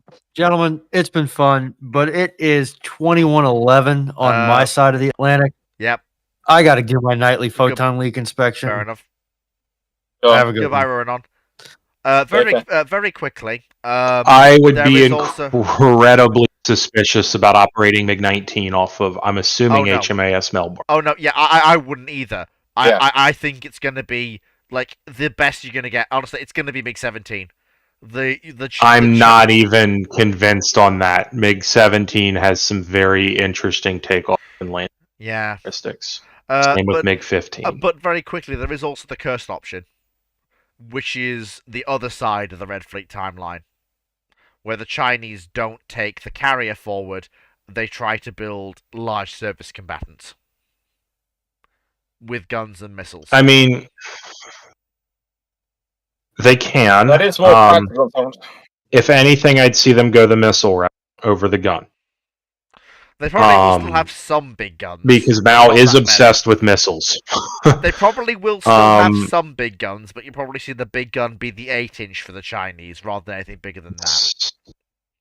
By the time they're fielding ships like that, I mean, keep in mind, even the Kindas, right, and the Cresta ones, which are the leading Soviet anti-ship warships up until the Slavas and the Kirovs, right? Yeah. They are way too small for guns that large. So if the Chinese do go that route, but first of all, in order to get that route, they need to develop an electronics industry that is, for the period, relatively sophisticated, even for something like Shat. Oh, I've just realized something. So there's the Chinese.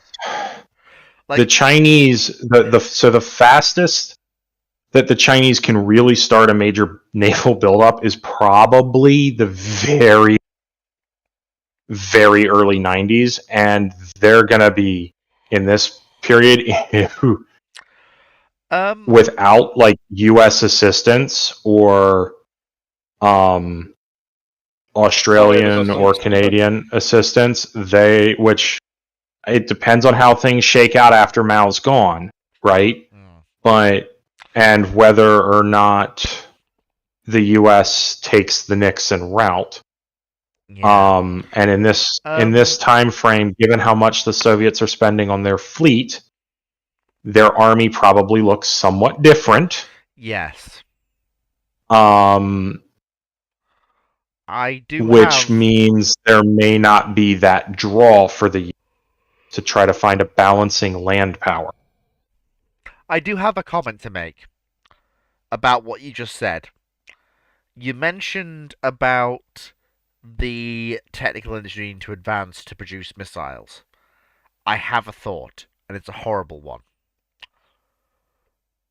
Might the Chinese go, I know Mao is obsessed with missiles, But if he wants if he looks at everyone else building big warships with guns and missiles, if he can't have one with lots of missiles, might he have? Oh, he can have lots of termits, and termits are dramatically more effective than guns. Yeah. It's just he's not going to have missiles that can compete with carriers. Yeah. No, you're absolutely right. And a single termit it'll cripple in Iowa. Yeah. Just to very quickly get back to and wrap this up, I think the outcome of any war in the Red Fleet timeline navally is going to be the Russian Navy will put up a fight, and there will be losses inflicted to the NATO powers, but it is going to get stopped. Honestly, I think they have a better.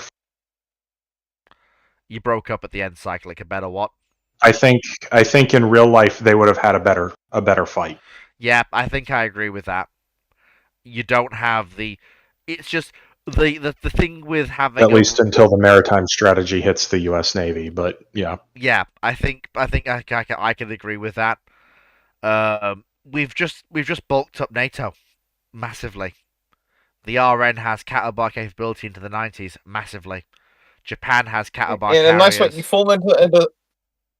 you fall into the same strategy which often falls into when people go, well, what happens if we add this force to the Germans in the 1930s or the Italians in the 1930s and suddenly grow them up? The moment you've added in something which has meant that the Allies have had to build up, the powers which are already existing naval powers have had to build up, they have the infrastructure in place. They can far more easily build up and build on what they have, especially at the time period you're talking about. And this assumes the you're U.S. starting Navy immediately after World War II, when they're all at their pretty much at their peaks or near enough. Yeah, and this is assuming the U.S. Navy stays relatively doesn't. In the late 60s, early 70s, a whole load of strike cruisers.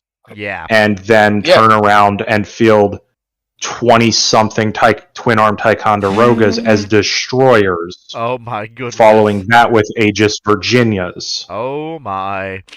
Yeah. Right?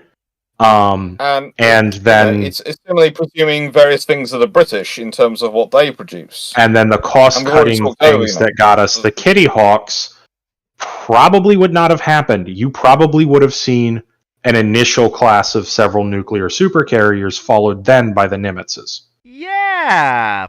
Yeah. Fun times. But yeah, very quickly, the outcome, I will literally say the outcome that we planned out for the timeline after the war. So, the Soviet Union, there's a conventional conflict, the Soviet Union collapses, there's a revolution in Russia. The Orthodox Church takes a major role in that revolution. They are willing to accept, so there's a whole democratic institution as well. That's weird. There's a democracy established, but the Orthodox Church say we want to have a referendum on the monarchy. The Russian people have a referendum on the monarchy. They have a restoration of whatever the current head of the Romanov line you just is by that put a point. picture in my head. I've met a member of the Romanov. Whatever the current head of the Romanov family is restored to a completely constitutional monarch position by 1996, and the Russian federal kingdom emerges. Although I will point out this is a Russian Russia. It doesn't even have any of its ethnic groups. It's a thoroughly Russian Russia. So lots of genocide. Got it. No! That's not what I meant. That's what that means, Fleet. It does. That's literally what that means. No, I mean the Russian... If it does not have its ethnic groups, given the amount of ethnic groups within de jure Russia, I mean that's literally what that means. Basically means the genocide. No, I mean it's not the Russia as we know it. It's a fraction. Even within the territory of the traditional Duchy of Muscovy, Fleet. That bad? At the end of the Soviet Union, to get that, you still require an awful lot of genocide, and that's actually made worse by the Soviet Union's population practices of forcibly moving people. In that case, then it's probably not Russia. It's probably some form of. In that case, then it probably It can absolutely still be Russia. It's just not going to be monoethnic. No, fair which enough. is probably better for them, anyways. Yeah, you're probably right. But yeah, so there's a Russian monarchy. It doesn't have Ukraine, Belarus, the Baltic states, the Caucasus. Finland regains its pre-1940 borders. Oh, that's gonna be a war coming quickly. Kazakhstan breaks away. Various other stands break away. And by 2000, we're left with a world that looks similar to the 2000s of our world, but the Russia that exists is fundamentally different. It's a Russia and is still looking at being. It's still got some a problem. It's still got some of the problems that the other Russia had, despite having just lost a war. It's got more of them because of it. Yeah, basically. Yes. There's far more nationalism at play here. There's far more at play here. Yeah. Particularly over the part of, as far as they're concerned, Russia, because as part of that piece, a lot of Finns moved and a lot of Russians moved in. Mm-hmm. And that is a direct threat to the safety and security of St. Petersburg as well. Which will now be the imperial capital. Again. Yeah. Yeah, I know. If you go that way, there's still going to be the issue of Ukraine. Yep. There's still going to be the issue of Crimea. Uh-huh. There's still going to be a whole load of issues over the Baltics. Mm-hmm. I do expect this NATO is a far spicier world. Yeah, I do expect NATO expansion to follow a similar path, if not more aggressive. Given the fact that NATO's just won a war with Russia, they're going to scoop up everybody. So Ukraine. That's not really how NATO works, Fleet. NATO doesn't expand like that. NATO expands because people ask to join it because they're worried about what other people are doing. Yeah, NATO doesn't move to sweep in like that. I know. Sorry, no. What I mean, NATO's never needed to. I expect the various states that have just become independent after a full-on Third World War will probably seek to join NATO far earlier. Rapidly. Yes, that would be. There is also one other thing I want to mention: the post-war Russian fleet. They're not going to have one. Yeah, basically. No, it will be all on the. It'll be all on the bottom. It's a bunch of artificial reefs / scrap iron. Yeah. In dry docks. Yeah, basically. That's pretty much about the long and short of it. That's the Red Fleet timeline, folks. I did think that we might have to the whole bit on the war. I thought would be a Friday video, but no. That is all wrapped away quite nicely in one day. This will... And it's about 9 hours long. Yep, it is about 9 hours long. It's about what we thought it would be. Thank you everyone for coming. Thank you, Dr. Clark, for being here. Thank you, Dragon. Thank you, Shipyard, James. Thank you to everyone else who was here, Ruinon. Thank you to Seed Otters for all the artwork he did. 10 out of 10 artwork from Seed Otters. He brought the... Oh, I'm going to link something here for you really quick. This is an 8-inch gun solver mini. He brought everything else to life. Oh, my sweet Jesus. That's an 8-inch 60 caliber gun, fore and aft. Good God. But, yeah, thank you everyone else for coming. I look forward to whatever comes next. So obviously Ramblings next week will be interesting, just because it'll be back to normal. Thank you, Sai, for being here at the end, bringing your input in. You helped actually shape a great deal of this. The last thank you. Looked at it 2 to 3 hours. Yeah. Thanks for that. You actually couldn't have done the last 2 to 3 hours without you. You've brought a bit of realism to it. Thank you. Take care, everybody. I think by this point, me and James was